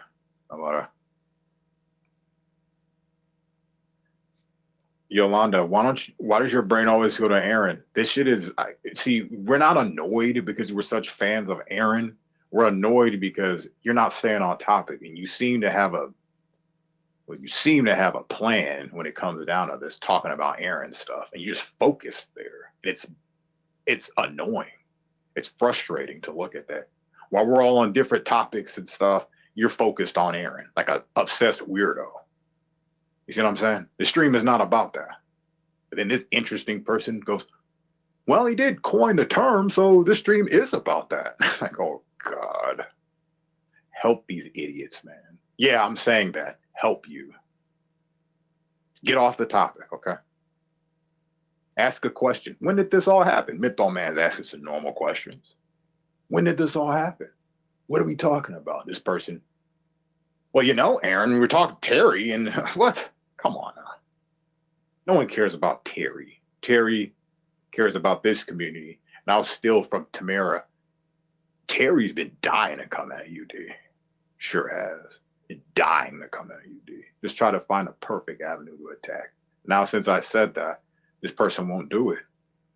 Won't do it. But if I'll hit, that granny clam nerve, you know what I'm saying? I was about to say something about bowling balls instead of pearls coming out that granny clam, but hey, yeah. Excuse me, can you have a what? Sure, I'll give you one. How about 2025 around November? I'll give you a wrench. There's your answer. So it's not a no. It's a definite yes, but you have to wait for about a year. You're in 6 months, 7 months, something like that. So if you're still interested, then I'll be more than happy to hand you a wrench.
What's this right here, Yolanda?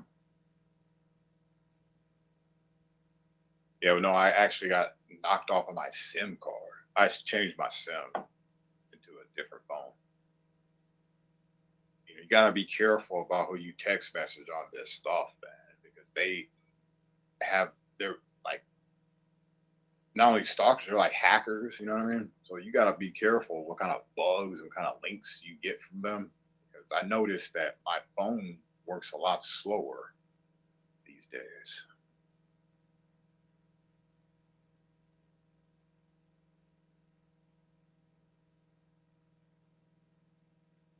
Yolanda, why don't you do you have anything else to talk about besides Aaron and what he wants to talk about?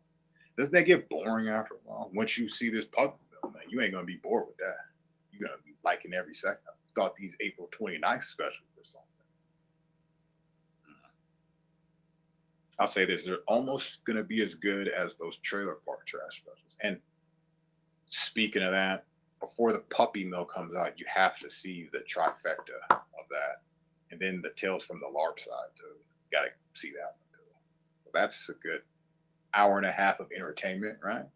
Just haven't found the time to put it all together, render it. Well, I have to make the video, so I have to put it all together. So there's not separate uploads. I really wanted to put the part 1 and 2 of the April 29th special together. I didn't have enough space on my phone. But almost 3 hours of goodies in one video. And plus that render process would have took forever. So when I rendered both of them at the same time. So when the first one was done, the second one will be done already. See what I'm saying? We don't want to do that here. See all sparkly blue. Look at that, huh? Got a wrench. Menthol man, look at it. Take a picture. Stare at it. Stare at it. Be hypnotized by the swirly. You know. You get it. Oh, is the microphone still going good? Still going strong. Crafty cat, what's going on? Just venting. Just venting. I got kicked right in the butt, right in the tush. Why are you going soft on people that tried to screw you over, make you look bad, potentially tried to do other worse things? Why are you giving them a pass, man? Like, yeah, the death, yeah, we mourned already. Now it's time to go back to war. We understand there's casualties. But you also have to understand that this person that is supposedly deceased was a liar. She was a liar. She picked sides all the time. Even when I showed the evidence of the Clovis stuff, she still picked a side. I want to see this evidence. I show it to this person, or I show the whole world, and then this person sees it, and then they're just like, oh, well, whatever. But you're not for doxing and all that kind of stuff. Not for all that crazy behavior. Yet your friends, and your other side of your friends, you guys all agree with her. You like it. You like the drama. You like all this stuff. You know, there's no telling.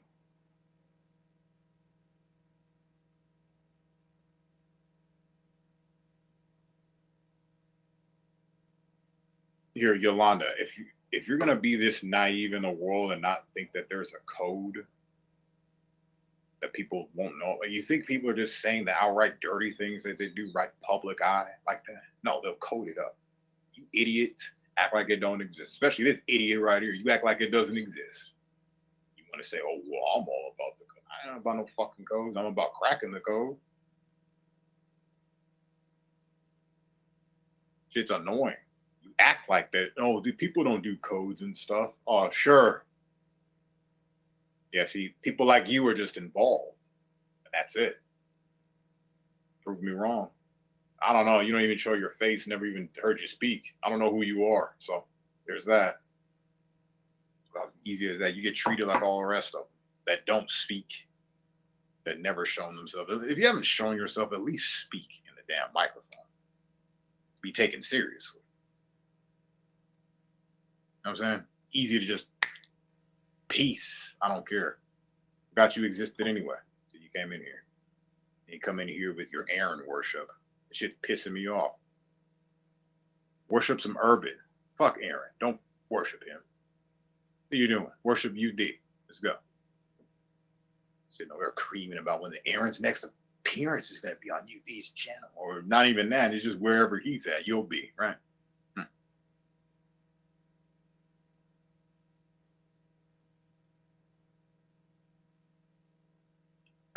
Well, I'll say this, Prince O drama, that O is very telling in your name. So much for your code. Busted. He'd be like, oh, I don't know what you're talking about. And I'll say, oh, are you sure about that? Oh, let me tell you something, buddy. Oh, nah, all right. Or we can do it like Office Space. Oh. The O face. You know what I'm talking about? You know what I'm talking about. There he goes. Oh, dude, tell him. Nah, not really. You're just a loser. Go sit in the back of the class with your head down and your number 2 pencil shoved up your nose. That's what you should do. The shit pencil. Smell the shit. There you go. Smell the shit.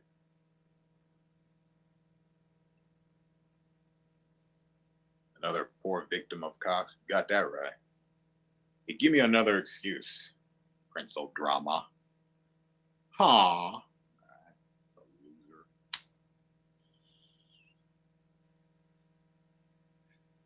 I'm not shooting for any dates. When it gets done, it gets done. It's a puppy mill weirdo. Shut up, bitch. It's the puppy mill stuff. When it gets done, it gets done. And I know a few people that will appreciate it, like Detective Gomez and Shizzle will appreciate this. Because I got a lot of stuff, a lot of weird things. Of course, yeah, what was going on at the time would intensify, would amplify their stupidity and their talk about stupid things. Where now we can't tell if they're real or not. Of course it would do that. But we're going to go off their word. Everyone goes off every word I say. It's never a joke. These aren't ever jokes that I'm saying. This is all reality, right? Y'all smoke way too much dope on here. All right, fellow man. Why don't you just go away? Just go away. Go away. There's another sock account of yours. You know, they said you're yo mama. Maybe you are, but I know this is you right here. Kind of type different and shit. I use different phrases so people won't know. Wrong. Prove me wrong. Prove me right, actually. Come on, panel. If I put the link, come on, panel. Solve this once and for all. I'm not fellow man, of course you're not. But come up here and talk then.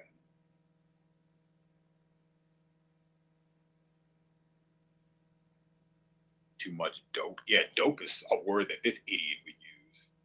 Right, fellow man, you've been busted. Who uses dope when you see me smoking weed? Who uses dope? Who's using dope? I can't say I've never used it in my life. I've tried it. Yeah. Then again, it probably wasn't the pure stuff. Probably wasn't the good shit. I'm like, what's the big deal of this? Makes me feel sick and I don't really do much.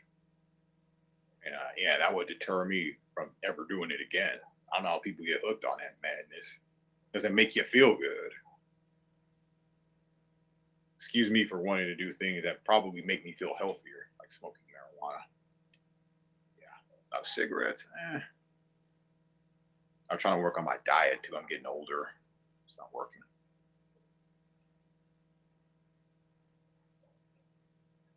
Far too easy to dox me if I speak. Also, you're like scared of shit. You're scared of online stuff. Wow. That dox you. So by hearing your voice, I'm going to get your full name, address, where you work. This is what's going to happen, right? Okay, get up here. I don't know. Maybe you could dox yourself. You could tell us what you do. You could tell us.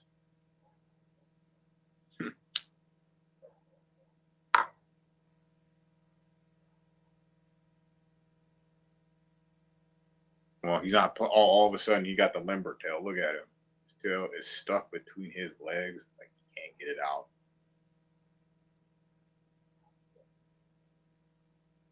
All because we gave him the challenge.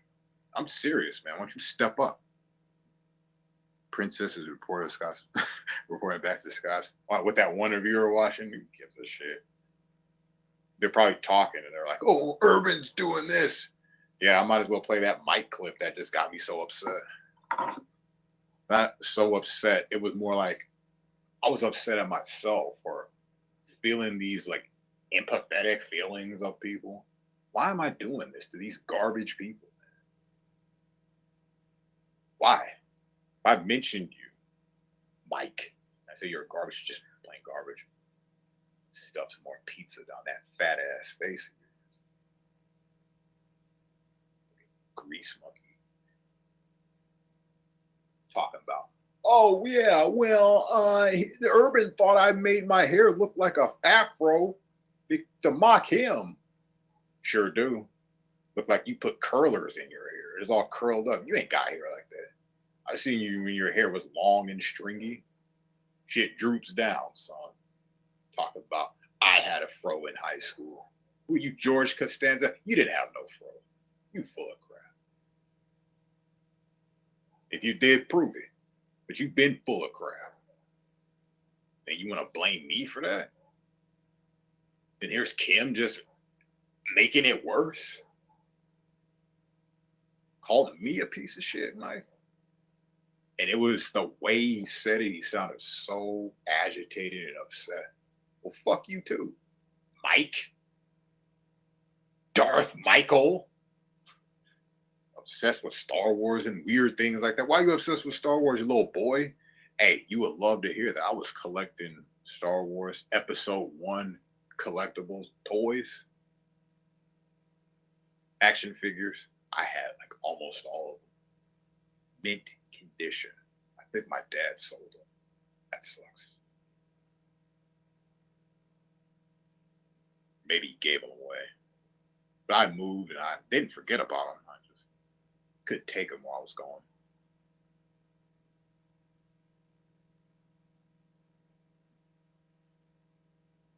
Cards, like the big put together flying machines. I thought that was going to be worth some money one day. I was like, man, it was like 14. And then when this episode 1 becomes like a episode nothing, it's like a classic and it's not even thought about and that ancient, people are going to want those toys. I've been trying to look for this whole time to finish my collection. I'll pay you this. And people pay outrageous prices for toys like that. And it might be little freaks like these people. Who's having, well, I don't know. I would have still had them. But as a grown adult, obsessing over Anakin Skywalker from episode 1, Darth Maul. Now I get it, don't you, excuse me, detective, don't you get it? Darth Maul. They love this puppy shit. It's just so ironic. The best parts of their speech, when it gets really weird, you will always hear in the background. Like, yes. When another one happens, yes, I got another one. Just to emphasize that the dogs are inside. No one let them out. They actually refuse to go outside. And the dogs are the people. They refuse to go outside either because they're too scared, they're too paranoid, they know someone's going to get rid of them. And there is like so much paranoia. I'm the paranoid guy because you guys are attaching my channel name and my name with some weird stuff. Even the PayPal thing was weird. That was more like a Tiffany operation, if I want to say so myself. Ironically, someone's trying to hack my PayPal while this chick is the first one to type in there on separate days. The first one. I don't see her very often. You see what I mean? But Urban Disciple paranoid. You would love to think that, wouldn't you? No one's got a rebuttal. You know why? Because everybody knows on here that I'm telling the truth about everything. I have no reason to lie about a thing. And you know what I have to say, just in case Tams is listening, in the spirit of truth, I had to put that out when you said something about your thing about you're going to believe everything I say. I got to come clean. It was a test. It was all a test for the emergency broadcasting system.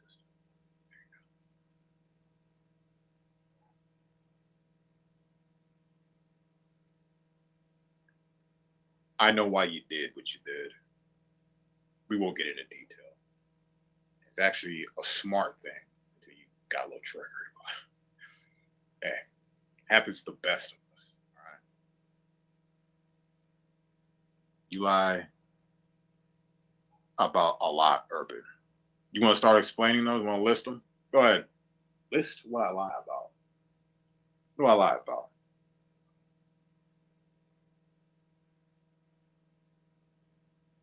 Is that so? Yeah, yo, ma, the first thing you want to come in here and talk about is chomos and stuff. Did anybody talk about child molestation in this chat room until now?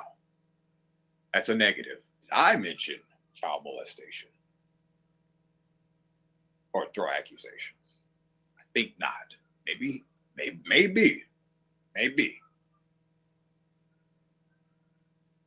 But it's really that Silicon Valley type of stuff. Just agents and stuff like that. This is what I'm starting to believe. It's outright, but it's like it's tweaking your mind to different avenues. They're just screwing with you. They're screwing with us. None of this is real. They're not doing anything. None of these guys are dying. This is my belief. I don't believe it. It's too coincidental. And they die from the same thing. Yeah. Get real. You prove it to me, and I'll apologize. But until then, I'm not believing a bunch of liars on YouTube. You got that? You could say whatever you want about it. You know, and when I start to question stuff and they go, why are you questioning things? Why not? You guys question their politicians and political leaders all day. I can't question this. Don't talk about us. You talk about our political leaders all day. We can't talk about you. How hypocrite? Well, then again, I'm not looking for stability. Well, I am, but you know you ain't gonna get it here. I know more than you, Irby. Oh, really? Okay, cool. About what though? Might about certain things. Gotta be an idiot. And not make sense. I'll just barge into conversations where people don't care about what you're saying. Yeah, you know how to do that very well, better than I. Being cordial and respectful, that's my deal. You don't know how to do that.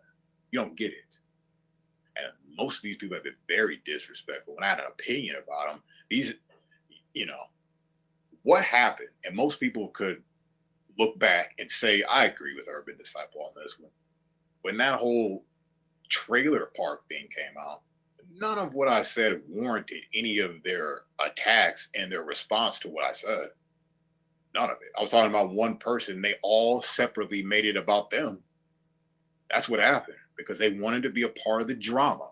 That's certain stuff that makes me mad about it. You act like you don't, but you did that. Everyone knew I was talking about one person, the same person I'm talking about today. You know what I mean?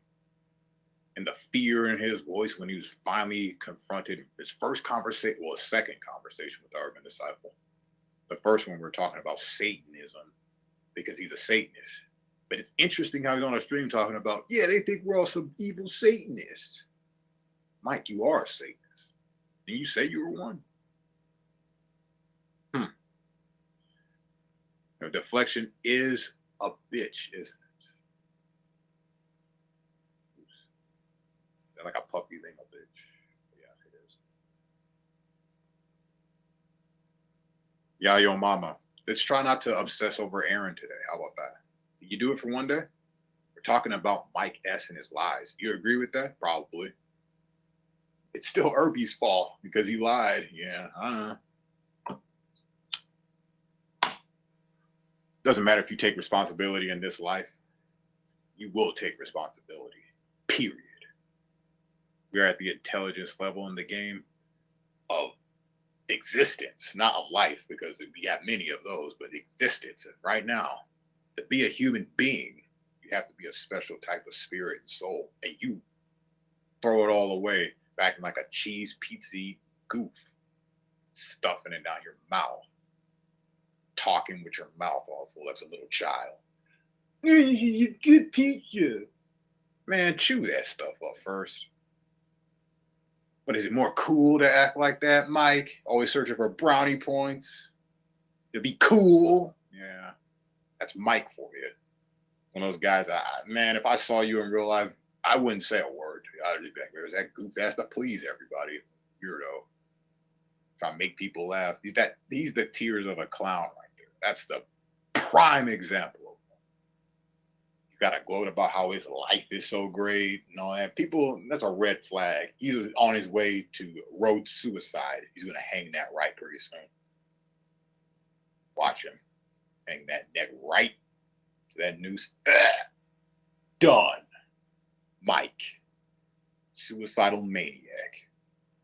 He's the one who had mental problems his whole fucking life. What are you talking about? Got this great life? Nah, I don't think so, buddy. I think you have to portray you got this good life. I don't know what you're living in, but I do know that people who do that do not have the best lives. It doesn't take a genius to figure that out, does it?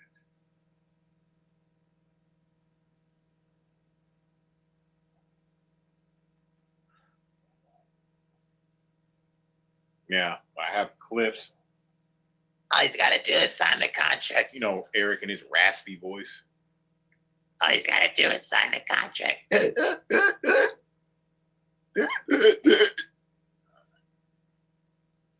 Sound like a little guppy. Search for his water here. Let's hit some more of this. The grannies in the cult. The grannies is a cult. It's a death cult. It's almost, but hold on, let me not say too much. I'd be stealing Tam's thing.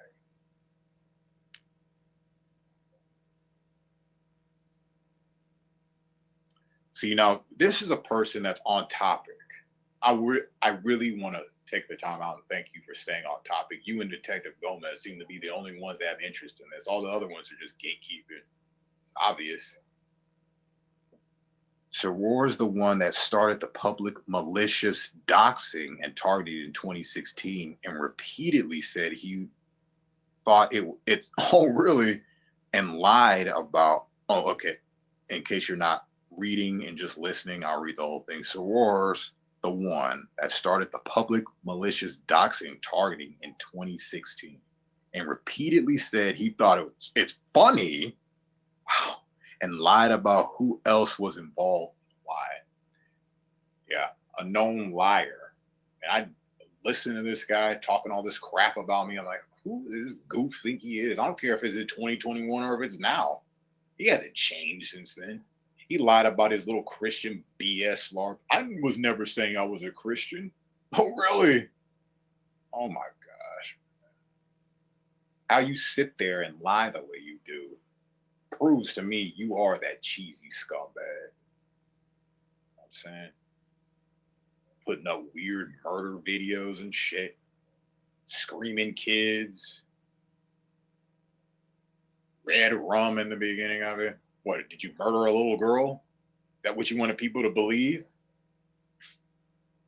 You know, for you guys, it's all about the children, isn't it? The precious little ones are little charms. Oh, oh, oh. Ha.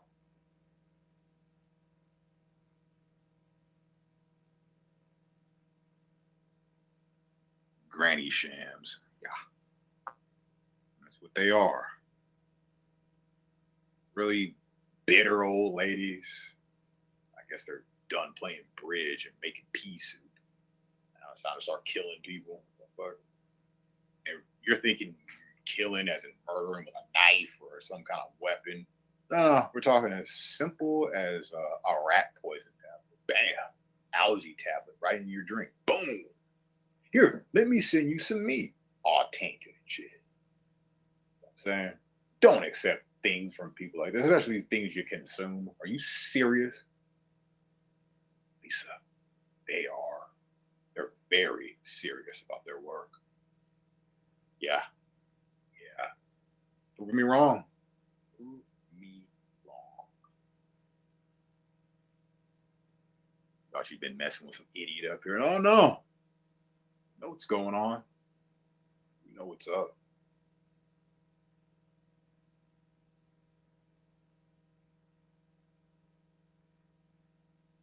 Don't worry. This could be the safe haven for the people who have been victims of these people. True victims, like deceased parents on YouTube avatars. That's just completely disgusting. Completely. Unless you have questions about how they died, you know what I'm saying? No, Aaron could have killed his parents. I'm not saying he did, but if you had that as a thought and then you did something with the pictures, now I see it. But to make fun of that, that's some goofy shit. That's some real goofy stuff. I know. Rough, goofy. Get it. There's nothing to be proud of. You and your fellow Mon crew are, and fellow and Mon, Jesus, You never know. You may be one of the sickest, mentally sick dudes and walk this earth plane. He's probably worse than his precious Lord and Savior. You know what I'm saying? Another guy uses Christian BS to perpetuate his ex obsession. You doubt me? Yeah, go ahead. Show me the way. Fellow Mon. Wow. When you take the pre and the suffix of that, I mean, there are two names, there's no real pre or something, but you get what I'm saying. Take the first and the last, just separate those. Fellow Mon. Yeah. It's not man, it's Mon. You know he's a sick freak. It's obvious. He acts like he's not. You're full of shit too. All right. I know who you were hanging around before. You see, even though I've never seen you. Still see you.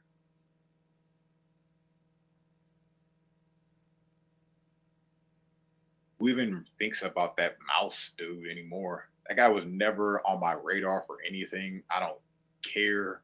As far as I'm concerned, he did his time and now he's out. So there you go.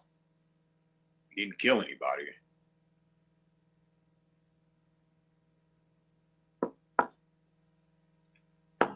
That's that. I'm not going any further. He's got to live with what he's done. It's not up to me to play God and condemn this guy every time I hear his name. That's what guilty people do. Well, let's pay attention to Rex and let's not look at my horsey porn. Your horsey porn? Anybody got to go to the store right now? Okay.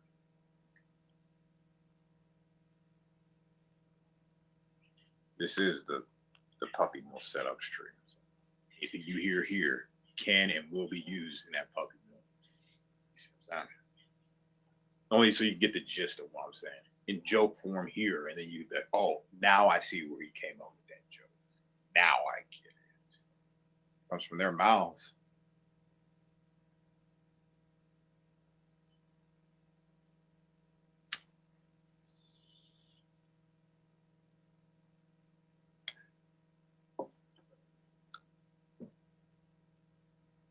Yeah. You know what? There's no enemies in here. You ain't going to back of the report and me just letting you slide and be in here too. You ain't riding both sides of the bitch. You got to make a choice. And you already have, but you don't stay over at home base. You come over here. You're going to gain some information. You're just going to play this stream later. You're going to have all these people coming up. Yeah.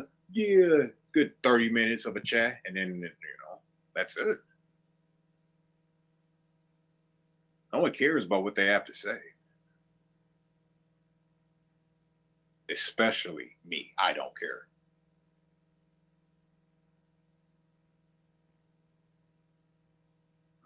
I don't know. Maybe excuse me. Maybe I make it go 2 hours. I'm running out of steam here. Not really, but I'm just running out of give a F, really. Go back to what I was doing. I heard that. I'm just making my little video, going along clips. Yeah, okay. Let's see what we could use from this. Got to listen to the whole thing, obviously. I heard what that Mike guy said, and I'm just like, dude, don't make me re-release those cheesy little videos you did. Also proud of the fact that his girlfriend is 13 years younger than him. Like, who would gloat about something like that? Well, I'll leave it up to your imagination.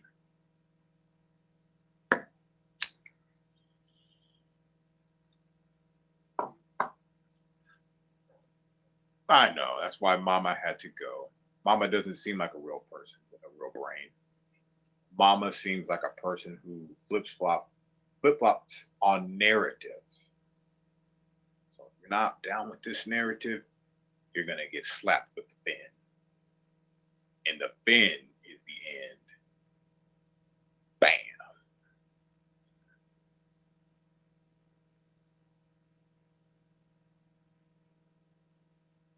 It's almost like his mouth needs a tune-up.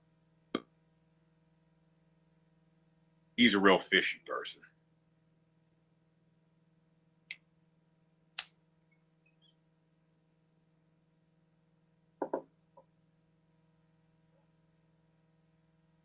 I got a good one. Fellow Salmon. He's into fishy stuff too. He's a fishy kind of guy. Once you get him hooked on like Aaron and stuff, he just will never let it go. I think he's completely obsessed where he has a homosexual obsession with the guy. That's all. Sick freak, I know. Same old tired wannabe insults. Exactly. It's pinful offense. This is why I come on here. I got to work on my freestyle jokes and my puns, right? Like when I said something like his mouth needs a tune up.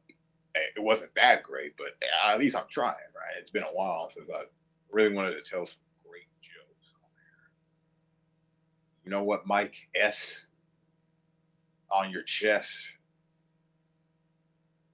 Sausage, pepperoni, and all that kind of madness. I believe I'm just never going to stop with you in videos. And I was like, we'll put you in are you going to be in the puppy mill stuff? Well, I don't know. Are you one of those grannies too? Are you a granny who got tits like one? Saggy breasts. Are you a granny tranny? Tell us. But you're still in your 40s. You can't. I'll try again later. It's gotta suck to be such a loser like Yolanda and cry your mama when all you got is to call chums. They're the ones who mentioned it first. All you do is talk about kids. No, that's all you guys do. That's all you do. Chomos, who's a child molester. I don't care, man. I don't care. Show me the evidence and we'll call our cops together. Okay? I'll make the first call. I've done it before to give cops some information. Way before I met any of you people. I really thought this was suspicious. And Tacos knows what I'm talking about. I think you might want to know this. But it almost sounded like that dude, that deputy guy, was almost in cahoots with it. You know what I'm saying? Like they kind of knew. Maybe they even authorized. Who knows? And I didn't go into it with a paranoid mind. I actually listened to the guy. He sounded interested, but he sounded like he already knew something. Okay, yeah, we'll take this. I want to look at what this guy's talking about. Just give him a channel you'd be interested in. That's nothing else. I didn't just to speed the investigation along, or maybe slow it down. They probably already looked into social media, so it didn't make a big difference. But hey, you can call me a cop caller all you want. I didn't call the cops on anybody. It's like a tip hotline kind of thing.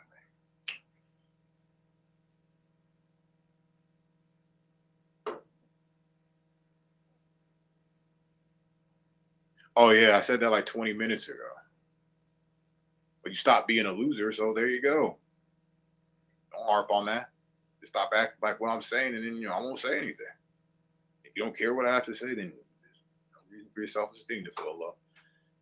Yeah, I forgot I'm dealing with bottles and pacifiers. Anyway. Diapers and cribs. What are they? You got those little bitey key. What do you call those things? When kids be biting on that stuff, little babies. They got little teething ring. There you go.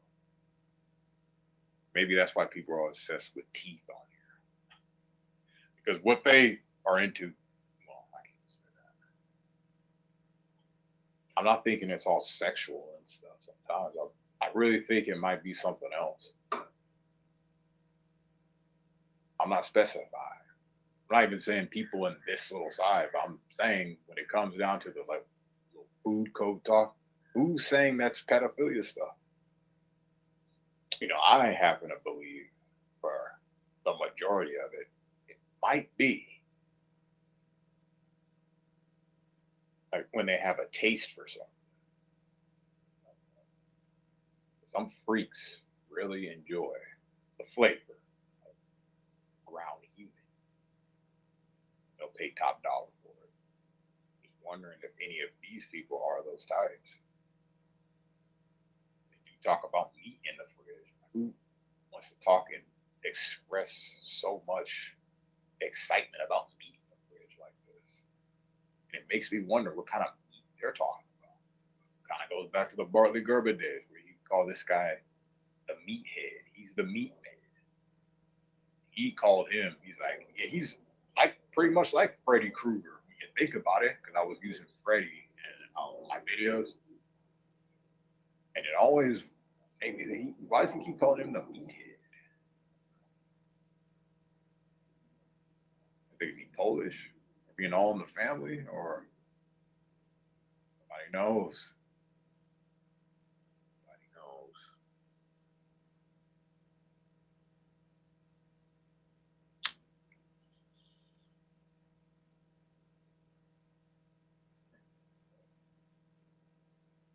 Yeah, let's hope not. Let's hope it doesn't boost self-esteem either.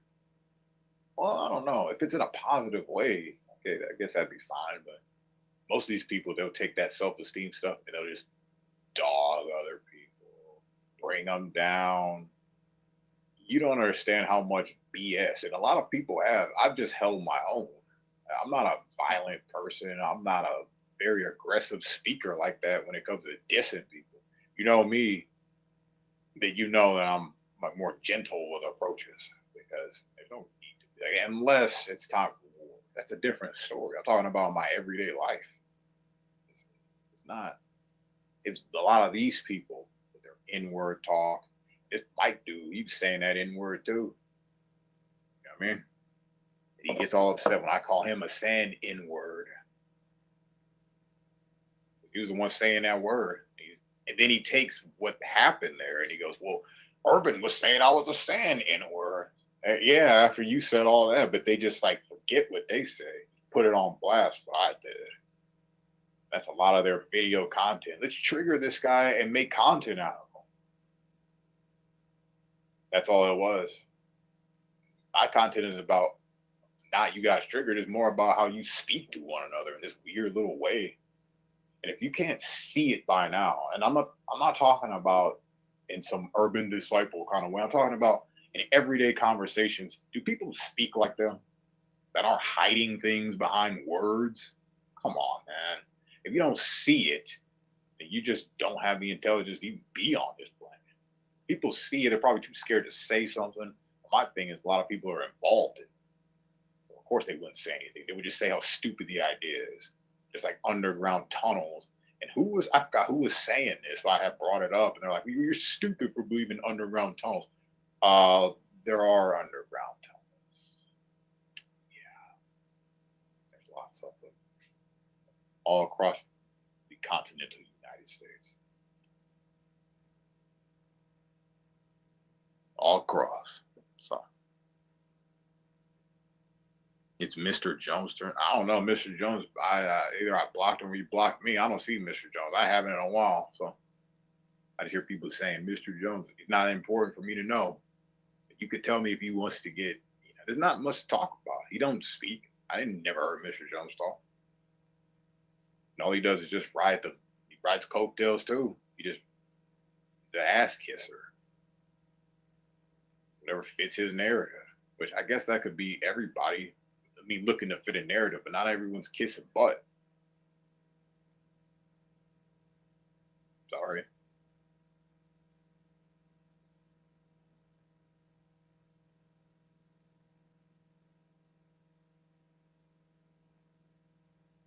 Oh, well, in my thing, I'm not letting this go. Oh no. Oh no. These little puppy milk, they're gonna get what's coming to them. They spend a lot of time dissing and dogging me. And I remember I was gone from YouTube. I took a little breather from this place. And week after week, I was just watching as they continued to dog me. And they're the ones that go, well, if they're not speaking about you or they're not around, why are we talking about them? All they did was spend time in chats, putting cheese emojis and pizza, little ice cream things. And I don't know about ice cream, but they're the ones talking about, well, we're gonna make an ice cream channel. What does that even mean? I'm gonna make an ice cream channel. What's that mean? You know what I'm saying? I don't even want to know. I don't want to tell who said it. I'm gonna look for that spot. An ice cream channel? Really? Damn. I know I have that on recording. I'm like, dude, why would you even say that? You only say that to just make the situation worse. Mess with people's minds. This is why they do it. Yeah.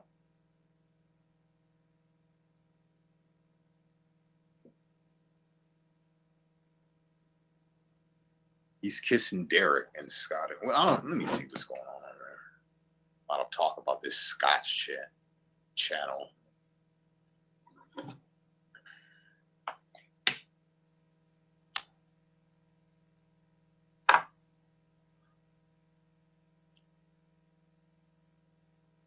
I still don't understand how you get caught in your lie. I thought you guys worked it out. No, you got busted. How was that a workout? You know what I'm saying? Like, does that even make sense? Or is it just me? Am I just tripping? Did you get worked out after you get busted, after you're told many times you're wrong? Urban, you're wrong. We busts and the Urban busts the proof out. And all of a sudden we settled it, right? Yeah. That's how you want it to work. They say time heals all wounds. Maybe, but there's always a scar left.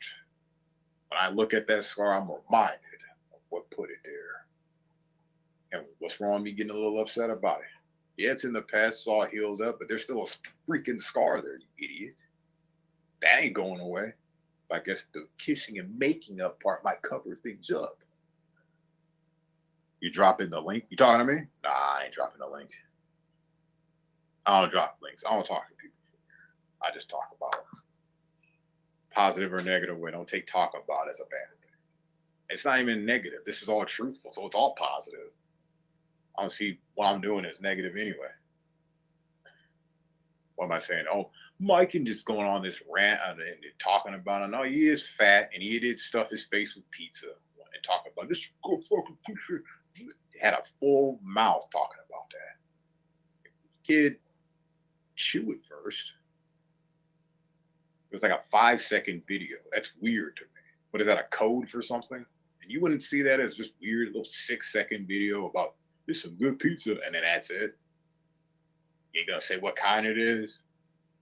Well, of course not, right? You ain't gonna say where you got it. You ain't even gonna show the slice. You just show your face being stuffed with it. Show us what's the toppings. Show us the toppings. What's the toppings? Mushrooms, sausage, pepperoni, and pineapple. A lot of their favorite things to eat. Even Satanophany called out Kevin about when he said, I knew it was your daughter because you said so in a recent video that you look and you eat. Yeah. Yeah. Excuse me. Then you look. Yeah. Just so happens, there's going to be some lessons in this too. Fellow Mon's going to appreciate this because we're taking his favorite language in the whole universe from his favorite people and we're putting it to the test. If they're not a part of something like this, because they would be speaking this language. And a lot of it is just not coincidence, bro. And I'm going to show you. I'm going to make Fellow Mon, I don't even want to say that gross name. I'm going to make him a believer. Or should I do that or should I just convince him? I don't want to make him a believer. I think he already is one. He believes in magic and all sorts of fantasies and stuff like that. Detective knows what I'm talking about.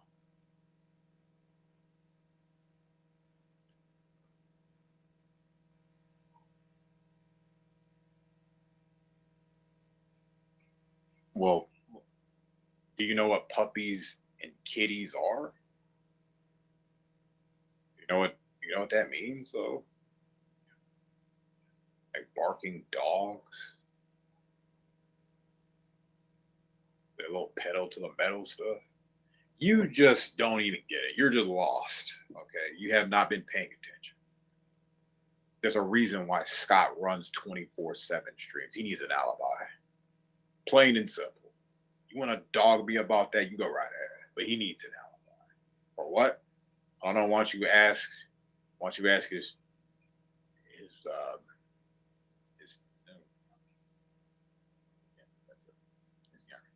Cox bans any mention of his or CMN's time moderating and supporting Rex. You see, in reality, he's really a Rex fan, this Finding Freedom guy. He is on repeat about Rex all day long. Yeah, I could give you a wrench and I could start talking the most off the wall stuff, and then people will now look at you. Remember, he was the one wrenched that Urban Disciple guy's channel, remember? And you will go, he just gave me a wrench. I didn't ask for one. I thought he was actually cool. They start talking this off the wall stuff. See what I mean? It was all planned. Get all these people in there moderating this room. If they loved him so much, then why don't they love him now? If Cox was defending him so much, then why doesn't he do it now? It's a if he was doing that. We don't know what he was doing.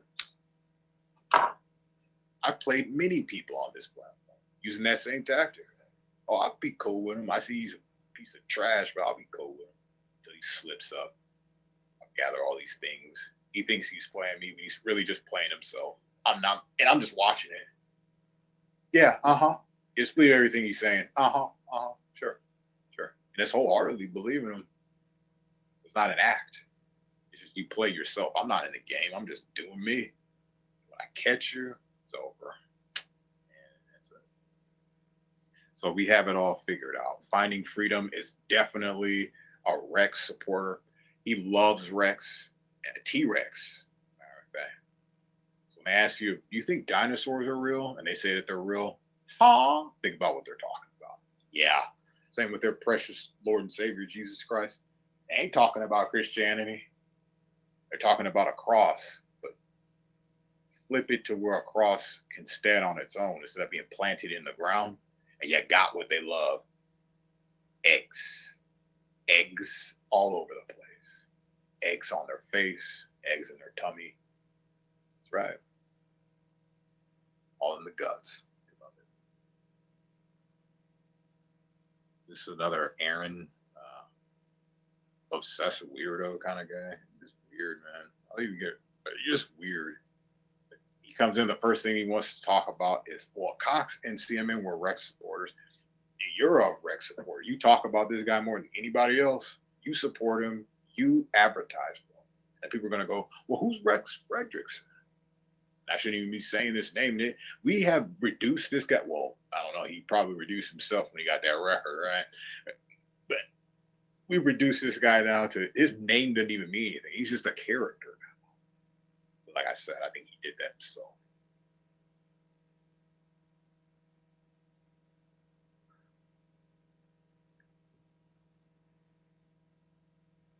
See, these same people that I don't know if Fighting Freedom is a Christian, but these same people that are these Christians don't even practice what they preach. They're supposed to be practicing forgiveness. They're just not even supposed to be judging that. They keep a close watch on that goof. But yeah, 20 years ago, has it happened since then? Was it a one-time thing? You know what I mean? You're going to judge this guy off of one episode that happened in his life? Really? And just keep doing it? You weren't even there? You don't even know what happened? I'm not supporting anything. I'm looking at it through a real person's eyes instead of being this character that people just keep bashing on. This guy, I don't know if it was set up. Some people said it was set up, but this guy was having people coming into the grocery store recording them. This guy's a pedophile. Well, first of all, he's not a pedophile. That's why it was confusing when the detective Gomez was talking about it. I didn't know who he was talking about. I figured it was him, but I'm like, but he can't be talking about it. But I guess that's what people were saying. He's a convicted pedophile, and then he's a convicted something. He's a sexual abuser, a statutory rapist. I mean, I wasn't there. I don't know. And people get all upset when I say, yeah, well, you know what, man? In reality, there's some 15-year-olds that want older men like that and would do anything to get one. They say, well, Urban Disciples condones it. I never said that. I said that it happens. Now, what am I going to do about it? Am I going to tell them how to live life? That's where I'm at with it. I can't tell them nothing. I know that anyone around me in my circle, they wouldn't be happy. Like a 40-year-old and a 15, that's just ridiculous. That doesn't even cross my mind. That's just so out of bounds right there. Who even thinks of that? I don't even think of stuff like that. It really doesn't exist, but it happens all the time. This world that I live in and people's choices, what they want to do. They put that in a clip. Oh, he condones it. I never said I condone anything that has to do with 15s and 40-year-olds. I said you can't put these little kids that you call them kids, but they're making grown people decisions. What do you think? It's all sexually driven, like most adults anyway. I'm not even going to go there. They're the ones deciding these things, and whatever happens to them, happens to them. You know what I mean? Now, if they're victims of a crime, a rape or something, that's different than some kid being curious about an older man that's rich and, oh, they're going to take care of me because I see how my mom's got it rough. Thinking all this, planning this all ahead of time. Then we're going to jack him for his money. What's he going to say? I'm all underage. You know what I'm saying? Getting them like that. Do they deserve it? Probably. I have mixed feelings about the extortation of like sick freaks like that. And a lot of me say that should happen. If you get them like that, then man, idiot. It's either jail or you pay up. That's it. So there you go. What do you want? If they ain't got no money, guess where they're going? That's a lot of their operation, though. That's what they do to people. Ain't that right, Cool Breeze? Cool Breeze. Jesus Christ is the word. Yeah. See, he's talking to that sword and the stone talk like a freak. I knew this guy was a weirdo. Finding freedom, you're a weirdo, okay? You do nothing but spout off mainstream media news headlines, and you think you're doing the world some good. I could have just watched CNN. It's more entertaining. I don't have to live with hearing this raspy, weenie, little punk voice of yours. All obsessed with what happened with OJM. Who cares? Care about that guy like that. Ask me the question, don't want the answer. I don't know, man. You sound like a little worm anyway. Little bookworm. What you are.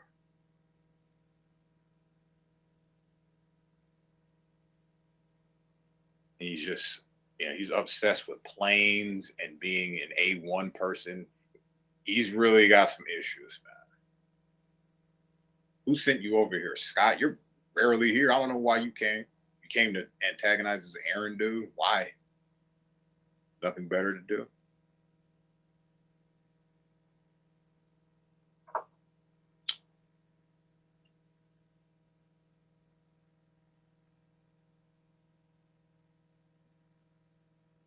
Who said you could come back here?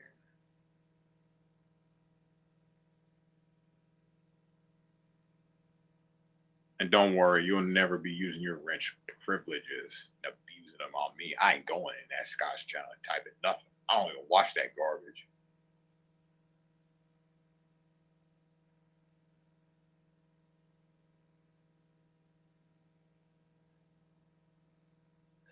I ain't doing no panel. I'm not doing a panel for what? You people to just steal the show, and not even steal the show, but just like take over so I can't say anything anymore. It's up to you to say stuff. That's why you have channels. You go on your own channel and talk, right? You have your own audience. You can talk to them. I'm doing what I'm doing right now.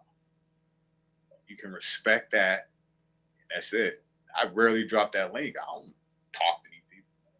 About what? Try to persuade me for stuff? Nah, I'm good. My mind will change naturally if it's going to. Called progression. And I have to speak on this, right? I definitely call them jail-based. Some young women are sketchy as hell. And this is what people are missing, the reality of things and stuff. They think these teenagers are just so innocent victims. I don't believe that. There are innocent victims and that stuff happens. For the most part, man, it ain't happening like that. These kids are horny and they're ready to go. And some of them are ready to go get married to this 40-year-old millionaire and he's so hot. My dream is to be with an older man, and this is what they want. They act like that doesn't exist. And it's just lunacy to think like that because you feel guilty about shit. How you feel about a youngster. Why do I have to say how I feel versus the fact of the matter? The fact of the matter is people get set up all the time. There's nothing wrong with detective. And I said this back then. There's nothing wrong with him listening to the guy's story. I had a problem when he's like, I'm not going in that guy's channel. And I seen him in there. And I said it. He's like, prove it. And I did. And that was one of my problems. I didn't care if he was going in there. He said that he wasn't. I'll put it to the test, as he would say. An integrity test. That's another word. An integrity test. I put him to that. He was more upset that fellow mom, fellow granny, was using my stuff. I had to get him. I used some of his stuff. CMN footage. He's not an obsessor. He's got so much CMN footage. I didn't even know that kind of stuff existed. Yeah, he's crying about how many videos has he done on you? You know, I don't even consider him rambling doing videos on you. Doing videos on you is taking your clips and doing stuff and making it look like something. That's doing a video. You understand what I mean? Like he's done two that. Why? Because he put you in the title and on a video where he's talking about more things than just you. No, if you're the focus, that's a video. He just put you in the title for clicks. I don't know why people watch that crap anyway. I mean, the videos that he does on you, it's crap. Like, oh, he wastes his time on fellow mom. Obviously, he did. I can see why. Because you've taken so much of his footage and put it in your videos. He's not allowed to talk? Get the fuck out of here. That guy is just a little wiener, too. Oh, my God. You should hear.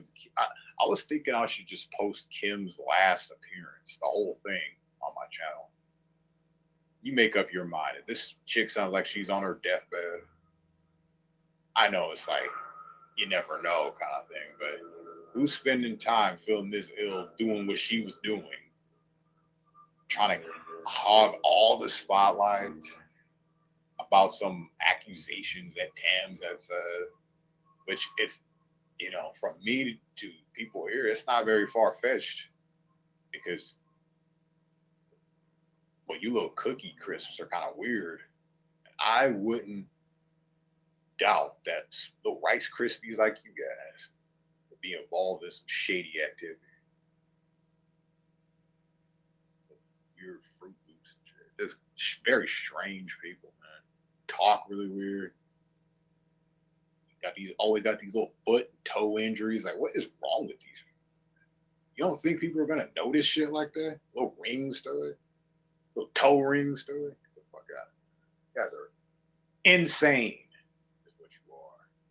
And you need to be put to a screeching halt to all this stuff. To a stop, I would say that, but it might scare people.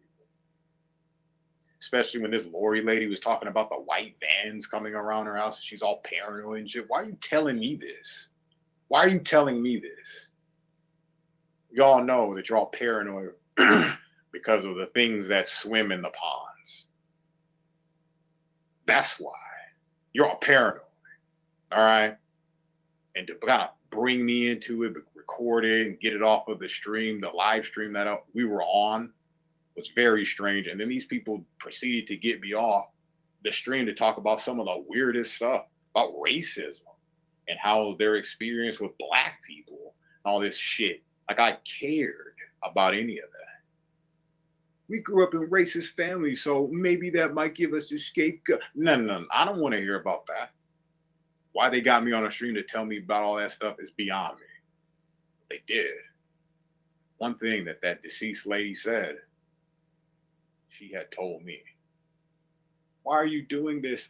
I thought we played for the same team. And I always thought, what does that even mean? What does that mean? Guess we'll never know. Finding Freedom still here talking about firefighters and planes and stuff. Have fun.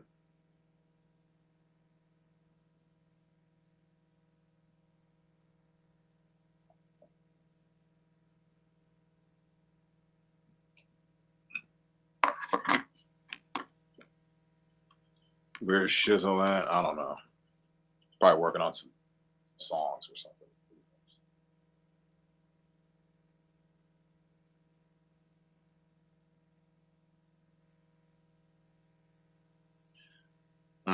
Actually, you could hold a 2-hour stream and have stuff to say. Well, it's more just venting, listening to this guy, this Mike dude. He was gonna not be in the video. Now he's in the video now because of his stupid statements. And I have to put the part where he lied about the cheese and all that other stuff. He could have just told the truth. The only one who was able to tell the truth about anything that went there was Blazin. That's why Blazin had my ultimate respect. It's like, yeah, we were telling some nasty jokes a little bit. So what? The only one. And I have said that from the beginning. And they go, well, you go and be on Becky's side. Well, no, Becky's not full of crap. You are. You're full of crap. Like, I never cared about any dirty jokes. There's sometimes they're funny, but what I would care about is why you guys hiding stuff? Why does it look so weird? Why does it seem like this Kim chick is just like, what in the hell is going on? And then everyone else is just snickering like a candy bar.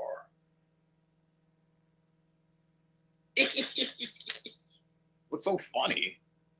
It was a weird stream, and it was. It was right before gift giving Christmas time. On the precious Jesus Christ's birthday. Oh, Lord, sweet Jesus. My God. You know what I'm talking about. I've been within green. Want some green? What the hell? How do you have a pet? You really have a pet rock? You paint it. Never mind.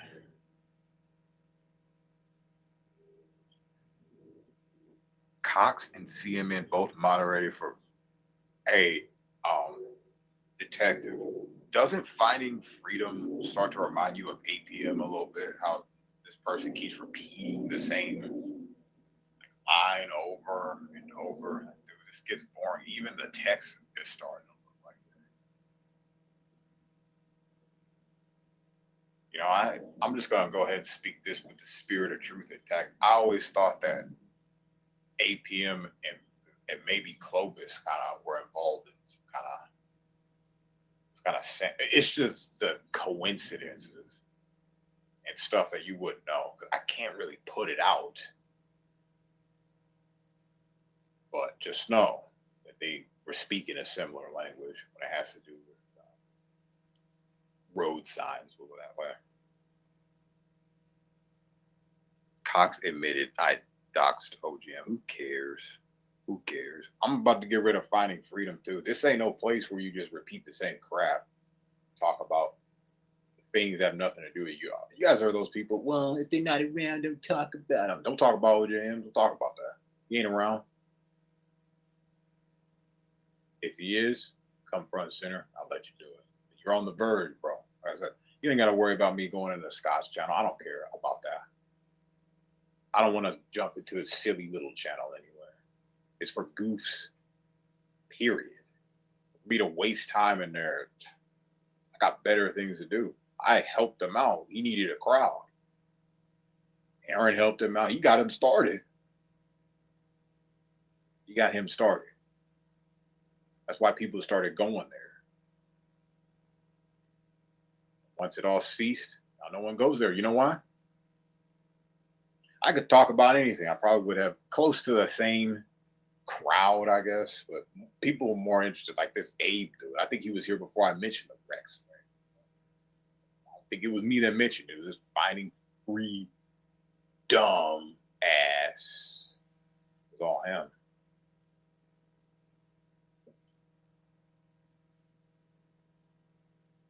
I don't believe in free dumbass. It costs to be stupid. Not money. Dignity.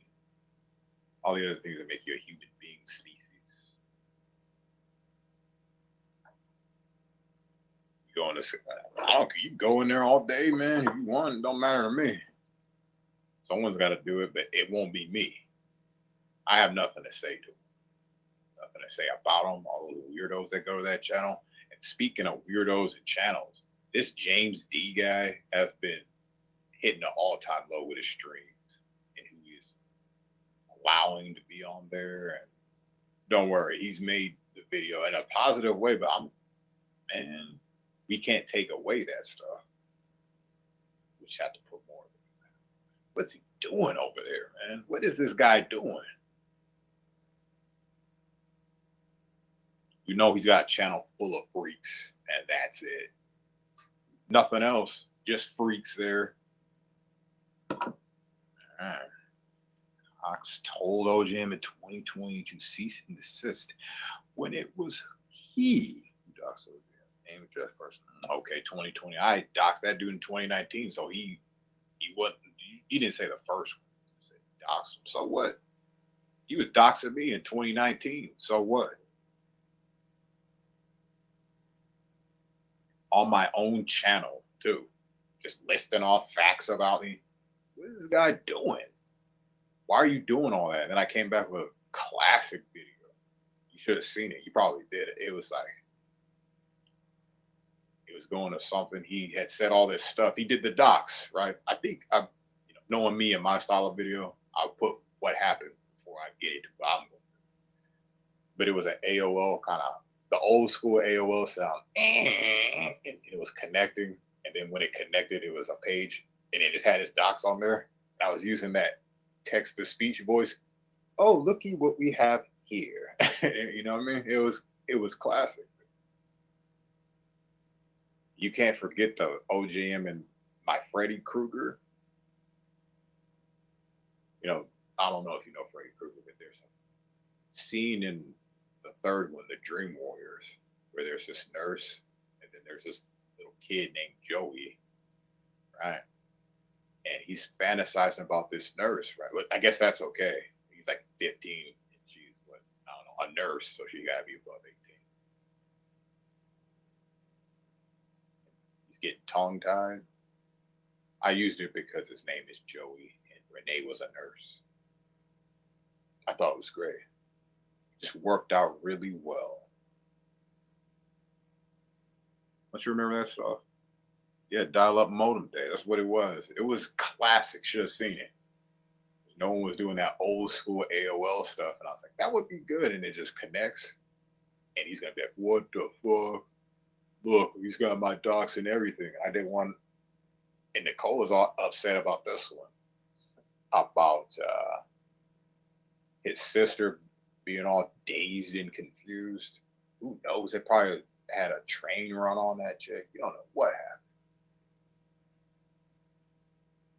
One of his ex's moms said that he was slinging the heroin.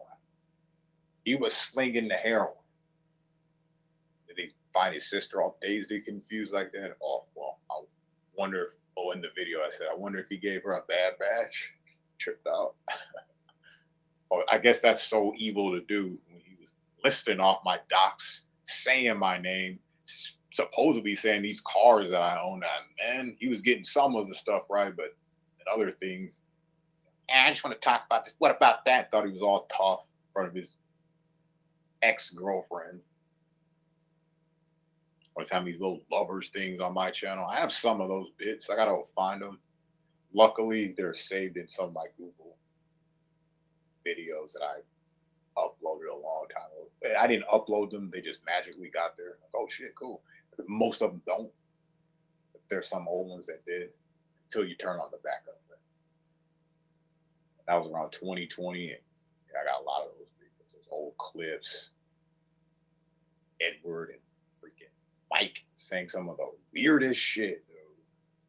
Looking at that. So when you say, well, what happened with you and Edward? You didn't have a problem with him. I didn't until he started his lying stuff. I'm watching it for myself. I'm not taking sides.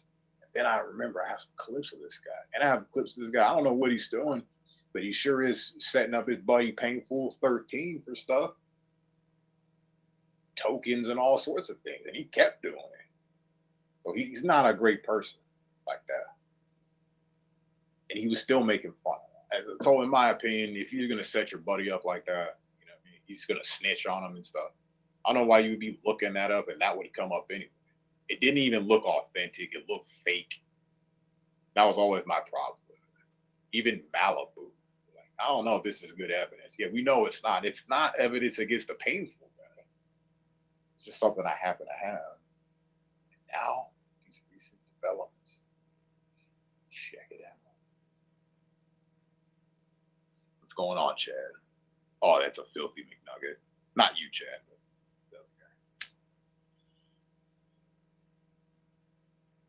I don't know, man. I don't know if that was his brother or not. Apples don't fall far from the tree. And if he's doing that kind of thing, Jesus. Not to mention this bro's dating bro. What is going on? I mean, the dude that was making the video could have made all that up.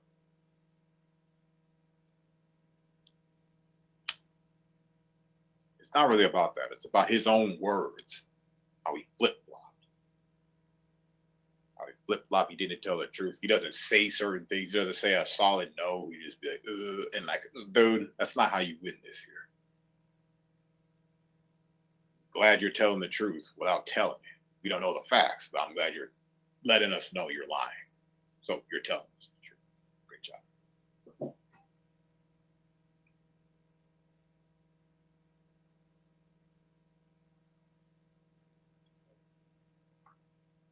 Where they still reporting back that Scott guy? For what? What's he gonna do? Talk about it? Put me under the jail? What's he gonna do? He ain't gonna do a thing. He ain't gonna do a thing. He's just gonna talk about it.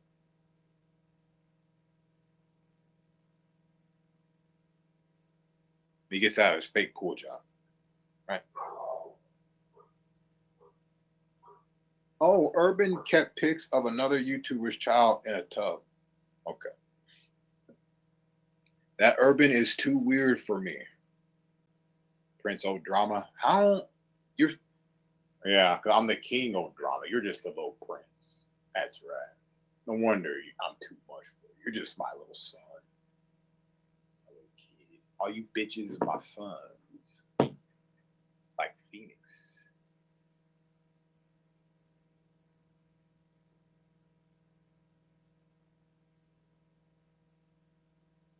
Oh, was he? I bet you he was like really trying to quench his thirst with some granny fluid. Guaranteed.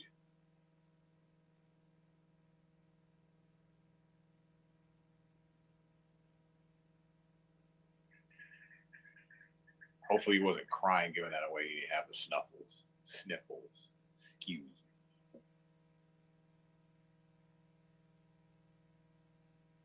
My timeout is over. Oh, yay. You happy about that?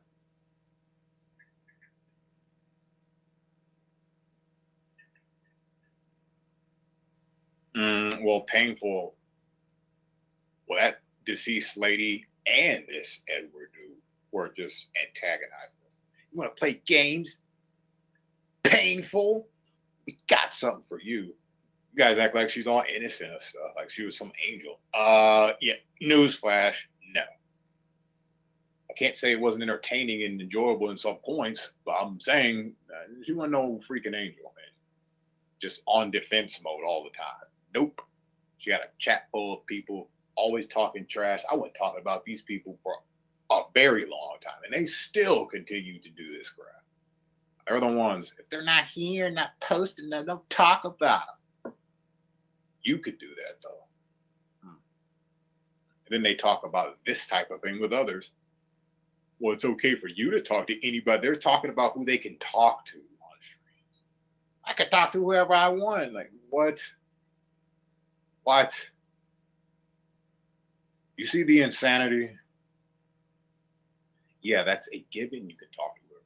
You don't have to tell us. You feel like you still can't. You still have those inner things going on. Haven't grown up yet, or just, you know what I mean? But yet I'm too weird for the prince. You're just a little prince. You're lucky you even got to talking there. The next time I see you, I'm just gonna block you. No one needs you around. I'll play that stuff, freedom of speech and all that stuff. People are gonna start charging you. You saying the wrong thing. I am definitely in need of some loot.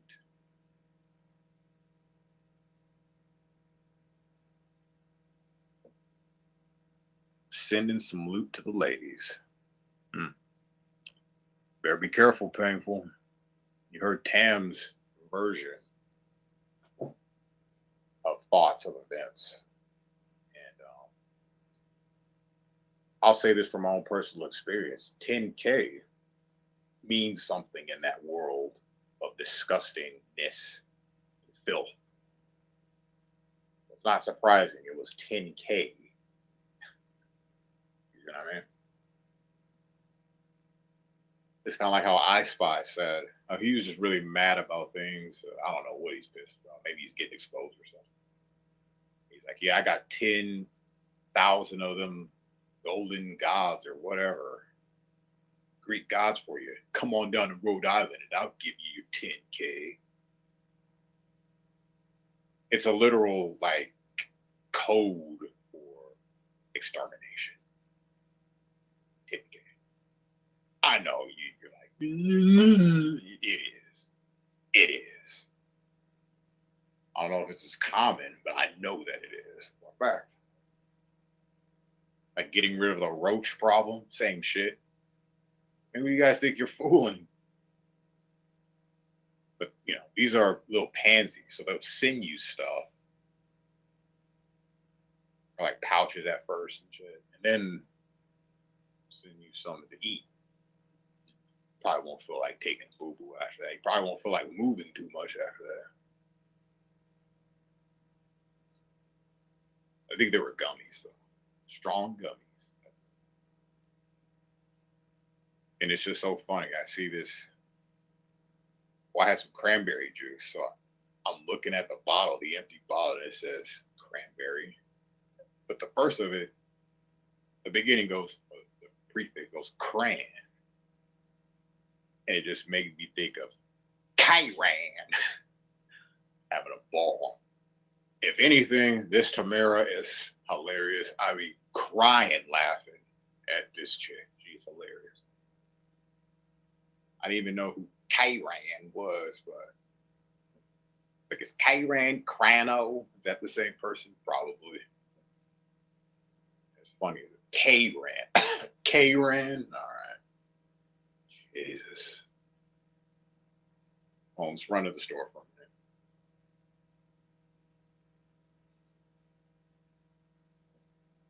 Not really. Part of this extorting ring thing. You tried to pull that crap.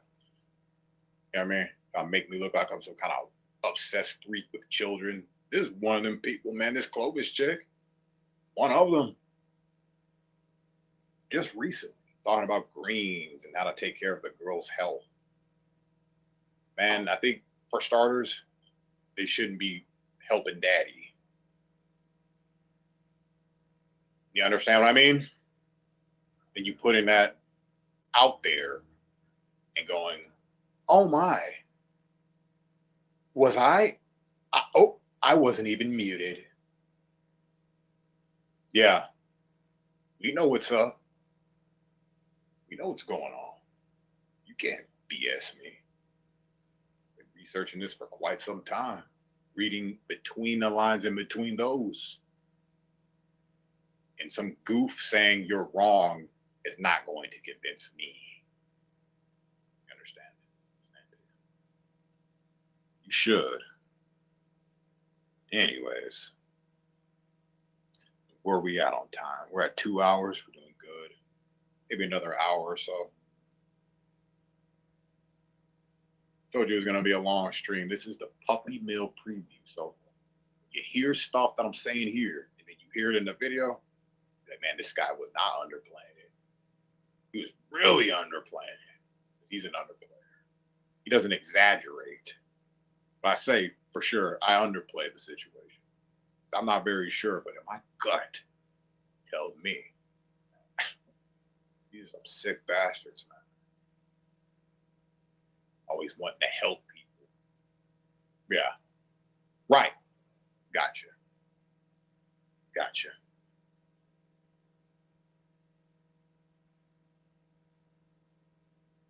Clovis is aging member. I don't know, man. She should have been gone like 3 years ago, according to her. She was scared that Grim Reaper was going to come snatch her out of bed while she's laying at the foot of it, mind you. Like a little fucking puppy. Aw, the puppy mill. Like I said, it's a puppy mill preview. I could say it, but it's more funny when you watch it. No, I'm not lying. They sound full of crap. I'm not even full of crap. Making this right now. I'm hearing all this. It's not like they hide it, guys. They don't hide it. Detective Gomez has been on the case before I was ever on the case. Tell you the truth. He was sending me stuff about these people. I didn't even really know who they were. Not about them, but saying things about them. It just so happened it was convenient. Oh, I know who that is now. Yeah, under some bad circumstances. I thought it was all good.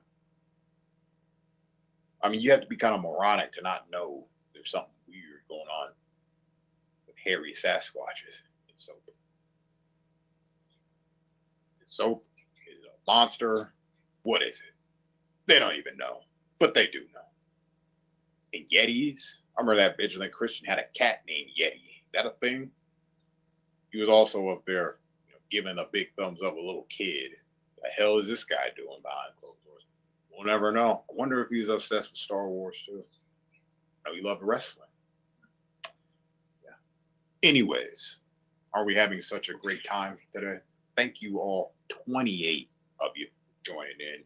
This ain't a drama thing. There's no one up here but me talking. All right? I'm not yelling at a camera. I'm not yelling at anybody. I don't need to do all that. I just say the facts. They will speak for themselves. And that's all you need to know. So if you can be patient, you can see these full effect. I already got the fun parts down. Those are already finished. Now it's time to do the fill-in work. In reality, I don't need to fill in very much. I wanted to keep it short and sweet, maybe like 30 minutes, but there is like just too much good stuff. So you will see.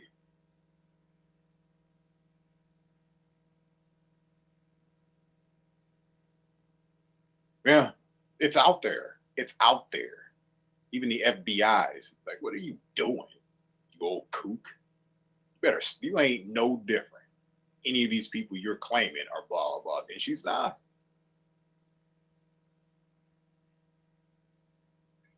You should see what she did to me. And that Eric dude, her and Eric tag teaming against me, just make me look bad. This has been their thing. Oh, he's into kids. He does this and stuff with kids. And I ain't the one helping them. But I sure as hell am not hurting them. All right? That makes sense to you? Pennies on the dollar kind of thing? Yeah.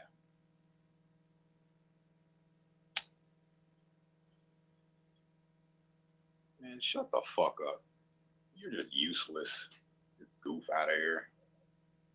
You don't get to come back, bro. You get to stay over there. All right? I'll be back.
I'm checking the sound because I be getting paranoid these days. Give me a minute.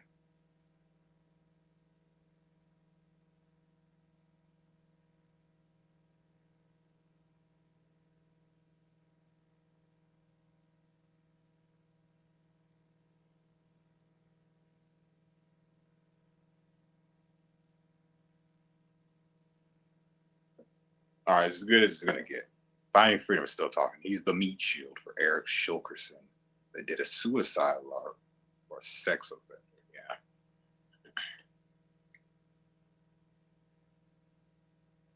Eric is he definitely made the video. He's got a nice scene in there. Oh yeah, he does.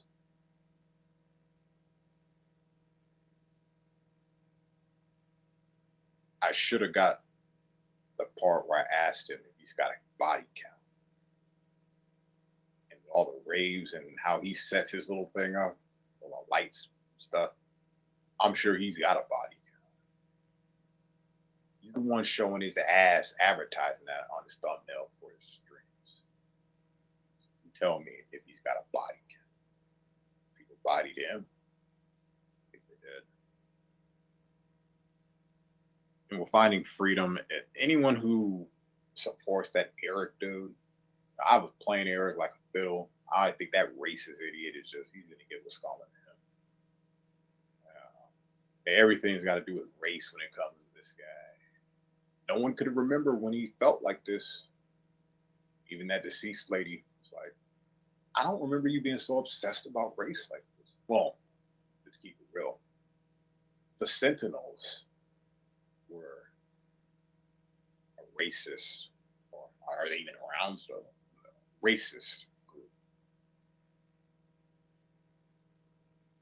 I've heard a testimony from one of their wives, one of the Sentinels' wives, maybe an ex-Sentinel, who happened to be a Black American, a brown American lady. Heard the testimony from her own mouth saying how racist you people were. That Laurie chick, too. Heard it all. And when Laurie talks about N-word hunting season is in, it's not a very good look. She made it seem like this never happened. Tamara's making it up. No, I asked this lady straight up. It's one of the first things I asked this lady. Is it true that you said that? Here goes Angela G. Uh-oh. See what I mean, though? You see what I mean, though? And then this Laurie lady's like, yeah, and then she proceeded to explain. Just, yeah, it was what it was. Anyways, I think I'm gonna give 5 more minutes and get up out of here because it's time and I'm done talking to these people. I'll just do my thing and then maybe I'll be back next week, do a stream or something. Like it's that important. It's not, but if you want to come in and vent your frustrations out on the world, you're more than welcome to. I know I did that for today. I feel very accomplished. I'm just not gonna,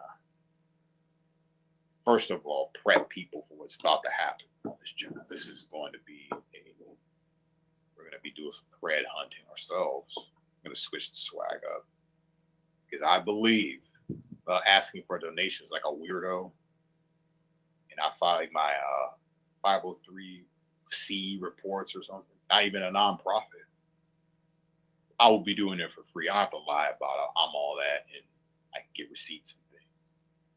You know what I'm talking about. I don't have to lie about it.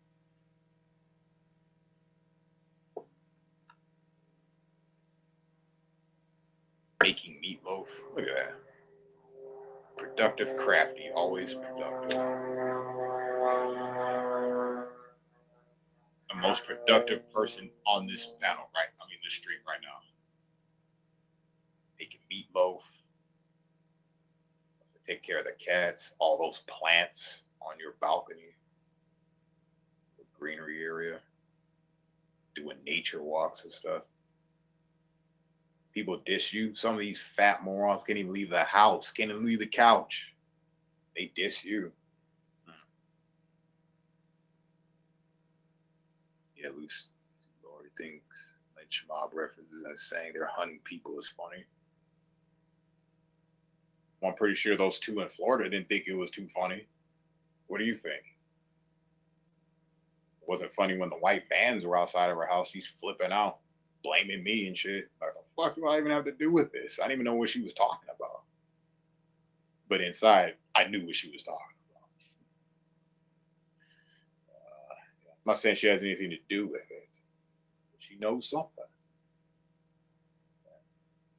That cross dresser. Maybe that person knows more. Who knows? Who knows? I was worried she probably didn't have her Special K that morning. Rice Krispie Pop. She didn't have a balanced breakfast. She was a little hangry at me. Hangry, yes, at me.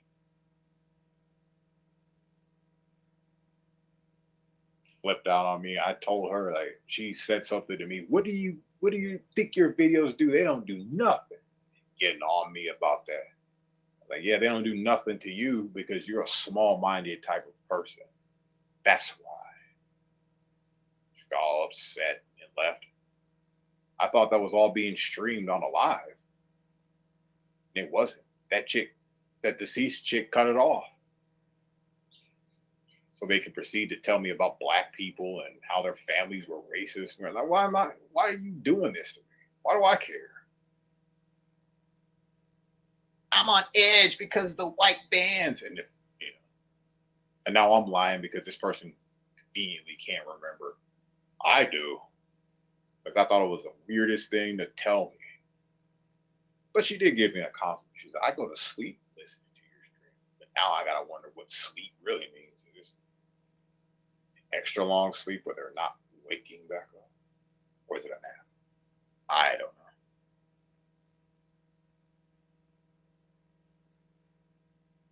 No doubt about it. The stream is for exposure. These streams are for exposure. And this channel is for that. You've got to be patient. Can't get it all at once. But, as I have predicted, you will be seeing more people going down for the count this year. But this is the year somebody is going down. You'll see. Down. It's over. Doesn't mean you have to drop dead.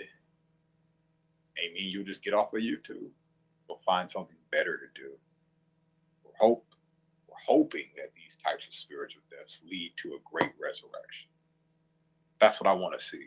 I want to see you people advance. Well, I want to see me advance too. All these sentinels, oh yeah, for sure. Gotta suck to have to.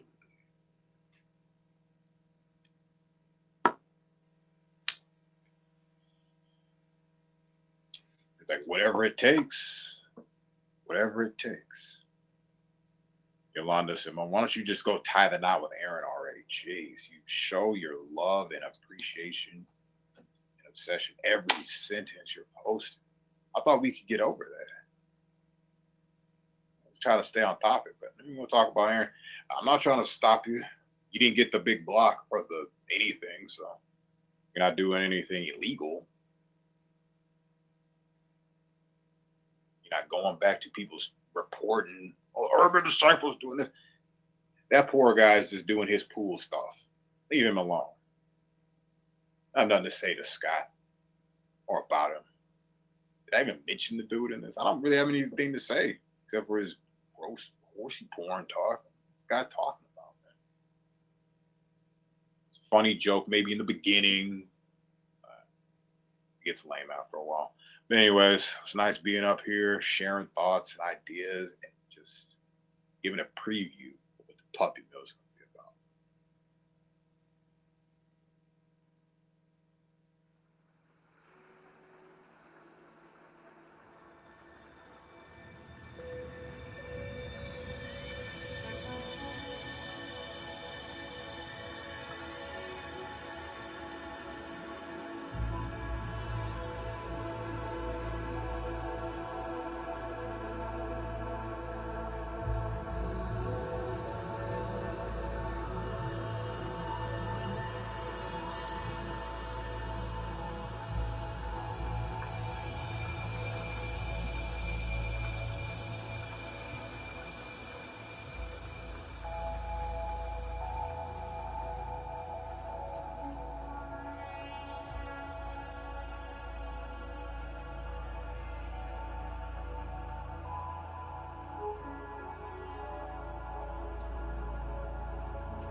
I'm doing is bringing about, insight or information about the lies that we're told.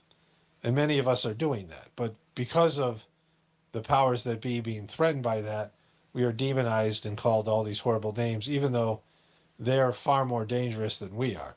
And they're organized, and they have money that we don't have, and they have power that we don't have, and they have control that we don't have, and they have mental illnesses and, horrible sociopathic personalities that we don't have. Okay, so let's get into the main part of the video here. One of the reasons I'm making this video now is because we now know, which I'll get into in a moment, that a lot of these fears or a lot of these things that they said, the reasons for them cracking down and doing what they've been doing in terms of censoring people hasn't panned out. They've been wrong about all their fears and all these things. But let's start off here. Authoritative news and information. There are times when you come to YouTube to catch up on the latest news or simply learn more about the topics that you're curious about. For content where accuracy and authoritativeness are key, including news, politics, and medical and scientific information, we use machine learning systems that prioritize information from authoritative sources and provide context to help you make informed decisions. Now, we could debate all day on the level of truth in the official story. And I don't do that. I mean, if you disagree with me about the legitimacy of the official story, that's your prerogative. I'm not here to change your mind, right? This is something my viewers know, my regular viewers know that I don't get into.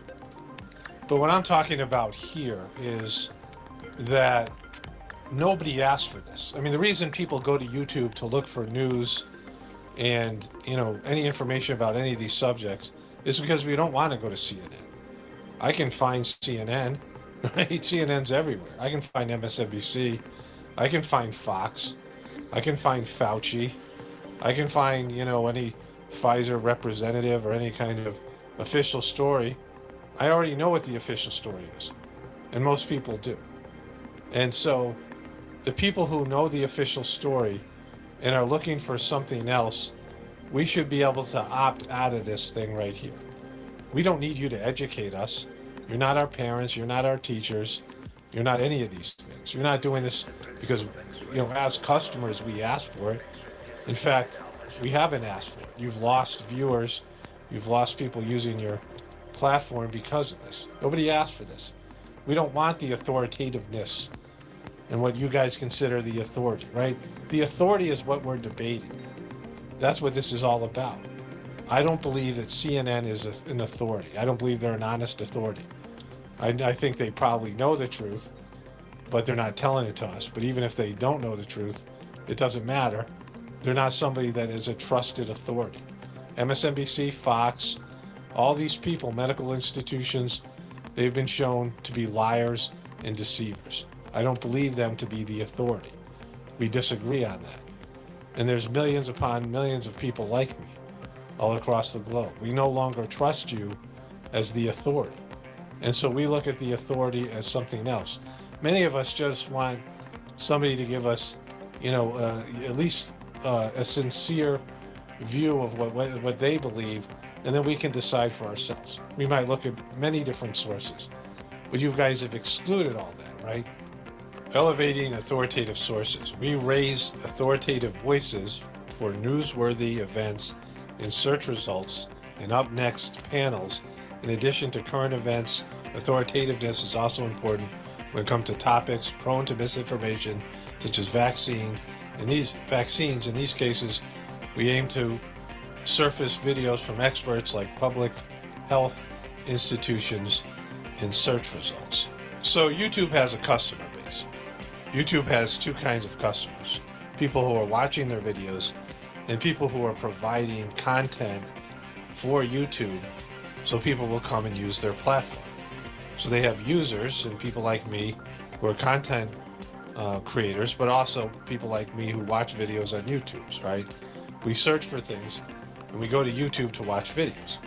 And if we're interested in a certain subject matter and we have a point of view, we have an orientation to the world, and if we don't believe in the official story and we don't believe in the so-called authoritative sources, the authoritarian sources that they're pushing, authoritativeness, we don't look at them as being the authority. And they've been proven to be untrustworthy. So, our opinion is validated. But even if it wasn't, we're a customer. And if you go to a store, if you have, let's say you go to Starbucks, you ask for a coffee, and they give you chicken broth, and they say, hey, chicken broth is better for you. Coffee, and they give you a list of reasons that coffee is bad for you, and you should rather eat chicken broth. They give you all the reasons that chicken broth is better for you, and you throw the chicken broth back at them, right? Because that's not what you ordered, right? Who are they to tell you to drink chicken broth, even though chicken broth is better? But in this case, the stuff that they're pushing isn't better. And the fact that CNN and MSNBC and the authoritative sources and Hillary Clinton are all whining about it is because people have rejected them. They're not digging them. They can't create an audience. They can't, they're being beaten by, the alternative media, right? And so nobody asks them to do this. They're not serving their customers. And so they also have people they have to answer to, which is their advertisers. And I can see that they have to do something. I don't mind the things that they put underneath videos or whatever it might be. Little fact-checking things. If they want to do that, they're welcome. It's a private platform. It's a private company. But in terms of gaming the search results, that's blasphemous. It's just frickin' blasphemous. That's all you can call it. And part of the reason they did this was a faulty report. Let me show you that here.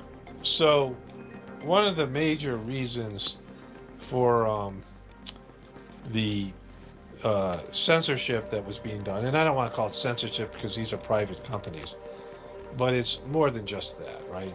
The reason for making these drastic changes, and we're going to get into the effects of these changes and all the hypocrisy behind it. But in 2016, the NSA, the CIA, and FBI put out a joint report. Background to assessing Russian activities and intentions in recent elections, the analytic process, and cyber incident attribution. And so this was a 25-page report. And the majority of the report, they talked about the report here, had to do with GRU, and they talk about here, the General Staff Intelligence Directorate, GRU, probably, again, they don't know, they're saying they don't even know. This is speculation.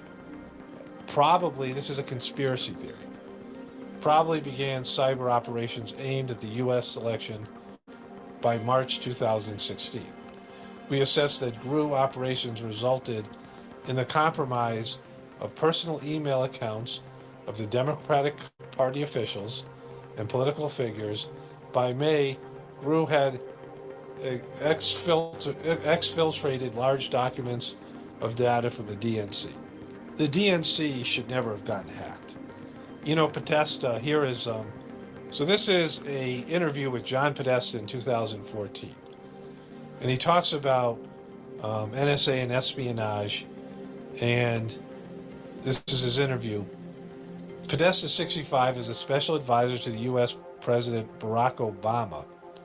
And then it says he went to Berlin to have some sort of meeting with the Prime Minister and focused on cybersecurity, data protection, NSA surveillance. Podesta was chief of staff under U.S. President Bill Clinton. So this guy was a former chief of staff who was Obama's special advisor.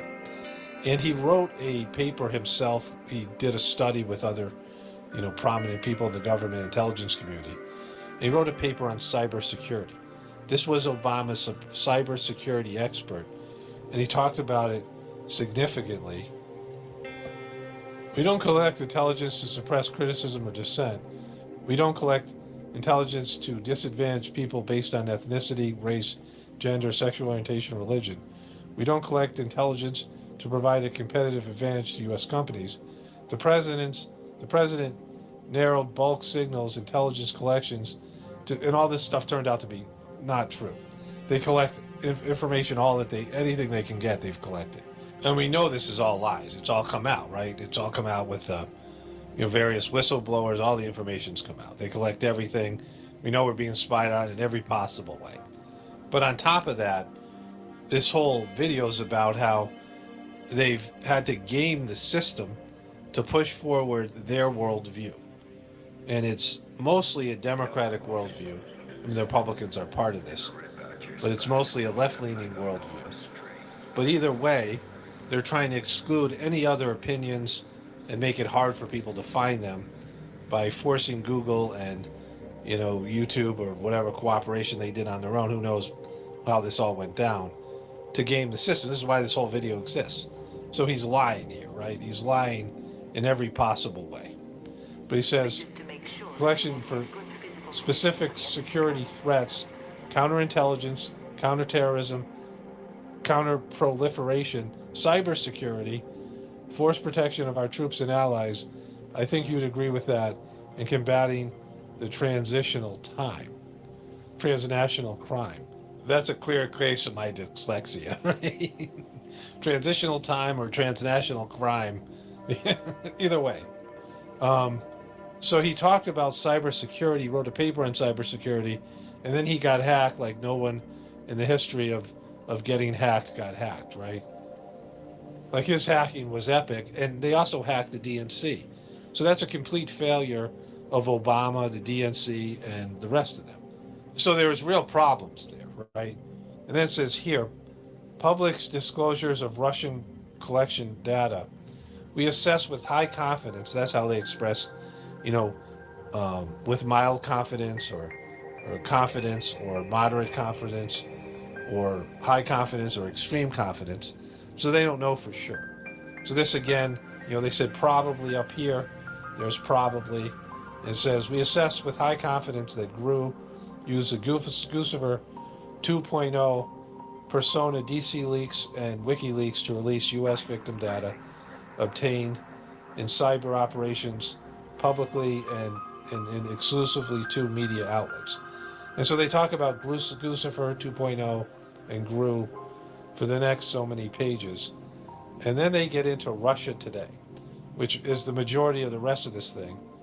It starts on page 3 here, and then this is page 4, and this goes for the rest of almost the whole thing's on Russia Today. RT's coverage of Secretary Clinton throughout the U.S. presidential campaign was consistently negative and focused on her leaked emails and accused her of corruption, which, of course happened. The leaked emails was at least partially their fault. I mean, they're responsible to keep their stuff safe, right? They're in the government. They couldn't do it. Also, she had her own private server for classified documents, which was a real scandal. She had poor physical health and mental health because we saw her collapsing and breaking down. Ties to Islamic extremism. Some Russian officials echoed Russian lines for influence campaign that Secretary Clinton's election could lead to a war between the United States and Russia. And so they talk about Russia Today for the rest. Here it is, Russia Today here, Russia Today here. Again, it's only a 25-page paper, and they're obsessed with Russia Today. Somewhere down here, it shows you the view count, and this is what they're really upset at. That Russia Today, in terms of YouTube views, that got over almost 100 million views. Al Jazeera English got this many. BBC World got, they got about over like 250. BBC World got about 600, and whatever that is, this it goes by 200. It's almost 700 million views. CNN, they only got 100 million views, right? YouTube subscribers, Russia Today got, these are hundreds of thousands here. So they didn't even get like 500,000. Al Jazeera, BBC World, about the same. Again, this is what they're upset about. CNN got next to nothing. CNN got more on Twitter and Facebook likes and Facebook chatter, but they're upset by how well Russia Today did, and they just get into it. This is, all their stuff that they're saying, but anybody who's seen Russia Today, people in the truth community, and then the report ends. So that's the big report. They had two things, and they didn't really have it. It wasn't really factual. They had stuff about GRU and Guccifer, which they said they kind of know. They said, you know, high confidence, moderate confidence, and low confidence. And so they didn't really have anything with high confidence. They had a few things with high confidence, but mostly they didn't know at all, right? This is stuff that they were speculating about. So this report was used as confirmation that the Russians worked with the truth community to deprive Hillary Clinton of her presidency by putting out fake news, right? But this is, again, there's nothing in this report that they're saying is true.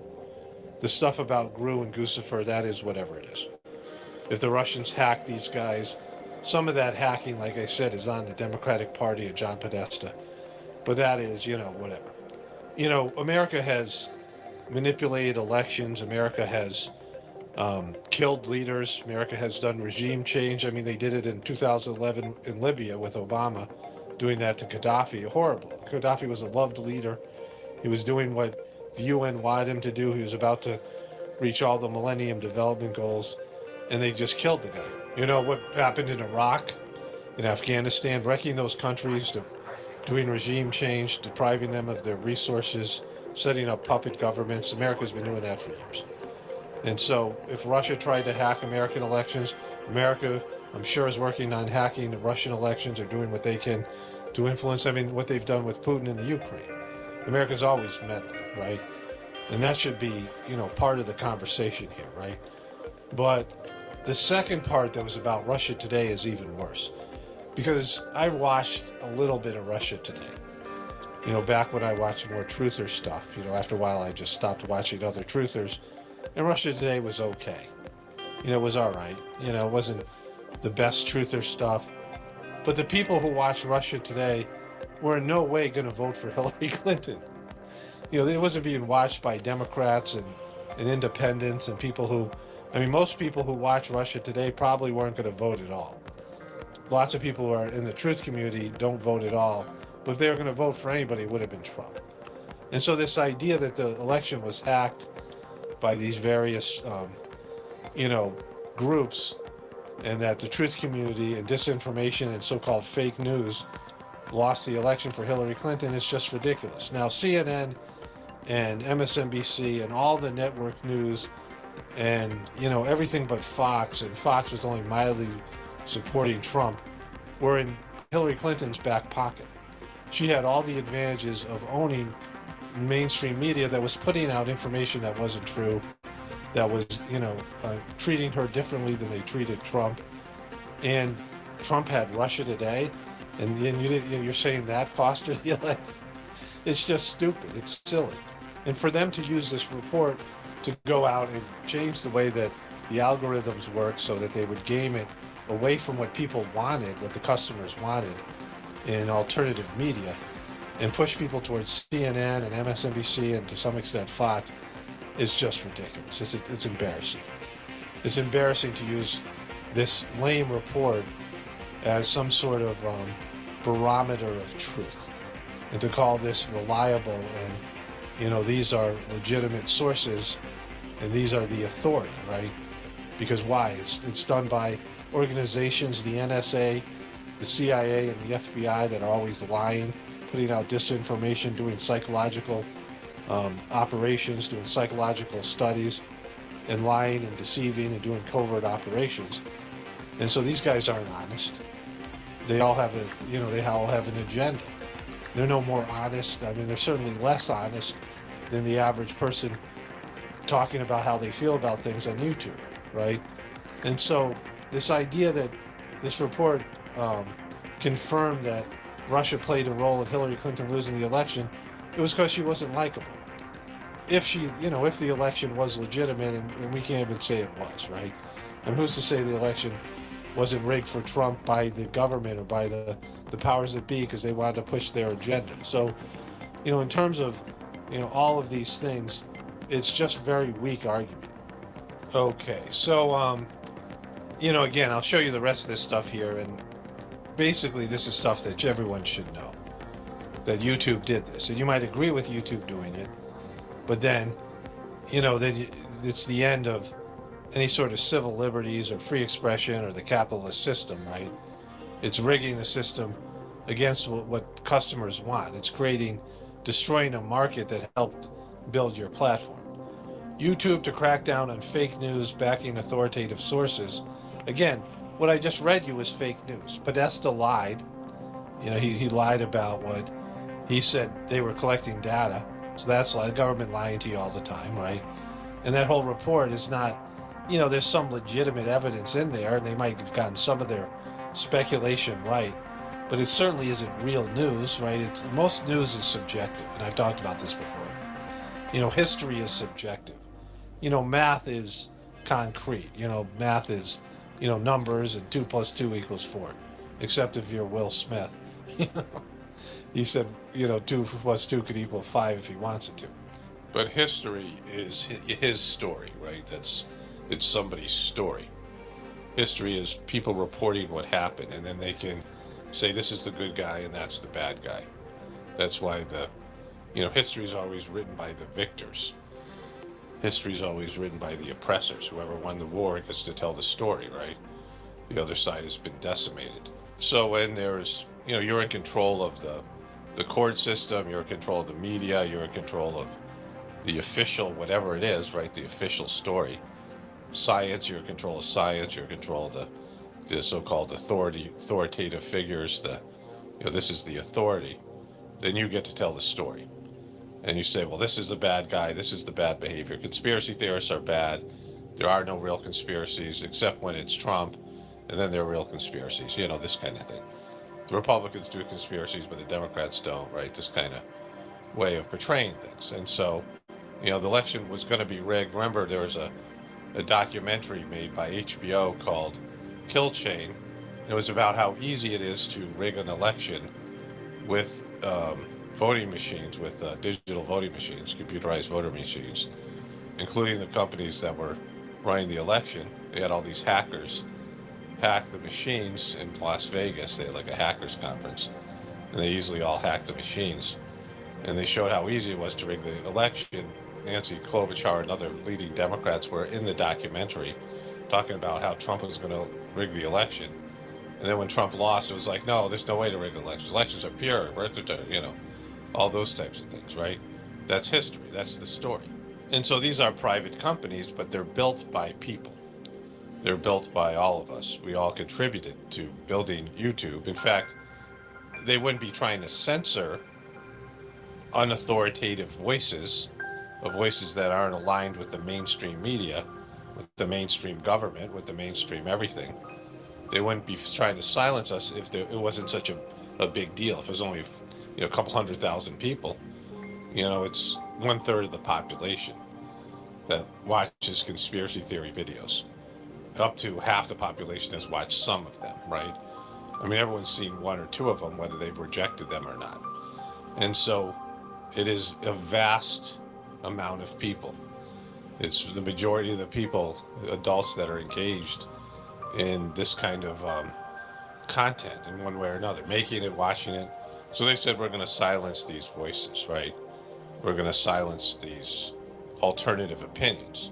And again, a lot of it's BS. I talk about all the time. There's lots of disinformation, or just people lying, or people, you know, being stupid. I mean, there's all that stuff there. But it's still more truthful, and it's still better than the mainstream media, which everybody knows, right? And they're trying to, you know, salvage this, and they can. I'll get into that in a moment. You know, they're trying to reverse it so you go back to mainstream media. And that just won't ever happen. YouTube invests $25 million to promote authoritative news ahead of U.S. midterm elections. So this is all the way in 2018. They kept on doubling and tripling down as time went on. So then I searched for real truther channels, and I wanted to demonstrate this here. I don't watch truther channels anymore, but I used to all the time. And I noticed on my phone, and I talked to my son about this, he doesn't really watch truther channels, but he was talking about this the same way, that you can watch multiple videos for one channel and they'll never recommend that channel. But you watch one video from a channel that's not that great, and YouTube's all over it and recommending it, right? And so I said real truther channels. I want real truther channels. That's what I'm looking for here. I don't want you know, some kind of bogus fake truther channels. They put this guy Brian Blaze out, who's Australian, and he's obvious. It's just lame stuff that he does. It's, you know, I think he is trying to be funny, and they're recommending this guy all over the place, and he sucks. And he clearly isn't a truther. Here's another one from him. 60 Minutes. Yeah, we're not looking for that. Another one from that guy Brian Blaze. Unexplained Proof of the Devil is Real, the History Channel, and then Brian Blaze on Joe Rogan, and that's all they recommend. Then they get into other things here. You know, I watched some basketball stuff, and just, you know, for entertainment. So when I open my phone app, I would say 8 out of 10 recommended videos is some sort of sports-related, basketball-related stuff, and I'm just not into it that much, right?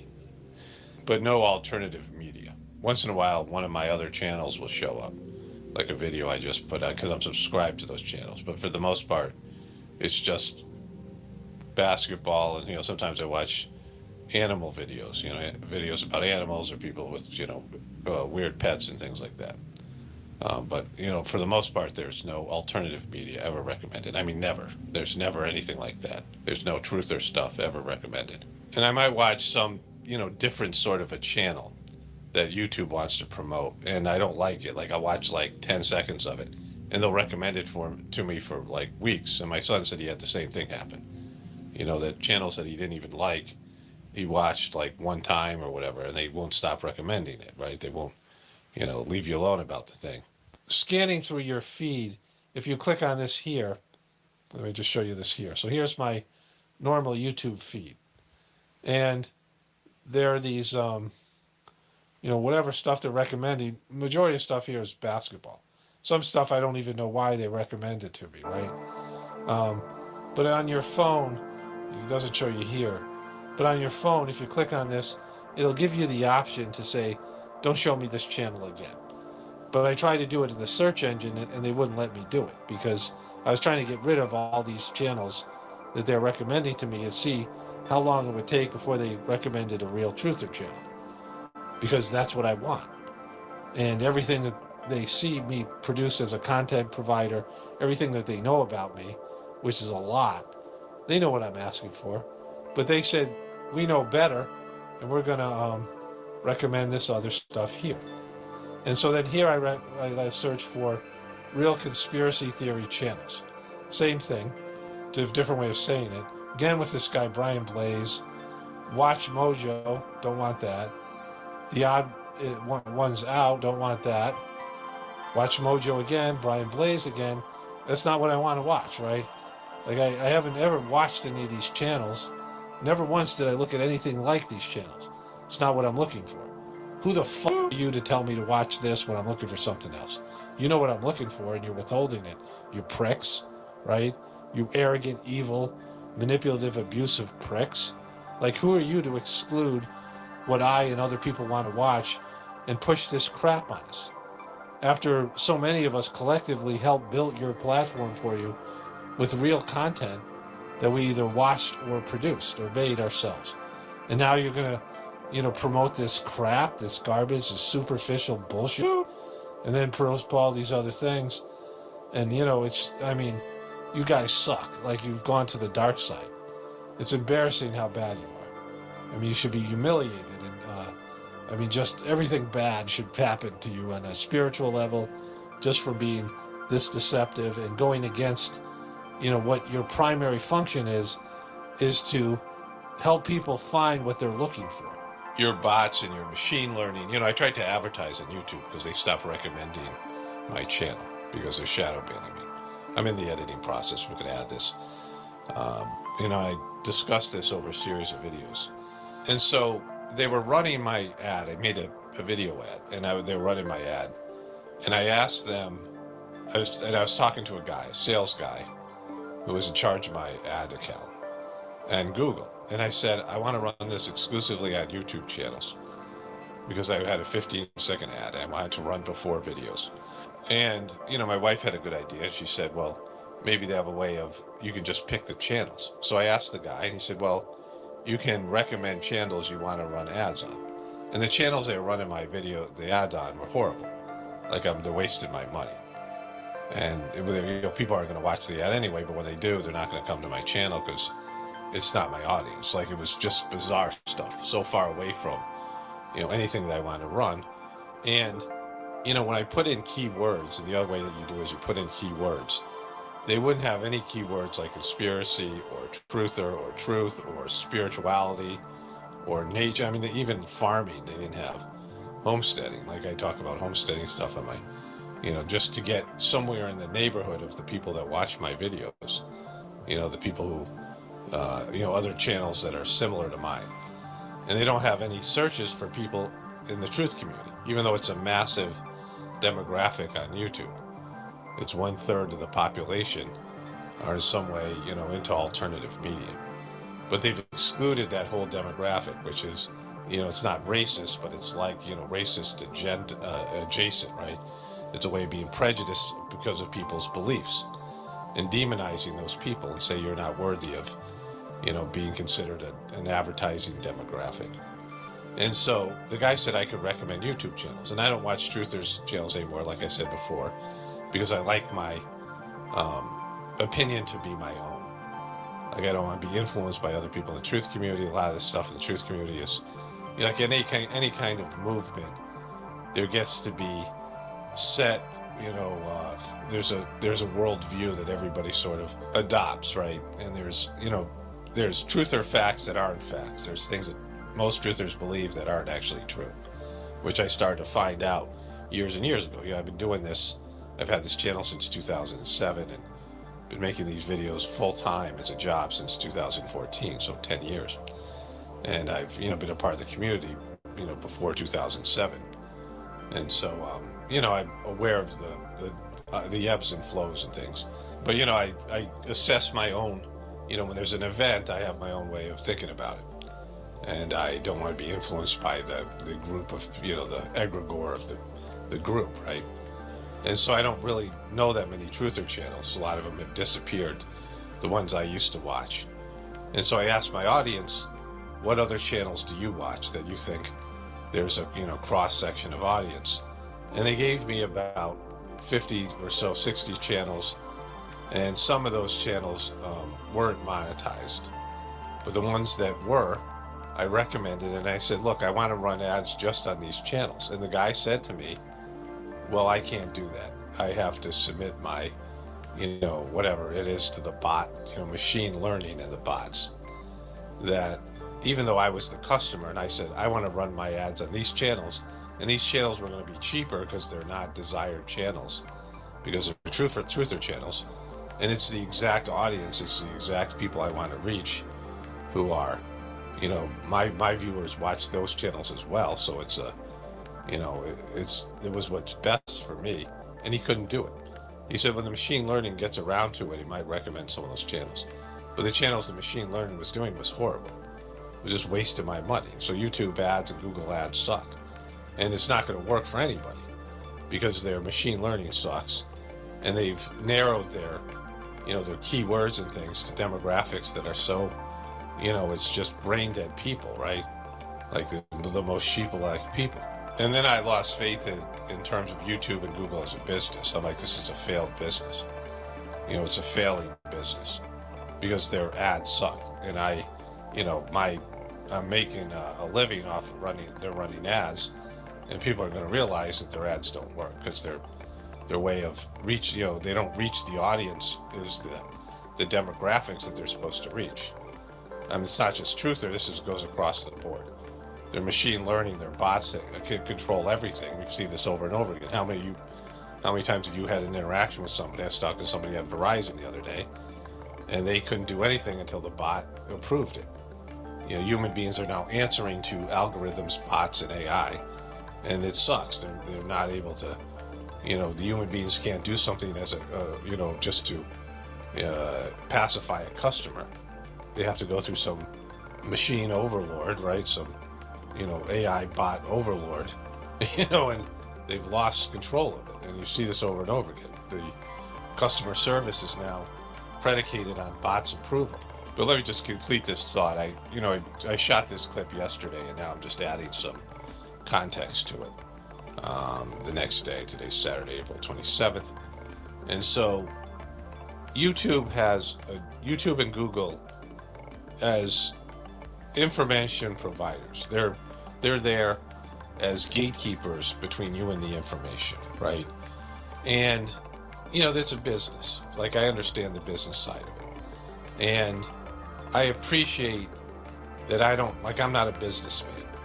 And so if I have to go out and either, get my audience to pay me to, run some sort of, put some sort of paywall between my audience and my content, that's just an extra hassle for me, right? And I'm not I don't like talking about money and, all these things. Like, I don't like asking for money and, all these, again, I'm providing a service here and people will pay for it, but I don't really want to go that route.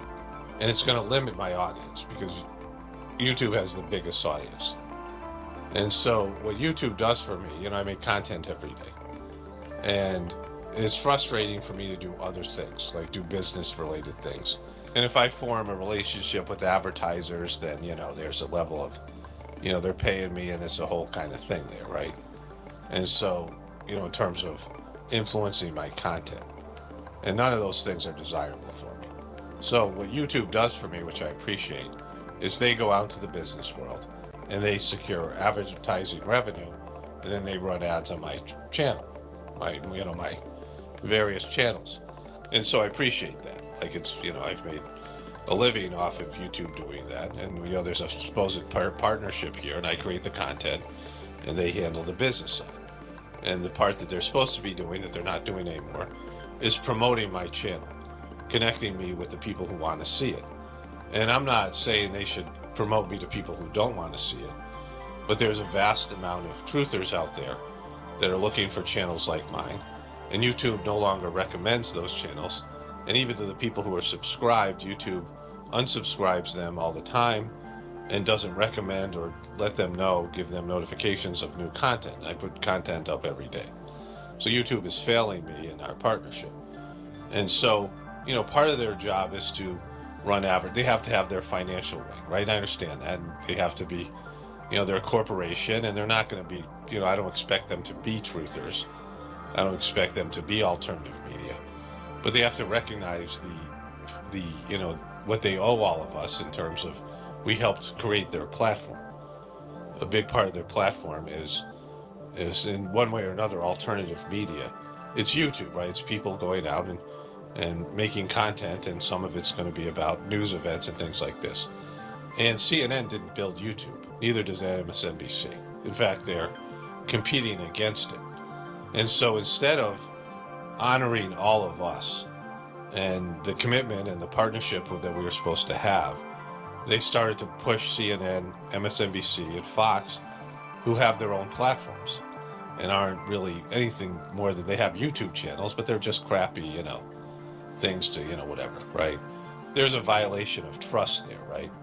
That, we are providing something for them, and we've had this kind of relationship, and they've just stabbed us all in the back and betrayed us. And again, I can understand they have to change some things. There's pressure on them to do all these things, right? But at the end of the day, your job is to connect people with information. It's like a person who prepares food, cooks food for people. Like, it's very simple. It's a simple understanding of what their job is. People are looking for information, and you connect them with the information. But when you start gaming the information and you start preventing people from getting access to that information, you're doing evil. You've become evil. You're picking winners and losers, and you're telling your customers, we know better than you. And I can also agree with that. Like, democracy to me is failed because people are stupid. But I didn't make people stupid, right? It's the system that did. We have a system. You have the education system. The government has made an educational system, and then a social system.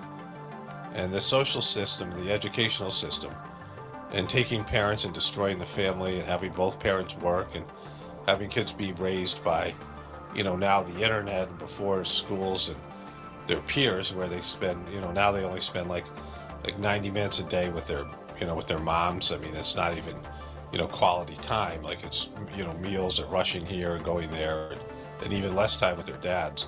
And they spend 8-9 hours on the internet.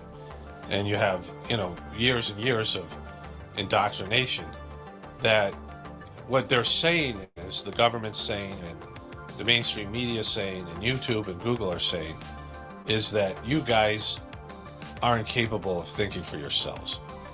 You guys aren't capable of having different opinions outside the mainstream media. Only truth that's there is for us to tell you what the truth is. That's the only truth. That our truth is the only truth. And you guys could never come up with the truth on your own because you're too stupid. You're too under-evolved. Like we're more evolved than you. And we have to manage you. We have to manage the information that you have, because you can't handle information that's not, handpicked for you by us.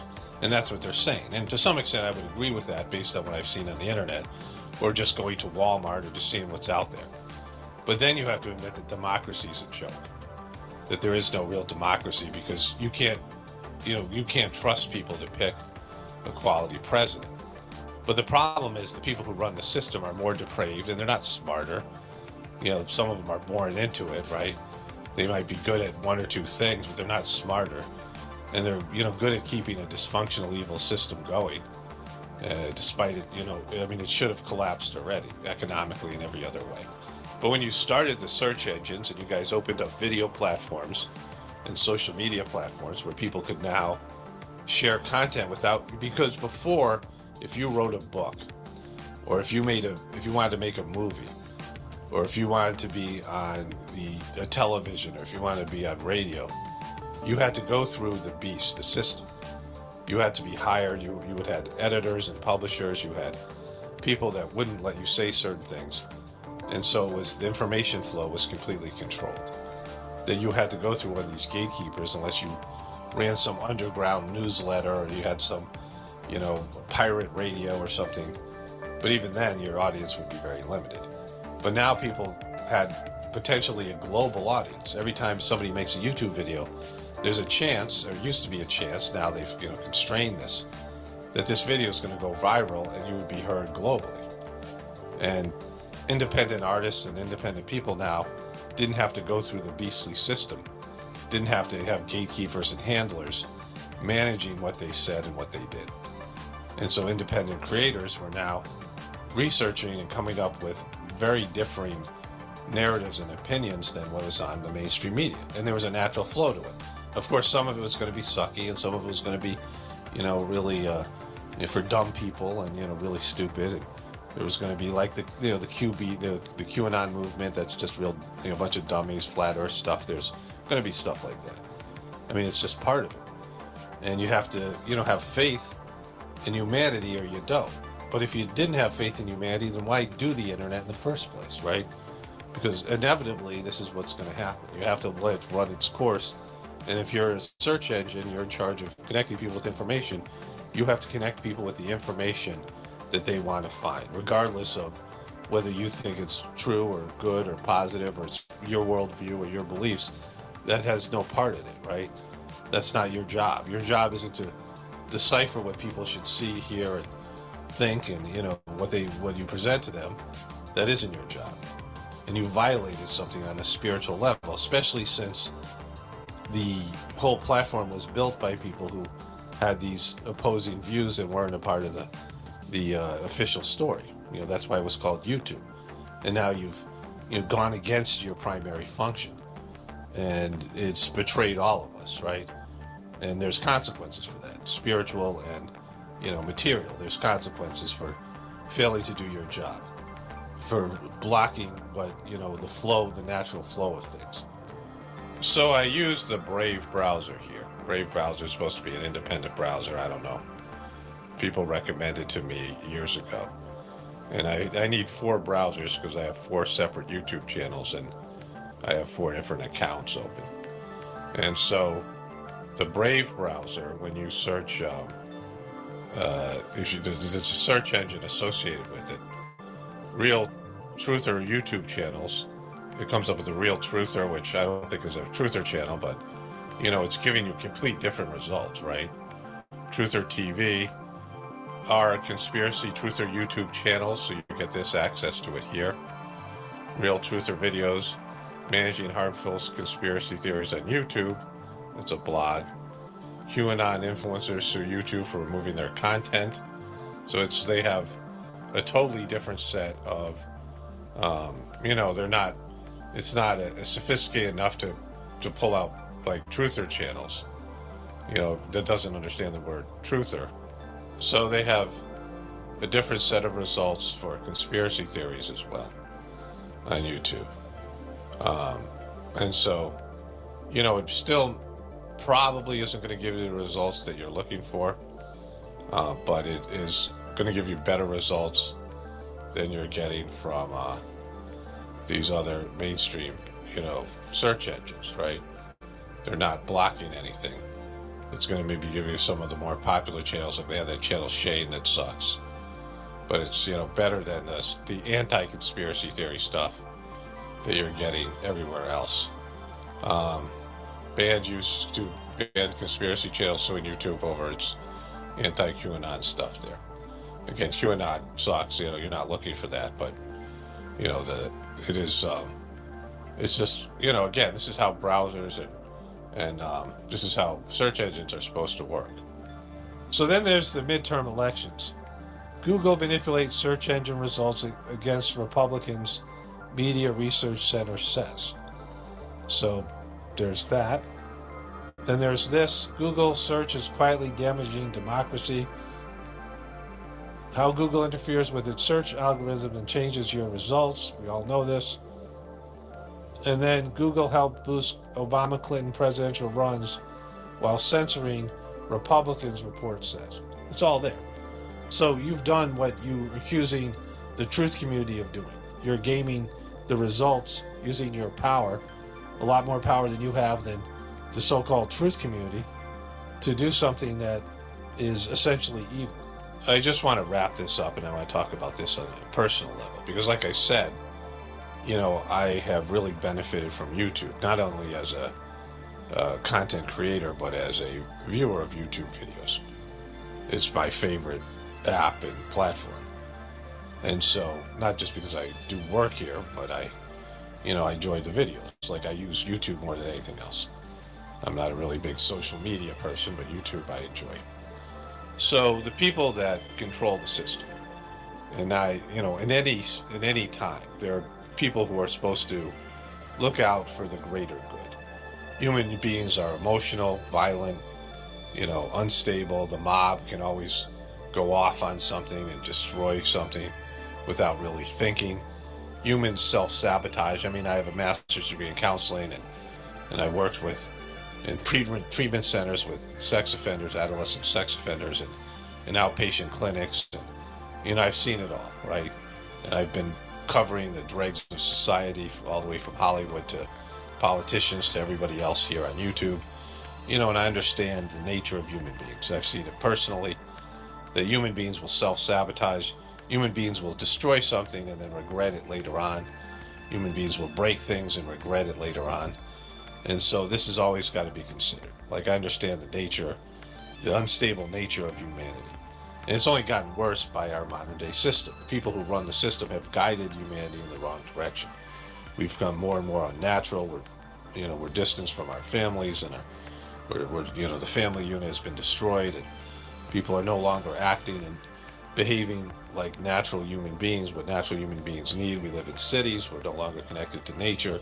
We're no longer connected to the divinity within us. Religions have hijacked our natural spiritual process, and the hedonistic nature of our materialistic world that wants everything to be externalized.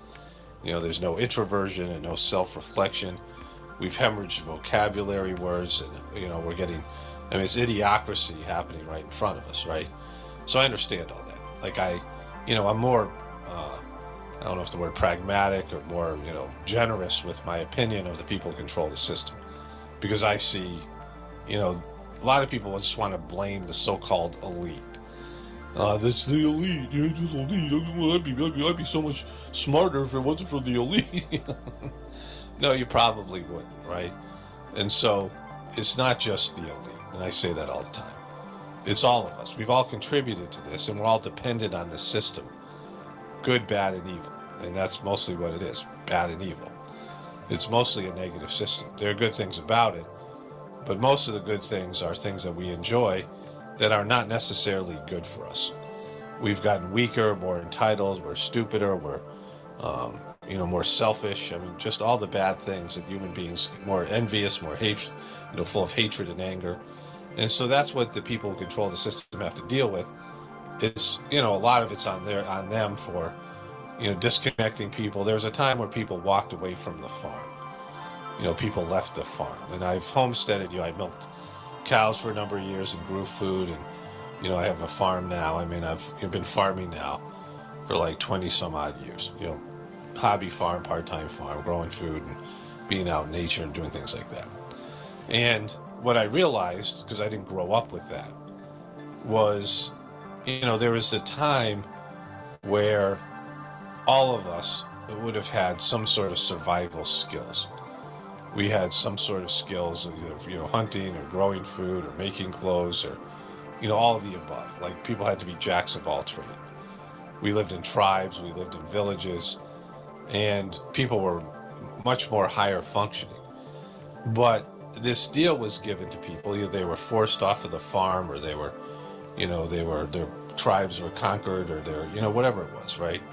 But the Aboriginal people and the village-based people that lived in these more, natural human, cows live in herds and fish live in schools and humans live in extended families, village-based agrarian families, right? And that no longer exists. And they said, leave the farm and leave all these skills behind you. Leave all this toiling and hard work behind you and just do a specialized skill and lose all this other, intergenerational knowledge that's been passed down from generation to generation. Leave it all behind and we'll take care of you. And the system will never collapse, so you don't have to worry about it. Your kids, your grandkids, and all future generations will be cool. All they have to do is do one simple task, and then they'll get money, and they'll use that money to pay other people, and everyone will have a specialized skill. And that's not the way human beings are meant to exist. And I always looked down on, or I was told that farmers and doing agrarian type work was lower. I grew up in suburbs and in the world of educated people, and people who were laborers or people who did farming. But when you're a homesteader, you have so many more skills, and you're so much more developed person than somebody doing one specialized skill. It's just the way it is. And that's something that I've learned from, my experience.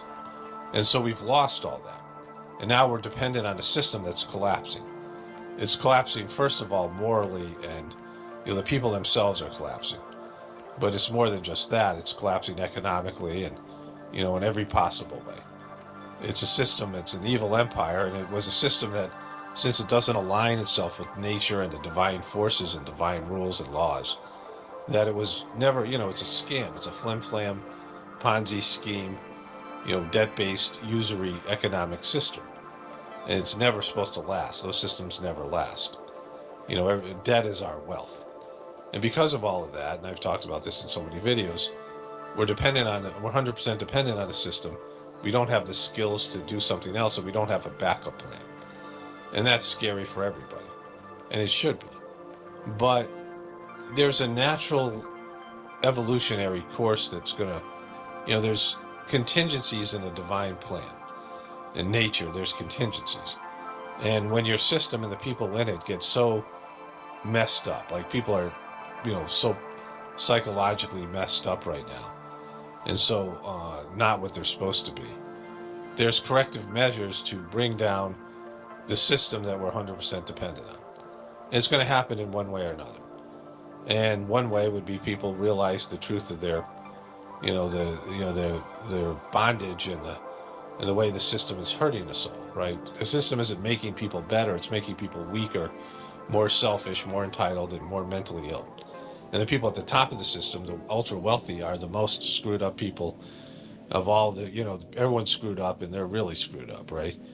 Because this type of, the money and the opulence and the hedonism and all these things, the constant pleasure without any sort of, any sort of like something else to balance it out. You need pain, you need difficulties, you need things to overcome. And without those things, your personality fragments and you become sort of demonic. And all that, eventually everything's going to run its natural course. And when you engage in something and you start something, you have to let it run its natural course. And they started social media, they started the internet. And this is the way it's gone, and they don't like it because they're losing control. But you can't put that, you can't put the genie back in the bottle. It's going to happen. Like, you can make it harder for people. You can be dicks about it. But the collapse of our system is inevitable. As I was saying before, democracy doesn't work. I have very little respect for people who would vote for Trump or Biden, because it's so obvious that they're not, worth voting for, right? That the system's broken. If those are the best two guys you can produce, two 80-year-old men who are both, moral degenerates and, bad leaders. I mean, they're not even leaders at all. They're both puppets in one way or another. And to pretend like there's something here when there's not, it's embarrassing, right? It's just wishful thinking. But people have a right to vote. People have a right to be fans of these things, and it's going to run its natural course. I can't control it just because I don't agree with it. I can verbalize my opinion. People aren't going to listen to me because they think, they think there's a plan. They think there's a way out of this thing. They think there's a savior, and there's not, because the system itself inevitably collapses. All empires collapse, all civilizations collapse, and this one will collapse, and it looks like it's going to happen sooner or later. But there is a free flow of information, and there's people like me who understand that there is a spiritual movement, which is the next evolutionary step where people connect to the divinity within them and become saints, and there's a divine process that is available to people. As well as people, this is what pockets of the future means. People starting to live now the way everyone's going to live in the future. That when a civilization collapses, there's got to be people who see it collapsing and who start adapting. And this channel is about adapting. And it should be, available to people to give them the opportunity to start thinking about what it means for them to adapt. Just, the information, the way I present things here, is an opportunity for people just to contemplate what their role is and what their place is in the future, and whether they're going to be people who can survive a collapse of the system and how they'll go about doing that. Not some paranoid way, a fear-based way, but just, looking at their lives and developing skills and connecting to the divinity within them, which will be mandatory for people in the future because of the problem was caused by, religions blocking people's interconnection to the divinity within them. And the system itself encouraging people to be materialistic and hedonistic. For me, I believe I have a solution. It's not my solution, but it's a solution that I was lucky enough to be a part of. And it's something anybody can do, is find the divinity that resides within their inner system, their hearts, and connect with the soul within. Everybody has a soul and ego, and most people, egos have hijacked their soul's purpose. And that's where the problem has started here. It's a very simple problem. It's a very easy fix. It's not easy that people can do it, but it's simple. When people's egos relinquish control of their system and they learn to follow and navigate with their souls and their hearts, and the divinity, lights their way along their spiritual path, they become something more than this, right? They become selfless and service-oriented, and they become loving and nurturing, and their higher nature is revealed. And that's something that everyone needs to hear, and everyone needs to know that there's that potential. Not that everyone will do it, but at least they have given the opportunity. And YouTube has blocked that possibility in many different ways, right? Google, and they just keep on putting out this remedial stuff. People should know that there's, what's coming and how to prepare for it, and at least be given the opportunity to change. And I don't believe and have faith in humans changing. I've worked in the change business in terms of being a counselor and what I do here, working as a preceptor, a spiritual trainer in the Sajmark system. And I know that people don't change. I struggle changing myself. I know the whole thing. I know the resistance to change all too well. But at least they should be given the opportunity. And YouTube is blocking that in various ways. And that's just evil. And they have, because the higher always has to be included in the lower. There's so much low-level, low-brow crap on the internet. And there's so much low-brow, low vibrational crap in mainstream media. But there's a higher, the higher nature. We all have this, something that appeals to our higher nature, to our, the divinity within us, the soul within us. The best version of ourselves is inside us waiting to get out. And that has to be included. And when you exclude that kind of stuff for power and control, there's consequences.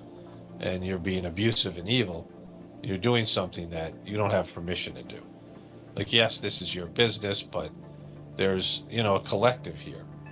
Especially something like YouTube and, the customer base being so vast, global.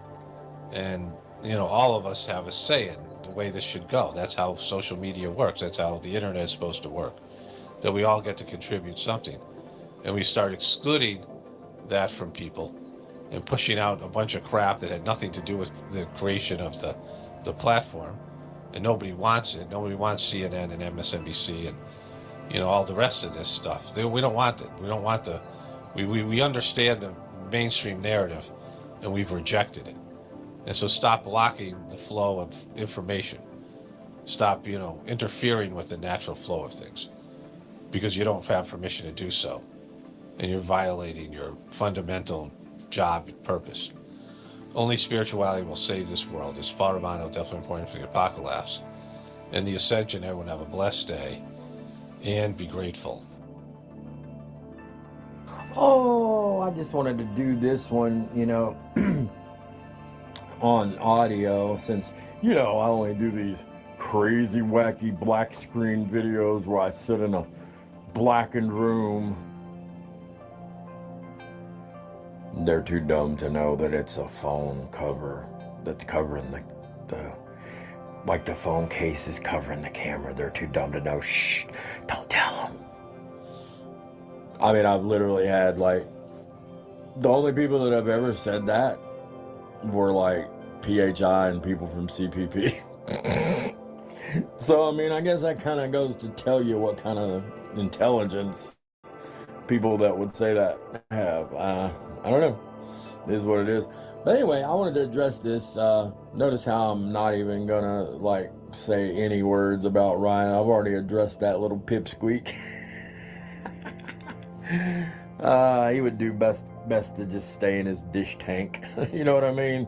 Let leave this important stuff to grown folk here, Ryan. So yeah, Tommy is whining and moaning so much about this Longmont thing and says that the Longmont mayor was talking out of school about Tommy, guys. Maybe telling some lies about Ty. You think so, Ty? Well, Ty, maybe I should call him up and set him straight for you, huh? What do you think? You think I should set him straight on your behalf, Tommy? I just give him a call and say, hey, man, I'm calling on Tommy's behalf. What do you think about that, Ty? Obviously, I'm joking, ladies and gentlemen. If I call him up, I'm going to talk about the multiple ethical breaches that he's had. You know what I'm saying? The multiple slander that he's done to me and others. I mean, but I mean, obviously, I would, use my own first and foremost. But also the public threats, the multiple times I've seen him break the law out on catches. Yeah, Ty, I've seen all those, buddy.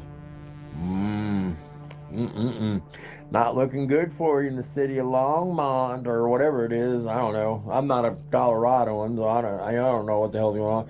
I just know that the mayor of Longmont is supposedly having trouble with Tommy. So I'm literally thinking of reaching out to them. Maybe I do it live, maybe I don't. I don't know.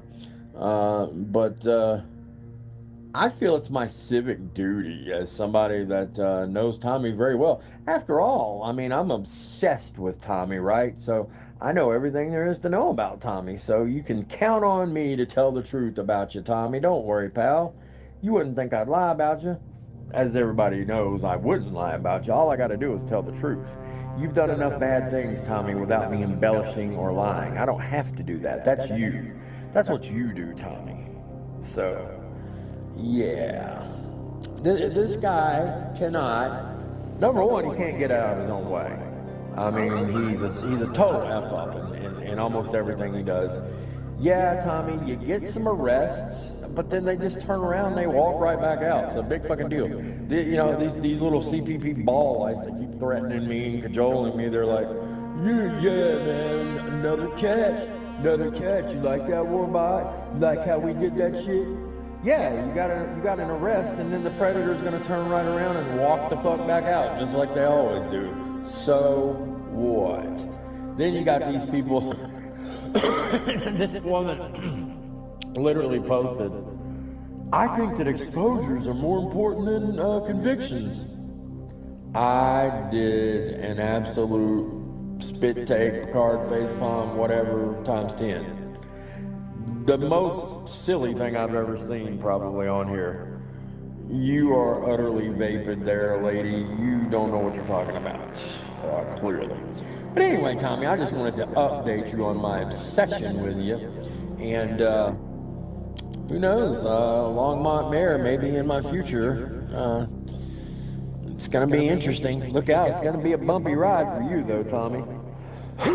Because I guarantee, you know, it's not like he's going to have a better view of you after I get done. So, you have fun with that there, Tommy, huh? You want to know something that's funny? You want to know something that's funny? They're all calling me the crazy guy, the bad guy. Oh my God, we never saw nothing like it. He makes Alex Jones look like a Buddhist monk. Things that you clearly don't practice. From the things you know, literally been convicted for what you've been convicted of already. Got impeached in court. Lied to the judge about having a fixed fucking income. Then your little ball lies try to damn say, well, Tommy didn't lie. Oh, really? Tell us how you reconcile what he said to the judge with reality then. Robot. These people are stupid. Also, they claim they're going to make these exposed Warbot videos. Well, we're all waiting on them. I'm sure we all love to see them hate Warbot or love Warbot. Either way, we're all waiting on them. And they claim they're going to Robot. I realize what that means. That could mean one of two things. That they're either really not going to make anything at all and they're just going to put a title on it, or they're really going to make one and they expect people to be gullible enough to actually pay for it. Either way, it's ridiculous and ludicrous, and it smacks of desperation on Tommy's part because he knows what he's done here, man. He knows there's no easy way out of it, so he's grasping at straws, trying to, you know, I don't know, trying to discredit me or whatever. I mean, Tommy, I don't lie. So, you're going to have a hard time. These people say, like, oh, you lie all the time. Well, then tell me a lie that I've said. You still haven't done it. You've hemmed and hawed and hoo-hawed around it, and you still never fucking told us what lies I've said. So, we'll be waiting on that too. So, anyway, ladies and gentlemen, I hope y'all will have a great day. I hope Tommy has an awful day, personally. It is what it is, man. I mean, I'm obsessed after all, so I gotta kind of hope he's having a bad day, right? So, anyway, man, we'll talk again real soon. And thinking about y'all, man, really mean it. Oh, and since the CPP ball lights said they like this one, gotcha, bitch.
Because I know you really hate Jews. Where you at, bitch?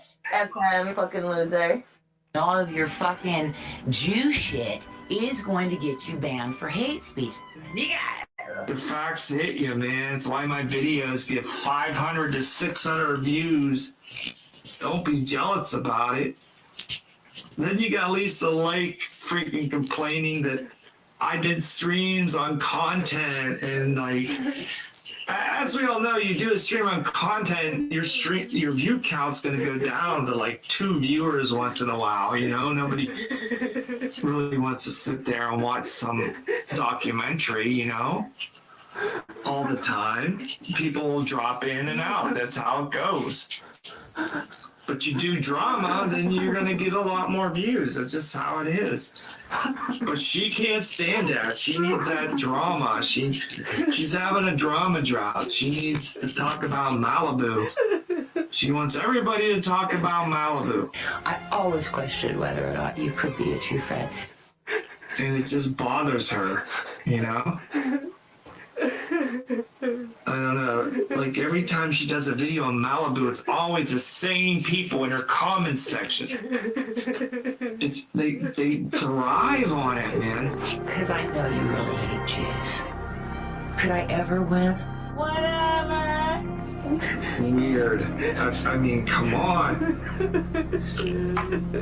Yeah, the only reason we bring up freaking Aaron and CNN is because they freaking can't stop making videos on all of us. They just can't stop. And then we're the bad ones for making a rebuttal like once or twice a year, if that. Well, I'm gonna go a little further. I'm gonna go like once every couple weeks. I've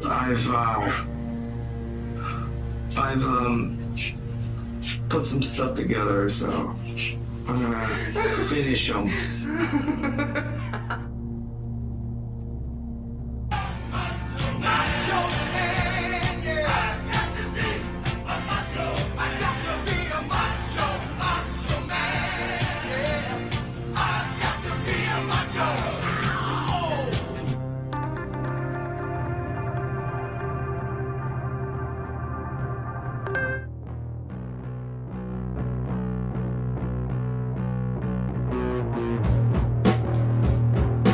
I think that I love you, but it's hard just to be around you. You said I'm gonna be a big star. Don't lie to my face. It's cool if you don't wanna hang, get loose. But my mom wants me back at like 20 to 2. Hey, I think that I love you, but it's hard just to be around you. Don't hate me, but you're not. Don't hate me, but you know what I thought you was. Don't hate me, but you're not. Don't hate me, but you know what I thought you was. Ha, you said that I'm really fucking boring. Well, that's rich coming from you. 'Cause when you rain, you're fucking pouring. I can't win, I can't lose, and it's cool if you don't wanna hang and get loose. But my mom wants me back at like 20 to 2, and baby, I think that I love you, but it's hard just to be around you. Don't hate me, but you're not. Don't hate me, but you know what I thought you was. Don't hate me, but you're not. Don't hate me, but you know what I thought you was.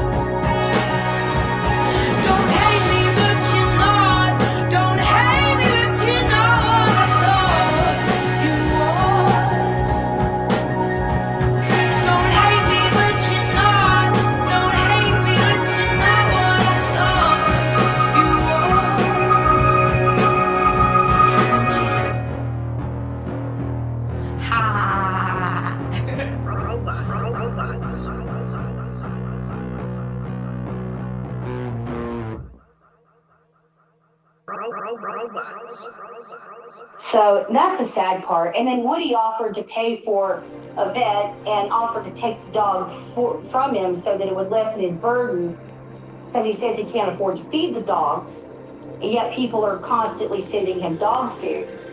Even some of his trolls are sending him dog food. So for anybody to say, oh, he can't afford it, because even his trolls are sending him dog food, because people, even though they don't like Von Helton, nobody wants to see an animal suffer. No one does.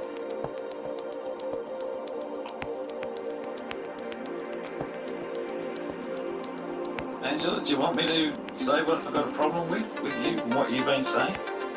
Go and say it. I don't care. The thing that I commented about you is this false narrative that you've been spreading, that all people have to do to find out about whether Ed has an open case is talk to the courthouse. Oh, Jesus Christ. It is false. No, it isn't. It's bullshit.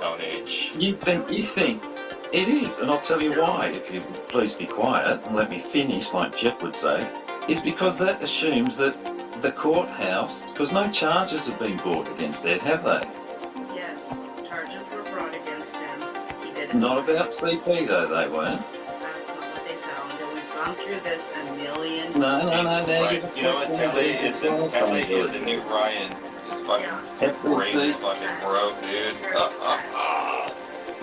I'm not upset. If you're just telling us, you're just spreading a falsehood. You are. You are spreading a falsehood. You are. Kelly. No, there's no charges. Exactly. Nunya.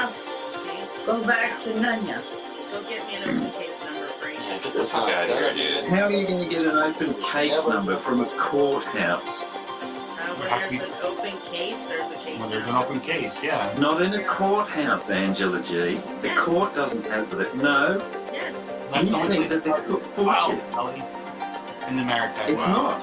You're trying to say that every case that is under investigation is listed at a courthouse. Okay, an investigation versus charges are different, Kelly. An investigation is not. Case number attached to the period. No, yeah, but it's an oath. No, hang on.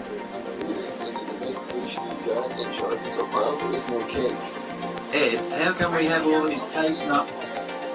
How can we, Angela, please, can you leave this to the adults? Ed, how can we have all of these case numbers? What the fuck is an adult? What is that? How can we have all these case numbers? English, bitch. How can we have all of these case numbers? Those aren't case numbers, those are... Which have Tommy's name. Remember, we know charges have been laid, but we have all the open case numbers. They're not... Kelly, case numbers from the police department have no legal course. Oh, no shit. That's exactly what I'm saying. But there's still a fucking document case number attached to the investigation. Internal number for that agency. It's not a... It's still a case number, John. It has no legal authority. Jonathan, what number, is there a number attached to an open investigation in the police department? It's just it's an identity. That's all it is. It's not a... Okay, it's fair enough. But no legal authority like a case does in a courthouse. Now, yeah, that's the point, though, exactly. So that if there's an investigation which the police are doing with that number, is that number also registered at the courthouse? No. There you go, Angela. So if there is a case or an ongoing, if there...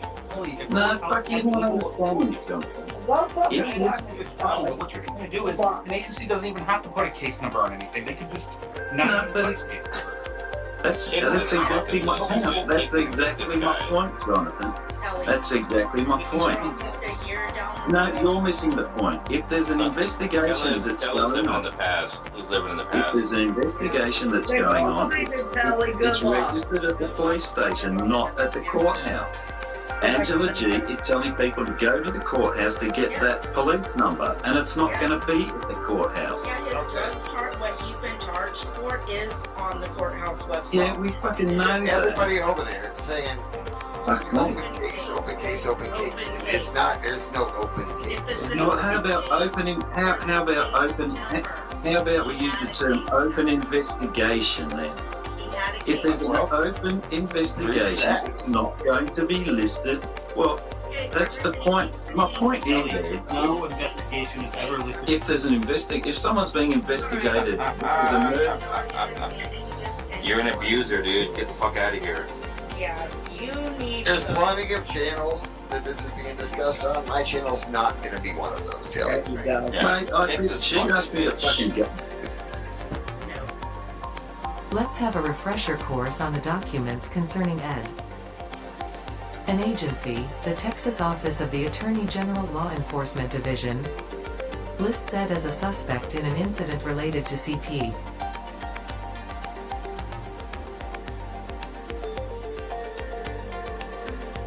Contact the Texas OAG Open Records Division for more information on the incident, and here is a sample response.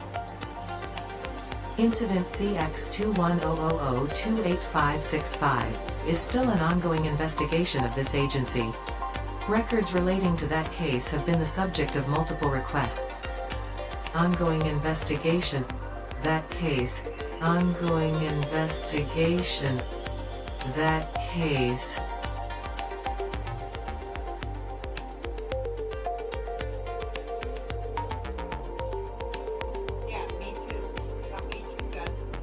Yeah, because you know what Aaron did?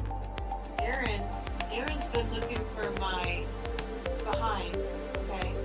For my gluteus maximus all over the internet, and when he couldn't find it, he made it up. He had actually stalked the woman and got her on cam, her naked butt, and then he posted the video saying it was me. Then he finally found my butt. I'm like, that's pretty sad. That's pretty sad. Yes, Aaron, I have the receipt. And I ain't talking about the toilet paper either. Buckle up for this. Let me tell you what else. Okay. I have all of Aaron's hot tub. Yeah, Aaron used to troll me from his tub. And,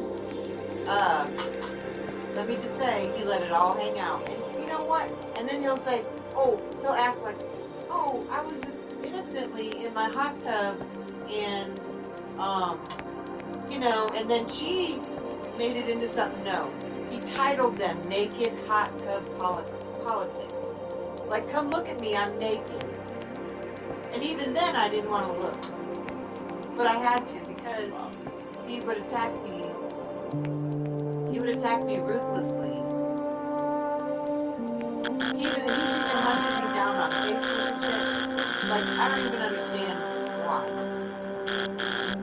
Actually, he fell in love with me. He fell in love with me, and I said, no, I can't. Aaron, no, I'm not interested in you. Then he got mad, and then we've been enemies ever since. I'm not even pulling you. See, I don't even really know Aaron. You were from Urbans, but you called me Mark Smith, Aaron. You called me a lot of people. People said these words. He's very hairy. My son, mate. Oh, I know. Oh, I know.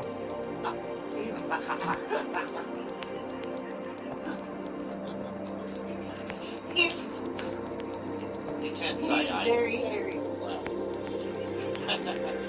Hairy like an ape. You said if you don't know what you want, how's your partner supposed to? What do you want? I want someone who has a high level of integrity. I want someone who's kind, not nice. And I want someone who is very disciplined. Because the thing is, like, people talk about, oh, I want this job, I want this lifestyle, yada yada, whatever it is. I think if you focus on core values and characteristics of people, that is something that you can go a lot further with because they will end up being there. Your partner doesn't need to be everything for you. We are social animals. It's not fair to put everything on a guy in this situation. To be your best friend, your confidant, the one that's supposed to provide you excitement, but also stability and security. It's not fair to ask one person to give you all these things when most of us can't even give it to ourselves. Sure. So it's looking for what you need, not necessarily what you want. Fall for your bullshit like they do. I I think you're about to be Edward. I think you're about to be exposed pretty hardcore. I've never done anything, never nor said anything. When I saw you pick on two people that Did you not send me this earlier? Did you not send me this Edward, earlier? I haven't talked to you in months. Dude, see, this is the bullshit. Where's it coming from, Edward? Anybody with a tech-savvy mind? Check this out. Edward, I'm telling you I didn't send it to you, so I know you're a liar. Why did you send it? Are we even? Edward, no, go back, go back and look at the address. No. Oh, you're gonna pull that bullshit. Go back. No, don't put down. No, go back to the top. I already saw This isn't you? I just clicked it. No, bullshit. No, go back. I just clicked it, bitch. This isn't No, the first, oh my God. Did you? All right, thanks for that. The first one where it was shown it was coming from. Dude, Edward, if you're gonna be crazy like this, I'm not gonna show that. Welcome to colorful Colorado, where the girls know I'm sweet, but the guys think I'm sour. Soon you'll find out that my right hand has all the power. Thomas Fellows, you are a coward. After today, I think it's safe to say it's one more in the win column. It's one more for the highlight reel, and it's one more for the bad guy. Gentlemen, I give you the person that's probably responsible for JT Colfax's demise. I know that's JT's apartment.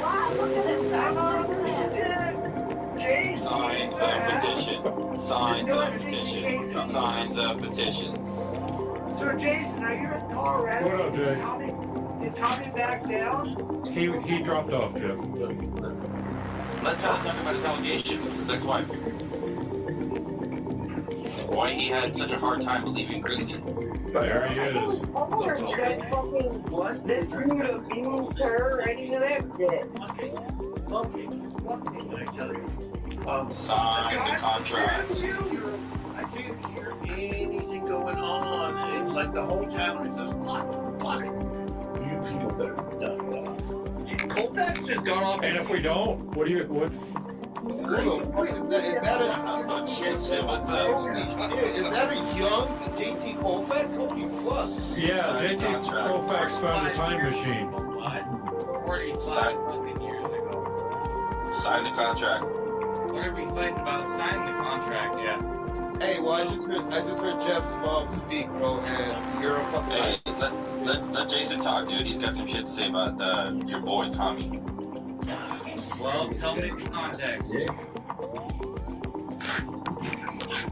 Where you going? Yo, did you? Oh man, you're drinking canned water? I knew a guy that did that once. He fucked his career all up, bro. Yeah.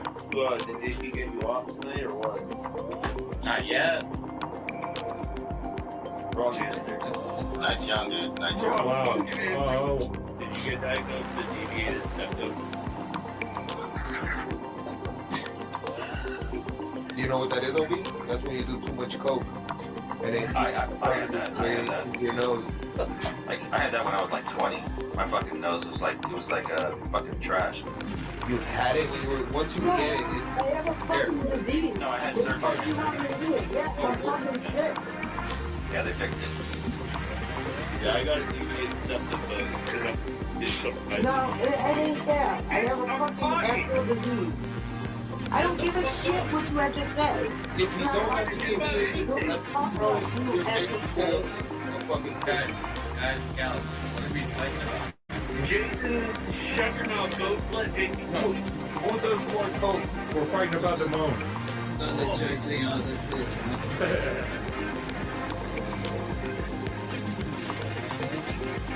You either stop doing this, or you are going to face the legal repercussions of your careless, reckless, ridiculous behavior. Because you got your butt hurt feelings twisted in a wad over words. Not only are you cowards, but you're predatory cowards. You're vermin. That's all you are. disease-carrying rodents.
more time.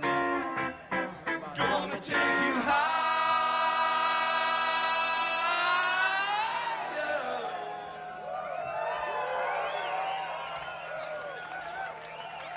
All right. Thanks a lot.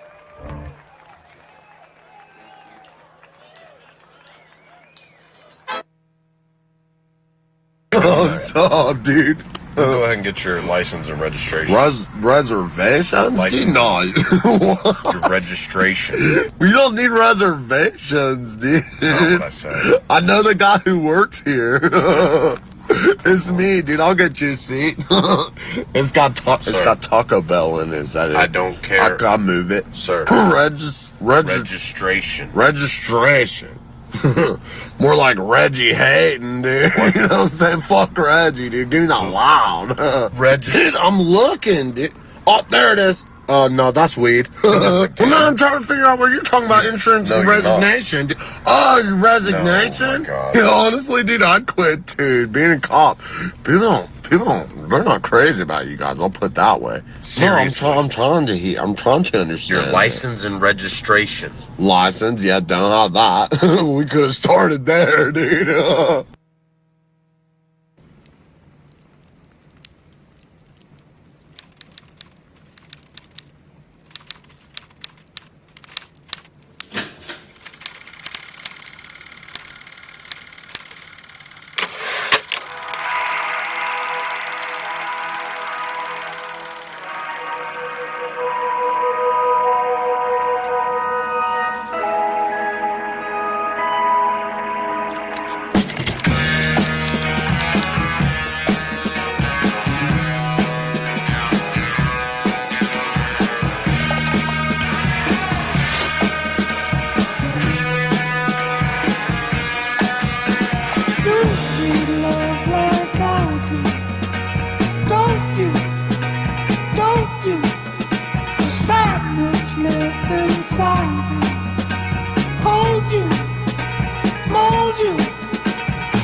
Take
your time,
And she was in it.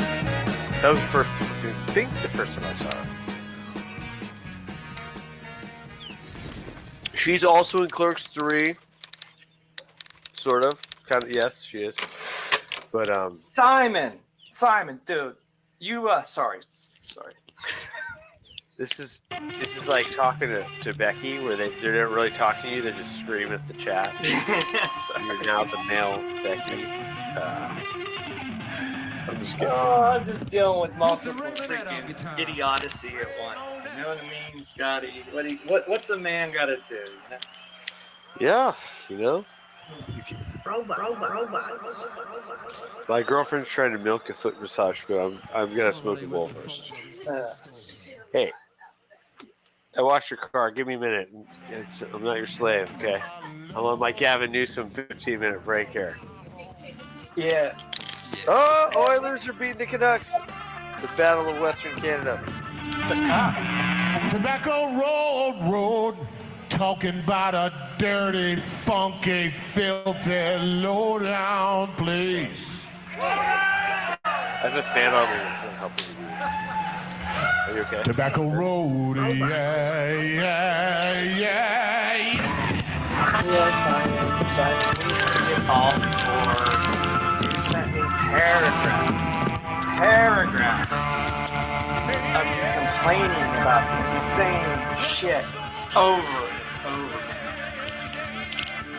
You got this hard on about it. And you spread your freaking disease to freaking your Aussie troll buddy there. And now he's obsessed with it. Thanks, Simon. You're one hell of a pal. God bless you. Thank you for that. This next song we're going to play was written by Norman Whitfield. You can't let Simon get you. Oh, he don't get to me. I've been dealing with this crazy ass for like 5 years now. Robot. I had a one-on-one with him, and I secretly recorded it, of course. And you know, there's no Grab your what do you call it? The third party. yeah, no, what do you call it though? The phone tapping stuff. What do you? Three-party state. That's No.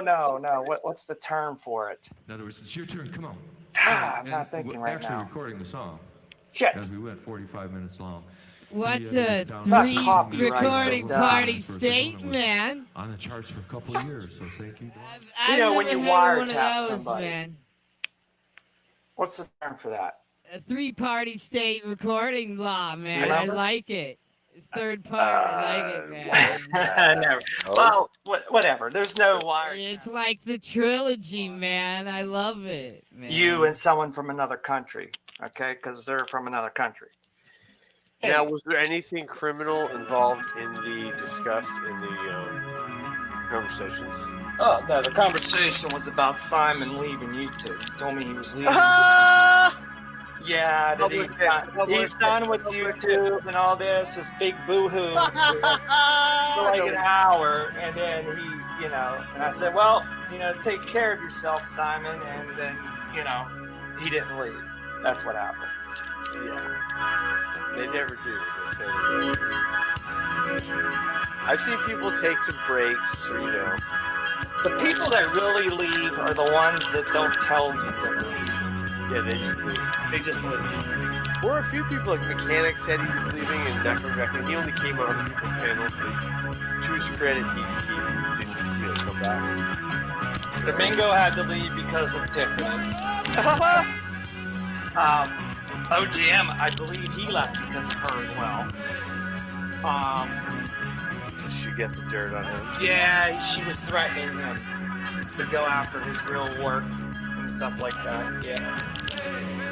He told me like that Tiffany and Domingo wanted my docs so bad they were trying to like. Wait a minute, finding bench warmers. Wasn't it me that was supposed to do all that stuff to OJM, buddy? Seriously, man. Like, finding bench warmers.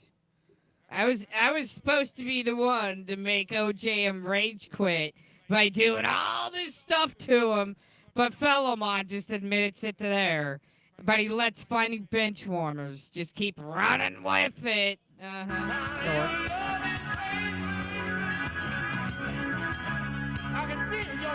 Against me. He's like they're calling me in with their three-way calls and they're begging me for your name and like, yeah, but they never got anything, so whatever. I had people reporting that back to me that Tiffany was working with you and OJM against Yaxley. No. Flash or you know. No. What happened one time was Finding Freedom was in a multi-call. Google Hangouts was still, I think, here. So wait a minute. Hold on. So, why would Tiff be organizing with OJM and Fellowmon? But Fellowmon said it didn't happen. Oh, but what's interesting is OJM and Tiff were actually texting between each other. As a matter of fact, I know someone that has those screenshots that actually has Fellowmon's phone number in those screenshots. So when they're sitting here saying they're not working together, they haven't been. Oh, but wait a minute, they had one telephone conference. Oh, wait a minute, I had one phone call with Predward, and he couldn't deliver the goods and exposed himself for using his mommy's laptop. Oh my gosh, but they go running around, Mr. Cox is working the Predward. They had one phone call. Oh, but so wait a minute. What's this? I had people reporting that back to me that Tiffany was working with you and OJM against Yaxley. No. Flash or you know. No. What happened one time was Finding Freedom was in a multi-call. Google Hangouts was still, I think, here. And he was in there with Zero, I think maybe Gandalf, and I guess Tiffany joined. And oh wow. Oh, wow. Fellowmon, why is there screenshots of OJM and Tiff doing some coordinating together? Oh, but Finding Benchwarmers was in some hangouts? Man, he's been benchwarming for a while. Damn.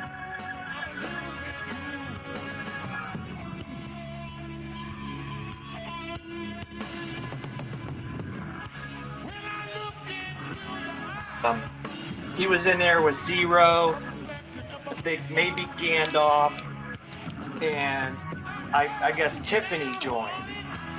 And that's the first time he and Tiffany interacted. He didn't even know who she was. So she tells Yaxley that she knew who my friend was or whatever. And that's how that got all misconstrued. Like, I was warning. I told Finding Freedom, I'm like, dude, stay away from her. Like, if they ever drag you in some kind of multi-hangout with her, get the hell out of there. And like, he's like, yeah, I'm never like going in, their hangout again. So, I mean, he could tell you the story better than I can, but I don't know where Yaxley came up with that was anywhere near her. Like, well, Yaxley, remember when he started? I was on the outs with Yaxley, so that well, was. you were still in the ends when he first started dating her, right? Remember that? I was like, making fun of Yaxley and Tiffany at the same time. Remember that? It was on Malibu stream. Ugh. Fellow Mon, seriously, dude. He does not want to talk about those text messages between OJM and Tiff Tiff, where his phone number was on the screenshot. Oh, man. I mean, come on, ladies. Oh, what are they really covering up for? Come on. Come on. You can tell everybody. Well, hold on. What was the first thing that you said before you made fun of the accent? I forgot already. No, I have somehow misheard you, but okay, so you forgot already? Okay. Sounds like something I would do. I was talking about the thing with finding freedom in the.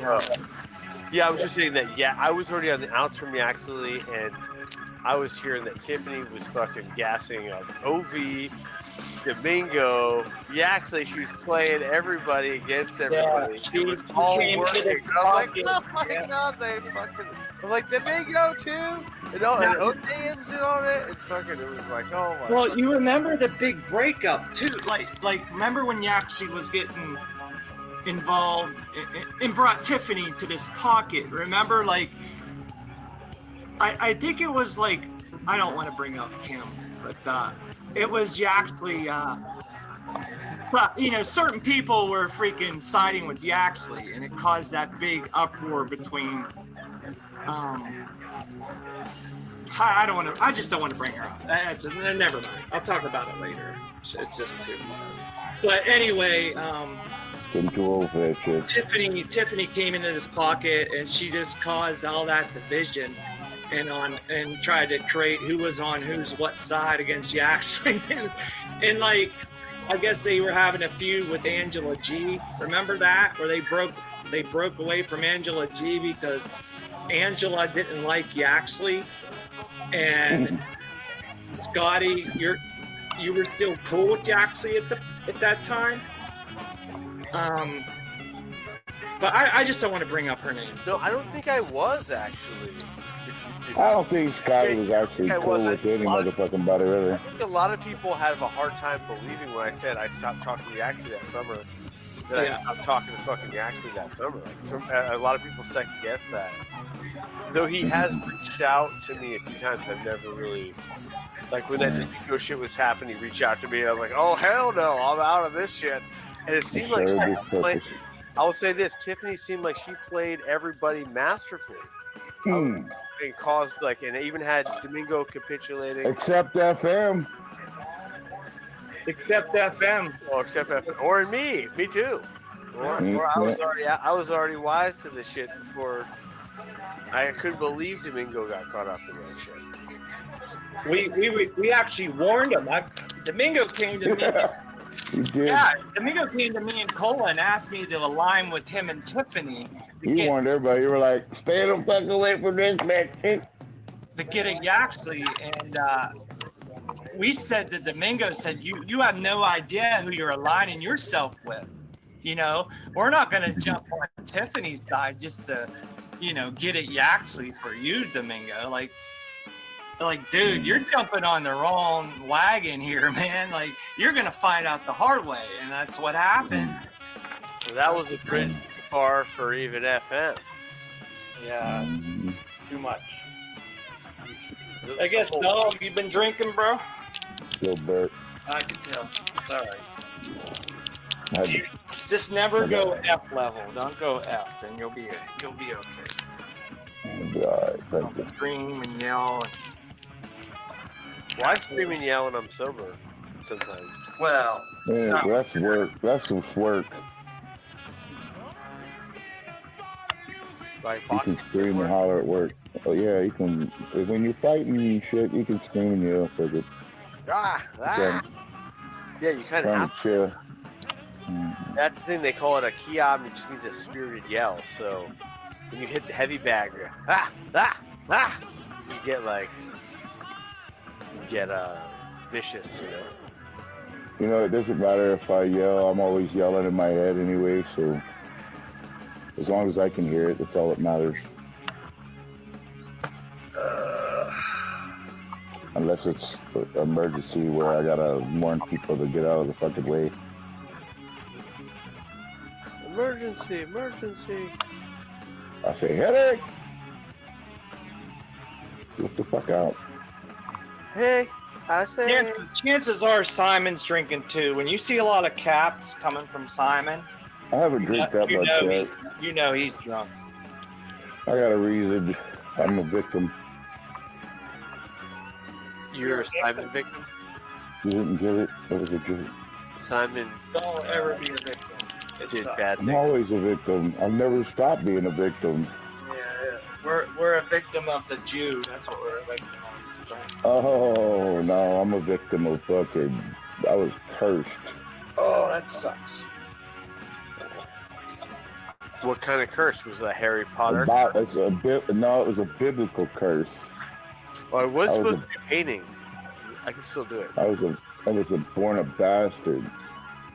You were born a bastard? Maybe that's a blessing, because all It says in the Bible it's child a of curse. God, the Bible says that, you know, kids must leave their parents, and to become to the Lord, you have to leave all your family behind. You're willing to leave all your family behind. Yes. That's what Jesus says when he says, think not that I come to unite you, I come to like a sword. To divide the mother, the daughter, the father, the son.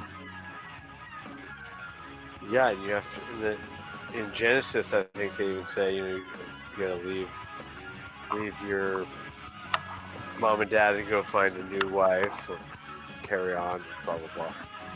Yeah, well, I was just kidding. But today my dog, as I was talking to you guys this morning on the chat, I was walking my dog, one of my little dogs, and she didn't seem right. Oh, that sucks. And I might have saved her life.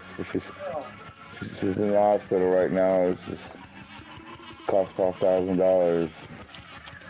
Oh, I'm sorry to hear that, man. Well, it's a good thing I caught it, you know, but I had to drive all the way to fucking Houston because, you know, it's an emergency and there ain't nobody around here. Yeah, Cups, like, you're lying about my freaking docs, like Gary Stiegel. Well, you get excited about cups, don't you, boy?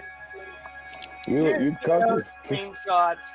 Cups has kept you fired up for decades. He's a little bitch. He's coming in here acting tough, wanting some. I guarantee you, if y'all keep in touch for at least another decade, y'all still be talking the same shit. Yeah. Aren't we all? What are you talking about? Oh, shit. I'm not talking about the same fucking shit I was. I'm not you don't see me fucking making videos of other people and talking shit and defending myself and all that shit. I'm just like, oh, okay, you win. That's good. It's nice that you don't do that. Some people like to do that. I can't keep up. You guys are fucking too tough for me, man. I mean, you're like regular fucking MMA experts. You like fighting. I don't fight enough. You think I'm here to make friends? Are you Well, crazy? I'm just playing with you, man. I'm just kidding.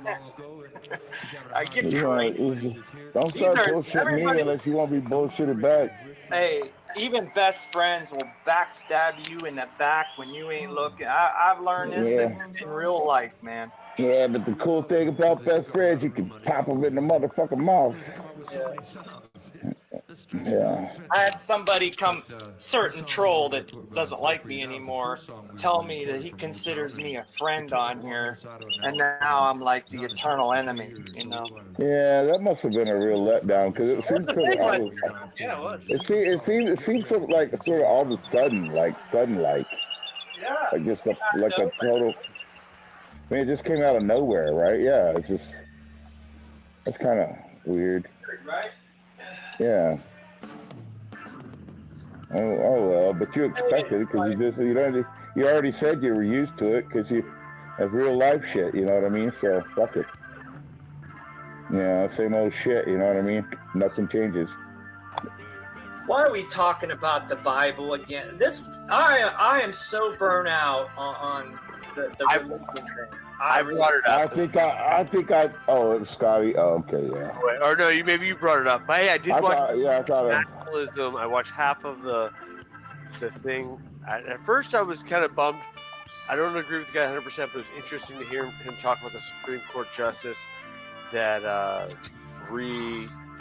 clarified how the people are using separation of church and state as like a number. Well, it's funny because me and FM a few nights ago, we were talking about guns and free speech, and I brought up getting rid of religion first. And then, like, the next day, it was brought up in Congress and shit. Like, people all of a sudden seem to realize that, oh, fuck. This is not just an anti-Semitism bill. Allow it in all its shames and forms. It doesn't mean shut people down. Yeah. That's how that gets spun. Yeah. What if anti-Semitism actually meant like Christian? You know exactly what it does. That's exactly what it means. If you're anti-Christian, you have to be anti-Jew. Despite what the John HeyyA and what's his name, Hib, and these. Oh God! Let's not even talk about them. This is wrong. We know who you're talking about. I went to go see fucking PragerU. They got. Oh my God! Flags all over the church. Yeah. That guy was about to pop a vein out of his fucking head the other day. I thought he was gonna have a stroke. And they have, Scotty, they have no clue, these churches, what the agenda is and how much these Jews hate them. They freaking... Y'all go to church. Don't y'all go to church? Not since COVID. COVID killed my faith. Now I'm a Satanist. I thought FM went to church. He does. Yeah, I go to church. You got a good church? Yeah, I do. That's cool. I'd love to have a good church, man. We got more churches than chicks stick at around here. There's a church every block. Actually, I'm gonna be switching a church because one of my favorite pastors is moving on. So, who's your favorite pastor of all time? I'm not gonna tell you. Oh man. Well, I like pastors. Gregg. My guy is Steve Gregg, and all the shit's free. You can find it on the internet. You guys probably seen me play it. But I should play it more because he's cool with me playing it. I'll play it. After these eagles fly and the nest is empty, might as well. Then the bears come up, so it's like fuck. Oh yeah. The bears are pretty fucking cool. Hey, TID, you should have heard Mark Levin today. It was so pathetic. Oh no. Oh my God. Radio people are talking. I can't listen to that fucking dude. It is so bad. I almost got nauseous, man. I just want to slap his fucking glasses right off his fucking face. I can't. That guy is like, we gotta stop all these Jew haters. They're putting up the Palestinian flag on top of the American flag. They're filling up the pool.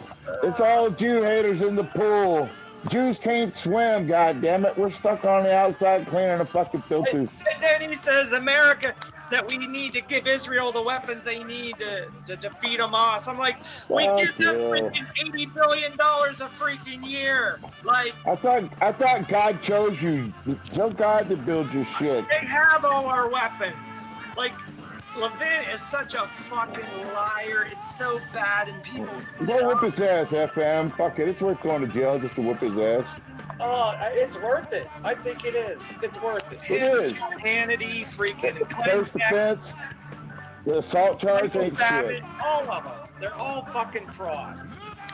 Go whip his ass. Fuck him. Whip his ass. Slap his shit up. Break his glasses at least. Fucking... You could trip over a fucking cord in the road or a rock and accidentally lean forward to your fucking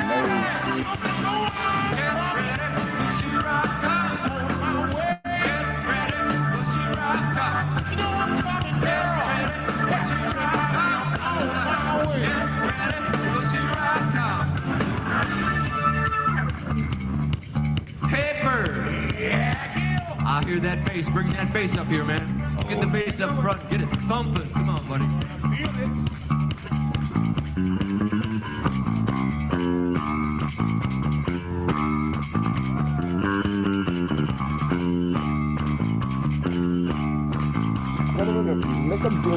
Make them walk the fucking immigrants across the border with their hands. Like you can't come across the border unless you get walked across by. Schumer gave that away. Their whole agenda. He's like, we got to bring these immigrants across the nation because we need people to fill up our freaking job market. We need. I mean, and he's like, these are the next doctors, the next military personnel. I'm like, he basically just spelled out their agenda without saying it. It's amazing. It's amazing what they're doing, man. It's fucking right in your face is what they're doing. It's freaking. It's treason. It is treason. It's like it's literal treason. Figure out a way to turn that negative energy into positive energy and to feel something with it. That's what The idea is not organic at all. These protests, they're funded and they're just trying to get to create new anti-speech. I know. I'm not They should legalize cannabis and make them all farm. Yeah, and all the prisoners should fucking go to the farm right now. State farm. Hey, you know, or you can buy a gun right off the freaking Sears. And all those fucking immigrants gotta work on the farm for like at least fucking 100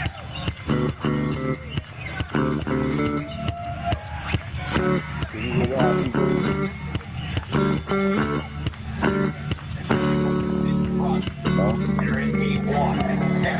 I can hear it.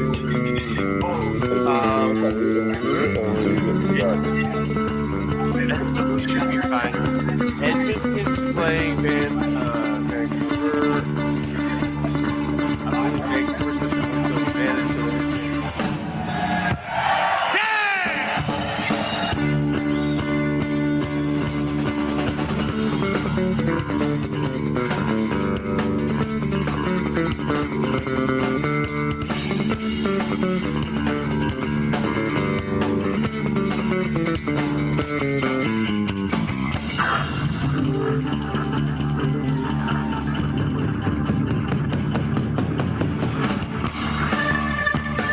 Amazing, man. Those guys were beating the fuck out of each other.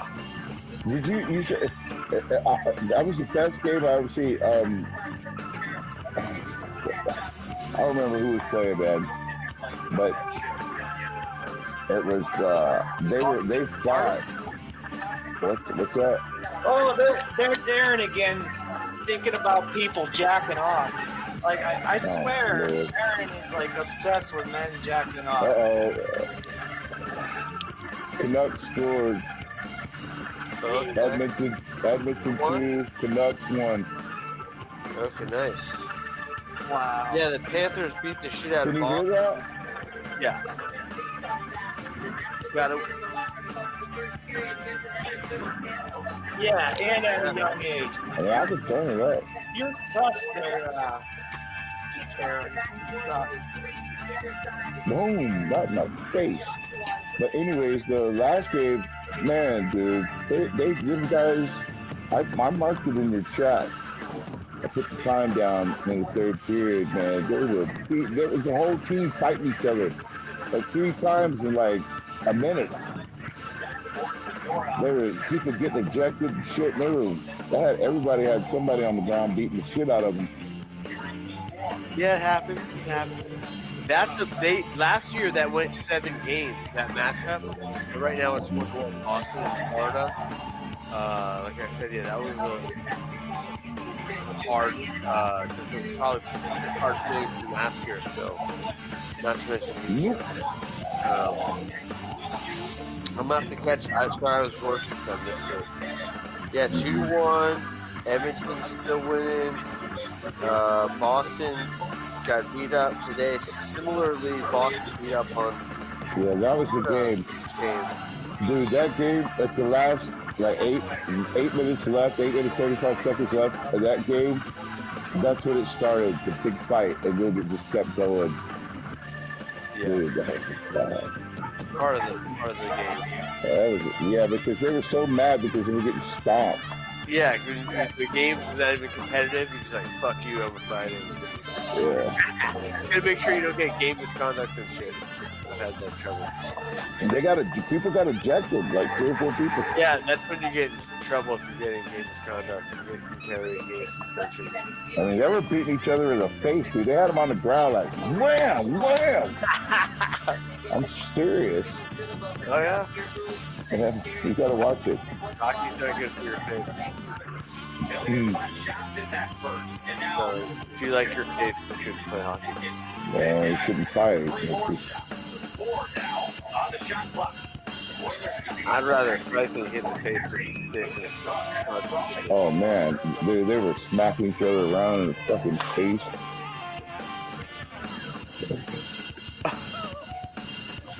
I've been hitting the face a lot myself.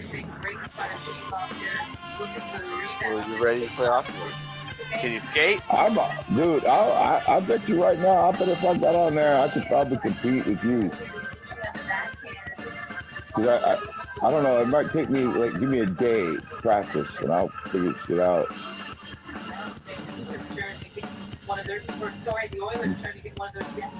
If it don't beat me up, fucking ice will probably kick my ass. I'll probably end up waking up in a coma.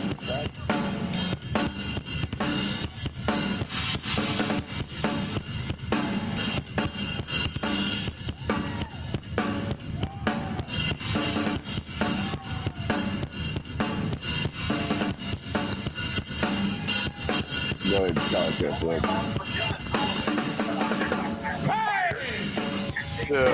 Hey, Evelyn, what are you talking about?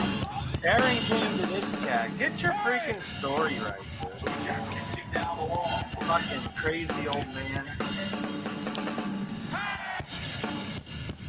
Yeah, Aaron's the dog food coordinator.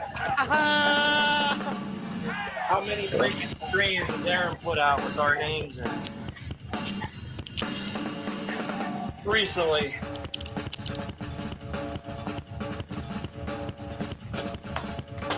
Aaron might be obsessed with YouTube. Maybe. But I'm gonna finish Harry Potter 7, and there's one more movie GID after that. So I got like more than half the done. Like, what'd you say, girlfriend? The Deathly Hallows Part 1. Great movie. Great movie. Are you trolling me? No, man. No. I like the Harry Potter series. Even though it's got all kinds of symbolism in it and all that stuff, but hey, it is what it is. Yes. I like it. My girlfriend likes it, so. I was totally against it at first. It's like, I ain't watching this shit, you know? And I watched it and I just got hooked. I got hooked. Oh, really? Well, I made a concerted effort recently to try It's entertaining, you know? It's just entertaining, you know? Like, they all, you know, group up to get the bad guy, you know? And there's this big war, and like, it's just... All right, people, let's make a little bit of noise. All right. I like how Harry's got friends, but he's always kind of alone. And kind of isolated. Yeah, he's always tested. He's always getting tested. Yeah. And perseveres when everybody turns against him. I know what that feels like. I'm sure a lot of people know what that feels like.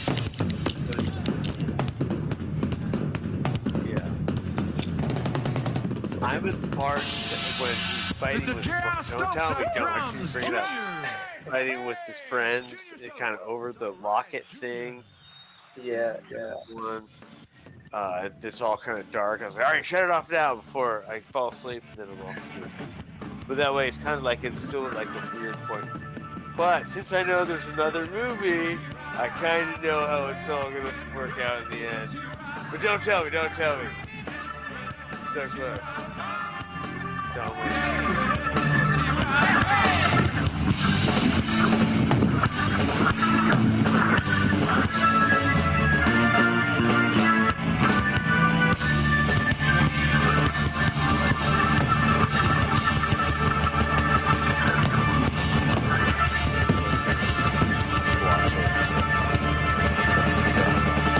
See, I make her watch it 2 times.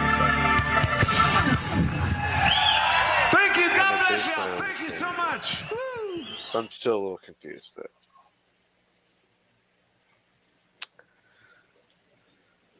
I think I learned from Nicola officially Hermione. I kept getting. Oh, what's the score? What's the score? Still 2-1. 2-1. Okay. Yeah, Edmonton's a really good team. Vancouver's. I'm excited. It's going to be a good series, I think. As is Boston and Florida. Well, did I hear you say that you're running out of movies to watch? No. Oh, you said you were. I thought you said you were last on the list. Harry Potter movie. Oh, okay. So I've after this half a movie, I'll have one. So really, if I wanted to go big, I could watch it tonight. Yeah. I want y'all to, whenever y'all get a chance to watch War Horse. That's one of my favorite modern movies.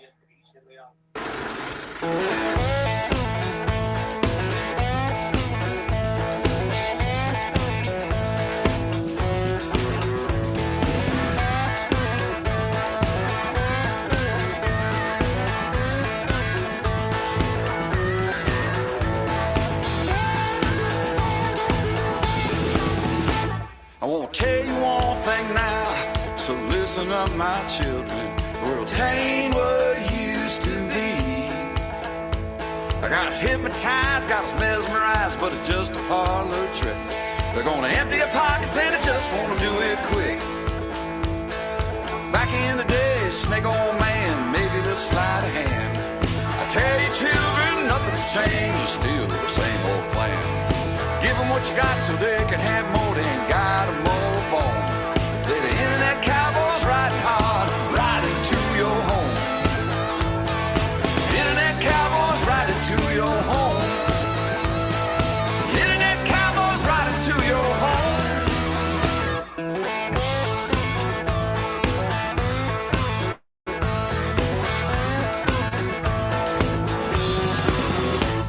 They're gonna rob you blind, but pay you no mind, cause you're just a sitting duck. Spend all day on the internet, so I say, what the hey? I guess you don't want no advice, you probably just think I'm mean. Cause I just say, get a life and get off them screens. Get off them screens. Cause the internet cowboys, they the ones that mean. Yeah, the internet cowboys, they the ones that mean. The internet cowboys, they the ones that mean.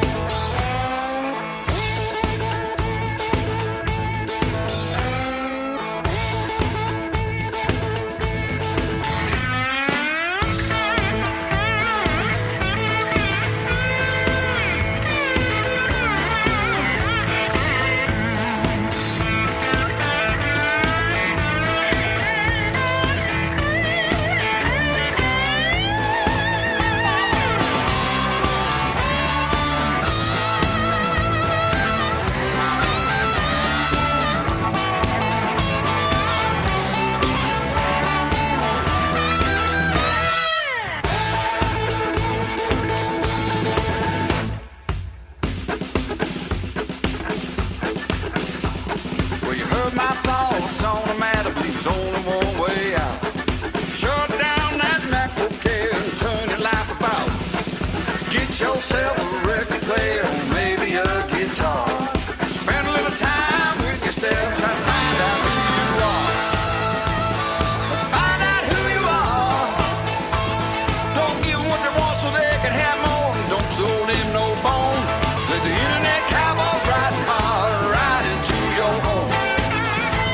Let them back in your home. The internet cowboys want inside your home. The internet cowboys want inside your